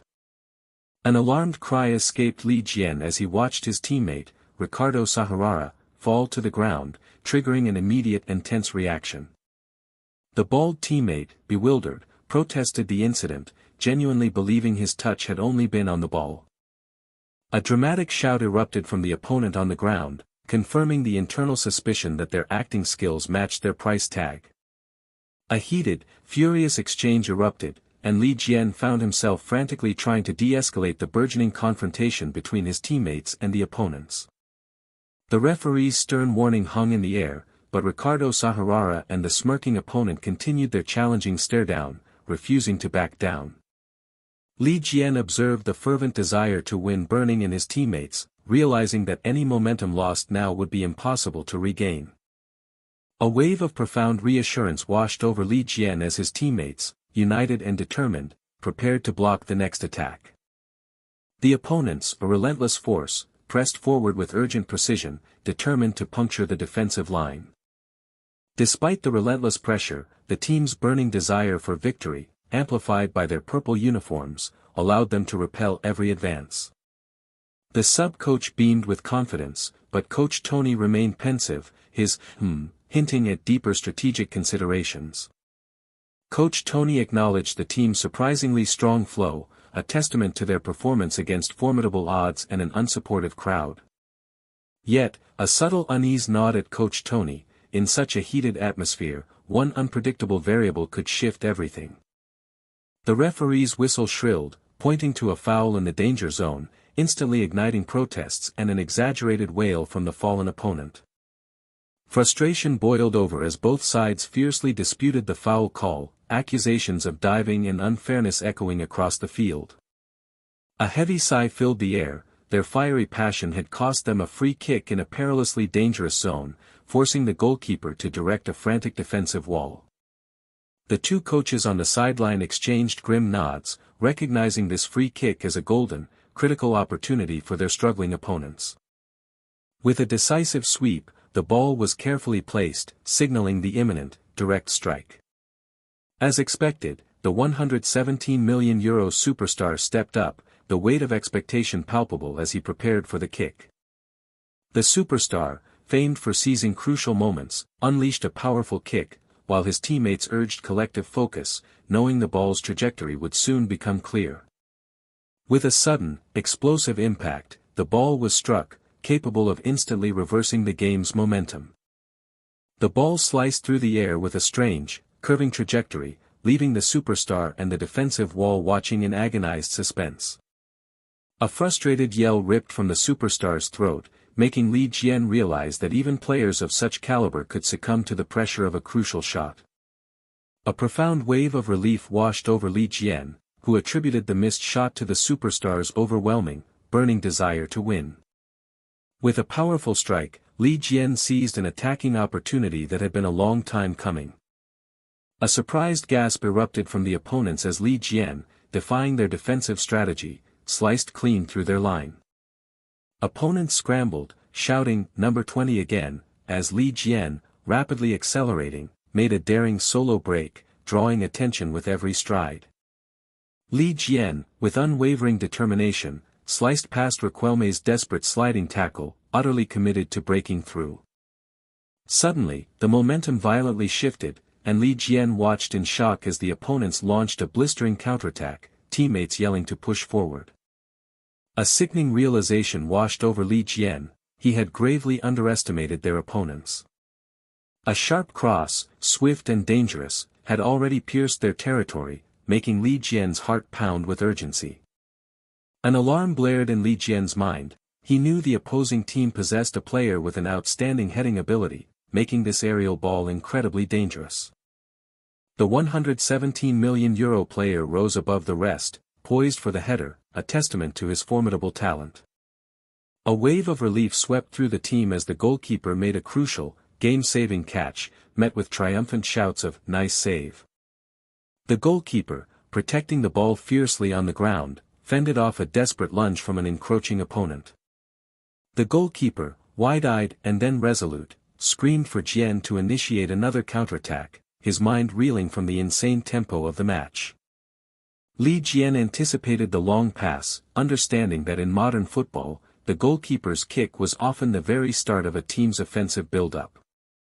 Li Jian deftly received the goalkeeper's long kick, instantly turning it into a determined dribble as an opponent scrambled to catch him. Li Jian's gaze swept the field, mentally mapping the precise positions of Lahovi and the two converging defenders, aware of the formidable challenge ahead. With a surge of intense determination, Li Jian refused to let this golden chance slip, vowing to break through no matter the cost. As his fiercely protective teammates hovered, Li Jian, sitting on the ground, reassured them that despite the foul, he was fine. Though a dull ache throbbed, Li Jian recognized the strategic advantage: a free kick in a prime scoring area, and even more significantly, the referee's stern hand produced a yellow card, silencing the outraged opponent's fervent protests about the foul's severity. With a soft hiss, vanishing spray marked the precise spot for the free kick, slightly to the left of the goal's center. Li Jian's mind calculated rapidly, estimating the distance to the goal to be roughly 20 meters. With Sinyev Lahovi as their designated kicker, Li Jian knew this distance presented a very real opportunity for a goal. Yet, a subtle frown creased Li Jian's brow. Something was amiss, despite the promising scoring chance. A growing unease stirred in Li Jian, noticing Senior's troubled expression, which seemed entirely out of place for such a prime opportunity. Li Jian's worry intensified as he watched Vlahovi signal to the bench, fearing that an injury might have befallen him. Vlahovi's serious call startled Li Jian, compelling him to approach as the soccer ball flew between them. A chibi Li Jian, utterly bewildered, found himself holding the soccer ball in his arms. The teammate explained his predicament: he simply couldn't find the right angle for a left-footed shot. The teammate's words landed with shocking impact. He told Li Jian to take the crucial shot, leaving Li Jian wide-eyed in stunned surprise. Beneath the bright sky, Li Jian quietly admitted his discomfort with taking free kicks or penalties. He felt the inherent burden of such responsibility, believing it belonged solely to an ace, not to him.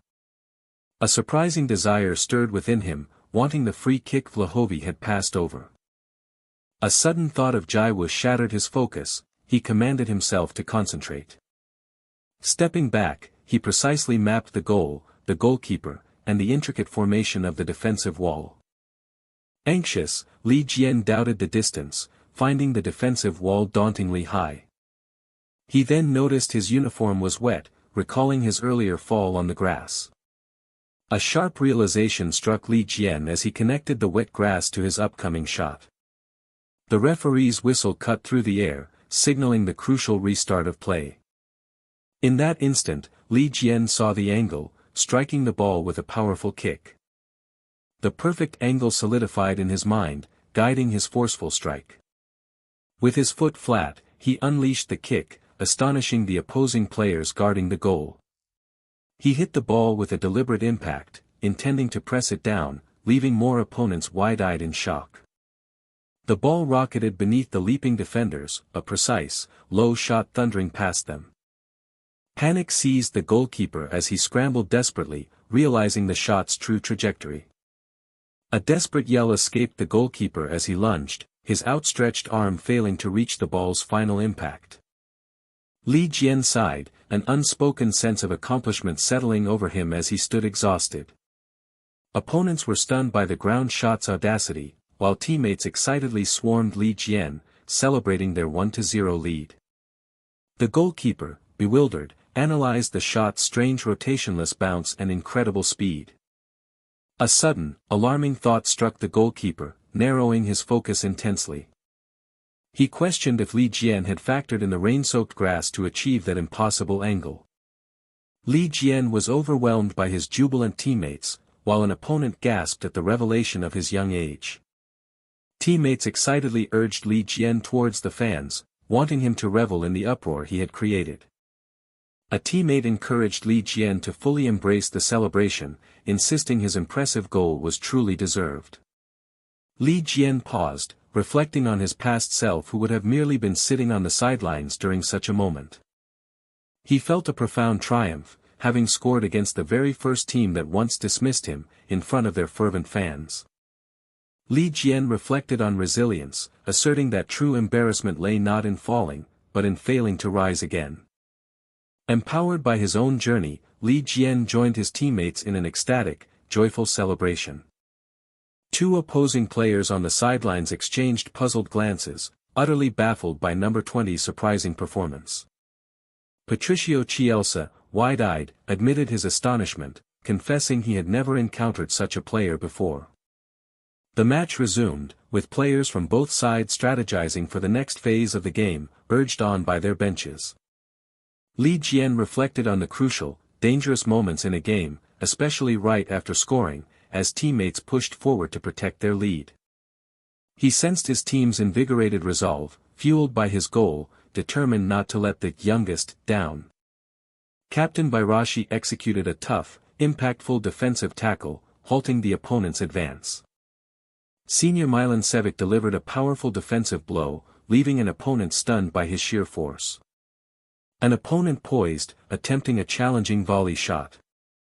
Senior Sahanara sacrificed himself, blocking the shot with his face and startling a teammate who witnessed the selfless act. Li Jian reflected on his own less heroic moments, still rolling from a fall while others defended valiantly. He looked up from the ground, where a helping hand was offered to him. A teammate offered a hand, asking if Li Jian was okay, while secretly cursing the opponents under his breath. With a confident smile, Li Jian accepted the help, rising to his feet, a testament to his newfound resilience. The first half concluded, signaling the team's successful defense of their 1-0 lead. Li Jian nervously glanced at the intensely glaring opposing fans, a palpable hostility permeating the enemy's home ground. Walking through the tunnel, Li Jian looked up, a familiar hairstyle among the spectators piquing his curiosity. Jerome, a spectator, gaped in shock at Li Jian, who in turn felt an unsettling sense of strangeness. Li Jian stared at the man who had tormented him, a bewildering mix of emotions clouding his gaze. Despite the unexpected encounter, Li Jian felt an odd, subtle sense of triumph as he walked off the field. Coach Vincenzo expressed concern, asking about Li Jian's well-being, while an inner voice reflected on the irony of the Asian boy playing against the revered first-team players. Li Jian urged them to quicken their pace, as the inner voice continued its unspoken challenge to Jerome. The observing man mentally posed a cutting question to Jerome, wondering how he truly felt watching from the stands. The man with gray hair clenched his fists, trembling with profound, uncontrollable rage. The enraged man was further agitated by an excitedly chattering senior executive, who dissected Li Jian's goal on replay, highlighting its spineless trajectory. The senior executive emphatically praised Li Jian's comprehensive field awareness, while the director frantically tried to quiet his passionate outburst. The director nervously reminded the senior executive about the presence of opposing VIPs, prompting a sudden realization of his own exuberance. The senior executive smirked, utterly pleased with the perfectly timed opportunity to witness the match. Boasting about Li Jian's minimal salary, the senior executive declared his recruitment the wisest purchase of his life, met with enthusiastic agreement from the director. The senior executive confidently reminded the director of his prediction, who nervously urged him to lower his voice. The officials discussed Patricio Chielsa, revealing he was a player they loaned to the opposing team, as Chielsa himself looked pensive. The senior executive unveiled a clever conditional transfer clause within Chielsa's loan agreement, implying it was effectively a full transfer. The senior executive excitedly predicted Chielsa's transfer would yield €40 million, astonishing the director. The director acknowledged the incredible transfer but requested to make his own prediction as Coach Tony excitedly noted the players returning. The director confidently predicted Li Jian would generate even more revenue for them, startling the senior executive with his boldness. The senior executive expressed slight discomfort, acknowledging Giovanni's heavy investment in their nurtured players. The senior executive questioned the logic of spending €40 million on a 16-year-old they dismissed, prompting the director to criticize his narrow perspective. The director, envisioning a future of immense wealth, declared Li Jian's future worth would exceed what Italy could contain. The senior executive expressed his awe at the director's prediction, but the director calmly stated such discussions were for a later time. The director redirected their focus, emphasizing the immediate need to closely observe the second half. The opposing superstars' intense gaze toward Li Jian clearly indicated a significant shift in their rivalry. He shrugged off the earlier exertion, his stamina surprisingly strong. The one-goal lead kept their defense first, counter-attack strategy intact, while the desperate opponent pushed forward, revealing crucial gaps. Even through the struggle, the opponent's raw power crashed through, a visceral testament to Giovanni's strength. A grunt of effort echoed as he ran, debating whether to fall back and cover the defense. A sharp command cut through the air, shocking Li Jian into recoiling from the unexpected order. The determined opponent pointed, asserting the defense was their domain, his attacking role Li Jian's alone. A sudden gulp caught in his throat as the weight of his true role settled. Feet tapped rapidly as a teammate deftly intercepted the pass, securing a crucial defensive success. He kicked the ball with renewed focus, a teammate's call echoing, fully embracing his true position. A whoosh of air followed him as he recognized the fleeting chance for a counterattack. He dribbled, body moving with an almost unconscious efficiency, brushing past the grimacing opponent. He exhaled slowly, abandoning a solo effort for a more strategic play. With a sharp kick, he sent the ball to Senior Vlahovi, who had smartly positioned himself on the opposite flank. A frustrated cry followed him as he weaved past the defender trying to halt his momentum. He dashed forward, using a clever reverse motion to draw the defender out and pierce the front line. A blur of motion followed as Senior Vlahovi seized the opening, lining up a direct shot while the defender scrambled. His eyes widened in disbelief. Vlahovi had connected with impossible precision. He noted the critical alignment. The defender, unknowingly, had created a blind spot for the goalkeeper, opening a vital window. He kicked with fierce intent, sending the ball low and true towards the far post. The goalkeeper roared, launching himself into a desperate, thudding dive to swat the ball away.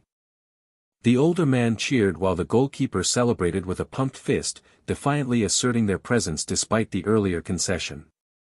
So close, his teammate acknowledged, yet Li Jian still felt a pang of apology for wasting such a brilliant setup. The teammate gently reminded him that even the best strikers couldn't score every time, crediting the keeper's excellent save. "Keep shooting," the teammate encouraged, a warmth spreading through Li Jian at the senior's unexpected kindness.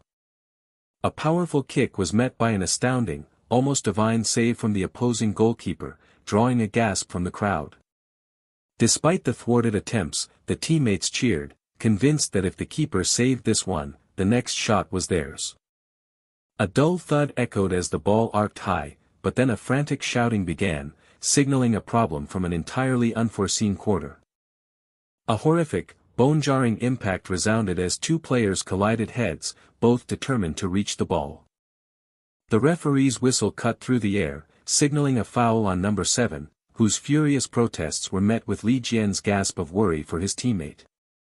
Li Jian rushed forward, concern etched on his face as Milan cradled his head in a dazed stupor. Milan gave a blithe thumbs up, totally oblivious to the alarming streak of blood Li Jian frantically pointed out on his forehead.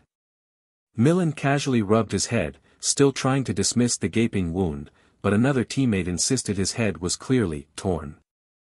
The teammate barked orders, forcing Milan off the field to address the bleeding, overriding his stubborn insistence that it was nothing. The gray-haired man reported Milan's torn forehead to Coach Vincenzo, who swiftly issued instructions for immediate medical attention. A cold sweat beaded on Coach Vincenzo's brow. Losing Milancevic would shatter their defensive core. The game resumed with a pang of anxiety, acutely feeling the void left by their injured senior. A sudden, sickening slip caused Senior Sahurara to lose his footing and the ball, eliciting a sharp cry of alarm. As Senior Sahurara tumbled on the slick grass, the opportunistic opponent surged forward, recognizing a golden chance. Just as their team pushed forward, the opponent unleashed a furious counterattack, calling for central cover. Captain Bairashi, covering Milan's absence, stared in disbelief as the ball was unexpectedly moved wide. The ball was swiftly passed to Kisa, who streaked down the right flank. With skillful precision, the opponent launched a sharp cross, exploiting the very weaknesses he once knew in his former team. Rapid footsteps marked number 7's precise entry into the gaping void Milan had left behind. A powerful header crashed into the net, sealing the equalizer with a triumphant shout of "Goal!" Number 7 knelt in exultation, his cry of "Su!" echoing through the stadium as the scoreboard shifted. The goal, scored in Milan's brief absence, spurred a wave of self-reproach, one teammate apologizing while Milan grimly blamed his own momentary weakness. Despite his bleeding, bandaged forehead, Senior Milan burned with fierce resolve, vowing to dedicate his entire being, much to Li Jian's worried protest. The opponent, having equalized, showed no signs of relenting, snatching the ball again and pushing aggressively forward. A teammate gestured, reminding them to plan their counterattack, a strategy the opponent seemed keenly aware of. Li Jian thoughtfully conceded that a standard shot wouldn't suffice against such a formidable keeper. "Got it," he affirmed, beginning a precise dribble, ready to unleash a deceptive play that would outwit both keeper and defense. A loud challenge erupted as an opponent lunged, attempting to dispossess the determined Li Jian. He pushed forward, realizing a mere counterattack wouldn't suffice, as an opponent's warning rang out across the field. A sudden, startling thought of a creative movement jolted him. A teammate's urgent shout sliced through the air, signaling Li Jian to his position. A quick, sweeping glide across the turf confirmed his decision, he would try it. The air crackled with anticipation as Pattern 5 was initiated. He drove the ball forward, executing a prearranged signal that mimicked a previous counter, low to the ground. A furious gasp escaped the opponent as he charged forward, determined to halt Li Jian's advance.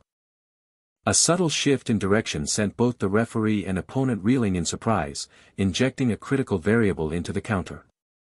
The confused opponent's enraged protest rang out as Li Jian slipped past, leaving the referee caught in the ensuing chaos. With fierce resolve, he promised himself to unleash a burst of speed. With a quick pass to Senior Bonaventura, he immediately surged to the right side of the field. The ball was deftly returned to him, leaving an opponent astonished by his incredible range of movement. He prepared for the decisive kick, channeling every ounce of sensation to his very toes. With utmost precision, he delicately nudged the ball. The goalkeeper looked up, a wave of confusion washing over him. Was it a cross or a shot? It was neither. Blahovy headed the ball, transforming the trajectory into a perfectly placed, kicked pass for a direct shot. After the momentary confusion, the ball found its way to Li Jian, who headed it with fierce focus. He headed the ball, igniting the final, chaotic phase of Promised Play 5, leaving teammates and opponents, especially the shocked goalkeeper, utterly bewildered. From the moment he received the ball, he had sprinted relentlessly from their own penalty area. Then, their strongest player, Senior Milancevic, rose to meet it, unleashing a powerful, triumphant header that altered the scoreboard once more. The tie-breaking goal brought success, and a bald teammate's "nice" was a powerful flex of shared victory. The intricate number 5 play, a coordinated genius, erupted in an ecstatic cheer from their teammates. Despite the underlying risk, Tenoira's crucial cover ignited an "oh" of excitement, punctuating the tense play with a referee's whistle.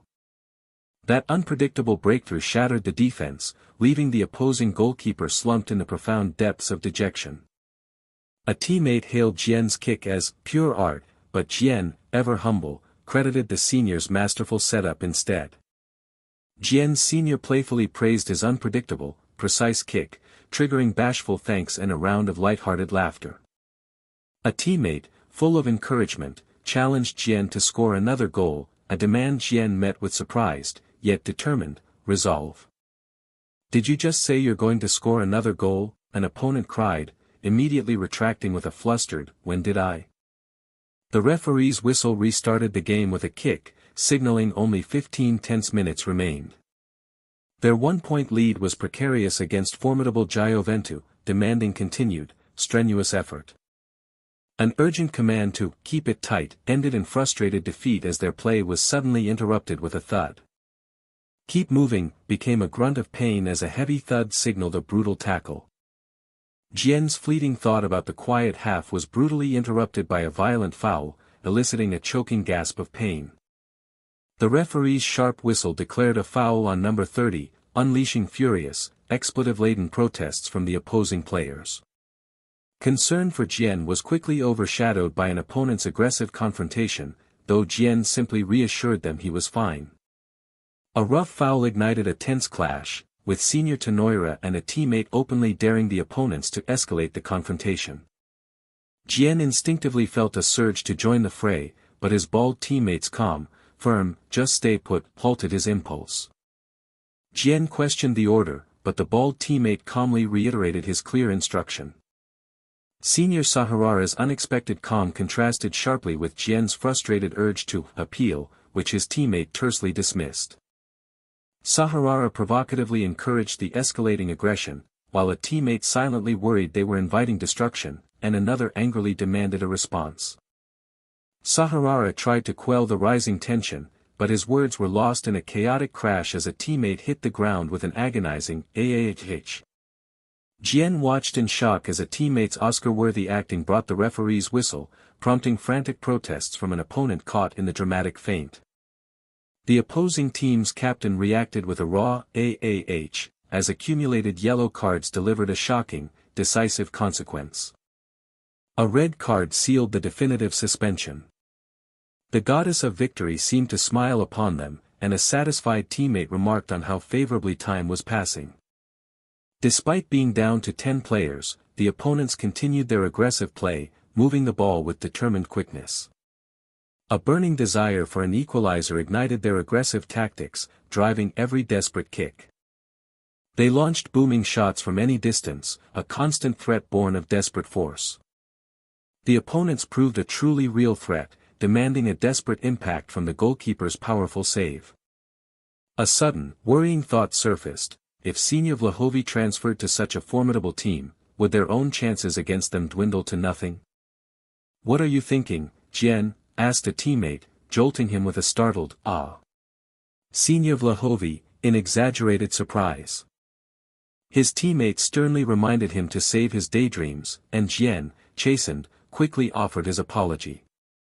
Jian internally conceded his senior's wisdom about the game's volatility, a truth instantly affirmed by the urgent whoosh of an incoming counterattack. "It's Kisa again," a teammate urgently warned, commanding them to watch the center, as the threat advanced. A teammate celebrated the nice defense that sent the cross behind the goal, much to the opponent's bewildered "Where are you going?" "Huh," someone murmured, surprised by the unexpected, soaring movement of a foot. "No. This is," cried a voice, recognizing the immediate danger of an overhead kick. "He's kicking like that," someone gasped, as the booming impact of the powerful strike echoed. "This is insane," a teammate exclaimed, recognizing the resounding power of a perfect pastas. "Pastas my ass!" Ricardo Sahurara defiantly declared, meeting the fierce shot with a forceful, head-thudding block. Relief turned to confusion when the blocked ball vanished, until an excited teammate cried, "That's Jian," as his light tap signaled possession. As the ball met his feet with a quiet thud, Jian's mind processed the opposing defense, instantly seeing every crucial gap and strategic vulnerability. With barely 2 minutes remaining, the success of this attack held the critical key to victory. Jian's intense focus was a strategic blueprint, ensuring their ultimate triumph over Juventus. Jian surged past, leaving an opponent in sudden surprise. His calculated path cut through the tactical formations.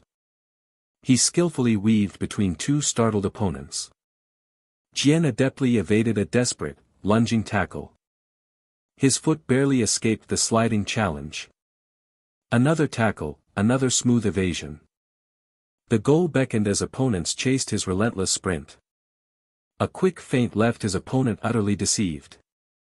Jian's relentless advance toward the goal struck a chilling, dawning terror into the opposing goalkeeper. The goalkeeper stretched, a desperate last attempt against Jian's inevitable approach. His gaze locked on victory, Jian prepared to strike.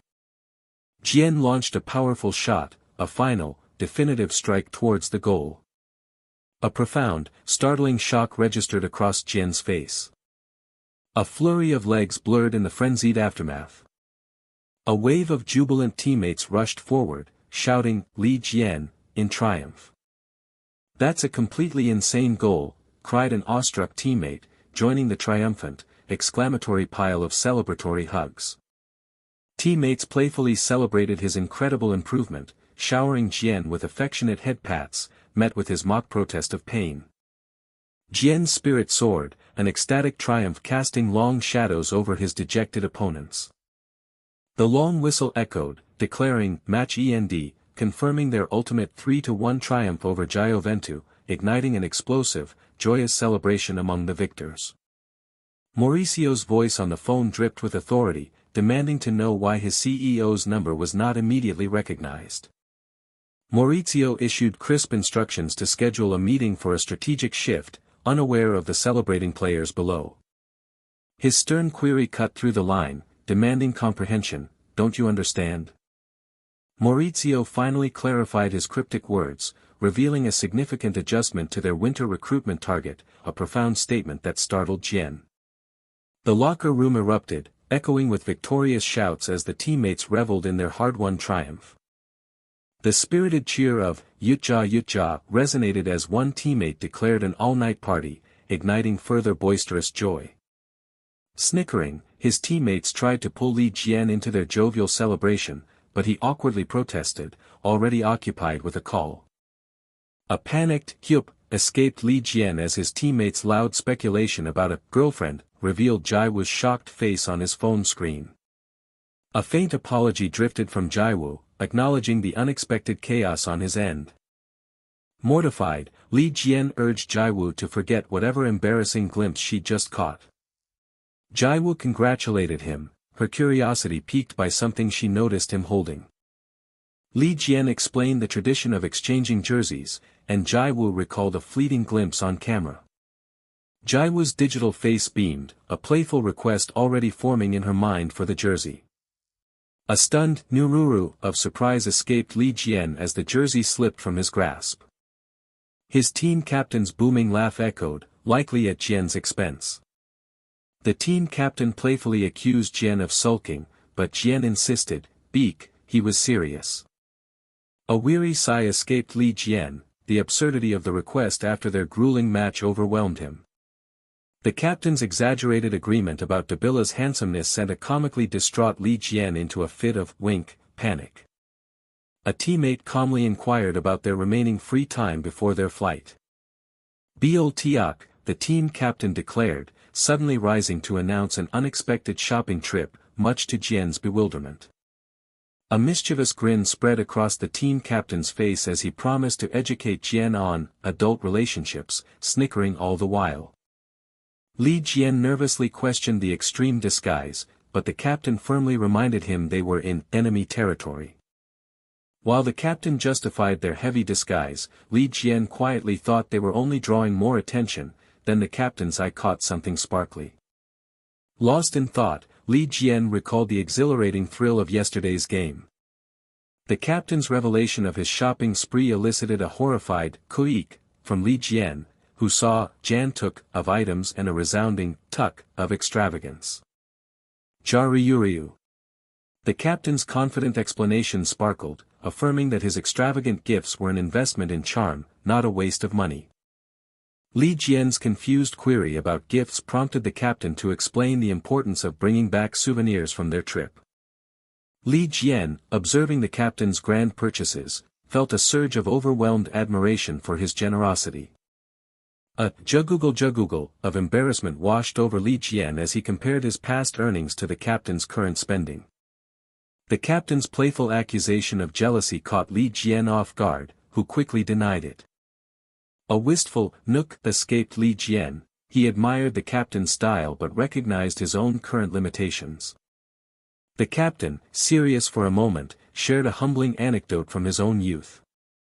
A confident "tuck" on Jian's forehead accompanied the captain's firm reassurance about his future success. Li Jian's hopeful query about surpassing the captain was quickly met with a sharp, exasperated command to "shut it." The captain casually brought up Jian's girlfriend, only for Jian to immediately deny the label. Hutadak. Li Jian hurried to keep up as the captain started browsing, seeking guidance on the newest colors.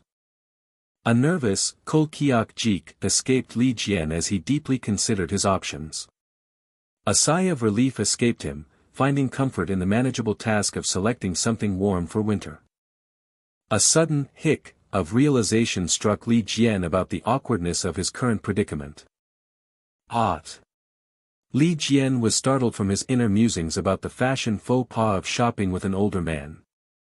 Jack. The captain flamboyantly presented his chosen shirt, convinced of its brilliance. Li Jian stared blankly, his masked face betraying no immediate reaction. The captain questioned Jian's silence, but Li Jian vaguely denied any issues with the shirt. Li Jian admitted he'd been lost in a vision of Jiwoo radiating pure joy in the shirt, drawing a hearty chuckle from the captain. The captain's initial amusement quickly morphed into speechless astonishment. "Tuck! Tuck!" the captain exclaimed, proudly patting Jian's head and playfully anointing him an Italian man, despite Jian's protestations. The captain, with a flash of generosity, offered to buy the shirt, then just as quickly retracted the offer. "Ta'at!" the captain declared, boldly seizing more clothes and proclaiming his intent to buy everything Jian had chosen, much to his shock. With a confident smile, the captain urged Jian to simply accept his grand gesture. A respectful, beak. Bow from Jian conveyed his deep gratitude for the captain's overwhelming generosity. Julsong, Li Jian's eyes shimmered with admiration, a fervent wish to emulate the captain's cool maturity blooming in his heart.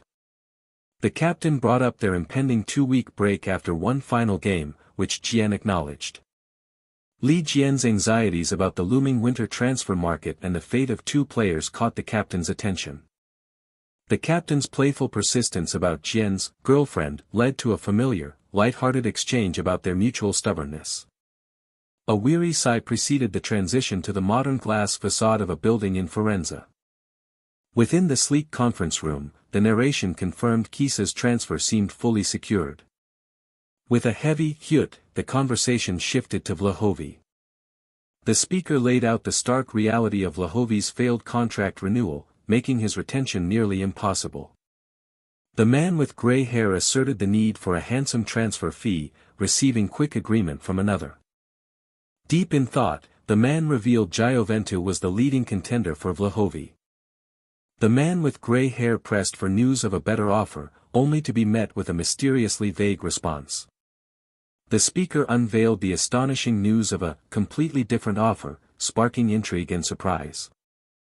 Dudung. The dramatic announcement dropped, an offer for Li Jian, matching Vlahovi's astonishing price. A trembling budul and gasping yuk betrayed the man's profound shock at the incredible offer for Li Jian, a mere 6 months into his career. An internal voice questioned the sheer audacity of such an offer for an unproven rookie. The man remained resolute, his gaze distant as he weighed the implications. The man with gray hair snickered, speculating that CEO Mauricio's desperation after the loss bordered on insanity. As the man pondered a dual transfer, a furious "Kwang Paang" from the table abruptly startled him back to reality. Kwajik. Kwayak.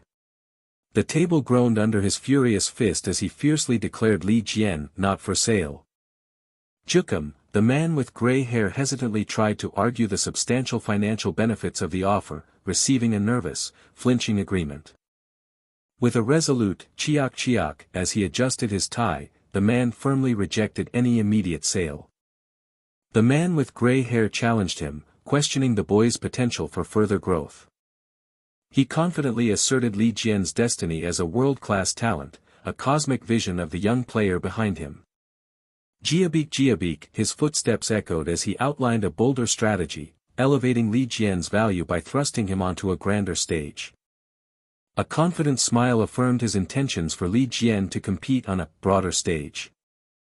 His confident smirk revealed the ultimate ambition, the European Champion League. He envisioned a future where the current transfer sums would be mere pocket change once Li Jian ascended to the Champion League. With glowing, furious eyes, he challenged their trust, daring them to fire him if they doubted his grand vision for Li Jian. The man with gray hair hesitantly highlighted the crucial, ambitious assumption underpinning the entire plan. A hand grasped the jersey, as the speaker challenged their belief in such a bold possibility. Hyup. His confident voice pressed the challenging question, could they achieve it even without Vlahovi? The man with gray hair found the task unexpectedly arduous, adjusting his tie with a quiet tuck. He acknowledged the uphill battle for the Champion League without Vlahovi, but recognized Li Jian's crucial role even for the Europa League.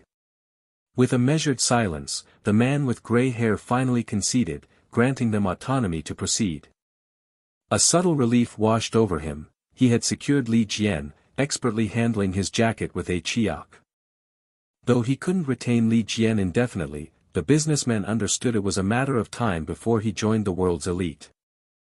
An unseen voice spurred the distant players on, demanding faster effort with repetitive Kwang-s. Li Jian enjoyed a prolonged sense of triumph after their crucial victory against Jian, hearing distant tongue-s. The victory felt entirely deserved, yet his thoughts were suddenly interrupted by a teammate's enthusiastic call for a minigame. With the league break and school vacation approaching, Li Jian eagerly responded to a teammate's call, running with rapid tada-tada-s. A recent lack of worries allowed him sound sleep, until a powerful Kwang signaled an intense kick. Distracted by thoughts of a warm winter vacation with his family, Li Jian made a mistake, stammering apologies amidst a frustrated teammate's yes. His focus had clearly wavered, confirming his embarrassing state of relaxation as he offered a sincere, repeated apology to his serious teammate. But the stark reality hit him hard. He wouldn't start the final league match before the break, a profound disappointment he stifled with a quiet kyuk. He understood his condition wasn't optimal for a starting position, watching the game unfold with a faint, nice. Despite adequate rest, an inexplicable heaviness plagued his body, pressing down with a dull cuck. He suddenly grasped the reason: he had undoubtedly pushed himself too far against Gioventu. Such excuses felt weak when his seniors played with such ferocity, a powerful qua accompanying an intense kick. He pondered the baffling disparity: why did the seniors brim with energy while he felt so drained? Then, Ricardo Sahara's focused gaze revealed a stark difference in mentality. That pro mentality meant brushing off yesterday's triumph and relentlessly preparing for the next challenge, relentlessly pushing an opponent with a powerful quack. While he had indulged in post-victory relaxation, Ricardo Sahara continued to play with relentless force, driving the ball with a decisive kwang. A wave of shame washed over him, a tight quack of regret, realizing he'd forgotten the desperation that propelled him this far. The thought of not being professional enough, if the match ended this way, was unbearable, so he shot up abruptly with a sudden bioltique. A tremor of nervousness ran through him, yet he felt a profound sense of personal growth. Li Jian, mustering his courage, addressed Coach Tony, who responded with a curious murmur. He presented his earnest plea to a listening Coach Tony. 37 minutes into the second half, the whistle pike shrilled. An overwhelming wanghole of delight washed over Li Jian as his number was called for substitution. He would finally play, even for a short time. A teammate questioned Coach Tony about Li Jian's earlier words, but the coach downplayed it. Li Jian eagerly directed his senior, while Coach Tony revealed Jian's desire to participate, surprising the teammate. Coach Tony described Jian's eagerness to help the team, as Jian himself made a defensive play, a tiadiok surprising an opponent. The coach praised not just his words, but his self-awareness and effort to improve, as Jian executed a tiadiok successful defense against a frustrated opponent. Li Jian's determined hue prompted Coach Tony to ponder his top player attitude. The final whistle pike screamed, ending the match with a decisive 2-0 victory for Firenze, prompting celebrations and Coach Tony's commendation. Coach Tony eagerly anticipated Li Jian's transformation after 2 weeks of specialized training, as the team celebrated with joyous ys. A teammate inquired about the recommended vacation spot, to which Coach Tony gave a measured response.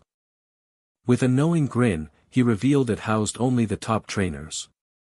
A few days later at Palermo Airport, Li Jian was startled by Coach Luca's call.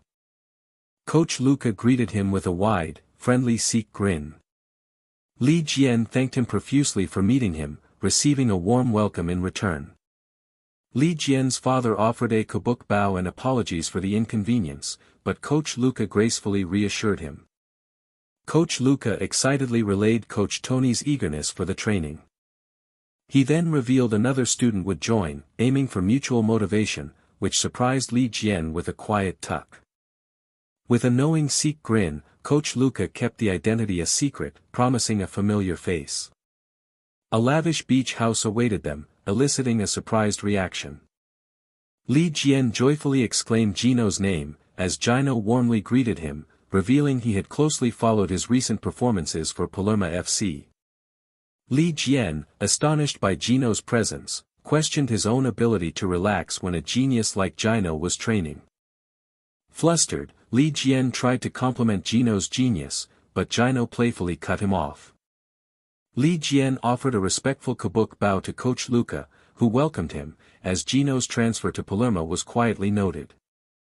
Gino explained his transfer to Coach Tony's hometown team for special vacation training, having already played 3 substitute matches. Li Jian reflected on Gino's prodigious talent, feeling incredibly fortunate to train alongside him. Training together provided powerful motivation as Jian enthusiastically urged them to use their time well.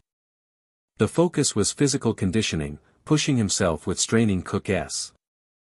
They ran relentlessly, their feet sinking deep into the challenging sand. Coach Tony emphasized that improved footwork strengthened striking power, prompting Jian's humorous protest about all the running. Li Jian reflected on the relentless daily training, admitting it wasn't just training.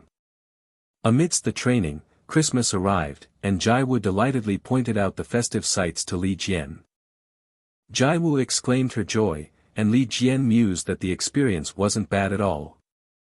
Just like that, 2 weeks vanished, as Jian and Li Jian exchanged heartfelt encouragement. Li Jian shared a bittersweet farewell with Jian, Coach Luca, and his father, who playfully teased him about his consistent self. A powerful ulkyok welled up as he acknowledged the true moment of departure. Li Jian urgently called out to the departing Coach Tony and Coach Luca. He bowed deeply, expressing immense gratitude to both coaches. 2 weeks later, a voice called out Li Jian's name at the training ground. Li Jian cheerfully greeted his teammate, who inquired about his holiday with soft tatadak footsteps.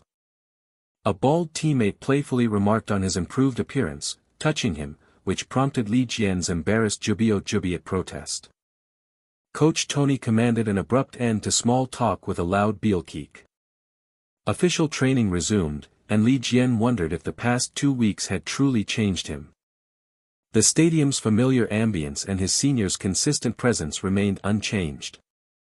Then a sudden pock of realization hit him: he had completely forgotten. He had forgotten about Senior Vlahovi. With a deep cook, he realized Vlahovi was no longer part of their team, evidenced by the furious, crossed-out banners.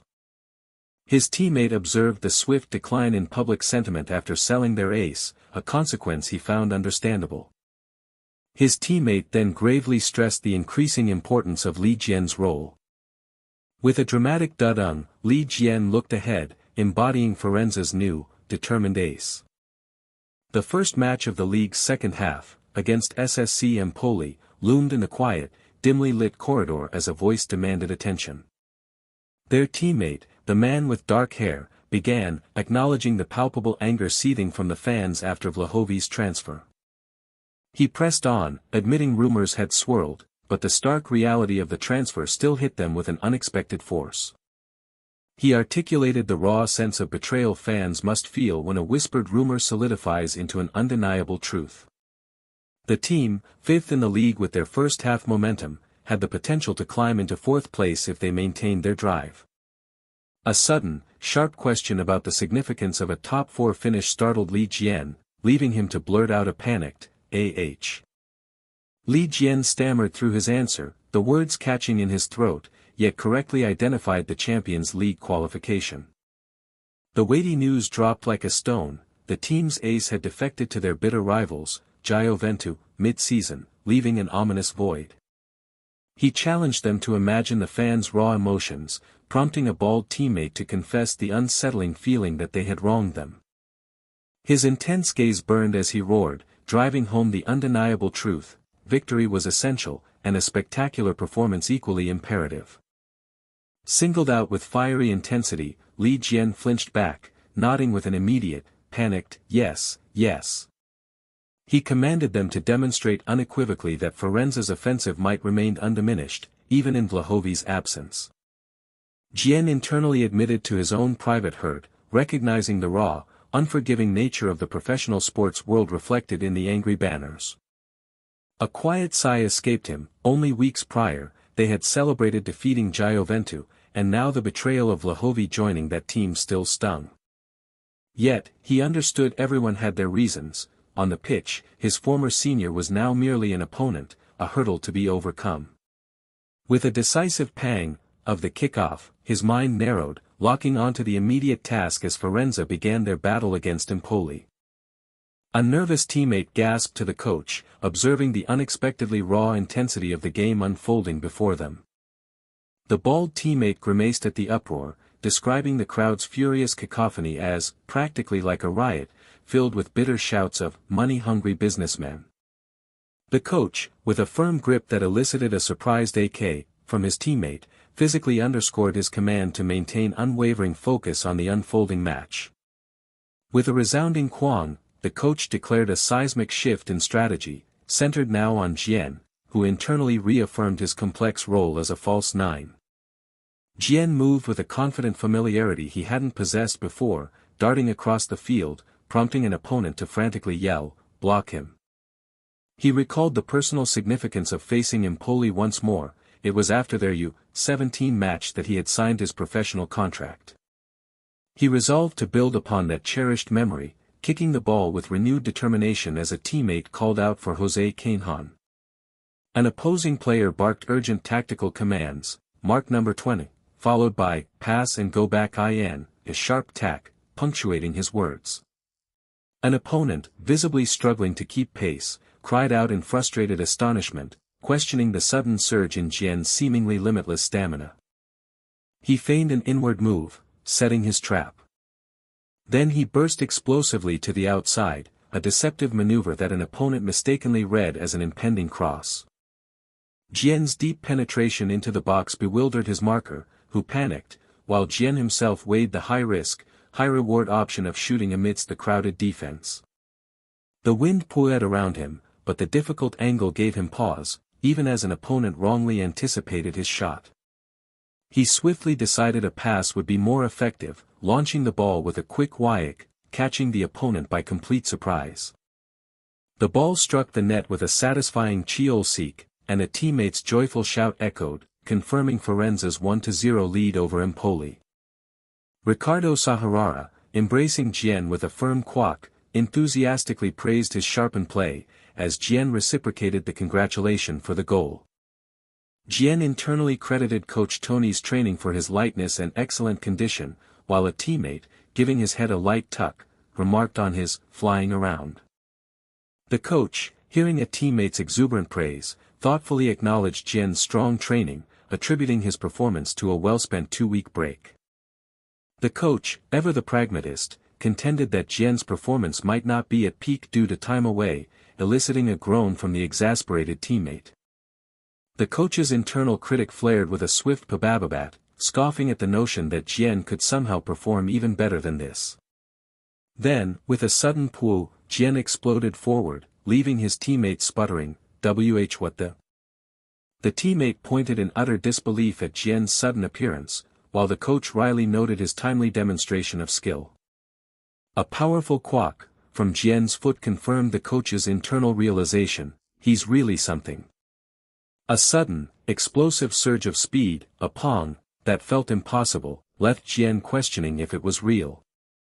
He passed the ball with a quick sigh, still pondering whether his earlier burst of speed had been a mere illusion.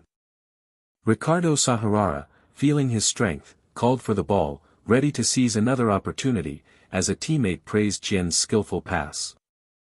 The ball whizzed past him with a sigh-wick, prompting Sahurara to exclaim his mistake, while Jian instantly understood his teammate preferred close-range passes. With a powerful pong, as he chased, Ricardo Sahurara cried out Jian's name in surprise, while the coach pondered if it was Jian's newfound confidence. He swiftly processed the misdirected play, recognizing it wasn't a pass meant for him, but a badly overshot attempt deep into enemy territory. Despite the odds and the closer defender, an inner conviction pulsed through Jian, he could reach it, a belief an opponent nervously questioned. The opponent scoffed internally, dismissing Jian's challenge and confidently asserting his own undeniable advantage in reaching the ball. With a sudden, explosive qua. Pong, Jian surged past, leaving the opponent reeling in utter shock. The powerful pull of his speed confirmed it wasn't an illusion, he was truly faster, leaving his bewildered opponent gasping, insane. The pababack of his kick, a testament to Coach Tony's training. This, he realized, was the culminating moment, justifying all the grueling training. The ball rustled the net with a series of satisfying chiol, making all those sandy beach vacation workouts worth it, as Firenze surged to a 2-0 lead. The final pibig, sounded, marking the end of the match. Firenze had triumphed with a decisive 2-0 victory. The interviewer offered his congratulations on the victory, beginning the post-match exchange. The interviewer barraged Jian with questions, each landing like a sharp pibig, leaving him utterly overwhelmed and silently wishing for interview training. The interviewer then shifted to the sensitive subject of Lahovi's transfer to Juventus. Jian stammered, visibly struggling to formulate a response to the direct and uncomfortable question. Jian's statement about what was important after the season ends elicited a shocked, disbelieving "what it" from the interviewer. The interviewer's panicked misinterpretation ignited outrage among the chibi spectators, as Jian frantically tried to correct the spiraling narrative. He clarified his intent, his voice ringing with passionate conviction. He wanted them to finish above Juventus.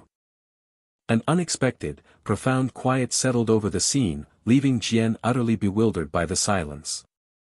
From outside the modern Firenze building, an urgent voice cried out for the director. The door flew open with a beak-keek, as the man with glasses burst in, declaring chaos, prompting the director to grimly joke about Lahovi's house being burned.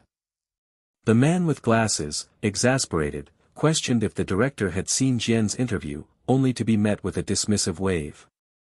The man with glasses thrust a phone jack into the director's face, demanding he watch, which sent a jolt of shock through the older man. The director chuckled darkly at Jian's audacious declaration. The irony wasn't lost on him, especially with their star gone and the office branded as money-obsessed. This lucky star, by leading them to victory and making such a statement, had instantly quelled the home fans' anger and was hailed as Firenze's new king. The director, his excitement barely contained, learned the next match was against Napoli, and he immediately declared it great. He swiftly commanded his subordinate to meticulously track fan reactions and immediately summoned the marketing team for an urgent, strategic meeting. With a calculating glint in his eye, the director decided to seize the moment, declaring their intention to forge Li Jian into a true hero. Li Jian's fierce declaration, burning with an unyielding fire, revealed his singular ambition, to see his team ascend above Juventus. Thunderous applause and shouts of "New King of Firenze" proclaimed a sudden, overwhelming confidence in his rising reign. The unexpected roar of adoration and cheers of "Hero" left Li Jian utterly bewildered, questioning the sudden surge of public embrace.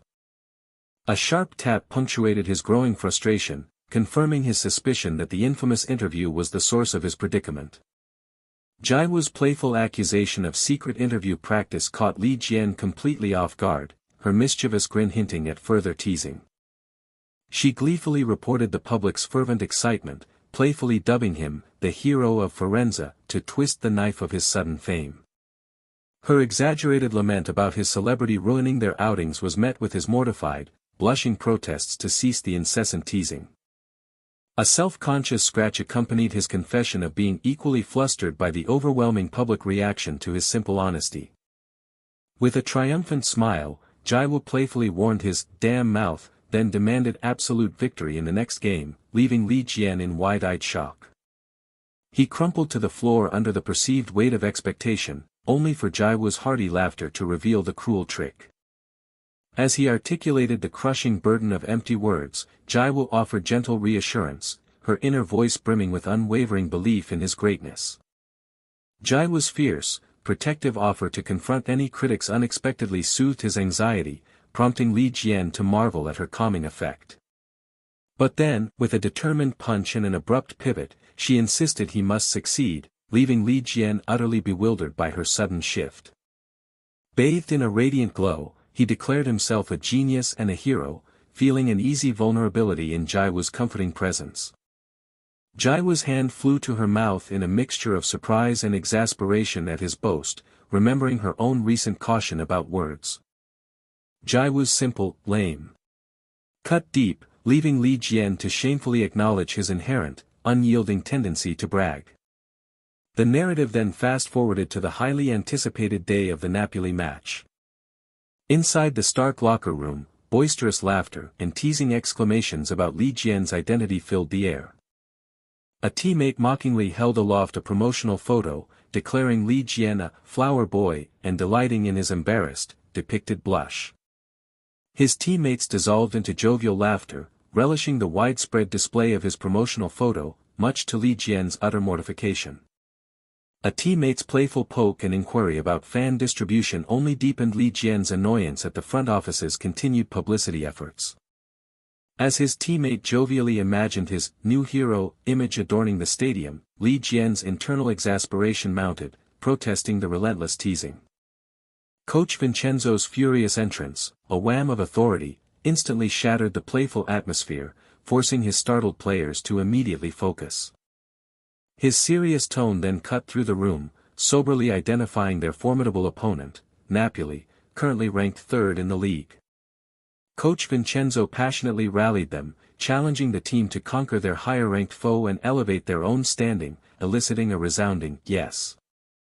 With a fierce clench of his fist, he passionately demanded they play with incendiary intensity, transforming Li Jian's bold words into concrete victory. A stadium-wide cheer erupted as passionate fans bellowed, "Forza Viola," signaling the match's energetic commencement. The game against formidable Napoli officially kicked off, players immediately surging across the vibrant green field under a clear blue sky. Tactically, Firenze adopted a defensive 4-4-2, a stark contrast to their usual play, while Napoli pressed aggressively with a 4-2-3-1. A teammate urgently barked warnings to cover the sides as Napoli's quick wingers, masters of possession, launched their relentless advance. A desperate slide kick intercepted the ball, a last-ditch effort to thwart Napoli's dangerous side breakthroughs that threatened their core defense. The true threat emerged as Napoli's central striker, Victor Osimhen, number 9, skillfully outmaneuvered his stunned marker. With a menacing whoosh, Osimhen unleashed a powerful shot, a chilling testament to his 9 goals already scored this season. His determination hardening, Li Jian knew victory hinged on absolutely neutralizing Osimhen, but a chilling premonition whispered a warning. This isn't easy, Li Jian grimly realized, as a teammate's frustrated cry confirmed another breach on the vulnerable side. With a powerful kick, the opponent launched a critical ground cross, sending the ball hurtling towards the danger zone. A desperate shout to deny the central striker the ball pierced the air, while Li Jian's internal "no" echoed a sickening dread. The sickening thud of the ball against the net confirmed the opponent's taunt. It was indeed too late, and Firenze now trailed 0-1. A jubilant cheer erupted as the opposing players celebrated wildly, exulting in their 10th collective goal of the season. The captain's firm "it's okay" cut through the despair, his determined claps a desperate attempt to reignite hope among his team. Despite the captain's fervent cries, the grim reality was that their predicament remained unchanged, leaving Li Jian internally pleading for more focus. Instead, with rising momentum, the opponent relentlessly pressed forward, their triumphant shouts intensifying the threatening thump of their attack. Coach Vincenzo, his brow furrowed in pensive worry, agonized over the game's drastic shift in momentum, desperate to find a disruptive counter-strategy. A tense internal debate racked Li Jian as he ran. Should he demand the ball or abandon his striker role to bolster the struggling defense? Then, in a bright, ephemeral vision, a sparkling Jiwoo appeared, her voice echoing a pure, unwavering "I believe in you, Li Jian." With a resolute grunt, Li Jian dismissed his doubt, making a fierce, internal pact to trust his senior teammates completely. Just then, a sharp thwack punctuated a teammate's flawless tackle, confirming Li Jian's faith that his seniors would indeed create his opportunity. A teammate's urgent shout of "senior" highlighted the crucial moment as the ball settled at the feet of number 4. With a powerful kick and a clear call of "Jian," his teammate launched the ball, bypassing a flustered opponent. The ball landed with a satisfying thump against his chest, confirming Li Jian's unwavering trust in his senior's tactical brilliance. Receiving the pass, Li Jian instantly recognized his pivotal, most advanced position, a strategic advantage waiting to be exploited. The frantic cries of teammates and opponents alike spurred his decision, emphasizing the desperate urgency of their surging counterattack. With a decisive flick, he knew waiting was not an option, they had to snatch back momentum from the opponent, now. As he eyed an open space, considering a solo flourish, the roaring crowd's hero, prompted Li Jian to deeply question his own worthiness of the title. Amidst a swirling sea of spectral cheers, he realized the immense belief others held for him, recognizing that his own crippling self-doubt was uniquely solitary. With a resolute stroke, Li Jian tightened his resolve, making a silent, profound decision to finally believe in himself. Inspired by a ghostly Jiwoo's encouraging presence, he drew strength from his past efforts, resolving to fully commit his heart, just as he once had for her. In a burst of transformative speed, Li Jian sprinted, a powerful thought echoing, he might even be able to astound himself. With an exhilarating thud, Li Jian erupted into an astonishing, lightning-fast sprint, leaving himself and his stunned opponents marveling at his sudden burst of speed. An almost supernatural push propelled him forward with a soft thump, further accelerating his impossible speed, leaving his bewildered pursuers far behind. On the sidelines, his teammates watched with pure awe and excitement, their shouts of encouragement fueling Li Jian's breathtaking surge. With an electrifying thud, Li Jian surged deeper into enemy territory, defying the pursuit and breaking through their desperate defense. A sudden wham and a fierce demand for "my ball" made Li Jian's heart clench. Had he overshot, jeopardizing his incredible run? With a resolute thump, Li Jian refused to surrender, his foot darting out with razor-sharp precision to reclaim possession. Empowered by his unwavering resolve, Li Jian unleashed a powerful kick, leaving his opponent utterly dumbfounded by the sudden turn of play. With a triumphant goal, and a powerful kick, Li Jian embraced his role, proclaiming, "I'll become a hero," as Firenze equalized 1-1. An unseen voice sliced through the tense, quiet hallway, demanding Milan and Nastasic maintain unwavering focus on both ball and player. The coach's fierce command to triple team if necessary left the teammates startled, as Jiwoo internally noted his aggression matched that of their toughest rival. The players stood in formation, soaking in the solemn announcement that a victory would propel them to fourth place in the league. Coach Tony's passionate declaration resonated through the room, emphasizing that winning today meant triumphing over Juventus. Coach Tony addressed his attentive team, urging them to remember the fervent emotions of their loyal fans. With a clenched fist, Coach Tony roared, igniting a powerful resolve within his players to give their fans something truly special. The team erupted in a unified shout, their collective enthusiasm surging, validating Jiwoo's quiet observation of their unwavering spirit. Li Jian felt a powerful surge of emotion, his heart swelling as the coach's words rekindled his fighting spirit. Li Jian's thoughts echoed through the bright, empty stadium, the gravity of securing fourth place weighing heavily on his mind. Jiwoo's understanding of the foreign language had sharpened, allowing her to grasp the spectators' concern over Ocean and their hopeful dependence on Li Jian. She found the conversation inevitably gravitating toward Jian, as one spectator excitedly recounted his incredible four-person dribble. Jiwoo blushed, overwhelmed by the palpable charisma surrounding Jian as the crowd's cheers intensified into a wave of adoration. The stadium roared with a collective cheer for the hero of Firenze, as a surprised Jiwoo watched Jian step onto the field first. Jiwoo found herself captivated by Li Jian's imposing figure, pondering how anyone could resist such an undeniable presence. Jian's mother beamed with pride, her joy mirroring the collective roar of the adoring crowd. A powerful impulse drove the ball forward with a quick, decisive kick. The opponent's offensive surge in the second half was clear, as they furiously challenged every possession. A teammate's urgent cry to "watch the line" underscored their defensive stance, patiently awaiting a counterattack. Defensive commands echoed across the field, with a teammate reminding Milan to cover the open spaces against the opponent's patient, high-press attack. Li Jian watched from a distance, strategically positioned near the opponent's camp, feeling a flicker of unease as his 10 teammates focused solely on defense. He felt the gnawing discomfort of his seemingly passive role, questioning his impact while his team toiled defensively. Yet, a memory surfaced, pulling him back to the halftime break, to a direct call from Coach Tony. Coach Tony's unexpected pronouncement about Jian being a male lion left him utterly bewildered. Coach Tony passionately likened Jian to a male lion, waiting for a critical threat to emerge before stepping up to protect its pride.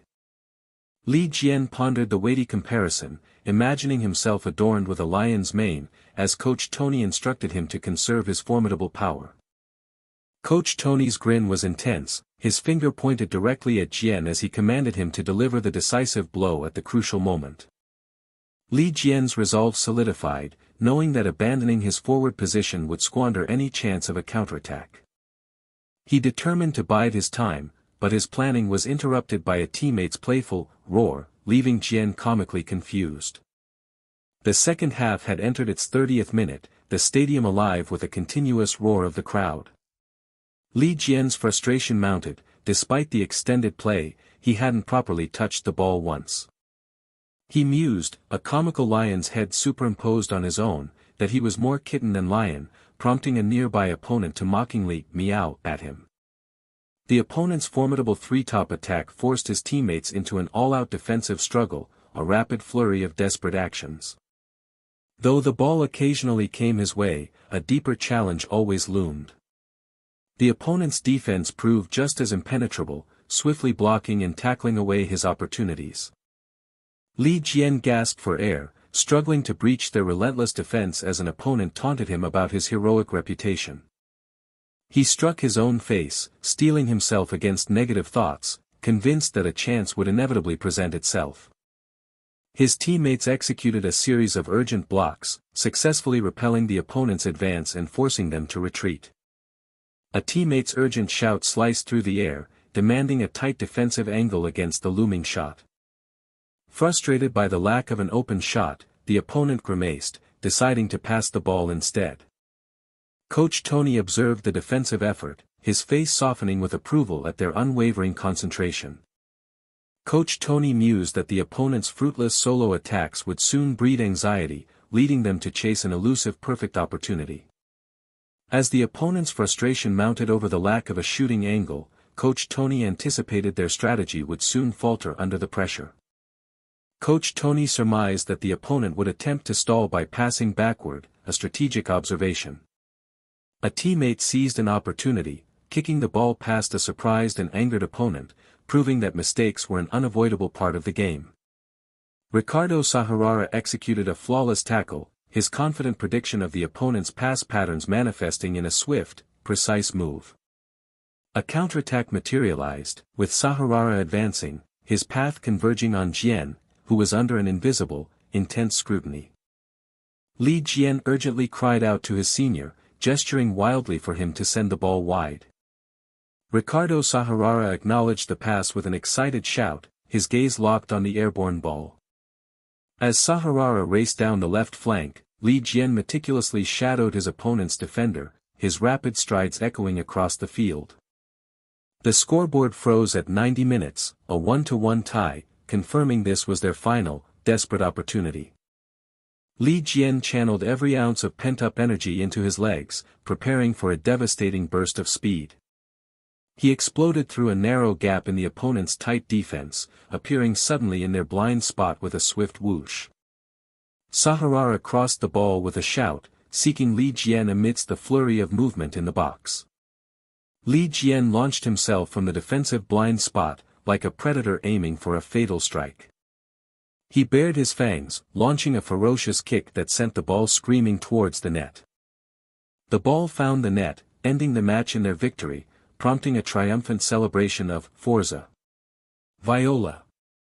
Jiwoo read through the flurry of online comments, noting Jian's multi-goal explosion had secured their third-place standing, all while pondering the mixed reactions. Jiwoo swiped through the comments, her smile widening as she found newfound joy in understanding the language of Jian's admirers. Her smile faltered as she scrolled, realizing her own comment about Jian had garnered an overwhelming number of dislikes. With a sly grin and a resolute shrug, Jiwoo dismissed the negative feedback, confident in the undeniable truth of her assertion. Two teammates exchanged hushed news about an impending new recruit, their voices low but clear on the practice field. A teammate explained the necessity of reinforcing their squad after Vlahovi's departure, a revelation that startled Li Jian. The discussion turned to Vlahovi's lucrative transfer, with a teammate speculating about a strong replacement, prompting Li Jian to wonder if he would now be considered a senior. Coach Tony clapped his hands sharply, demanding the immediate attention of the assembled team. Coach Tony formally introduced the new team member, acknowledging that most players likely already knew him, and urged them to welcome him warmly. Coach Tony proudly detailed the new recruit's origins, 16 years old, from Argentina, joining from Lazio. Rica Romero introduced himself with a confident flourish, declaring his high expectations for a strong partnership with Li Jian.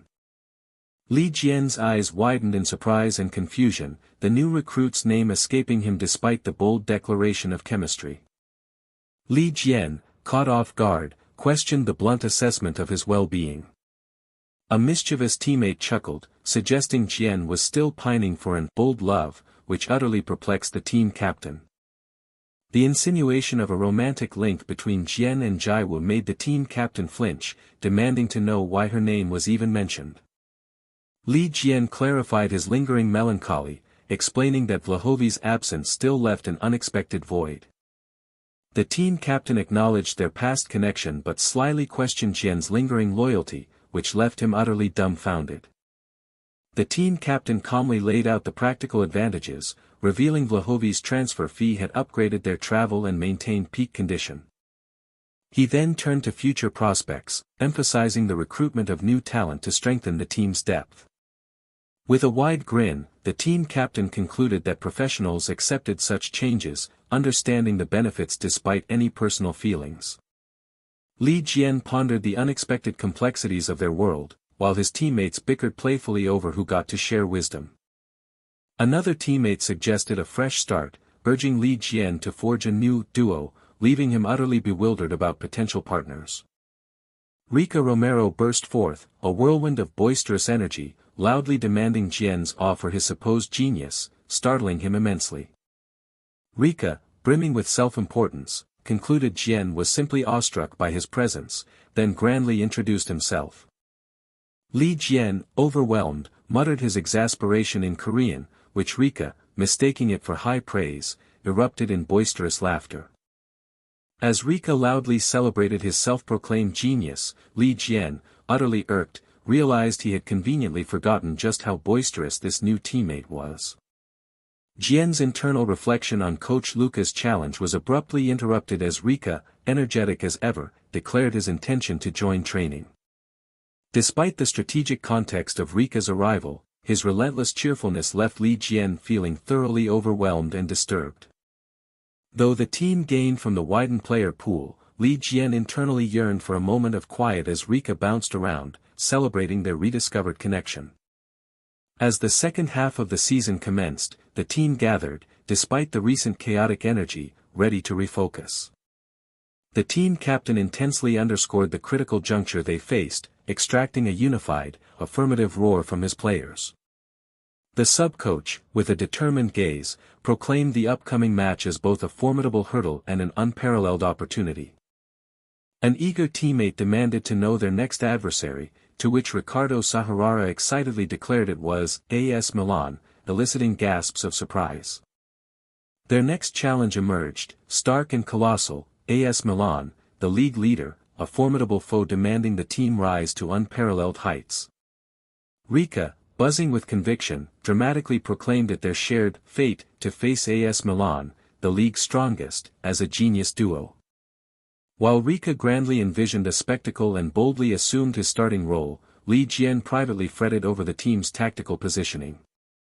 Li Jian, overwhelmed by the prospect of an exhausting friendship, fled the scene, leaving a bewildered Rica calling after him. Drained by Rica's energy, Li Jian sought solace, but his repeated calls to Jiwoo vanished into the domestic quiet. Li Jian, witnessing Jiwoo's hushed giggles, wondered if she had begun a passionate affair with her phone. Jiwoo, startled by his proximity, reflexively smacked Li Jian, loudly accusing him of stealthy observation. Li Jian, bristling, demanded an explanation for her sudden assault, only to be met with feigned confusion. Li Jian's annoyance shifted to suspicion as he realized Jiwoo's secretive giggling had become a daily occurrence, oblivious to her quiet lament about starting over. A sudden, potent realization struck Li Jian, illuminating a disturbing possibility about Jiwoo's secret conversations. In a fleeting mental image, a teammate comically proposed an illicit shortcut to Italian fluency, which a chibi Li Jian vehemently protested. Jiwoo's uninhibited laughter echoed, reinforcing Li Jian's grim deduction that only a romantic connection could elicit such unrestrained mirth. Li Jian simmered in irritation, resentful that Jiwoo remained glued to her device even in his presence, fueling his intense curiosity. A sudden, petty panic surged through Li Jian, convinced Jiwoo believed him utterly devoid of other connections. His quick check confirmed a mortifying truth: his contact list consisted almost entirely of professional obligations. Li Jian surrendered to the stark reality of his limited circle, just as Jiwoo's voice cut through his thoughts. Jiwoo inquired about his next opponent, AS Milan, and their formidable reputation, catching Li Jian by surprise.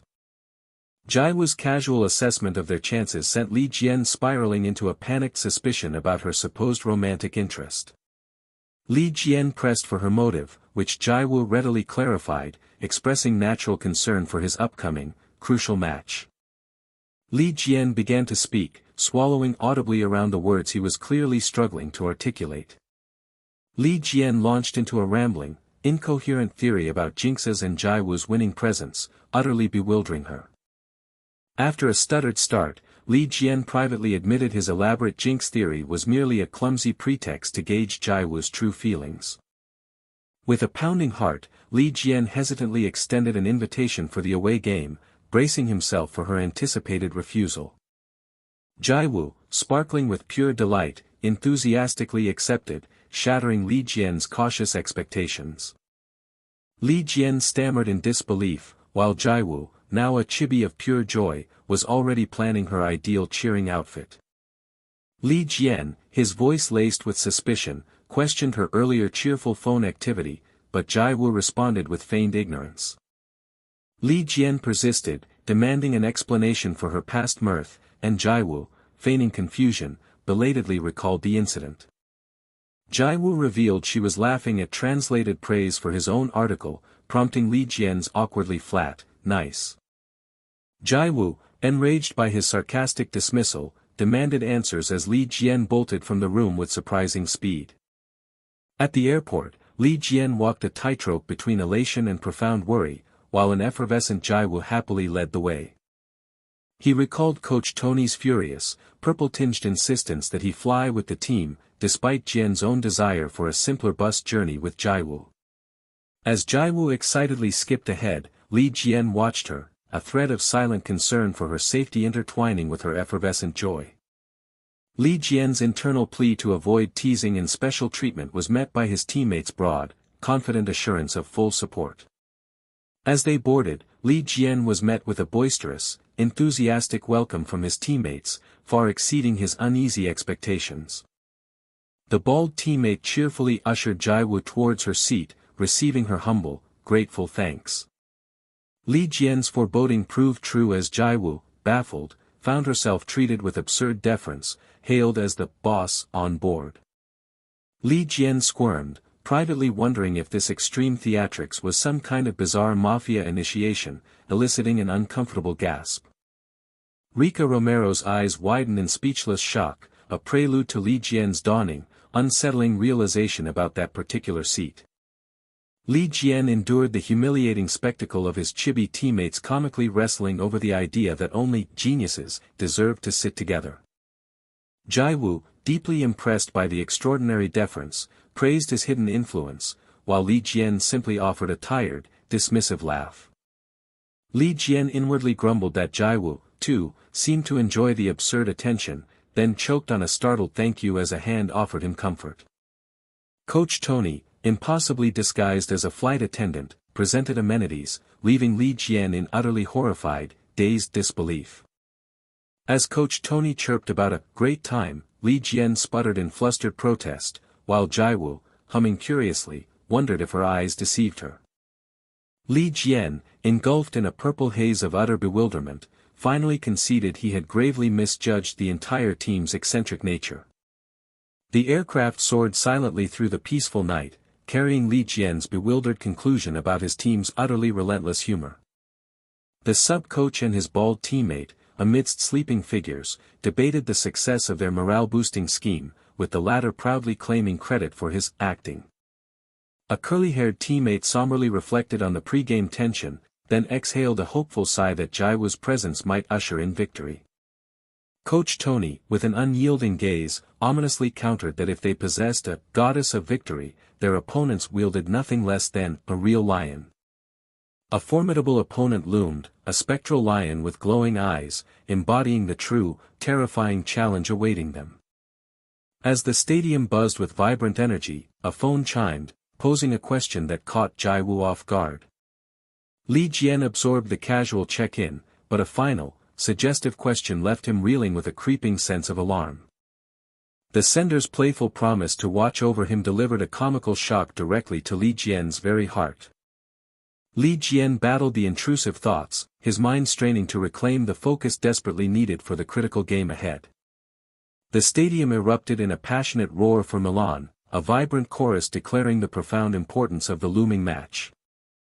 From the sidelines, two men carefully assessed the opposing fans, their palpable confidence stirring a quiet, watchful tension.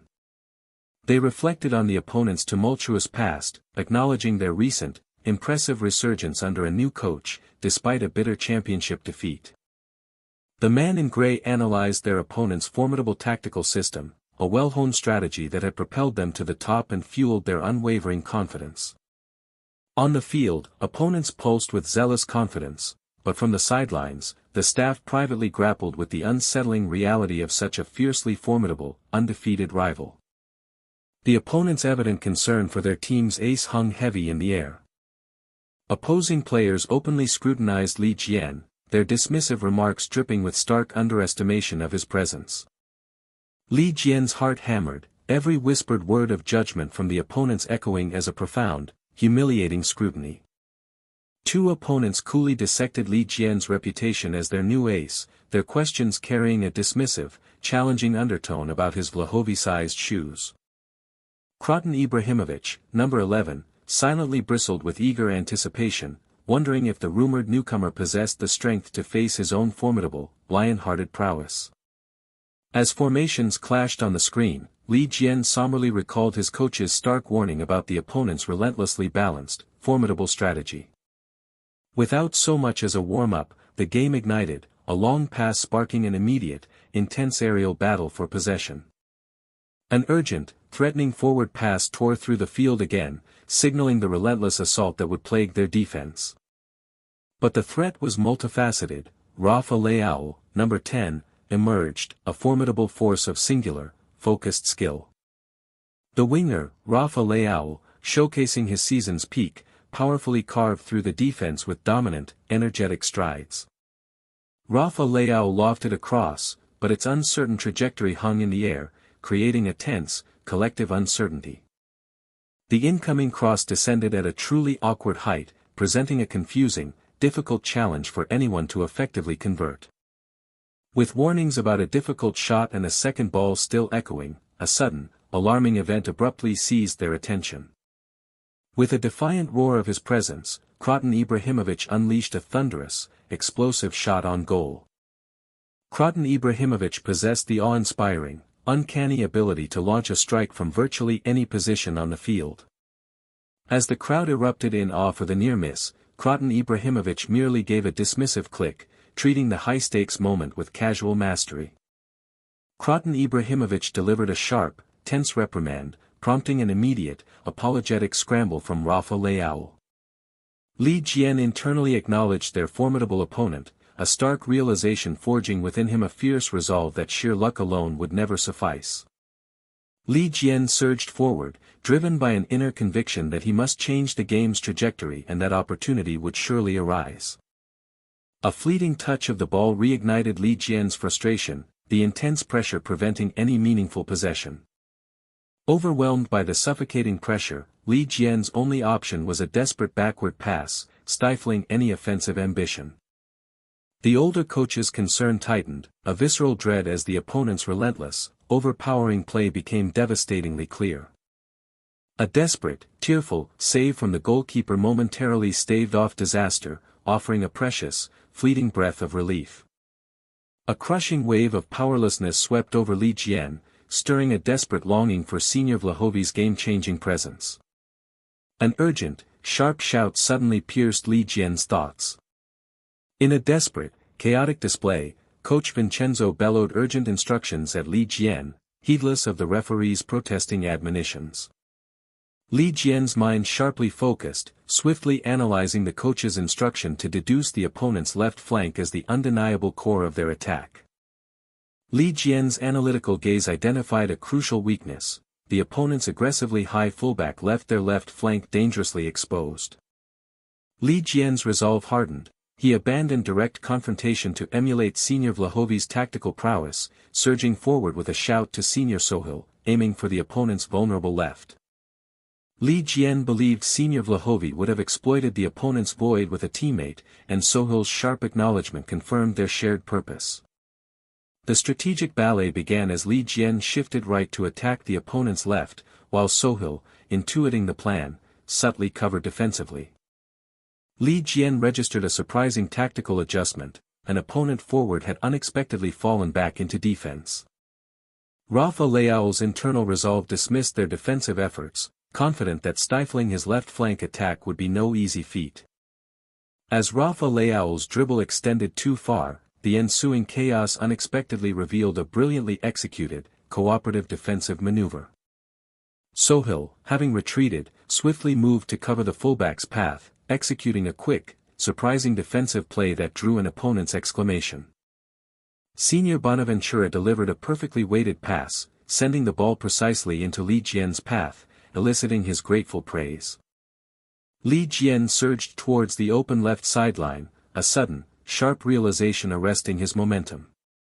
Pikayo Torley, number 23, materialized with intimidating force, revealing the open space as a calculated trap, his presence a sudden, challenging barrier. Li Jian's tactical mind registered the truth: the wide center-backs were a ploy, confirmed by Pikayo Torley's incredibly quick, stifling defense. Li Jian found himself in a tactical bind: the opponent's rapid backup and pervasive defensive midfield nullified any retreat to the center. Faced with a lack of attackers, Li Jian made an urgent, split-second decision to release the ball, kicking it with a forceful, surprising impact. The whistle blared, granting Firenze a corner kick, a clever play Pikayo Torley grudgingly, frustratingly acknowledged. Though the counterattack stalled, the corner offered a prime opportunity, and a teammate decisively commanded Li Jian to take the kick.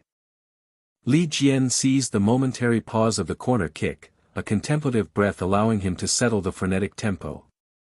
Li Jian's internal confidence, bolstered by Senior Milan's presence, sharply contrasted with the aggressive, physical jostling erupting in the box. As the whistle pierced the air, Li Jian's focus narrowed, his mind decisively pinpointing the perfect placement for the kick. His mind raced, rapidly processing a multitude of strategic options for the corner, each teammate a carefully considered target. With an energetic, decisive, out-front kick, Li Jian launched the ball with formidable power towards Senior Nastasic on the farthest side. The ball sliced through the air with bewildering speed, drawing a gasp of confused anticipation. Li Jian's jaw slackened, utterly astonished by his kick's shocking outcome. The ball ripped into the back of the net with an intense, resounding impact. The referee's whistle echoed, confirming an impossible, direct corner kick goal, a moment of pure shock and disbelief for both Li Jian and his teammates. The team captain's humorous, inquisitive questioning left Li Jian flustered, sheepishly attributing his incredible goal to nothing more than sheer luck. The team captain, bursting with energetic triumph, rallied his teammates, declaring the incredible goal also belonged to another. At the captain's booming command, the team bowed in unified reverence towards the stands, their tribute to the goddess who brings us luck, leaving Li Jian utterly perplexed. Jiwoo's face burned with a profound, flustered surprise as the team's unexpected, public homage enveloped her. Kraten Ibrahimovic boastfully declared the goddess of victory was with them, a pronouncement met with Rafa Leao's outright, dismissive skepticism. Rafa Leao's apology was met by Kroton Ibrahimovic's stern, powerful encouragement to push through and maintain relentless pressure. Kroton Ibrahimovic's gaze intensified, a vengeful resolve burning within to brutally demonstrate true divine power against those who spoke of luck, as the score flashed 0-1. The senior player's desperate shout echoed, demanding action from his team. Even after their early goal, the opponent's relentless attack continued, a sharp pang as they drove the ball forward, still dictating the game's fierce rhythm. Always a step ahead, their opponents crafted decisive opportunities, the tack of the ball signifying their persistent threat.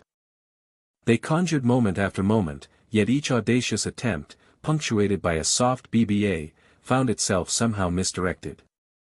A strange fortune seemed to cling to their side today, frustrating the opponent's every effort, their downfall marked by a clumsy Yangtiang. The frustrated opponent seethed, internally counting his team's third agonizing collision with the goalpost. Li Jian observed the opponent's rage, a quiet understanding forming that anyone would curse such relentless, cruel luck. The streak of strange fortune only continued, the opponent's desperate kick slipped, a soft juriak echoing his frustrated imbalance. Even with no pressure, the opponent inexplicably misjudged a kick, sending the ball wide with a hollow biang.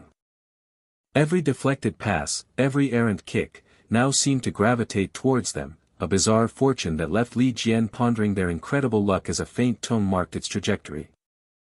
And then, with a sharp tack, the ball mercilessly found its mark, slamming into an opponent with a cry of pain. Lucas Tenoira crumpled, his desperate cry for the medical team echoing across the field, as concern and fury mixed among his teammates who rushed towards him with a frantic dodo. Despite their dominance, the game spiraled out of the opponent's control, a pleading yuk escaped as the referee, with a decisive suk, raised the red card. With a final, echoing quang, the game's turning point was sealed. Torelli, their key midfielder, was sent off with a direct red card.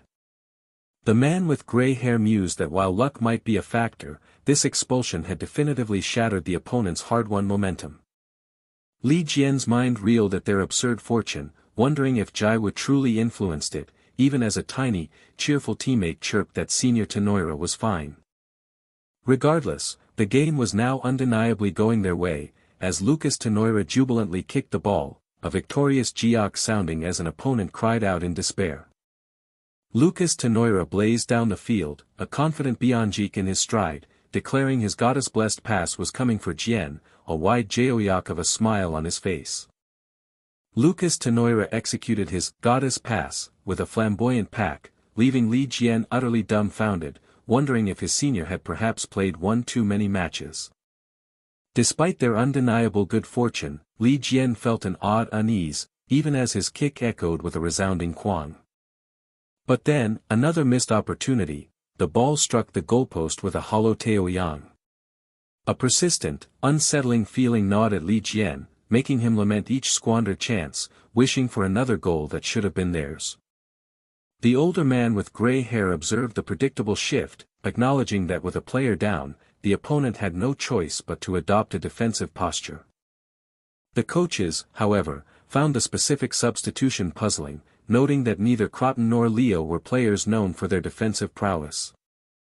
The team captain's voice cut through the air, sharp and urgent, reminding his teammates that even a man down, their dangerous attackers remained a formidable threat.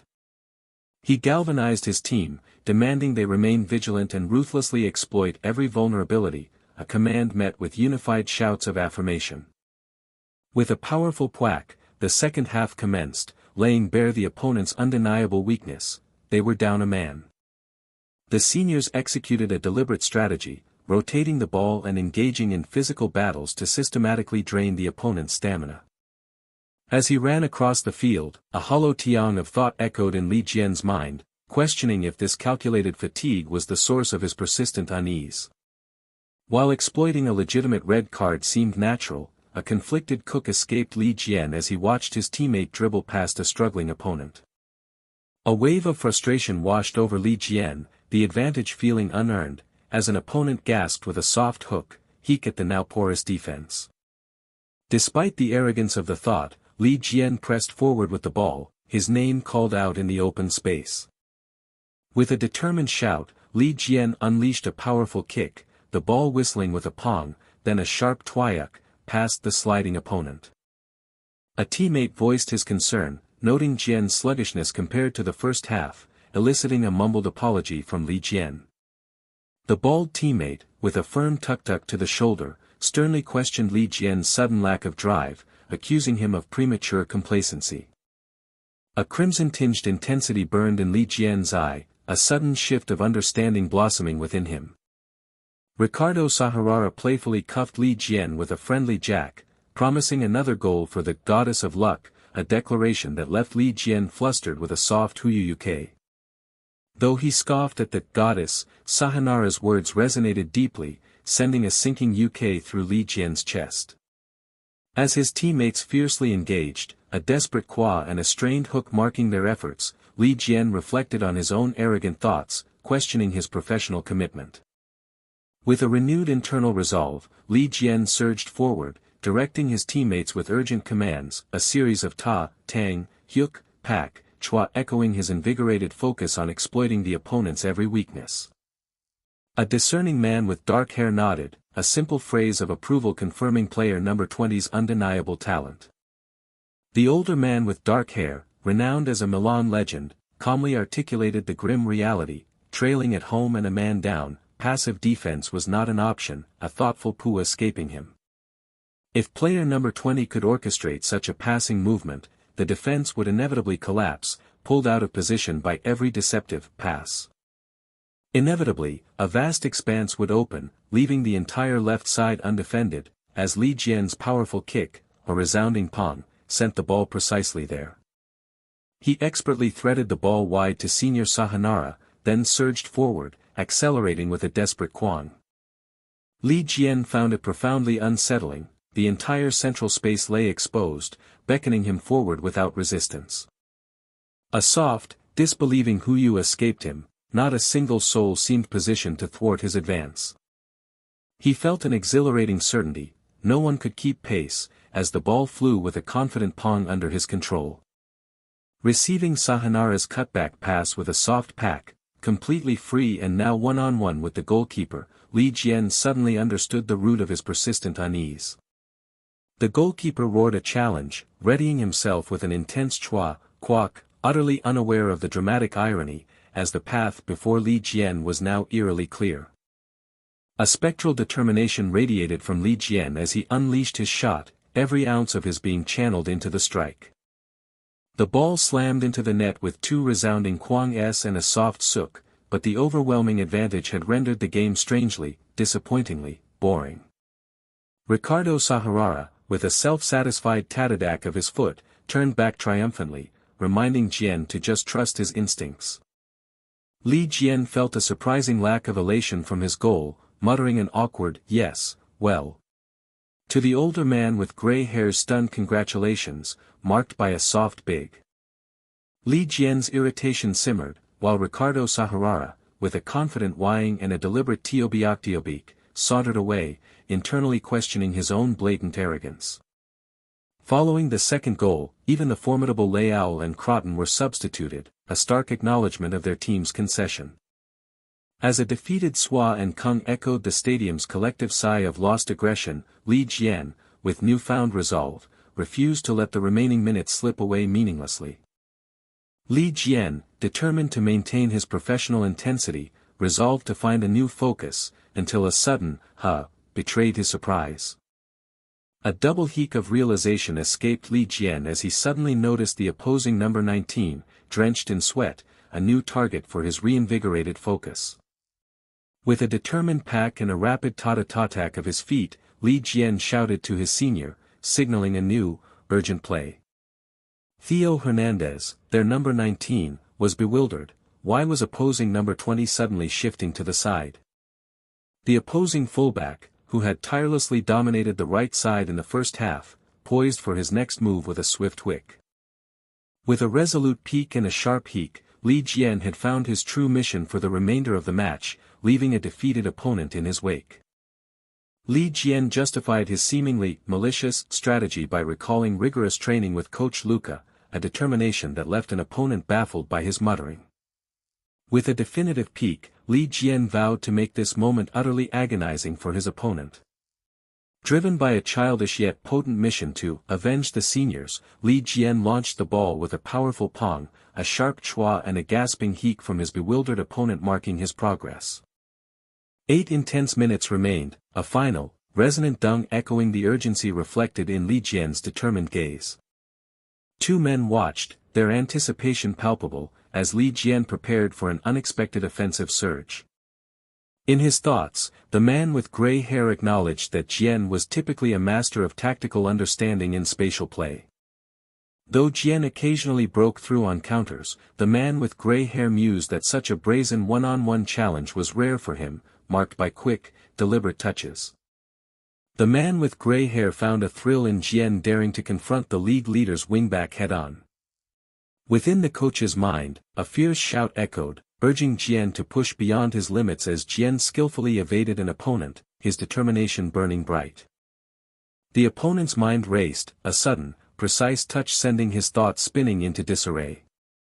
A quick, deceptive tap confirmed the opponent's startling realization, it was merely a feint. With a swift cut, Li Jian moved to the inside, startling his opponent with sudden, effective agility.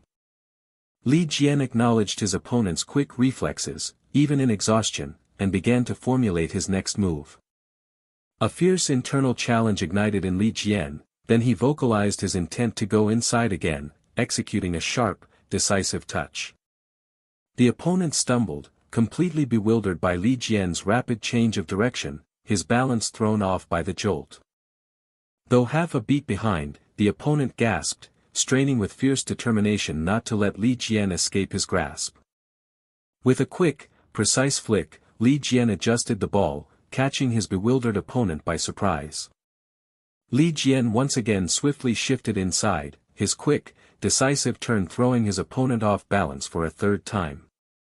Teammates erupted in astonishment, praising Li Jian's overwhelming individual skill and his destruction of the opponent's fullback, despite one's earlier annoyance.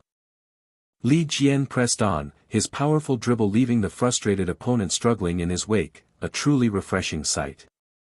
Li Jian caught his breath, wondering if his aggressive play had been enough revenge, yet feeling an undeniable urge for more. Li Jian's inner resolve hardened, ending his run here would render his efforts meaningless as opponents swarmed, desperately shouting for a block, with urgent whistles cutting through the air. An opponent grimaced, strained and frustrated by Li Jian's relentless solo push that exploited their team's numerical disadvantage. The determined opponent gritted his teeth, refusing to let Li Jian advance unhindered, despite the obvious physical toll. Shouts erupted, players from opposing teams hotly contesting the legality of a recent challenge. Li Jian scanned the field near the goal box, a worried realization dawning that his senior teammates were too exhausted to find open spaces. The older man with gray hair grimaced, acknowledging the painful reality that his seniors were utterly spent, their struggles palpable. Li Jian, consumed by self-reproach, realized his past lack of focus had forced his teammates to sacrifice their energy, justifying their current exhaustion. Amidst his thoughts, Li Jian's foot subtly touched the ball, a quiet prelude to his determined next move. Driven by a fierce desire for recompense, Li Jian decided to finish the play himself, quickly shifting the ball to the outside, surprising his marker with the sudden turn. Disregarding the narrowed angle, Li Jian launched into a powerful shot, prioritizing sheer speed over precision, a risky gamble. The soccer ball warped into an ethereal streak, a mere phantom of its raw power and velocity. Power shot. Li Jian declared inwardly, as the ball slammed into the net at the 84th minute, securing his third goal with a triumphant sweep and impact. Li Jian's hat trick was confirmed, the scoreboard declaring a decisive 3-0 victory for AC Firenze, a monumental moment in the match. Both coaches erupted in ecstatic shouts, marveling at the hat trick against AS Milan, but the man with gray hair especially lauded the spine-chilling brilliance of the final goal. The man with gray hair elucidated the nuanced genius behind Li Jian's final touch, which had subtly lifted the ball to create an almost vertical, impossible shooting angle. The man with gray hair's face beamed, tears of joy welling as he declared the goal more thrilling than the hat trick itself, his adoration for the young player evident in a heartfelt chuckle. Li Jian's teammates surrounded him in playful celebration, their pats and shouts of "It hurts, senior," marking his incredible hat trick. A bald teammate expressed relief that the ball went in despite a last-touch mistake, while Li Jian secretly hoped the error would remain hidden as his teammate excitedly searched for the goddess. The bald teammate playfully chided Li Jian, gently thumping his head and urging him to wave, but Li Jian simply muttered his refusal, to which his teammate called him a bastard. Li Jian rubbed his head, his embarrassment evident, thinking that this awkwardness, too, was part of his journey. As Jiwoo ecstatically cheered Li Jian's name from the stands, her voice soaring above the crowd, he pondered if his success was indeed thanks to her, his goddess of victory. The match concluded, a triumphant 3-0 victory over AS Milan confirmed, prompting jubilant celebrations from the team, shouting "Forza" and "Viola." After the match, Li Jian, lost in thought about the hard-won 3-goal victory, was approached by an opponent who called his name, pulling him back to the field. Croton, the formidable opponent, declared their defeat a consequence of disrespect, his deep, resonant words intimidating Li Jian into submission. Croton offered a congratulation, laced with an ominous challenge. He expected a better performance next time. With a stern glance over his shoulder, Croton delivered a chilling warning, his resonant voice emphasizing that their next encounter would be far different. A persistent interviewer, his voice squawking, jolted a chibi Li Jian out of his daze, prompting an apology before the interviewer repeated his congratulations. An embarrassed Li Jian mumbled an apology and thanked the interviewer, who, understanding his fatigue, promised to keep the interview brief. Li Jian, a chibi figure of exhaustion, felt utterly drained by his brief yet intense encounter with Croton's overwhelming presence, wishing the intimidating player would simply disappear. The interviewer praised Li Jian's hat trick in the 3-0 victory and inquired if he had anticipated such a dominant result. Li Jian initially claimed a premonition of victory, then sheepishly attributed it to just good luck when pressed for more detail. Li Jian's chibi form contorted in panic, realizing the critical importance of choosing his words carefully, his internal struggle marked by flustered sounds. Li Jian worried that a misstep in his words could inadvertently diminish his teammates' relentless efforts, making their hard-fought victory seem mere luck. The interviewer waited patiently as Li Jian struggled for words, then his eyes widened as a coherent answer suddenly clicked into place. With a confident grin, chibi Li Jian declared their victory stemmed from believing that Goddess of Victory would raise their hands, leaving the interviewer utterly confused by his decisive click. The interviewer, attempting to decode Li Jian's cryptic "Goddess of Victory" as a secret tactic, prompted an awkward laugh from Li Jian, who inwardly mused on the irony of her misunderstanding his sincerity. To Li Jian's relief, the interviewer politely dropped the topic, and he inwardly believed that as long as one person understood, it was perfectly fine. Li Jian reacted with a sudden, confused "what?" to an unexpected, unspoken question. Jiwoo confidently confronted Li Jian, asserting herself as his "goddess of victory," much to his exasperated surprise, prompting him to question her boundless self-esteem with a choked gasp. Jiwoo, with an exaggerated burst of anger, threatened Li Jian, who quickly fumbled out an explanation, citing the "goddess of victory" as a jinx, like a pre-match underwear superstition, with impact sounds punctuating his frantic words. Jiwoo relentlessly demanded a definitive answer, as Li Jian groaned in irritation, still trying to evade her question. Li Jian reluctantly conceded, prompting Jiwoo to leap with triumphant joy, declaring herself the "goddess," as a drawn breath signaled a shift. Li Jian remarked on the fabulous fashion of the passers-by, confirming the city's reputation, amidst the soft, rhythmic steps of stylish figures. Jiwoo noticed Li Jian's sudden, distressed expression and anxiously asked what was wrong. Li Jian, in chibi form, confessed to feeling pathetic about his ordinary clothes, but Jiwoo, with a reassuring smile, insisted he looked unique and cool. Li Jian, wide-eyed and hopeful, asked "really?" and Jiwoo confidently reaffirmed her compliment, then inquired about his newfound confidence with a gentle pat. Li Jian, annoyed, confronted Jiwoo about her pettiness as they continued their bickering walk. Jiwoo reacted with surprise to Li Jian's unexpected and direct compliment. Li Jian slyly revealed his compliment was for Milano, much to Jiwoo's pulsing annoyance. Li Jian asked if Jiwoo had called their uncle, and she confirmed he hadn't answered. Both Li Jian and Jiwoo expressed concern over their uncle's uncharacteristic silence, concluding he must be busy. Jiwoo humorously suggested their uncle might be celebrating his successful son, a possibility Li Jian found appealing but highly unlikely. A man reacted with extreme shock and fright to an unseen, impactful event, his fear punctuated by deep, resonant thuds. In the office, the man with glasses frantically typed, reporting to the older man with gray hair that their system was overwhelmed by too many inquiries, causing it to crash. The older man questioned the nature of the system-clogging inquiries, to which the man with glasses responded with a cryptic, knowing question. The man with glasses smirked, explaining that widespread rumors in Korea had driven people to seek verification for themselves. The older man's eyes widened in dawning realization as he heard the phrase, "the hope of Korean football." The man with glasses confirmed that the overwhelming inquiries were, of course, all about Li Jian's impactful play. The man with gray hair desperately tried to restore order to the chaotic crowd, internally battling the overwhelming madness of Firenze. He shouted warnings to the surging masses, stunned by the unprecedented number of Koreans swarming the piazza.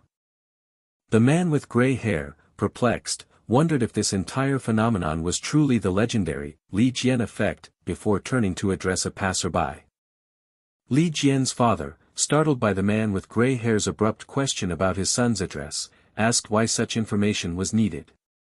The enthusiastic tourists, driven by a need for undeniable proof, confirmed Li Jian's father's internal dread. This was, without a doubt, the undeniable Li Jian effect. Li Jian's father, overwhelmed by a barrage of fan demands, desperately tried to calm the demanding crowd. He flusteredly explained that the tour was for sightseeing, not player meetings, secretly wishing for the privacy athletes deserved. But the tourist, striking back with an accusing finger, argued that Li Jian was Florence's premier attraction, challenging the guide's connection to the rising star. Li Jian's father, sweating nervously, offered a compromise, tickets to today's home game, which the tourist happily accepted.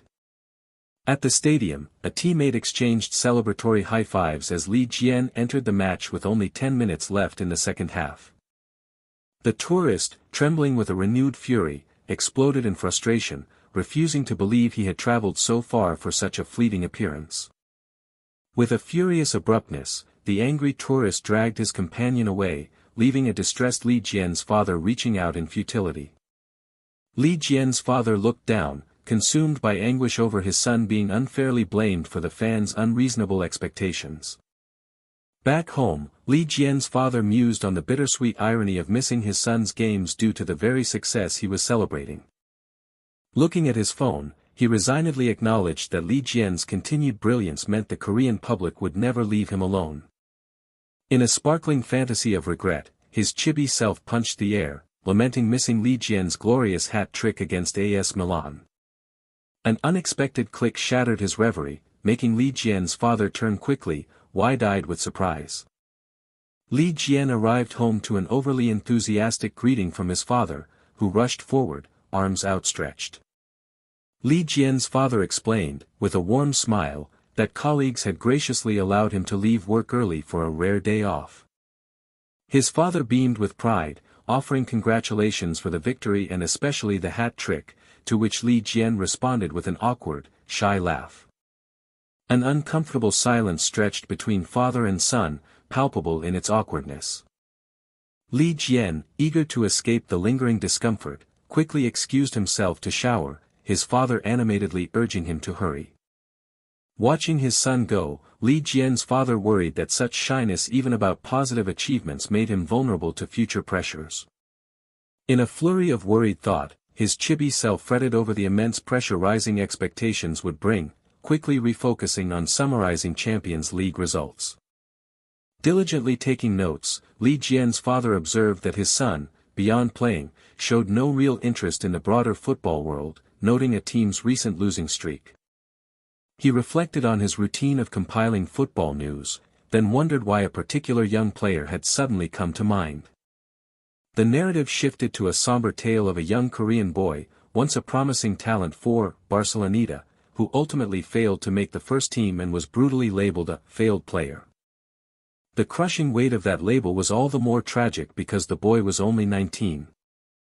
The vulnerable young man walked into an oppressive, judging void, the glowing red eyes symbolizing society's inescapable scrutiny of unfulfilled potential. Lee Jian's father, still writing, lamented how easily the public created expectations, then brutally branded players as failures if they couldn't meet them. His concern for Jian's future led him to turn on the sports news, hoping for a distraction from his anxieties. Lee Jian's father weighed the burdens of professionalism against the appreciation of fans, sensing a familiar news segment approaching about his own son. He pondered the immense difficulty of telling his son, who had already known pain, to simply overcome challenges without reservation. His mind drifted to Coach Tony's surprising words about national representation, highlighting an alternative perspective. Lee Jian's father, completely drained, sighed deeply at the sheer overwhelming difficulty of it all. A squeaky faucet turned, signaling the reluctant start of a cold shower. Lee Jian shivered, complaining internally about the bone-chilling cold he simply couldn't get used to. Despite his reluctance, Lee Jian resolutely stepped onto the cold tiles, knowing some things simply had to be endured. While drying his hair, Lee Jian mused empathetically that his father likely felt the same, preferring to watch his games over endless work. He looked concerned, noticing his father seemed more tired and thinner than before. Lee Jian's determination solidified. He would work harder for a raise, so his father could finally rest, just as the news began to report on his own match. Lee Jian let out a cartoonishly exaggerated shriek of embarrassment at his on-screen praise, startling his father who rushed over, fearing an injury. Lee Jian sheepishly explained his outburst was merely the awkward embarrassment of seeing himself celebrated on TV, leaving his father utterly bewildered. His father laughed awkwardly and offered to change the channel, prompting an equally awkward "that's fine" from Lee Jian. Lee Jian's eyes widened in surprise as his father revealed their team had significantly closed the gap with second-place Milano. Lee Jian's father, radiating pride, encouraged his son to own his hard-earned achievements. Lee Jian offered an awkward laugh, confessing his happiness, before his father abruptly shifted focus to an impending counterattack on the TV. Lee Jian's father excitedly identified the match as the Manchester Derby, beginning an enthusiastic play-by-play for his confused son. Though not well-versed in other leagues, Lee Jian was immediately impressed, letting out an involuntary "wow" at the play of the renowned teams. Lee Jian praised the evident class difference of the players, genuinely impressed by their skill, which surprised his father. His father, with a proud arm around Lee Jian, declared his son was even better, prompting an embarrassed laugh and denial from Lee Jian. As a player demonstrated exceptional technique on screen, Lee Jian's father praised his basics, while Lee Jian acknowledged these were, after all, the world's best players.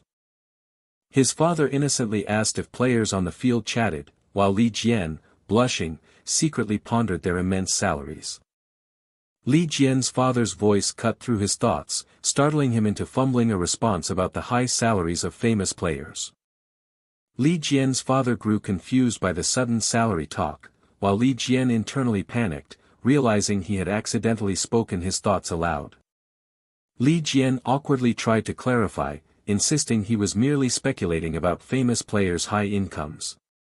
His father thoughtfully mused on the vast wealth generated by sponsorship contracts in addition to salaries, dollar signs appearing around him. Lee Jian's father, surprised, questioned his son's sudden interest in money, which Lee Jian vehemently denied, claiming mere curiosity. With a reassuring pat, Lee Jian's father told him not to worry about money, given his already substantial earnings for his age. Lee Jian looked down, a solemn thoughtfulness settling over him, as his father emphasized the importance of other, more significant matters. Lee Jian's father looked at his son with wide-eyed confusion, anticipating what would come next. Lee Jian looked up, his shadowed face serious, and asked his father why he worked so hard if money wasn't important. His father, mistaking the concern, asked if Li Jian was disappointed about his missed games, which Li Jian quickly denied. Li Jian thoughtfully clarified, expressing his simple wish for his father to be more comfortable than he was now. He looked determined, passionately stating his desire for his father to leave work early and get some much-needed rest. Li Jian's father smiled warmly, deeply touched by his son's unexpected maturity. His father's hand settled on Li Jian's head, declaring that his son's very existence eliminated all hardship and filled him with pride, urging him to simply enjoy football. Li Jian felt a deep sense of nostalgia, a warm wave washing over him, making him feel like a 5-year-old again. His father's quiet resolve to work harder was shattered by a jarring phone ring, prompting both father and son to wonder who was calling so late. Li Jian's father, surprised, identified the caller as Coach Vincenzo, a revelation that shocked Li Jian. While Li Jian internally questioned the coach's call to his dad, his father answered with cordial gratitude, cautiously probing if anything was wrong. Li Jian's father gasped in extreme excitement, his eyes wide with shock, demanding confirmation that the news was true from all 3 places. Coach Vincenzo, laughing gleefully, confirmed that Nike, Adidas, and Puma had all contacted them. Coach Vincenzo boisterously revealed that all 3 major brands wanted to sponsor Jian, leaving Li Jian comically wide-eyed with shock. From within the sleek, modern edifice of Puma headquarters, a fierce resolve echoed, they had to secure him, no matter the cost. An unknown voice boomed, praising the child prodigy's incredible performance and compelling story as a future fantasista, his words punctuated by a dramatic foot tang-tang on the table, much to a gray-haired man's surprise. Nina Trisena, her excitement palpable, further exclaimed that his excellent character was beyond anything she had ever seen, clapping her hands with a decisive jack. The man with gray hair, reviewing papers with a thoughtful blush, conceded that such a combination of skill and inherent kindness was indeed unprecedented. Nina, radiating confidence against a sparkling background, then declared him the perfect successor to Neymar, their star model, as a bearded man intently examined a yellow and blue soccer shoe. Amused by her conviction, the gray-haired man agreed they absolutely had to secure the contract for someone deemed capable of succeeding, the star among stars. Nina's composure shattered as she revealed, veins visibly throbbing on her forehead, that the industry's top 2 competitors were already making their moves. With a swift, urgent wyhiak, Nina demanded an immediate meeting, prompting the panicked man with gray hair to scramble for his phone. Her gaze fixed and resolute, Nina declared with a determined tone that only extraordinary terms, surpassing all others, would bring Jian into their fold. From the vast, echoing stadium, the unified roar of "Wah! Wah! Wah!" filled the air as Firenze and Sampdoria battled to a 0-0 standstill. Suddenly, a violent peak, and the cry of "Hitch" ripped through the air as an opponent tackled Li Jian with a jarring "Padadang" fall. The field erupted in protests and concern, with one opponent crying, "Foul," while a teammate anxiously asked if Li Jian, sitting stunned, was all right, to which he affirmed he was fine. Li Jian, accepting the supportive hand of his bald teammate with a gentle duck, mused internally about Sampdoria's unchangingly rough play style since their first encounter. While being helped to his feet by a smiling teammate with dark skin, Li Jian secretly harbored a lingering fear of the aggressive player who had fouled him. A bald teammate, trembling with rage, was ready to retaliate for the foul, but his bearded counterpart wisely intervened, pointing out their strategic advantage from the resulting free kick. Li Jian, his foot poised over the ball with a deliberate check, observed the field, sensing a surprising lack of impressiveness from the opposing players he once found formidable. As the whistle BBIK pierced the air, Li Jian initiated the free kick, pondering if his perception of the opponents had changed because his own mental strength had grown. With a powerful paike, Li Jian unleashed a pass, realizing that his heightened focus allowed him to simply play better. A teammate, with a vigorous tadong kick, enthusiastically praised Jian's on-point passes. Li Jian reflected on their improved gameplay, then executed a powerful kick with a surprising pat, that left him astonished. With a thunderous kwaang, and a swift sack, the ball crashed into the net, marking Firenze's first goal against Sampdoria. Li Jian and his bald teammate, high-fiving with a celebratory jack, expressed shared delight that their practice tactics had unfolded perfectly amidst the day's great atmosphere. Li Jian's determined Tiang kick propelled the ball forward, reflecting his team's relentless push against their opponents even after their opening goal. With a swift tatak, Li Jian successfully intercepted the ball, leaving an opponent in white jersey stunned by the unexpected steal. Li Jian advanced and swiftly passed the ball to Ricardo Sahurara with a tatong and a pat, then intelligently moved to find new space on the field. The bald teammate, after a deceptive slight pause, delivered a powerful paong pass back to Li Jian, leaving the defense momentarily confused. Li Jian, with a precise duk touch, positioned himself for a shot, observing the final defender's strong stance but knowing he was already in prime scoring position. But with a deceptive pat and a swift blur of motion, Li Jian maneuvered past his bewildered opponent, proving that not every play required a direct shot. A wingback cut in from the side with a swift Jiwoo and a powerful tiang, unleashing a formidable kick. Li Jian's strategic play created a clear, open chance, allowing the team captain to unleash a powerful biang shot that found its mark with a decisive geelbeak. As the first half concluded with Firenze leading 2-0, Li Jian noted the successful execution of their practice tactics, a testament to their coordinated efforts. As the second half began, Li Jian's precise duk touch guided the ball, signaling their team's shift to a more controlled tempo and deliberate play. With tactical ta and tak taps, Li Jian advanced, luring anxious opponents to expose vacant spaces in their defense through a long possession. Jose Kane Han, with a powerful woo, executed a brilliant line-breaking move, slicing through an opponent's defense and defying the offside line. A straight pass, appearing to Li Jian as a streaking line of pure energy, cut across the field. Another meticulously orchestrated play unfolded, culminating in a one-on-one opportunity that ended with a precise cholkog and a swift sack, shot toward the goal.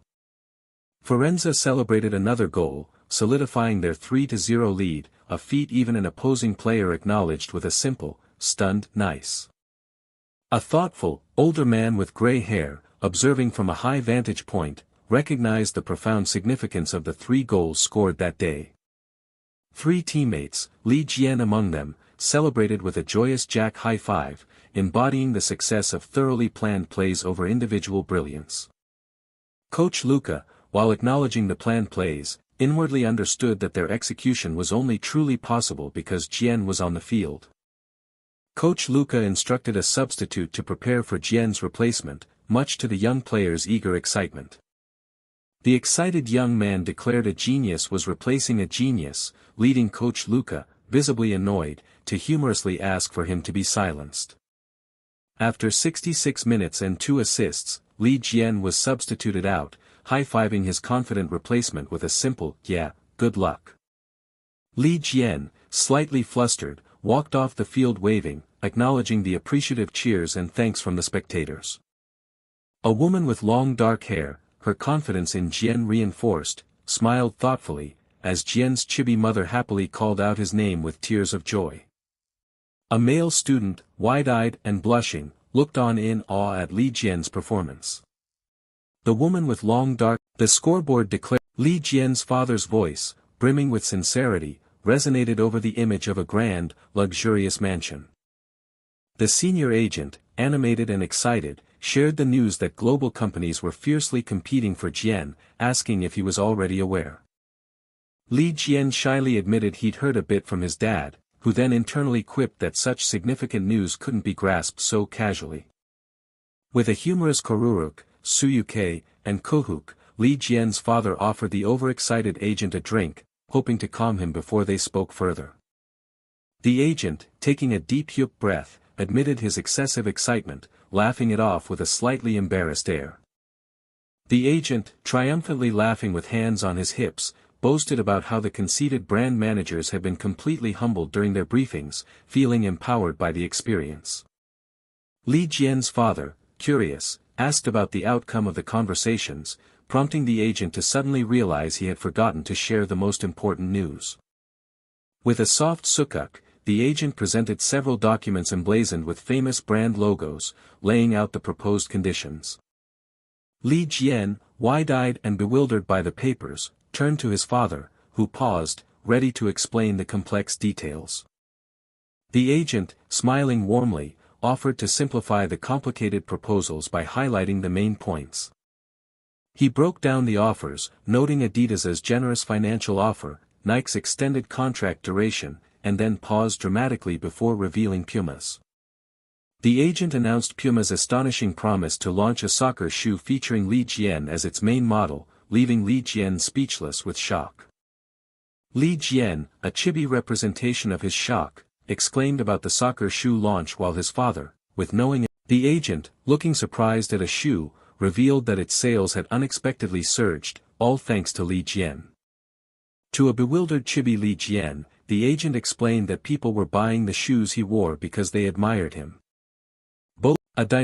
With a cunning smile, the agent advised patience, suggesting they stir up more competition. Li Jian, blushing and flustered, explained that the sheer surprise had momentarily. A young woman questioned, with abrupt miamchit. The absurdity of shoes modeled after him was outweighed only by the delicious prospect of boasting to Jiwoo, fueling his joyful sprint towards the waiting group. With a soft slide, his foot lifted from the measurement device, the decision to choose one sponsor over the others, despite their generous offers, having been an arduous one. The man with gray hair confirmed the flawless completion of his measurements, promising custom-fit shoes, to which Li Jian responded with enthusiastic gratitude. The woman thanked him for his contributions, and then, to his utter surprise, casually proposed a photo shoot within his own home. With a bright flash, the enthusiastic photographer's lens captured the moment, his energy palpable. The camera flashed repeatedly as Li Jian endured the awkwardness, silently wishing for a distraction while the photographer showered him with exuberant praise. He chuckled, recalling his teammates' gullible enthusiasm for Puma boots and Jiwoo's outraged reaction, all before a woman's voice snapped him back to the present.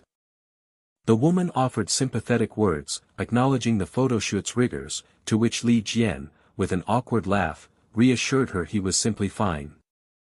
With a crisp flourish, the woman held out a suit bag, requesting he don its contents for an elegant and official transformation. He pondered the formality of the unfamiliar ensemble, his fingers fumbling slightly as he tied the necktie for the very first time. He privately mused on the discomfort of formal wear, a sensation entirely new to him, just as his sudden appearance made Jiwoo jump with a rustle. A cacophony of twin gasps erupted as they stumbled into each other, each utterly shocked by the other's sudden presence. Still recovering from the mutual shock, Li Jian addressed Jiwoo, only for her to stutter, her eyes wide with astonishment at his sudden formal attire. His patience thinning, Li Jian challenged Jiwoo's extreme shock, demanding to know why she reacted so dramatically to his formal appearance. Jiwoo shrieked a flustered defense, claiming his sudden attire was too much to process, but Li Jian merely deemed her reaction ridiculous. As an unseen voice praised Li Jian's stunning appearance, Jiwoo's cheeks burned crimson, her mind a whirlwind of bewildered internal questions. While Li Jian modestly accepted praise for his well-suited attire, the young woman inwardly acknowledged his transformation into a truly handsome man. With a sudden, panicked declaration, Jiwoo bolted for the door, leaving the bewildered man with gray hair to protest her hasty departure. The man with gray hair called out, his voice laced with concern, as Jiwoo hastily promised a quick return before vanishing. Both Li Jian and the man with gray hair exchanged confused glances, utterly bewildered by Jiwoo's inexplicable exit. Her head bowed in distress, Jiwoo walked away, reflecting on how close she had come to utter social catastrophe. Her heart hammered against her ribs, a frantic rhythm that threatened to betray her every thumping thought. As pedestrians ambled below, an unseen voice wondered why the art of photography felt so unexpectedly awkward and elusive. Jiwoo inquired about the elusive art of posing gracefully, to which Li Jian could only scratch his head in befuddled uncertainty. A sudden, bouncy sound made Li Jian's eyes widen in utter surprise. Li Jian, with a sudden surge of concern, questioned Jiwoo's uncharacteristic quietness, catching her off guard. He pondered her unusual quietness, a stark contrast to her usual teasing self, which had even persisted through lunch, leaving him perplexed. Jiwoo feigned mild surprise as Li Jian inquired if a difficult school day was the cause of her unusual demeanor. With exaggerated relief, Jiwoo quickly seized upon the excuse of a tough day, which Li Jian readily accepted. He mused that even Jiwoo couldn't always maintain her usual vivacity, while she internally battled a racing heart that prevented her from meeting his gaze. Jiwoo empathized with his assumed sadness, hoping her own blushing face wouldn't add to his gloom, her self-consciousness a silent battle. An unseen voice simply declared their arrival. Jiwoo thanked him for the walk home, offering a polite farewell as Li Jian softly acknowledged her words. Jiwoo's eyes widened in surprise as Li Jian suddenly called out her name. With an earnest thumbs up, he dramatically declared that she should bring any trouble directly to him, his Appa, promising to always listen.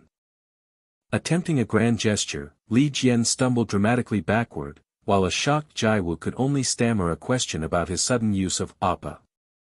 As Jiwoo pointed and dissolved into laughter, Li Jian inwardly lamented the ever-growing collection of humiliating moments in his life. The colossal stadium roared with fervent cheers for Li, as Firenze, third in the league, clashed against Torino in the 22nd round. With a powerful thud, Li Jian unleashed a fierce kick, the ball rocketing forward with explosive, focused intent.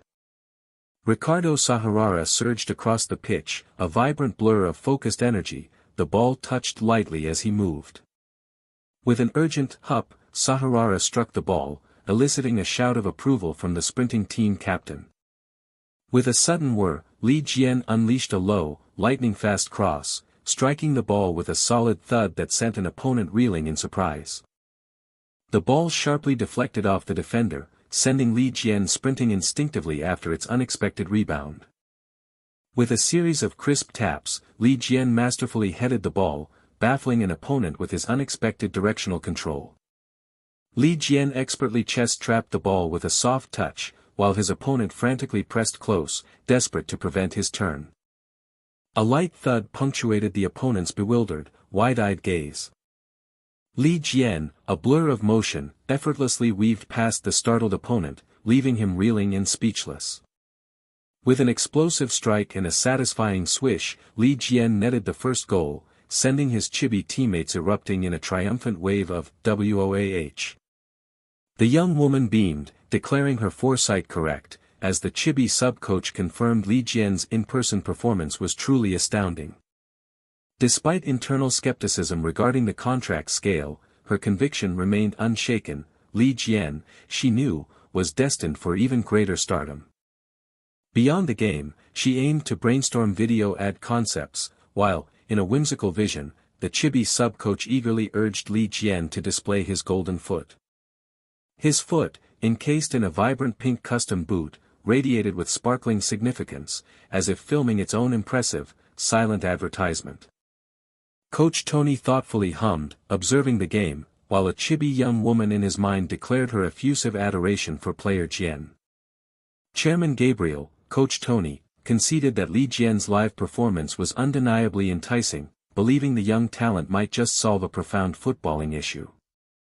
With a definitive "Tian," Coach Tony concluded the land of Fantasista desperately lacked a true fantasy star, a problem Li Jian's focused determination might just resolve. The collective roar of spectators and teammates surged around Li Jian, demanding answers about his astonishing play.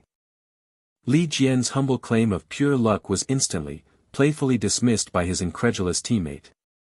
His teammate desperately, almost pleadingly, sought confirmation that such brilliance could only be a fluke. The enraged teammate launched into a comical accusation, emphatically declaring the impossible play had to be a fluke. Li Jian, clearly vexed, turned to Rika Romero, who swiftly responded with a sly, mocking query about revealing the truth.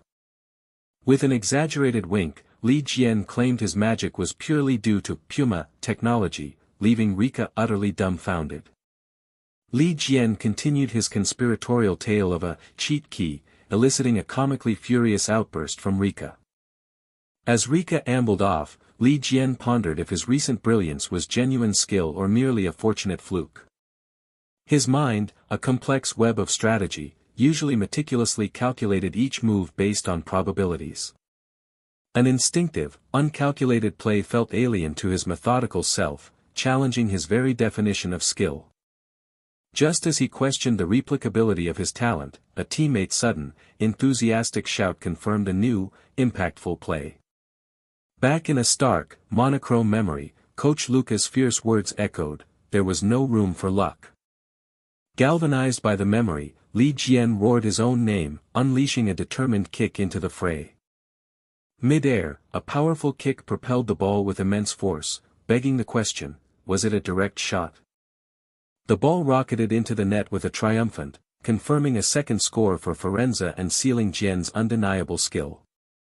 Rica Romero's ecstatic, bewildering claim about the Puma effect left Li Jian utterly dumbfounded. Li Jian mused on the sheer, exhausting effort behind Rica's incessant chatter, a theory as wild as Rica's shoe-induced scoring. 78 minutes into the match, the scoreboard confirmed Firenze maintained a 2-goal lead. Coach Tony offered the bench, but Li Jian, ever resilient, insisted he was still perfectly capable of continuing. The strategic moment for substitution loomed, yet a potent inner drive urged Li Jian to push past the conventional. An unusual, almost boundless energy surged through him, he simply wanted to run, to push further. This profound new drive transcended mere contribution, it was a raw, unadulterated passion erupting.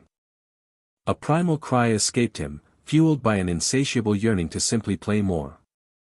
With each match, he felt a tangible, personal evolution, spurring him to seize every remaining second. The final 10 minutes stretched before him, a canvas of unknown experiences yet to be painted.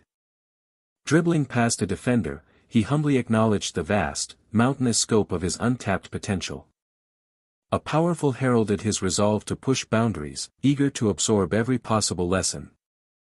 Through the bright sky, an unseen voice wondered if the impossible arc was a curling kick. With a decisive, the ball slammed home, securing yet another goal and cementing Firenze's commanding lead. A wide-eyed spectator, breathless with amazement, desperately yearned for the spectacle to continue. From above, voices erupted, comparing the impossible trajectory to a crazy wonder goal from a video game. A wave of profound gratitude washed over Li Jian, knowing he'd seized an invaluable experience by staying in the game. As the final whistle blew, sealing Firenze's 12th consecutive victory, a celebratory chaos erupted around the exhausted Li Jian. A lingering sigh of contentment drifted, transporting the narrative to a serene domestic haven. A contented hum resonated as Li Jian savored the deep, comforting peace of a well-earned rest day. A flicker of self-doubt emerged, questioning if his relentless drive was purely for experience or something more. His anxious reverie was abruptly shattered by the gentle, persistent rapping of his father. Startled, Li Jian met his father's hesitant gaze, a question hanging heavy in the air. Li Jian's father, radiating nervous uncertainty, fumbled an invitation to talk. A palpable, shared awkwardness settled between father and son, deafening in its silence. Li Jian's gentle nudge sent his father into a comical, flustered panic, quickly regaining composure with an embarrassed laugh. His fist clenched with a resolute, Li Jian's father braced himself to share an important truth. His voice faltered with a nervous, as he admitted he could no longer delay an overdue conversation. Li Jian's mind raced, terrified by the unusually cautious atmosphere, wondering what unspeakable revelation loomed.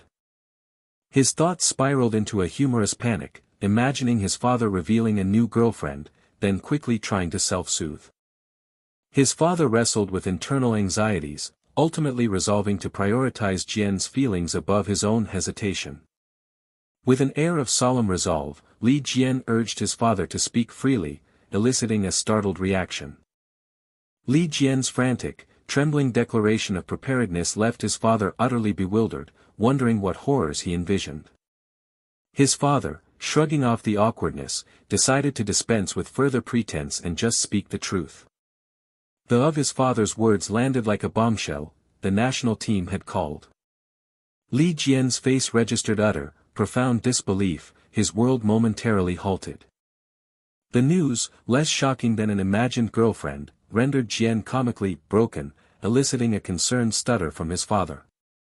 Then, the reality crashed in, unleashing an explosive, ecstatic shout of disbelief and pure joy. His father's concern about the burden was met with a nuanced, thoughtful admission from Li Jian. Li Jian, beaming with cheeky confidence, recast the challenge as merely another excuse for his father to boast. Li Jian chuckled, thrilled by the honor and new experience, while his father swelled with relief and immense pride. Li Jian's eager question about Korea was met with his father's hesitant, problem-laden, small issue. The bombshell dropped, multiple nations vied for his allegiance, leaving Li Jian utterly speechless. A young woman, seemingly startled, called out, "Appa," drawing attention from beyond the panel. The young woman's teasing inquiry pushed Li Jian into an internal panic about uttering a lifelong joke. His desperate pleas to his Nuna were met with theatrical revulsion, as their comedic dance spiraled into mutual exasperation. The young woman, with a mischievous giggle, finally relented, promising an end to their comedic sparring. Li Jian, prompted by a sudden thought, cautiously approached Jiwoo with an important question. Li Jian posed a complex, hypothetical dilemma, seeking wisdom on belonging and identity. Jiwoo's thoughtful, if slightly confused, response was gently pressed for further, more decisive insight. Li Jian, adjusting his ear, asked a vulnerable, loaded question about his potential Italian identity. Jiwoo erupted in a fluster of indignation, deeming his hypothetical nonsense and questioning their very relationship status. Jiwoo clarified, wondering if his ambiguous query meant meeting as mere friends, as his hand tapped nervously. Li Jian, muddled and stressed, stumbled over his own words, desperately trying to clarify his awkward proposition about meeting. Before, the Italian Football Federation grappled with a deep-seated crisis, the kind that threatened to redefine their storied past. One official lamented Italy's recent World Cup playoff humiliation, while another chuckled, finding unexpected amusement in the dire situation. Italian Football Federation Chairman Gabriel, his gaze distant, gravely pondered whether this national struggle might prove to be a permanent scar. The very air once shimmered with the glorious past, a golden era when legendary fantasistas illuminated every field, their brilliance unforgettable. Yet now, Chairman Gabriel's exasperation was palpable as he confessed the stark truth: Italy currently lacked such transcendent talent. A bold query about the world's best player caught the chairman off guard, disrupting his troubled thoughts. The man with dark hair, second, tentatively suggested Lionel Messi, a name Chairman Gabriel immediately affirmed with a curt agreement, acknowledging the obvious.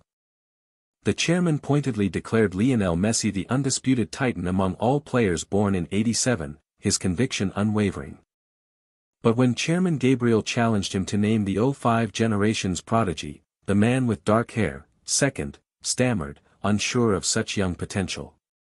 The man with dark hair, second, recoiled in utter shock as Chairman Gabriel confidently proclaimed Li Jian the unrivaled number one of his age group.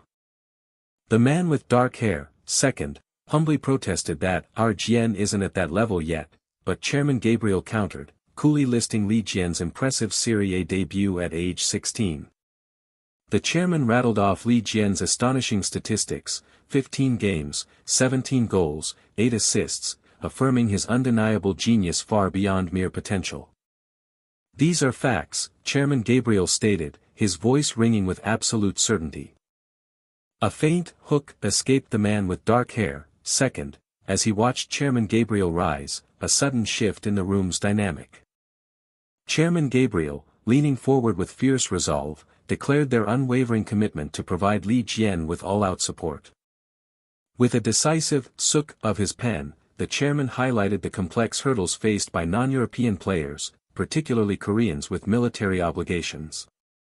Chairman Gabriel beamed, utterly convinced that acquiring European nationality would clear all obstacles, paving a golden path for Jian's career in Europe. Despite the attractive offers, the man with dark hair, second, furrowed his brow over a particular clause, a hesitant escaping him. The crucial detail surfaced: naturalization demanded a minimum of 5 years of residency within the country. Chairman Gabriel explained that while options 1 and 2 didn't apply, Jian would still need to meet the 5-year residency for national team eligibility, promising additional benefits and accommodations. The man with dark hair, second, expressed concern that they were not yet at the 5-year mark, but the chairman smoothly reassured him and requested he discuss it with Jian. This strategic move, the chairman suggested, would allow Jian to play football unburdened, just as freely and joyfully as he did with his beaming teammates now. With a relieved sigh, followed by decisive taps, the man with dark hair, second, decided to entrust the complex choice to Li Jian, recognizing the ample time for his decision. Li Jian zipped through the Grand European Square, a carefree greeting echoing behind him. An older man with a mustache enthusiastically hailed him as a fantasy star, his warm welcome accentuated by the tatak of his steps. A deep blush crept up Li Jian's neck, his gukcheek scratching a modest denial to being called a fantasy star. He bowed, a humble kubak, to the cheering fans, reflecting on how effortlessly Italy now felt more like home than Korea, despite only 3 years abroad. The sheer rush of experiences, a joyful tadat of fan appreciation, made it feel as though he had lived in Italy far longer than his native Korea.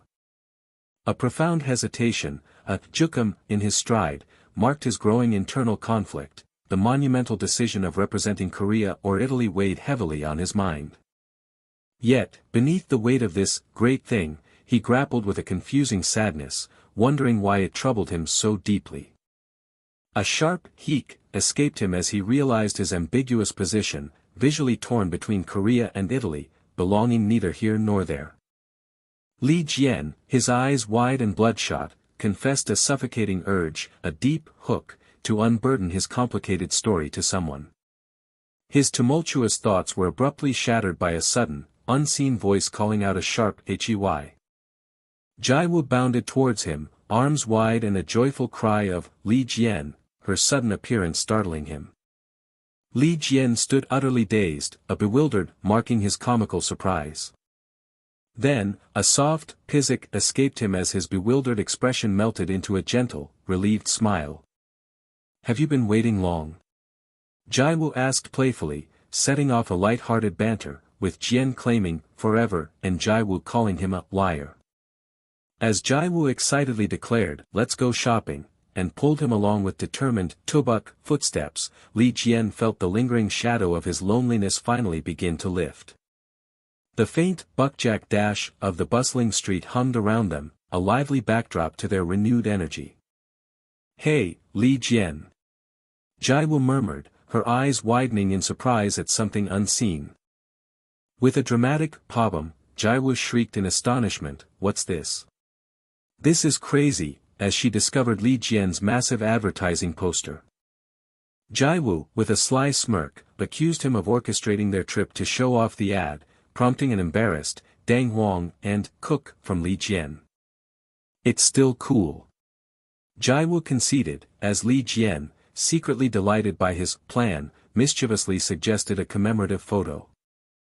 With playful camera chakak-s, Li Jian crouched to snap a photo of Jiwoo posing expertly before his ad, playfully dubbing her his manager.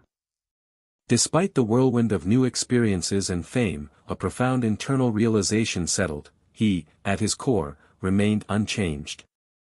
Jiwoo showered him with compliments on his newfound photography skills, and with a playful "cook," Li Jian humbly credited her for his talent. His complicated feelings utterly vanished. Li Jian exuberantly declared he'd treat Jiwoo to an expensive meal, her eager meeting his casual "whatever you like." Back in the ACF Bologna locker room, two teammates exchanged concerned glances, wondering aloud, "What's up with that Romero fellow?" Rika Romero burst forth, gleefully clutching two pink-soled shoes, accusing Li Jian of being a sly fox for influencing his purchase with infectious "ha ha ha ha." With a fierce wike, Rika Romero confronted Li Jian, proclaiming his intense resolve to surpass him with the very boots he'd bought on Jian's recommendation. A thought bubble revealed the jarring truth. Li Jian had signed a major contract with P. Puma, leading Rica Romero to furiously declare, so all of this was a scheme. Li Jian quickly defended himself, insisting the shoes were genuinely good, a truth underscored by the fact that he wore them too. Rica Romero raged about Jian's contract, but a teammate calmly intervened, signaling it was time to head out for a warm-up. The bald teammate, clutching his captain armband, rallied the others, underscoring the urgent need to win the Coppa Italiana round of 16 against Bologna. A resounding, hostile "boo" reverberated through the empty stadium, announcing the rival fans' fierce disapproval. The team walked onto the pitch, met by a barrage of fierce booing and taunts from the opposing fans, who promised they wouldn't make it home safely. Li Jian recoiled in shock, an aghast "UGH." Escaping him as his captain defiantly taunted the hostile crowd with a rude gesture. He was used to jeering, but a new, deeper nervousness stirred within him, prompting Li Jian to reflect on the immense responsibility of true leadership. As he scanned the stadium stands with searching, jock sounds, Li Jian knew his father and Jiwoo were somewhere in the crowd, watching his every move. Li Jian mused on the heavy concern etched on his father and Jiwoo's chibi faces. "They're worried, you are okay, right?" echoing his recent national team dilemma. With a surge of Tawong determination, Li Jian resolved to silence their worries with an exceptional performance as the kickoff was announced. A vibrant South Korean flag waved above the startling news. "What do you mean by that? A Korean player declining the Korean national team?" The unnamed young man with black hair nervously clarified that the player only said he'd think about it, but the man with gray hair erupted in a furious, demanding, "Isn't that essentially the same thing?" Korean Football Association Chairman Kim Gandhi, his face contorted in rage, fumed about the player's perceived ingratitude for the honorable invitation. The man with dark hair, senior, calmly questioned if considering national team options wasn't natural for a local player, eliciting an incredulous "what?" and a sharp "wike" from Kim Gandhi. The man with dark hair, senior, with a thoughtful tack of his book, meticulously analyzed Italy's current football landscape and the exceptional rise of a young Korean player. Football talent development team leader Sun Jong then delivered a stark truth: "Isn't it obvious that Italy would push for Li Jian's naturalization?" Chairman Kim Gandhi's was deafening: "Naturalization. Abandoning one's country for naturalization, that's nonsense." Sun Jong, unperturbed, suggested they investigate Italy's offer before judgment, causing Kim Gandhi to hesitate with a subdued "Enna." Chairman Kim Gandhi furiously barked orders, his finger vehemently pointing, demanding that the nervous man with dark hair, second, just find anyone, to confirm the issue. Sun Jong passionately declared that losing Li Jian would be a national tragedy, questioning if their reckless selection jeopardized the young player's future, further enraging Chairman Kim Gandhi. "Do you want to get fired?" Kim Gandhi roared, but Sun Jong, with a resolute grip on the chairman's shirt, defiantly demanded transparent and clear selection processes. With a mighty, Sun Jong declared he would not stand idly by this time, recognizing that young player was the undeniable future of Korean soccer. 35 minutes into the game, players on both sides already clashed fiercely, echoing with urgent calls to pressure and fill positions. A sudden, crushing impact sent Li Jian reeling, the physical chaos leaving another opponent flinching away, in recoil. Chairman Kim Gandhi gasped at the match's instant fury, while Coach Tony countered with confident certainty that this was precisely what they expected. Coach Tony outlined the opponent's strategy, a defensive wall designed to absorb their aggressive press. As Coach Tony detailed their high-pressure tactics, Kim Gandhi's growing alarm turned to a surprised cry as the expected confrontation escalated. Another aggressive tackle sent Li Jian violently to the ground, the impact shaking the very air. The referee's whistle cut through the protest, confirming the foul on Li Jian, who internally validated the call despite his opponent's outrage. The team captain sternly commanded his men to maintain composure, frustrated by the 10-minute mark's escalating fouls and unnecessary risks. The intense dance between offense and defense continued, with players constantly communicating to cover space and maintain pressure. Rika Romero's frantic apologies, "ADH. I'm sorry," echoed her teammates' frustrated shouts as she got caught in an offside trap. Li Jian absorbed the strategic lesson, visualizing Rika's overeagerness as a flaw in their collective pressure. His internal analysis of a teammate's misplaced enthusiasm was abruptly interrupted by a surprising sight. With calculated determination, Li Jian knew exactly how to leverage this newfound weakness.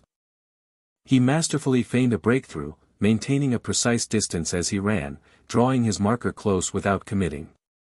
Li Jian's constant retreat and movement confused his opponent, who questioned whether his intentions were genuine. He anticipated Rika Romero's eager demand for the ball, knowing it would draw the opposing defense into a chaotic scramble. Li Jian plotted his deceptive play, a subtle pass to Senior Bonaventura that would open a crucial gap in the heart of the defense. "Senior!"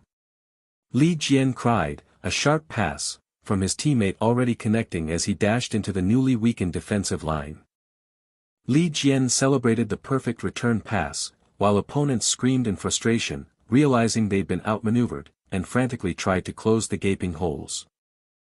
As Li Jian charged into the open space, defenders converged on him, shouting desperate commands to block his advance.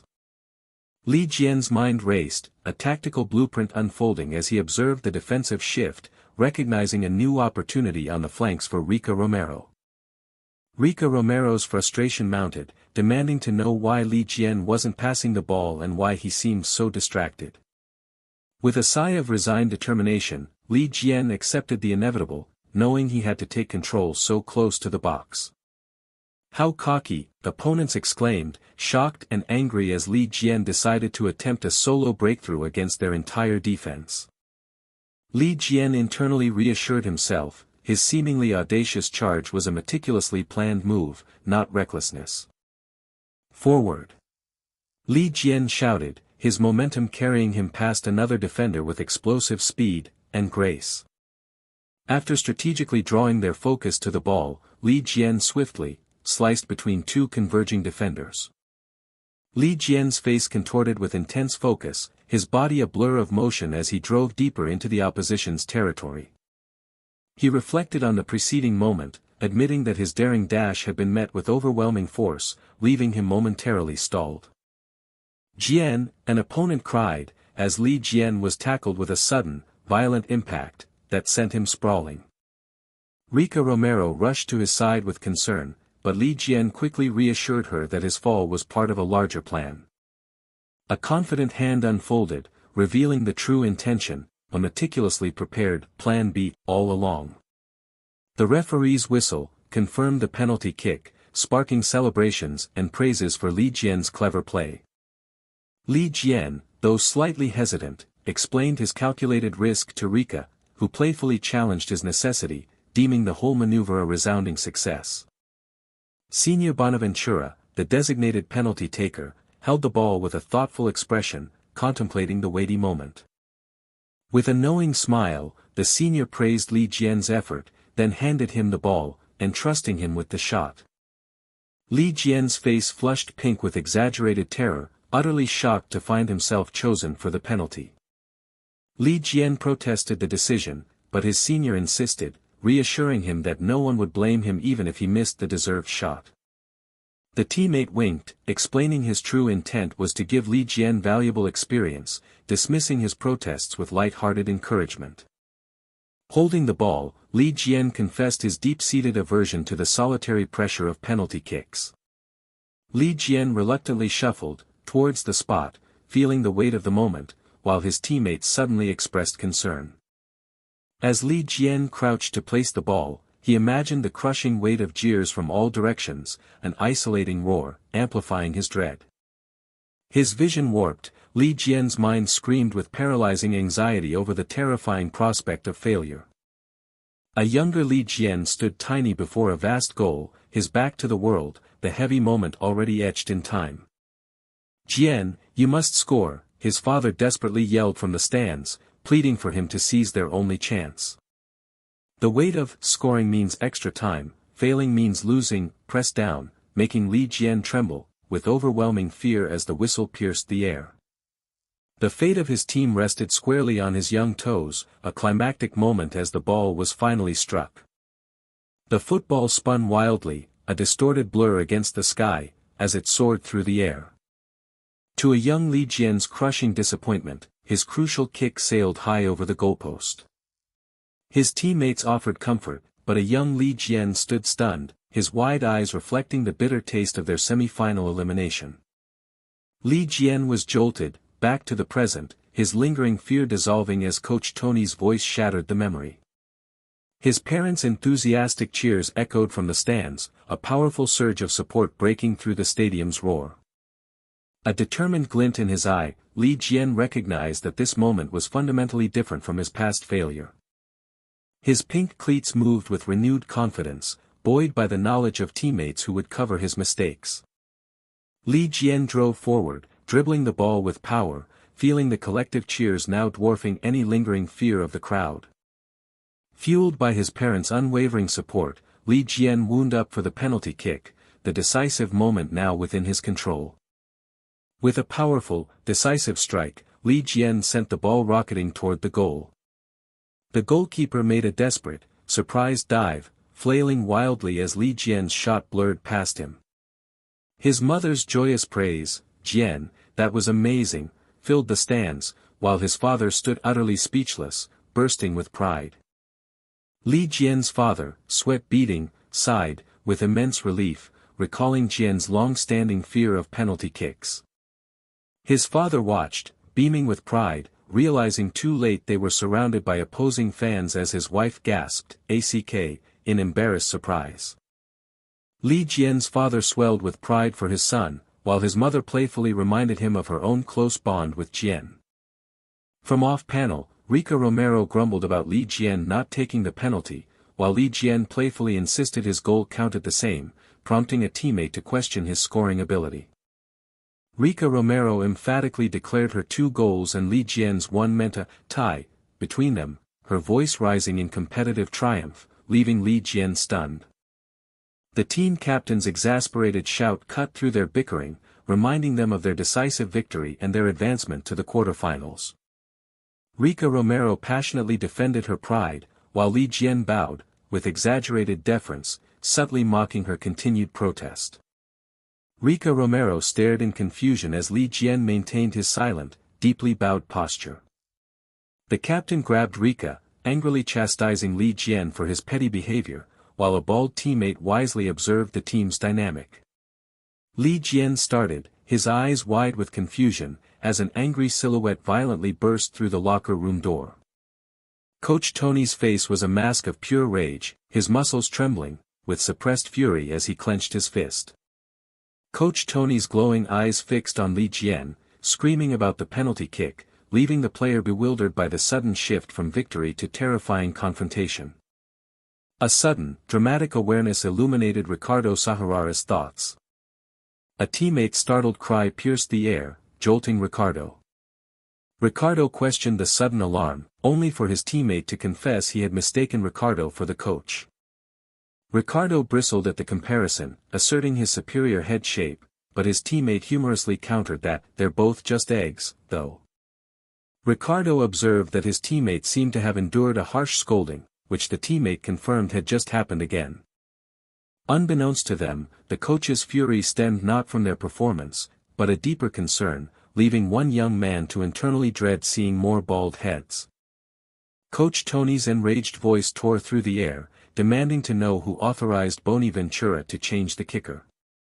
Bonaventura nervously stammered an explanation, claiming it was for the youngest player's growth, not a disregard for instructions. Coach Tony vehemently dismissed the excuse, continuing his tirade, while the unnamed young man attempted to take responsibility. Coach Tony's fury blazed, a thunderclap of outrage, questioning how such a burden could be placed on a young player in a critical situation. The unnamed young man quietly processed the true reason behind the coach's anger. He clarified the coach's anger stemmed from concern for the youngest player's burden, not the unauthorized change, a point Coach Tony confirmed with annoyed certainty. Coach Tony's rage intensified, accusing the teammate of passing the burden to Jian out of fear. The unnamed young man grimaced at the memory of the chaotic argument, regretting the old man's endless tirade with his teammate. The teammate then boastfully highlighted his own caring nature, seeking the young man's immediate, laughing agreement. He expressed satisfaction at being understood, only for another player to protest, demanding to know why he was overlooked. The player's frustration mounted, exploding into an indignant query about why he had been denied the opportunity. The teammate smugly dismissed the outburst, claiming he only made reliable investments with a dismissive tap and grunt. The light brown-haired player, in a comical fit of pique, declared himself a genius and decried the discrimination, while the teammate mocked his self-assessment and the young man silently observed. The unnamed young man silently wished for his teammate to quickly mature. A voice off-panel expressed awe as they entered the bustling Firenze Kmart. The young woman, Jian's companion, expressed her excited delight at discovering a Korean mart in Firenze. A vibrant Jian's Tune advertisement briefly interrupted the scene. Jian remarked on Jiwoo's overly complicated shopping method, which she playfully dismissed. Jiwoo declared her determined intention to cook a special, delicious meal for Jian, emphasizing his recent achievement with a proud gulp. Jiwoo instructed Jian to separate and gather specific items, much to his obvious annoyance. Her furious command to hurry sent a jolt through the air, prompting his reluctant compliance. Jiwoo, worried, wondered if Jian, unreliable outside of soccer, would actually manage to bring the correct items. Jiwoo romanticized their shared shopping experience, feeling like a newlywed, while Jian walked ahead, utterly confused by her sentiment. Jiwoo scurried through the aisles, urgently searching for ketchup. Her hand trembled with frustration as she struggled to reach the elusive item. The chibi-like Jiwoo raged against the unfair placement of ketchup on such a high shelf, lamenting the plight of short people. A sudden tap accompanied a second hand reaching for the can, surprising Jiwoo. Jian questioned Jiwoo's actions, catching her completely by surprise as he held the desired can. Jian inquired if he had retrieved the correct item, and Jiwoo, grateful, thanked him before asking why he was there. Jiwoo expressed playful disbelief at Jian's minimal progress, likening him to a turtle, prompting Jian to internally wonder if he had truly grown so much. Jian suggested they continue shopping together, unaware of Jiwoo's sudden, internal thought about his perfect, huggable size. Jiwoo recoiled in extreme embarrassment from her own suggestive thoughts.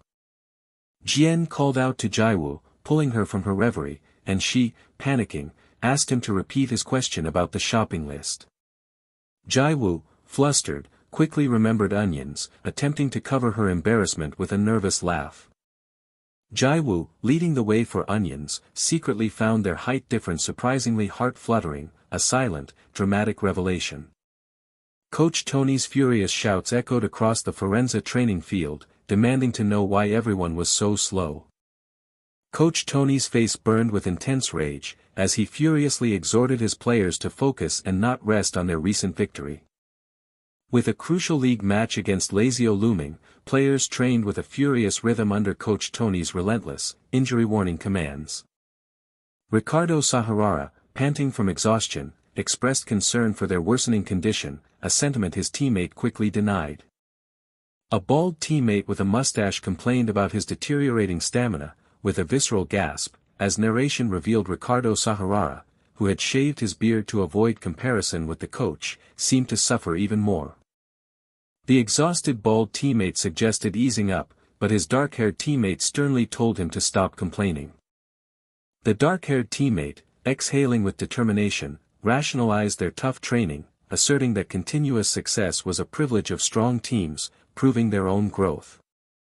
A teammate with dark skin energetically encouraged building stamina, his enthusiasm infectious, earning a surprised agreement and an internal nod from the bald teammate for his hard work. A teammate commented on the captain's strained appearance, jokingly predicting baldness, which irritated the already bald teammate, who sharply told him to be quiet. Coach Tony's call for a break brought a wave of exhausted relief and slight surprise to the players. Lucas Tenoira, panting himself, expressed concern for the young man's pensive expression, who in turn addressed him by name. The young man admitted his worry for the upcoming Lazio match, prompting Lucas to ask if a specific player troubled him. The young man internally fretted over the team's packed schedule and the potential exhaustion of full-time players, despite their winning streak. Lucas acknowledged the physical toll on their squad, agreeing it was tough, while the young man voiced his profound fear of potential injuries, leaving Lucas contemplative. Lucas Tenoira, sparkling with confidence, reassured the young man that the coach was well aware and had already focused their training on recovery. Lucas emphasized the team's veteran experience and self-management, inspiring the young man with his confident assertion. Lucas urged focus on their individual roles, a sentiment the young man enthusiastically affirmed with resolute snaps. The young man internally acknowledged his teammates' greater experience, just as Ricardo Sahurara suddenly rallied the team with an energetic wave, baffling another teammate. The young man resolved to focus solely on his own capabilities, swallowing down all unnecessary worries. He reflected on how the coach had always substituted him to preserve his stamina, realizing his senior teammates must have endured far more grueling conditions. He declared his intent to run an extra step this match, then enthusiastically grabbed a confused teammate, pulling him into his newfound determination, leaving the teammate baffled. Ricardo Sahurara, smiling, rallied the team, silently determined to push through whatever lay ahead. Li Jian cried out, a sudden, searing throb of pain lancing through his leg. Lucas Tenoira and his teammates turned, startled by a loud, sudden impact. A voice called out, as Li Jian's wide eye registered intense pain and shock. Urgent shouts filled the air for the medical team as Li Jian crumpled to the ground, clutching his leg in agony. Li Jian internally questioned the unpleasant sensation in his calf, as Coach Tony, a look of profound shock on his face, rushed towards him. Coach Tony's mind reeled with a deep, ominous dread, fearing his worst suspicions had been confirmed, as Li Jian lay in obvious pain. At the Firenze Medical Center, a crucial discussion about recent test results unfolded under a clear sky. Li Jian, bandaged but relieved, absorbed the fortunate news that his injury was not severe. The medical team pinpointed accumulated fatigue as the culprit, a revelation that brought a collective, heartfelt sigh of relief. The concerned doctor urged a week of rest to mend overworked muscles, a directive Li Jian accepted with quiet deference. Li Jian wrestled with guilt, feeling like an unseasoned burden among his more enduring seniors. Then, a stark declaration about missing the upcoming away game jolted Li Jian with a sudden, wide-eyed shock. Li Jian protested the decision vehemently, but the doctor's firm, unyielding tone brooked no argument. The doctor underscored the paramount importance of avoiding a devastating, match-ending injury at all costs. Li Jian's worried gaze reflected the gravity of the doctor's words, leaving him to ponder their heavy implications. Dejected, Li Jian accepted his exclusion from the weekend match, as the doctor offered a comforting pat on his back. Later, watching the news, Li Jian was shocked to learn his team's hard-won winning streak had abruptly ended. Li Jian watched the dismal score, frustrated and angry that his team's inevitable exhaustion had finally cost them a win. Two commentators on screen dissected the match, boldly asserting Firenze's loss was primarily due to Li Jian's absence. Li Jian erupted from his seat, enraged by the commentators' remarks, startling his father with a sudden, furious shout.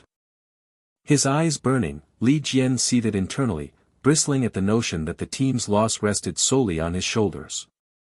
He raged, indignant that the commentators overlooked his senior's valiant fight, prompting his father to plead for calm. Still seething with guilt, Li Jian abruptly declared his departure, leaving his father bewildered by his sudden exit. His father tried to stop him, questioning his resolve to train while unwell, but Li Jian insisted on light recovery. Li Jian strode away with determined steps, fueled by a fierce desire to recover quickly for his teammates, avoiding future humiliation. A few days later, on the training field, a surprised teammate spotted a miniature Li Jian already running. Li Jian confidently assured the astonished teammate that he felt perfectly fine and ready to train. Another teammate expressed genuine confusion, having heard rumors of a far more serious injury, leaving Li Jian perplexed. The bald teammate then dropped a bombshell, revealing a news article claiming Li Jian had refused a national team call-up due to his supposed injury, utterly shocking him. The teammate, now irritated, flinched from Li Jian's flustered reaction, as Li Jian insisted he'd heard nothing of the article. Li Jian silently fumed at how easily commentators and reporters twisted narratives to suit their own agenda. His teammates expressed relief at his recovery, urging caution, while others arrived, greeting each other on the cheerful, stylized field. Li Jian focused on his run, feeling remarkably light and recovered after his brief, vital rest. Back on the field, Li Jian found his mind clear, as his teammates enthusiastically welcomed him back and launched into their warm-up. Li Jian replayed the infuriating broadcast in his mind, running alongside a teammate who vowed victory in the next match. He conceded that the team needed to improve, acknowledging areas where they could prevent such nonsensical criticisms from arising. Li Jian approached his captain, hesitating, about to make a suggestion that felt perhaps too bold for a junior.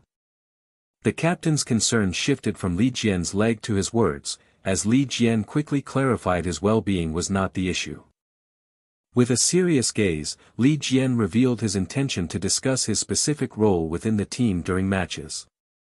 The captain's eyes widened, completely taken aback by Li Jian's unexpected declaration. On the bright, open field, Li Jian and the captain continued their hushed, private discussion. The coach, visibly surprised and slightly sweating, reacted to the unexpected news about Li Jian's proposal. The bald teammate confirmed Li Jian's compelling tactical ideas, while the curly-haired teammate expressed his astonishment that Li Jian had volunteered for such a role. The bald teammate, now smiling, confessed his newfound admiration for Li Jian's surprising maturity and strategic acumen. With a knowing smile, the bald teammate promised to discuss Li Jian's ideas with the coach, who nodded in clear approval. Just as they concluded, the coach called out, indicating one more urgent matter for the bald teammate. The coach instructed Li Jian and the bald teammate to feign ignorance when reporters inevitably posed awkward questions. After the final pre-match training, reporters swarmed the field, excitedly calling out Li Jian's name. Li Jian, accompanied by the coach, faced the rushing tide of eager reporters who clamored for their attention. A reporter pressed Li Jian about his injury, and while Li Jian internally bristled at the persistent inquiries, he steeled himself to accept his public responsibility as the coach curtly announced a 10-minute Q&A. The coach angrily cut off a reporter's inquiry about team fatigue, demanding only questions pertaining to the upcoming match. The coach's swift "next" silenced another reporter, prompting Li Jian to inwardly praise his impenetrable defensive tactics. The coach set strict new rules for the Q&A, declaring that only questions for Li Jian would be taken for a mere 5 minutes, making Li Jian gulp nervously. Reporters immediately barraged Li Jian with shouted questions about his injury and availability, despite his previous assurances. Li Jian calmly reiterated that he was uninjured and ready to give his all if chosen for the next match.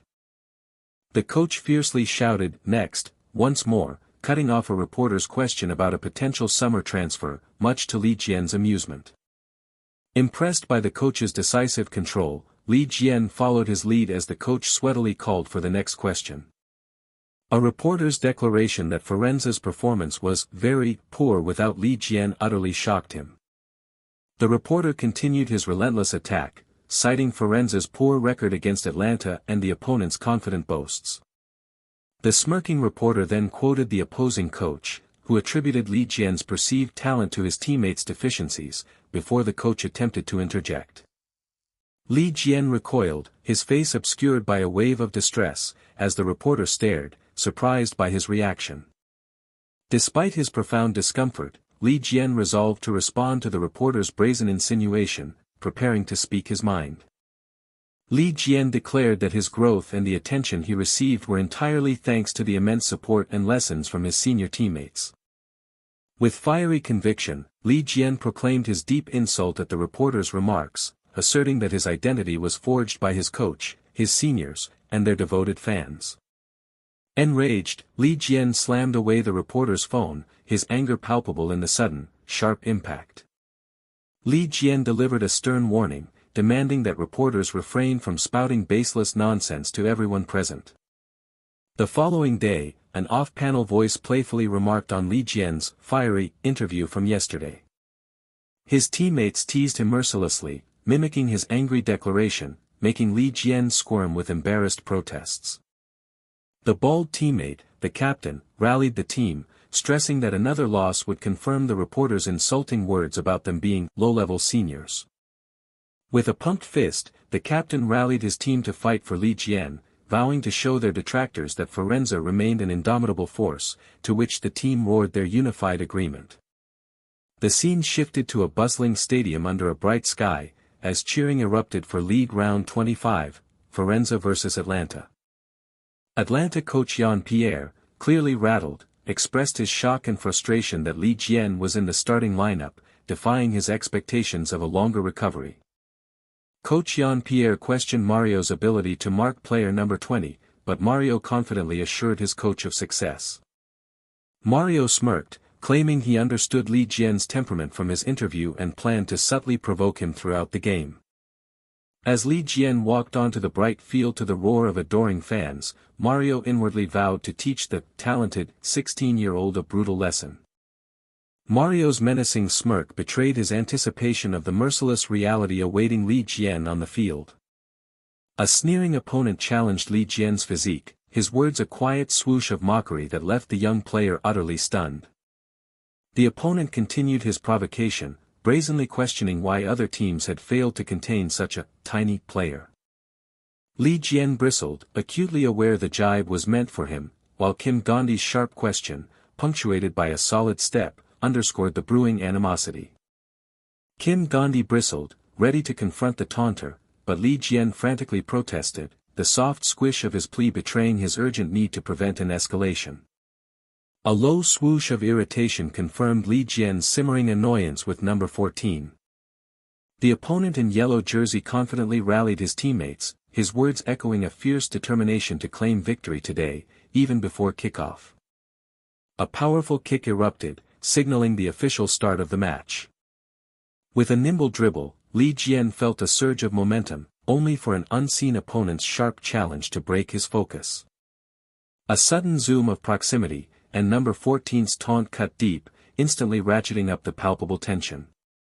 A relentless kick and step kept the opponent locked onto Li Jian, his words a constant, grating presence. The opponent delivered a personal taunt, implying Li Jian was merely a prop for his skillless seniors, the words cutting like a sharp swoosh. The opponent's unexpected, venomous attack sent a furious movement through Li Jian, leaving him deeply unsettled.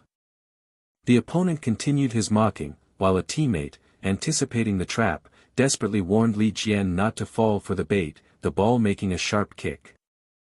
A strategic call from Rica Romero initiated a rapid shift, past the ball, switch positions, center to right, executed with decisive kick after kick.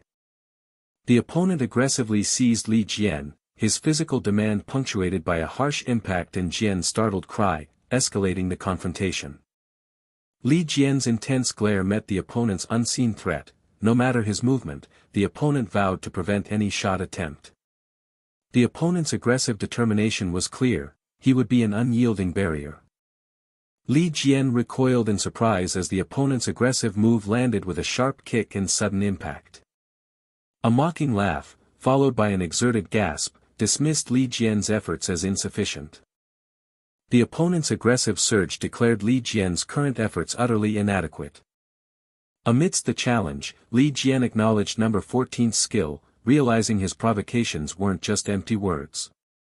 Kim Gandhi noted the strong defense, a sentiment Ricardo Sahurara echoed with a frustrated, almost pained agreement. Despite perceived disadvantages, facing Li Jian one-on-one proved an exceptionally challenging task, a tense truth Kim Gandhi keenly observed. Ricardo Sahurara worried, noting that the opponent's shadow-like marking was clearly unsettling Li Jian's focus. Li Jian's internal irritation swelled with a frustrated swoosh, realizing the opponent's singular focus was on him, not the play. The opponent's sinister confirmation of his sole interest left Li Jian utterly shocked. A triumphant kick accompanied the opponent's gloating, adding psychological pressure as he claimed to read Li Jian's very thoughts. The opponent's persistent taunt cemented Li Jian's frustration. With no viable forward options, only a desperate back kick and kick offered a strategic escape. The opponent, switching tactics, offered a manipulative pity, trying to sow confusion by disparaging Li Jian's own teammates. The opponent's accusatory tone highlighted the team's apparent inaction. A cutting critique reinforced as Rica Romero's kick once again delivered the ball to Jian. A final, cutting swoosh of a taunt declared Li Jian's teammates utterly dependent, aiming to shatter his very resolve. A brutal impact sent Li Jian crashing down, a sharp cry of pain tearing through the air. The shrill whistle of a foul sliced through the air, followed by a dramatic crash. As the referee issued a yellow card, Li Jian, panting, cursed his own susceptibility to the opponent's deliberate provocations. Li Jian seethed, knowing the provocation was calculated, as the opponent, with a feigned roll, mocked his own apparent victimhood. A teammate's concern was met with Li Jian's somber apology, the weight of his mistake settling heavy. Ricardo Sahurara keenly observed number 14's deliberate mental assault on Li Jian, while a teammate offered comfort with a gentle nudge.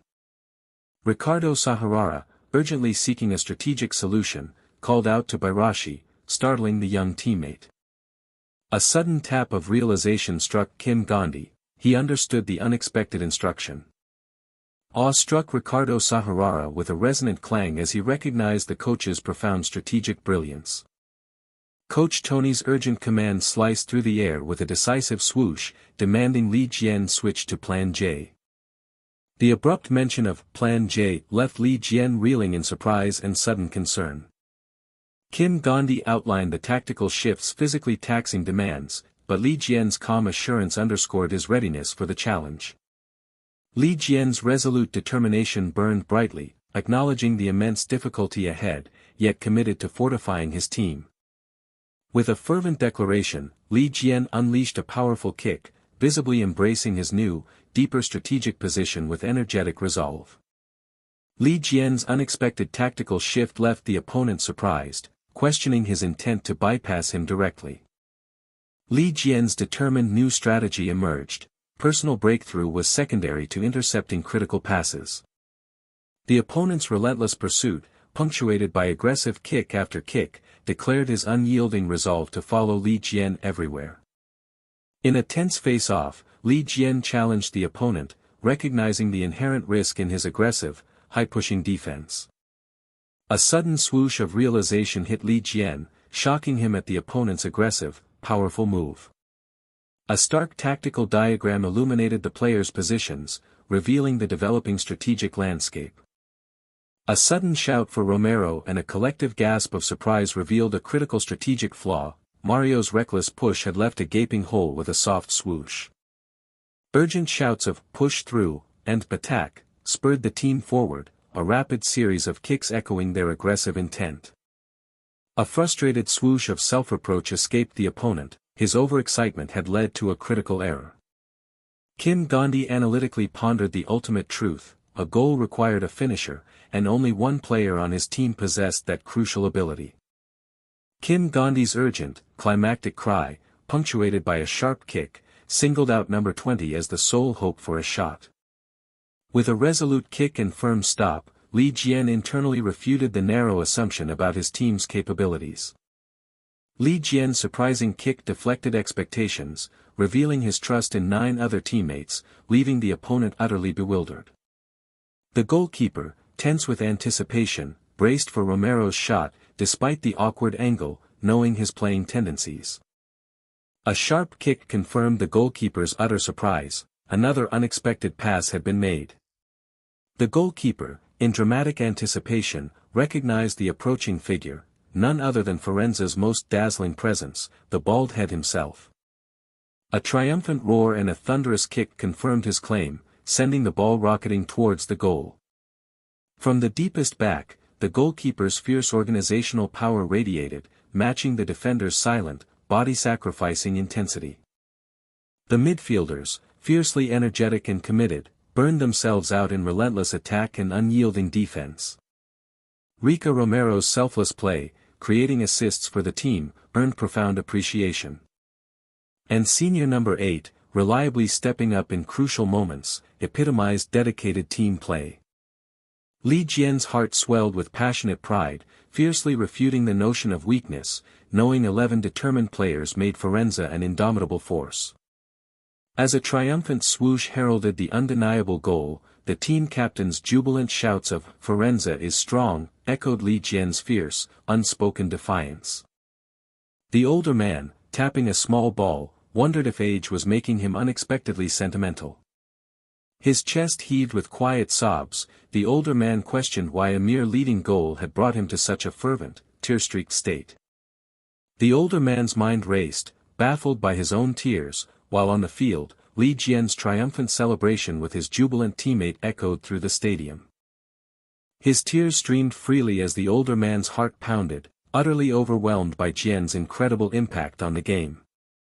Li Jian, a hero from Firenze's youth, filled the ache of a lost ace, rekindling the forgotten passion in every fan's longing, nostalgic heart.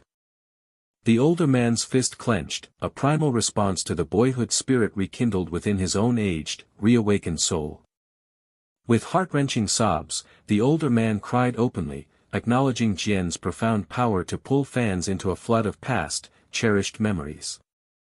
Li Jian and his bald teammate erupted in a triumphant, shared exultation, their perfect link-up play a thrilling success. The bald teammate pulsed with excitement about the momentum shift, while Li Jian inwardly savored the undeniable good fortune of the moment. As the bald teammate playfully teased his frustrated peer about the assist, Li Jian noted how perfectly everything had unfolded. A sharp whistle cut the air, but an unsettling premonition had gripped Li Jian just before that goal. An opponent's miscalculation triggered a sudden, visceral snap in Li Jian's mind, compelling him to instinctively shout strategic commands. Li Jian's mind absorbed every detail, the ball's trajectory, defensive positions, and the intricate movements of his teammates. Every thump of the ball against his foot solidified his burgeoning sense of dominion, as he effortlessly controlled the field, leaving opponents gasping in his wake. The precise thump of the goal, exactly as he'd foreseen, delivered a thrill deeper than scoring himself, leaving opponents aghast at his impossible foresight. That exhilarating feeling still hummed within him, demanding intense focus, until, with a sudden, sharp gasp, Li Jian realized he had lost control. A frustrated grunt escaped the opponent, utterly exasperated that his team had become the unfortunate recipients of Jian's insane resurgence. The older spectators' gaze widened in awe. This aggressive, commanding play transcended anything expected of a 16-year-old. Li Jian dribbled furiously, unaware of the older man's silent, astonished question to Tony. A choked gasp escaped the older man's lips as he realized they had unleashed a true soccer monster. With a whoosh of acceleration, the number 18 teammate surged forward, driven by Li Jian's distant, urgent call. Li Jian dribbled with chilling precision, his vision unclouded, as the number 18 teammate inwardly marveled at his sustained, intense movement. Li Jian's eyes widened in a frustrated, desperate shout about the glaring, unseen space behind. Li Jian felt a sting of frustration, watching his seniors miss obvious passing lanes as a bald teammate angrily questioned number 18's startled confusion. As a teammate apologized for his error, Li Jian knew he must keep validating his strategic insights, even as the team maintained its dominant control. A worried gasp escaped the young man as he and the older spectator exchanged glances, noting Jian's strangely glum expression with growing concern. The older man sharply silenced the young man, a nervous grunt betraying his own fears that Jian's earlier pain might be returning. With a sudden, decisive pop, Li Jian knew he had to act now. This chance could not simply slip away. Run! Li Jian commanded with fierce urgency, sending a startled Ricardo Sahurara sprinting into action.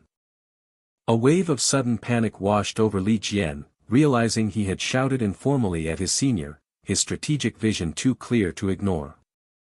A foot connected, sending the ball rocketing past the diving goalkeeper towards the net's taut embrace. Ricardo Sahara's second goal, born from that pivotal pass, swelled Firenze's lead to 2-0, leaving the sub-coach stunned and the coach beaming with triumphant joy. As the bald teammate pushed Ricardo Sahara, Li Jian watched, convinced the senior's anger about his informal shout had tragically surfaced. Li Jian, flustered and panicked, stammered a frantic apology, desperately trying to explain his accidental, informal outburst. The bald teammate joyfully embraced Ricardo Sahara, clearing up the misunderstanding with a boisterous thanks for the multi-goal assist. Li Jian, observing the playful banter, realized he had utterly, comically misunderstood the entire situation. The team captain offered a comforting smile, reassuring Li Jian that no apology was necessary for his passionate outburst. The team captain explained that on the field, all players were equals, bound by their shared objective, especially the team's ace. Li Jian listened, his expression a testament to profound respect as the captain urged him to play freely, unburdened by fear of mistakes. Li Jian's enthusiastic affirmation followed the captain's supportive pat, marveling at his inspiring leadership. A final whistle cut through the air, signaling the first half's end, reinforcing Li Jian's thought that true leadership was no ordinary feat. With each powerful thump of the ball, Li Jian felt a surge of renewed confidence in his passing, a gift from the captain's encouraging words. Romero. Left side. Li Jian shouted, rediscovering the sheer joy in his passes as his teammate eagerly responded. Ricardo Sahara's apologetic cry after a missed pass didn't faze Li Jian. Not every attempt led to a chance, but the effort still resonated. The overwhelming dominance of Firenze, reflected in the crushing statistics, confirmed what truly mattered: their opponents had been thoroughly conquered. As the clap of recognition met Li Jian during his substitution, he acknowledged the coach's shrewd decision, even if a part of him wished to remain on the field. A deep, ragged sigh escaped Li Jian. The crushing weight of fatigue only struck him once the game's tension had finally lifted. From the bench, the unusually thunderous roar of the crowd resonated with deafening satisfaction as Firenze's triumphant 2-0 victory was announced. The interviewer's congratulations marked the inevitable post-match ritual, to which Li Jian politely offered his thanks. As the interviewer praised his performance, subtly provoking, Li Jian inwardly affirmed his past truth: it was never an injury that had kept him off the field. The interviewer lauded his impeccable pass completion rate, compelling Li Jian to meticulously craft his next, cautious response. Li Jian flinched at the pointed question about his unusual playing position, hesitating before offering a noncommittal answer. The interviewer pressed for a strong, confident answer regarding his adaptability, making Li Jian's wide eyes search for the perfect reply. Resigned, Li Jian humbly asserted his versatility, stating that team cohesion, not personal confidence, was the true architect of their victory, which the interviewer thoughtfully absorbed. A sly smirk played on the interviewer's lips as he announced their next opponent, inwardly relishing the inescapable challenge for Li Jian. Li Jian's face crumpled in a shocked, sweaty grimace, realizing with dawning horror that the next match meant facing his former teammate, Blahovi. A profound, palpable silence descended upon the stadium as the interviewer posed his final, loaded question to Li Jian about Blahovi. A sudden rumble broke the expectant silence, signaling Li Jian's dawning realization that the entire stadium hung on his every word. His shadowed eyes gleamed with resolve. Li Jian knew the Firenze uniform demanded an answer devoid of false humility. Li Jian began, acknowledging his past fondness for Blahovi and the valuable lessons he had received. He continued, expressing regret at their parted paths but asserting a complete absence of ill will towards Blahovi. Li Jian's voice sharpened, declaring his fervent hope that after their next clash, Blahovi would deeply regret leaving this beautiful place. Li Jian finished, a defiant, confident smile gracing his lips. The crowd erupted in a cacophony of excited shouts, demanding Li Jian make the traitor Blahovi bitterly regret his choice. The older man reflected on Jian's immense growth, recognizing his statement as a powerful declaration of war. The opponent, Blahovi, turned with a decisive swish, making it clear their upcoming match would hold no quarter. Blahovi's eyes burned with resolve, vowing to make Li Jian regret his bold declaration before the home crowd. The man proudly displayed a chibi on his phone, wondering if it wasn't the cutest thing ever. Hearty laughter boomed as the bald teammate celebrated the child's swift growth into a 6-year-old. Time's relentless march brought a shared surprise as the bald teammate realized school loomed for his little girl. Hearty laughter boomed as the two fathers reveled in their shared parental exhaustion, leaving the youngest to muse on their devotion. A sudden curiosity sparked in the youngest, compelling him to approach his senior. He pondered aloud, wondering why so many soccer players chose early matrimony. His bald teammate exploded with laughter, declaring marriage a preventative measure against foolish escapades. The youngest was thoroughly confused, as his seniors scrambled to redefine stupid as responsibility. With a soft purr of contentment, he mused on how family transformed a man, driving him to strive harder. The bald teammate abruptly swiveled the conversation, crediting marriage for Saharara's improved stamina, much to his friend's agitated dismay. The youngest thoughtfully conceded the point, infuriating his bald teammate, who protested, "What do you mean it makes sense?" His personal revelation about divorced parents and doubts about marriage silenced the seniors, leaving them wide-mouthed in surprise. Their words unexpectedly pulled him back to a self-conscious memory from the previous night. A female student cheerfully dropped a bombshell: her entire family, including her mother, married astonishingly young. The senior, intrigued, pressed further, only to hear that early marriage was simply their cherished family dream. Perhaps, she beamed, it was the sheer joy of cooking and nurturing their husbands that fueled their early marital bliss. She blithely announced her inheritance of this domestic dream, sending a jolt of comical horror through the senior. Li Jian inwardly winced, regretting his curiosity, but his senior, sensing an opening, kept the marriage conversation alive. The seniors shamelessly needled Li Jian, playfully accusing him of having a secret lover and imminent wedding plans. Li Jian, suddenly serious, addressed his seniors with an intense gaze. His abrupt question about their happiness hit them like a lightning bolt, leaving them utterly stunned. Coach Tony, now stern, declared the start of intense training against Jian met with the team's unified, determined cry. Coach Tony commanded the teams to split for practice, singling out Li Jian with a sharp call.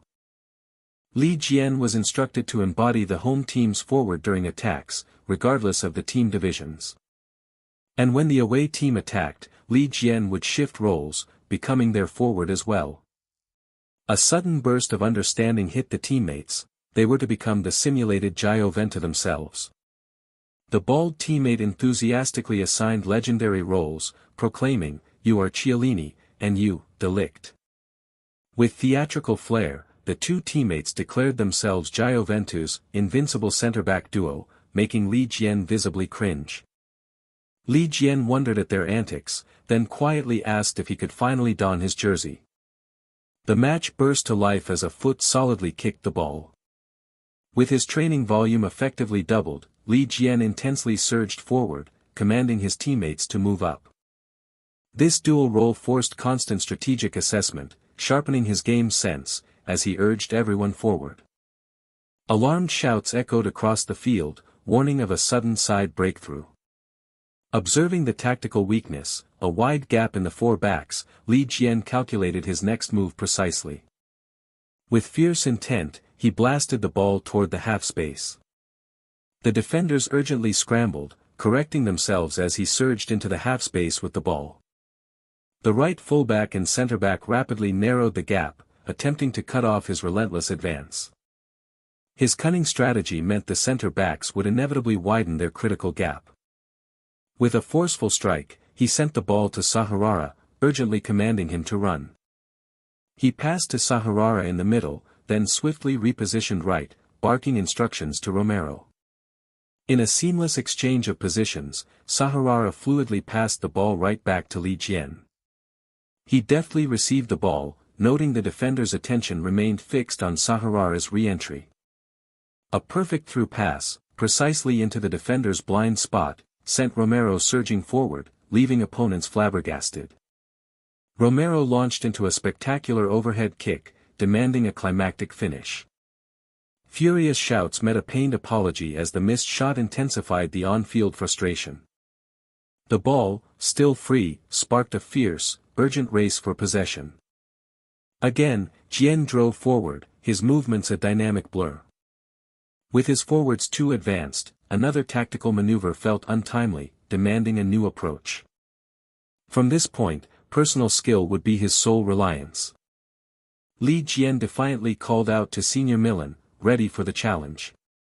In that intense moment, Milan ceased to exist, replaced by the formidable player Delict of Gioventu.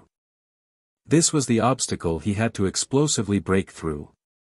A collective gasp of shock heralded his breakthrough. He pressed on, a defiant challenge to the pursuing defense. A flicker of confusion crossed his face mid-stride. Mid-air, he unleashed an acrobatic kick, stunning the defender. His powerful kick whistled toward the goal, defying the diving keeper. As his teammates marveled at their luck, Li Jian, fueled by explosive determination, clenched his fist. The stadium roared, "Forza! WAWA Viola," signaling the Firenze vs Gioventu match day. Standing on the field, Li Jian realized how much time had truly passed. His gaze locked onto an opponent, recognizing the formidable senior Vlahovi. Though happy to see an old face, he noted the seniors exchanged no greetings, only sharp plays. This was a fierce rivalry, pride on the line, and any mingling born of old affection was utterly unthinkable. A sudden, visceral shock ripped through Li Jian. The opponent kicked, and Li Jian sprinted to intercept. The opposing forward surged forward like a relentless tide, immediately dominating the field. Before any defensive formation solidified, a sharp, alarming cross arced in from the side.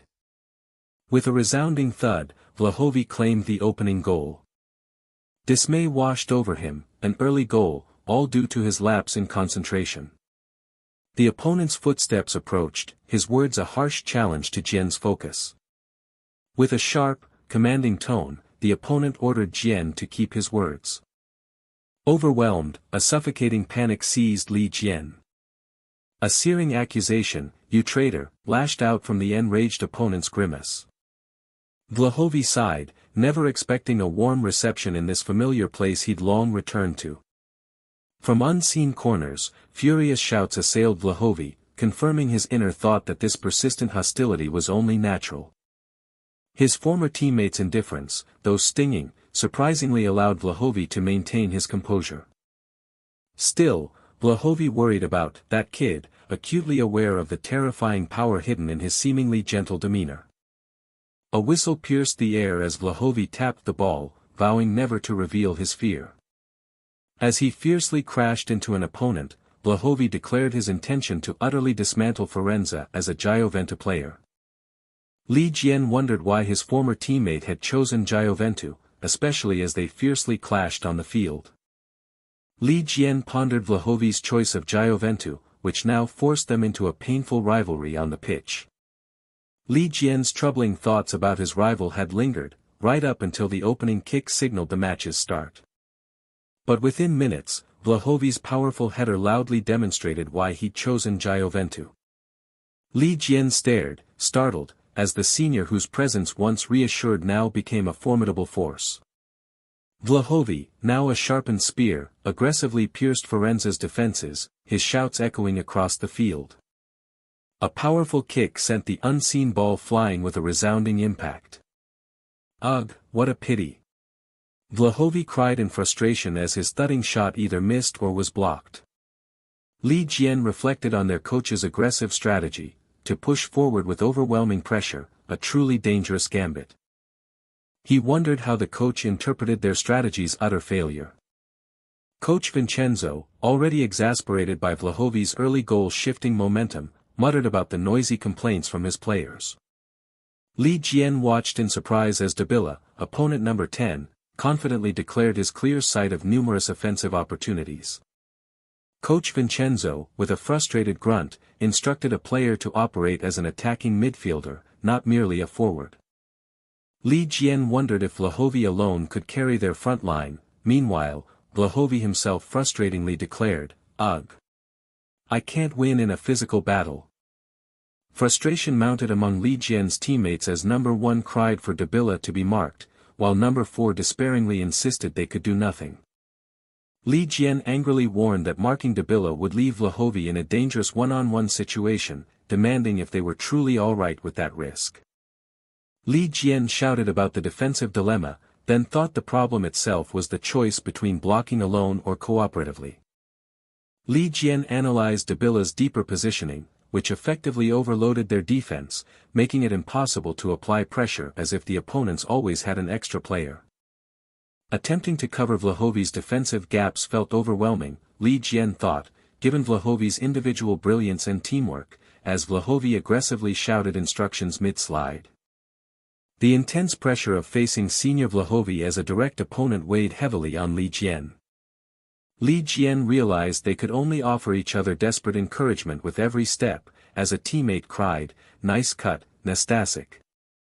"But it's not easy," Li Jian thought, as an off-panel voice announced Jioventa had possession yet again, marked by the persistent thud of the ball. Dabila, with a confident tap of the ball, called out for it to be passed back to him.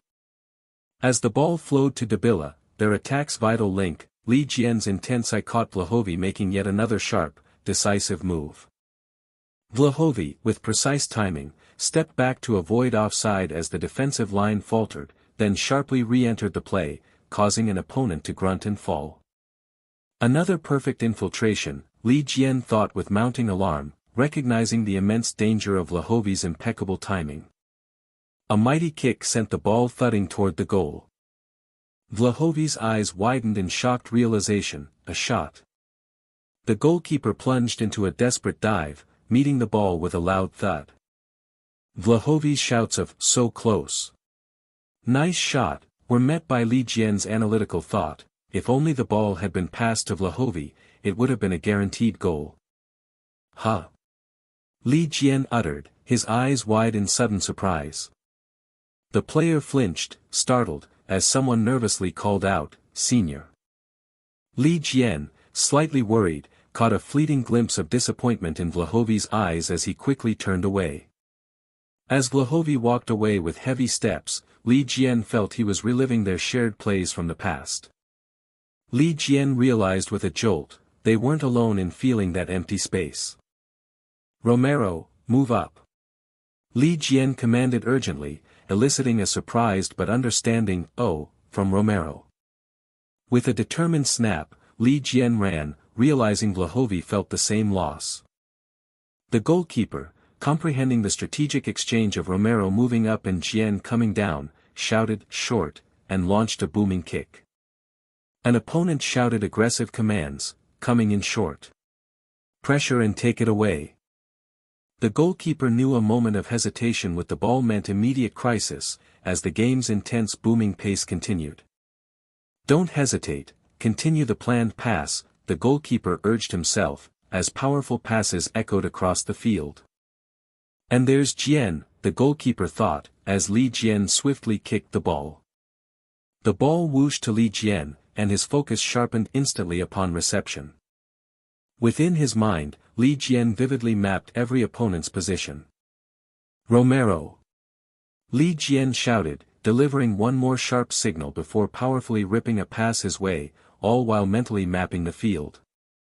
Li Jian swiftly twisted, launching a booming pass with incredible force. He reflected on the pass's precise timing, a feat that would have been impossible had he paused to check Romero's position. Romero, running with determination, reveled in the thought that all their hard work had led to this very moment, as a teammate yelled, "Nice, Jian." Number 14, an opponent cried in wide-eyed surprise, wondering how Romero had covered such ground so quickly with a hard tap. The opponent, kicking the ball with a loud thump, wondered if they had gravely underestimated Romero's speed. "A perfect direct shot!" Romero roared, launching a booming strike towards the goal. As Coach Tony excitedly declared Romero's brilliance and Romero proudly claimed the glory, Coach Vincenzo sternly joked he'd have scuffed him 100 times for a miss. The promised play erupted in the crisis, resetting the match and drawing the game's dynamics even tighter, marked by the light tap of the contested ball. "Hey!" Vlahovi yelled, his hand flashing up in angry frustration. Vlahovi's eyes widened in frustrated surprise. "What? He's not giving me," as a booming kick echoed from elsewhere. One opponent angrily confronted his teammate, demanding why he couldn't see the timing, who then apologized for the missed connection. Vlahovi, grunting in frustration, wondered if his teammate truly couldn't perceive the timing. "Damn, this is frustrating. The timing is off," Vlahovi thought, running with a hard tap of his foot. Vlahovi, distressed, found the opponent's equalizing goal haunting his mind more vividly than his own opening score, lamenting, "It doesn't match." Vlahovi sighed deeply, acknowledging the beautiful pass that should have created a perfect opportunity, as an opponent celebrated their successful defense. With a heavy sigh, Vlahovi lamented that just months ago, that very pass would have landed perfectly at his toes. Vlahovi reflected that neither harsh insults nor crowd criticism made him regret his transfer, but the agonizing realization he could no longer synchronize with Li Jian did. "Ha, this really frustrates me," Vlahovi thought, grinding his teeth in raw frustration. Li Jian, determined, asked Romero to keep passing during counterattack timing, to which a surprised but resolute Romero replied, "Of course, I will. I want to win this match," Li Jian declared, surprised when Romero immediately retorted, "Then I'll leave it to you," with Li Jian awkwardly agreeing. With a resolute sniff, Li Jian declared his intention to score the comeback goal, highlighting their absence's profound impact. Li Jian yearned for the senior to realize this truth, as the first half of the intense match finally concluded. The second half began with a grating growl of frustration as one player seethed over his teammates' lack of aggression. The named player's silent surprise was a stark contrast to his teammates' biting call, which pierced the stadium's clarity. Captain Chiellini intervened, his placating words attempting to quell the raw, internal tremble of his frustrated teammate. The defensive strategy ignited a silent fury in the player, his spirit trembling with the sting of a potential draw. A powerful kick, charged with Vlahovi's defiant fury, propelled him forward, a desperate shout ripping from his core. A collective alarm erupted from the opposing defense as Vlahovi's singular charge threatened to shatter their formation. Vlahovi pounded forward, his determination a singular pursuit of strength, victory, and the elusive championship. Each violent clash was a visceral reminder of the bitter choice he made for this very pursuit, a decision that still pricked his conscience. He pushed against the opposing force, driven by the burning need to validate his controversial transfer through nothing less than triumph. A sharp clang of impact derailed his momentum, leaving him momentarily suspended in the chaotic fray. His internal monologue dripped with bitter self-doubt. This failed effort offered no compelling argument for his worth. After the solo charge withered, the game's rhythm shifted, a monotonous patter of defensive play settling over the field.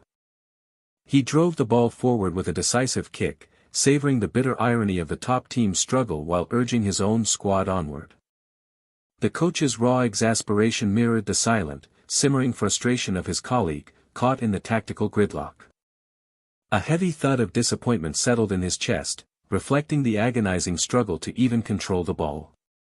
One coach voiced his growing anxiety over Jian's stamina, but the other's calm assurance cut through the lingering doubt. From the sidelines, the coach sensed the deep, unspoken frustration brewing within Jian, a feeling he knew all too well. The coaches, sharing a warm glance, acknowledged the quiet but profound evolution Jian had undergone. A deep satisfaction settled over the coach, recalling Jian's journey from a hesitant receiver to a player hungry for possession. A calculated trust was placed in Jian's visible reserves, a silent command for him to persevere. A desperate, ragged gasp tore from Jian, his body screaming a visceral protest against the relentless demand for more. Amidst his gasping struggle, a profound wonder seized Jian, marveling at the endurance of others in matches far longer than this league encounter. A shrill whistle cut the tension just as fears of Jian's collapse peaked, bringing sudden relief and a frantic call for sustenance. A heavy thud in his weary spirit, Jian responded with a barely there query to the urgent, unseen summons. The coach, with determined focus, shoved a banana into Jian's shocked mouth, a forceful, surprising shot of energy. With cheeks comically puffed, Jian's choked affirmation promised a resolute return to the fray.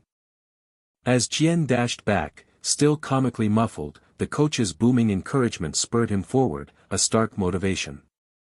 He gulped down the last of it, a profound, almost absurd, appreciation blooming for the simple power of a banana. The lingering exhaustion vanished, replaced by a surge of revitalizing energy, a stark contrast to his earlier longing for the match to end. Jian's renewed determination soared, a silent rebellion against the opponent's frustrated command for a slow, stifling pace. His quick, assessing glance confirmed the dwindling minutes, a strategic window now precisely defined.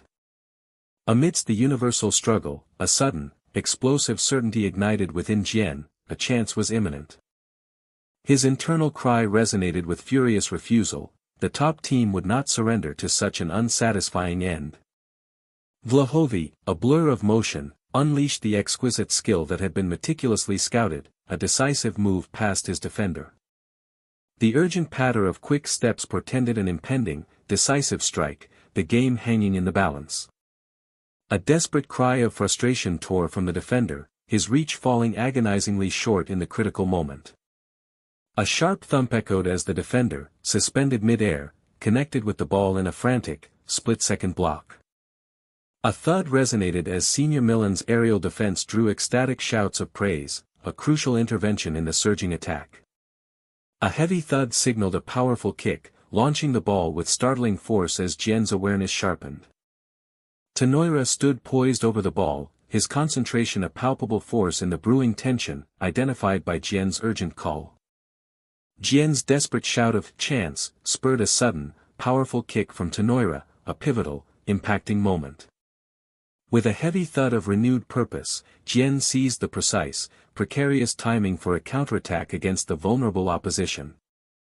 Jian, his eyes glowing with fierce resolve, exploded past the startled defenders, knowing any hesitation meant utter failure.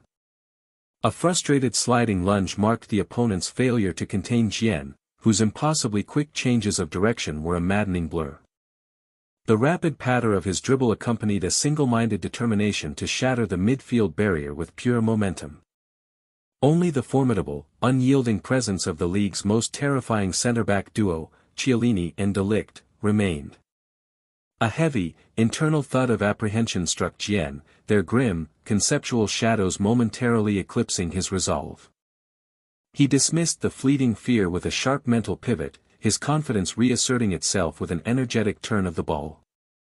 Jian swiftly weaved past the startled defenders, a defiant thought forming, his own seniors held far more terrifying visages. With a powerful, explosive kick, Jian asserted his truth, these opponents were mere shadows compared to the true intensity of his mentors. A sharp exhale released the pent-up tension, as the path to victory suddenly, starkly, opened before him. The entire match condensed into this single, agonizing breath, the fate of the game poised on the edge of impact.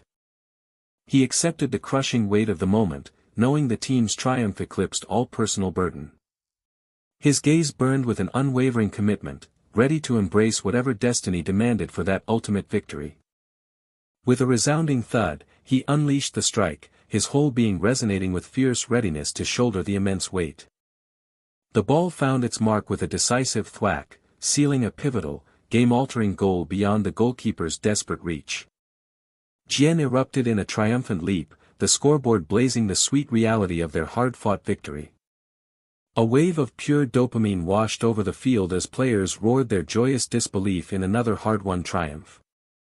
A weary gasp escaped Jian as his body screamed for rest, utterly bewildered by his seniors' boundless, post-victory energy.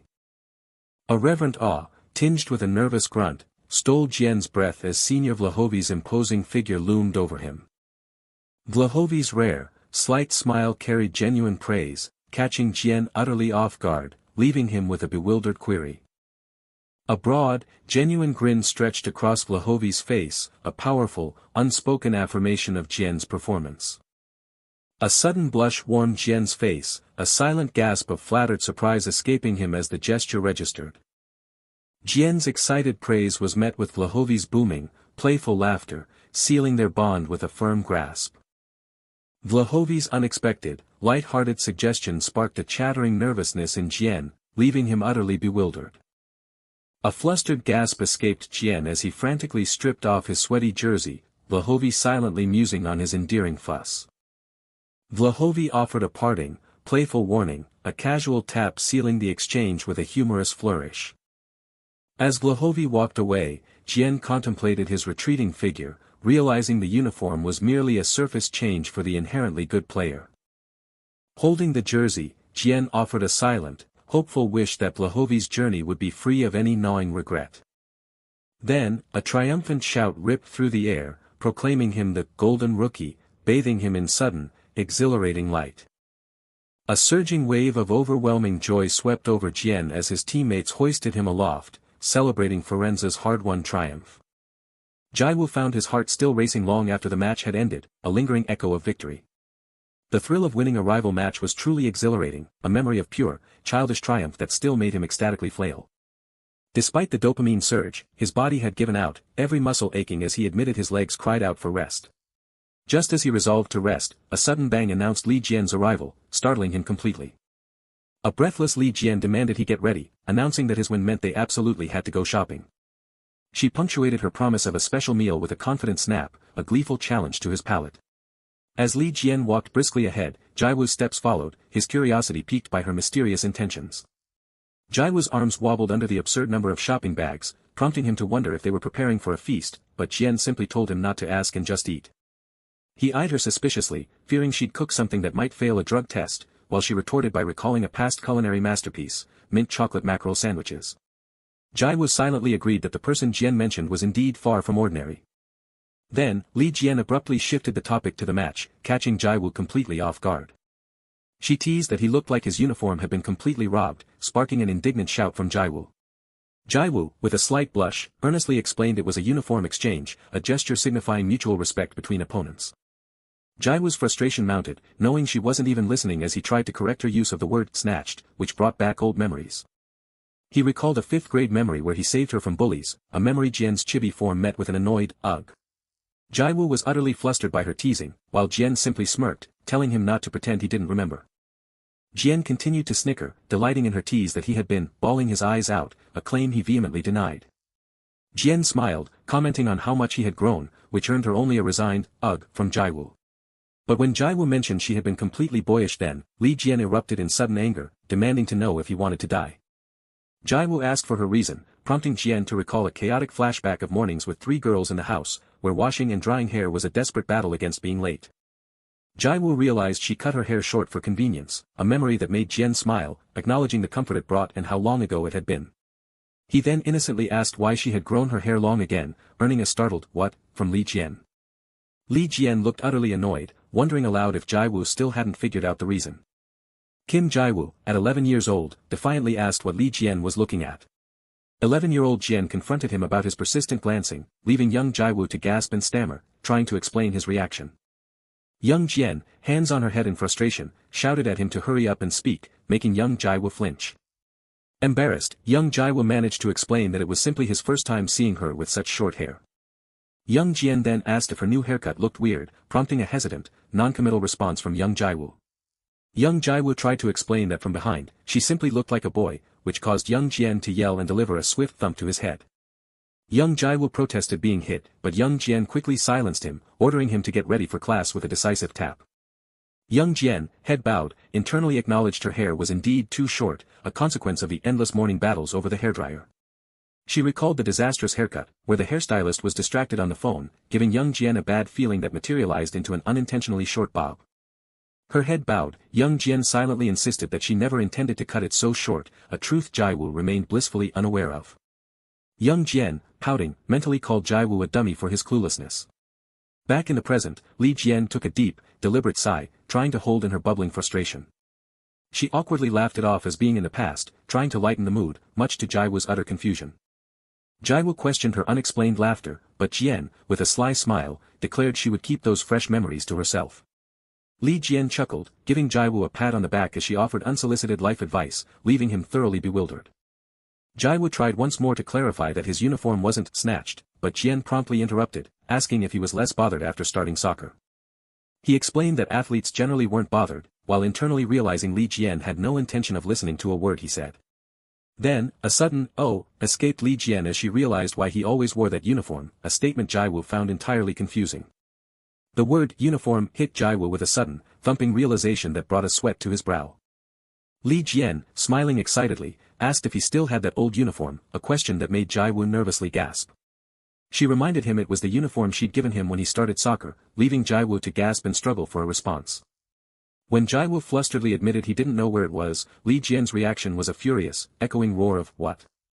She explained with a deep sigh that the uniform was one of only two, worn alternately while the other was washed, conveying its deep sentimental value.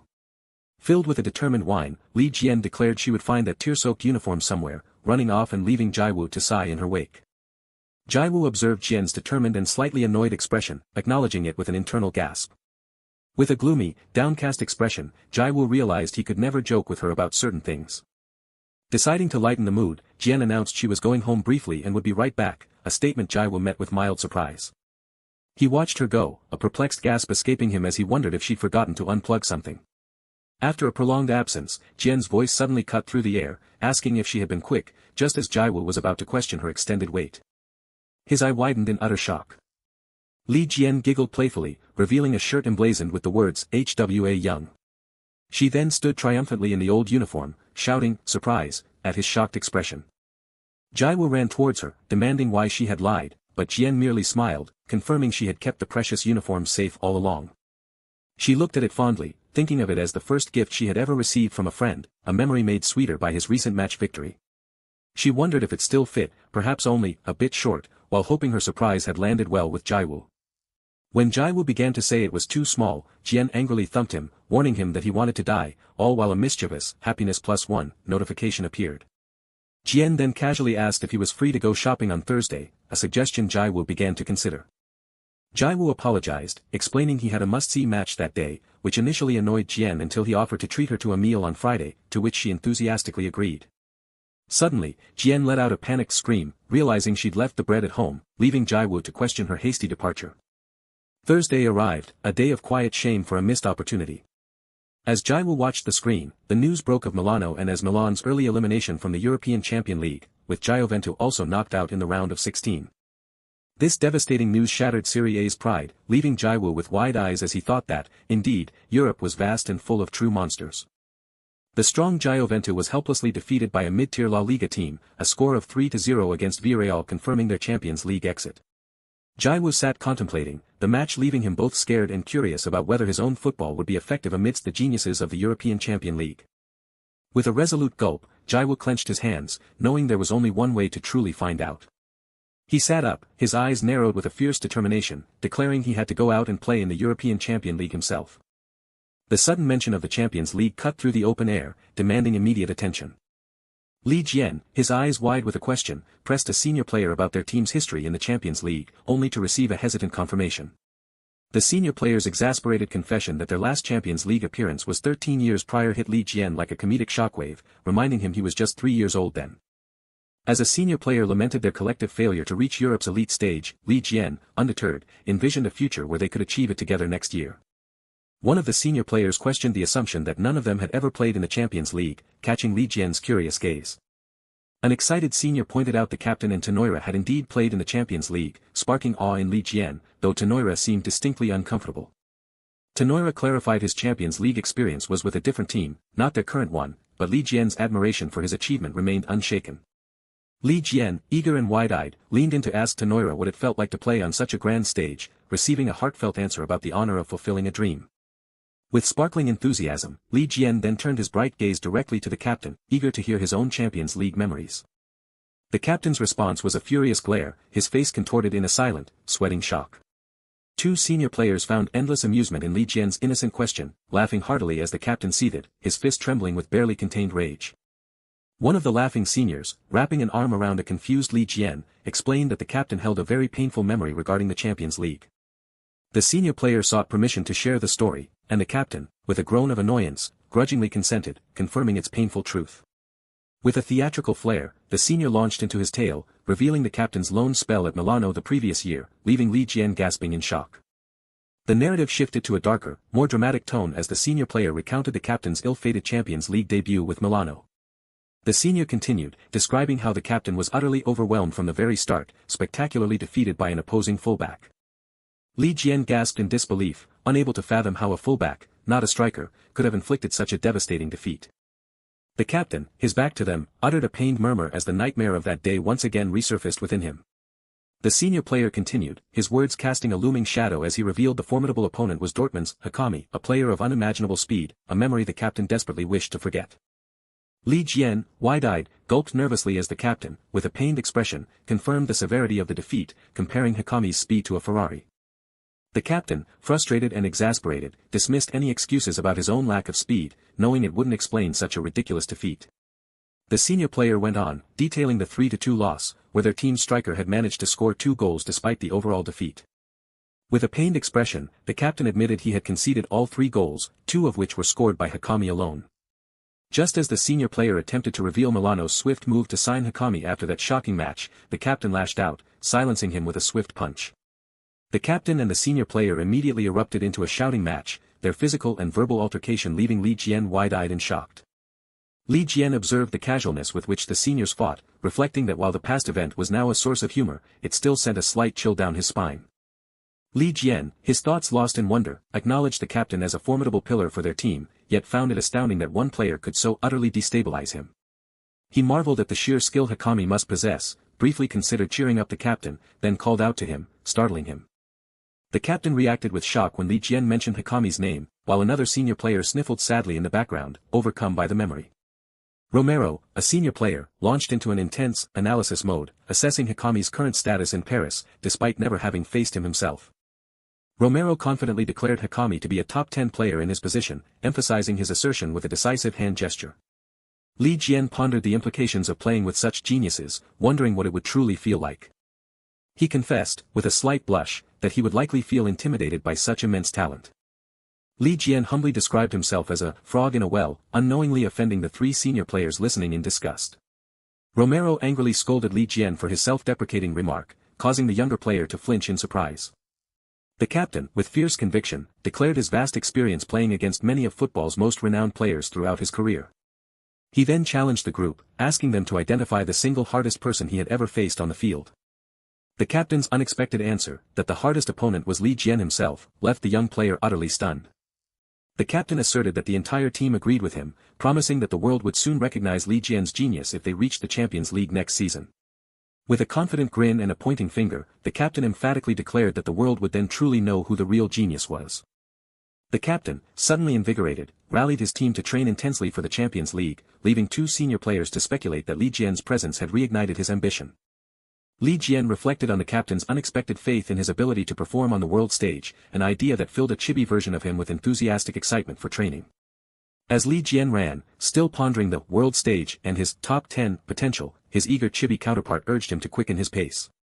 Driven by new determination, Li Jian ran, his mind fixated on discovering his true rank in the world of football. The scene shifted to an Italian broadcasting company, where an indignant question about a severe defeat hung in the air. A fist slammed down in frustration, punctuating the news of a decisive 3-0 defeat. 2 commentators, one angry and one serious, discussed a shocking match where Serie A's top-ranked team was completely outplayed by a lower-ranked La Liga team. The angry commentator's frustration boiled over, demanding to know what could possibly be discussed after such a complete defeat, while the other calmly tried to de-escalate the situation. The commentator, opening his arms wide, introduced Total Football, a show set to discuss the shocking elimination of Serie A clubs from the Champions League. He began the discussion by highlighting Giocento's recent poor form, but emphasized the widespread surprise at their elimination by Villarreal. As top Serie A teams failed to advance past the Champions League round of 16, a commentator wondered if it was finally time for the league to accept a harsh reality. The main commentator prompted his guest about the root of the problem, who acknowledged that the issues were certainly multifaceted. The guest commentator, with thoughtful concern, identified the biggest problem as the monopolization of promising players by a select few teams. The visual displayed prominent Italian club logos, illustrating how top teams draw in all the best players, creating a disparity that causes others to wither. The guest concluded his argument, explaining how this created a top-heavy and deformed league structure, a point the main commentator found insightful. The other commentator partially conceded the point but questioned if other leagues faced similar issues, to which the guest clarified the fundamental difference in weight class. The commentator cited a past Champions League upset as a perfect example, drawing a direct parallel to the current situation of Atlanta in Serie A. The two guest commentators erupted into a heated argument about Atlanta's potential against top Spanish teams, forcing the main commentator to mediate their outburst. The main commentator, with an exasperated sigh, reminded the now sheepish guests that their passionate debate was live on air, prompting their apologies. The main commentator, his expression serious, resumed the discussion by posing a rhetorical question about whether Serie A had completely lost hope. One guest offered a hopeful perspective, suggesting that some emerging teams were demonstrating new possibilities for the league. With a confident sweep of his hand, the guest named Firenze as a recently rising team that offered a potential source of hope for Serie A. The other commentator vehemently dismissed Firenze's potential, repeatedly slamming the table to emphasize their lack of experience, particularly in the Champions League. One commentator introduced Jian as a game-changing factor, causing the other to gasp in startled surprise. The angry commentator pointed emphatically, yelling that football was a team sport, and one player's individual talent alone was insufficient for victory. The guest commentator suggested that if Jian possessed not just good, but extraordinary talent, the narrative would change, prompting skepticism from the other. Using the powerful metaphor of a whale leaping from a well into the ocean, the guest commentator confidently predicted Jian's untapped potential would cause seismic shifts in European football. The main commentator turned to the guest, directly asking if he truly believed Jian was the last hope for Serie A. The guest commentator offered a sly smirk, his clasped hands hinting at the profound thoughts he was about to share. The next day, Jian walked through the bustling Italian streets, clutching a newspaper, completely overwhelmed by its contents. Trembling with anxiety, Jian wondered if the person who made those comments was intentionally trying to taunt him. Jian, his face obscured by the newspaper proclaiming him a Messi-level talent, felt a rising apprehension about facing training with such impossible expectations. Jian paused, exclaiming his surprise at the brilliantly clear weather, a moment of unexpected joy. Running energetically through the bustling streets, Jian felt the undeniable joy of spring in the air, a familiar chill doing little to dampen his spirits as his feet pattered along. The younger Jian, reflecting on the rapid passage of time, recalled just recently needing a heavy puffer jacket. This season also marked his arrival in Firenze a year prior, yet he mused why the spring had felt so unappealing then, even as a cheerful Jiwoo had greeted him, asking if he would train their ace. Running through the square, a younger Jian confessed that spring had always drained him with its endless new beginnings of terms, friends, and classrooms. But now, a confident smile crossed Jian's face as he acknowledged how much time seemed to change everything. The grand city, which once appeared a colorless blur, now shimmered with breathtaking beauty as Jian ran past. A senior teammate with light stubble called out, excitedly offering Jian a box of wild strawberries, the first of the year. Jian reacted with comical shock and fluster, wondering if he truly deserved such a precious gift, while his teammate humorously confessed the danger he faced from his wife for sharing them. Feeling burdened by the gesture, Jian demurred, but his teammate comically misinterpreted his discomfort as a dislike for strawberries. The senior player spiraled into an exaggerated despair, forcing Jian to quickly reassure him that he loved strawberries, absolutely. Though his teammate breathed a sigh of relief, Jian privately admitted to himself that he didn't actually like them that much. He reflected on how his past self would have simply bowed and slipped away, but now Jian sincerely greeted another senior player who affectionately called him the beautiful lily of Firenze. As the first senior player hushed the second about the secret strawberry gift, Jian could only laugh, amused by the playful dynamic. Holding a single strawberry, Jian contemplated trying it, marveling at how not just the seasons, but he himself, had genuinely changed. Suddenly, the two senior players began discussing a football show, and Jian stiffened in shock as they mentioned the commentator's claim of Messi-level talent. His teammates noticed his discomfort, laughing knowingly as the light-stubbled player observed that such a comparison surely put immense pressure on him. Yet, their expressions grew serious as they confessed their genuine belief in his talent, dismissing cynical speculation about Serie A's recent struggles. With fervent declarations, the teammates asserted that the Champions League was meaningless without Firenze's participation, claiming it was void. The first senior player, grabbing Jian with intense passion, urged him to channel Jiwoo's fire and prove Firenze was Italy's best team. With a determined exhalation, the player declared his hope for Firenze to conquer the next Champions League. An aerial view showcased Firenze's home stadium, the Stadio Artemio Franchi, ready for a grand and exciting match. Inside, a senior player with spiky black and blonde hair energetically rallied the team, urging them to dominate the game. Another senior player expressed his lingering frustration over a past draw against Roma, but Jian listened intently, his gaze fixed on the Champions League. The spiky-haired senior player, a fierce smile on his face, recalled his personal struggle against Roma's ace, attributing his difficulties to age. He then remembered the coach's profound words during a moment of team blunders. The impactful advice, once is a mistake, twice is skill, resonated deeply within Li Jian as he listened. With a forceful cry of Forza, the senior player declared his fierce determination to redeem past mistakes with an overwhelming victory. Li Jian, joining his teammates, shouted Viola, with energetic confidence, eager to measure his own transformation. The whistle blew for kickoff, signaling the start of round 27 between Firenze and AS Roma, as a player made the initial strike. Firenze's player number 5 kicked the ball to begin the match, waste no time for tactical exploration. A teammate urged a rapid push forward, indicating the immediate, intense pace of the game. As Li Jian received the ball, his mind raced, observing his team's wingers diligently searching for vulnerabilities in the opponent's defense. His eyes closed briefly, head tilted back, Li Jian's mind worked at an incredible speed, processing the field. He accessed the stored data from their previous encounter with Roma, a flood of tactical information. Li Jian's sharp focus intensified, analyzing the opponent's current movements to predict their upcoming strategy. With an intense gaze, Li Jian identified the specific opponent now moving to confront him. It was Roma's formidable ace, Lorenzo Fellini, stepping forward with unwavering determination. Li Jian's mind flashed back, recalling the first time he had faced Fellini, a memory illustrated by a tactical diagram. Lorenzo Fellini exhaled, his side profile revealing a deeply focused intensity. He recalled a past moment of triumph when Roma was on a 4-match winning streak, celebrating their success with the crowd. Fellini looked down, reflecting on the impressive talent of the 16-year-old player, Jian, who had given them such a hard time, especially considering it was only his third first-team game. He vividly remembered the match where the player's growth between halves was so dramatic, it felt as if he had been replaced by someone entirely different. Fellini recalled the game ending in a home draw, a result he considered a personal defeat. Now, months later, Fellini lunged for the ball, having eagerly awaited this rematch, catching Li Jian by surprise.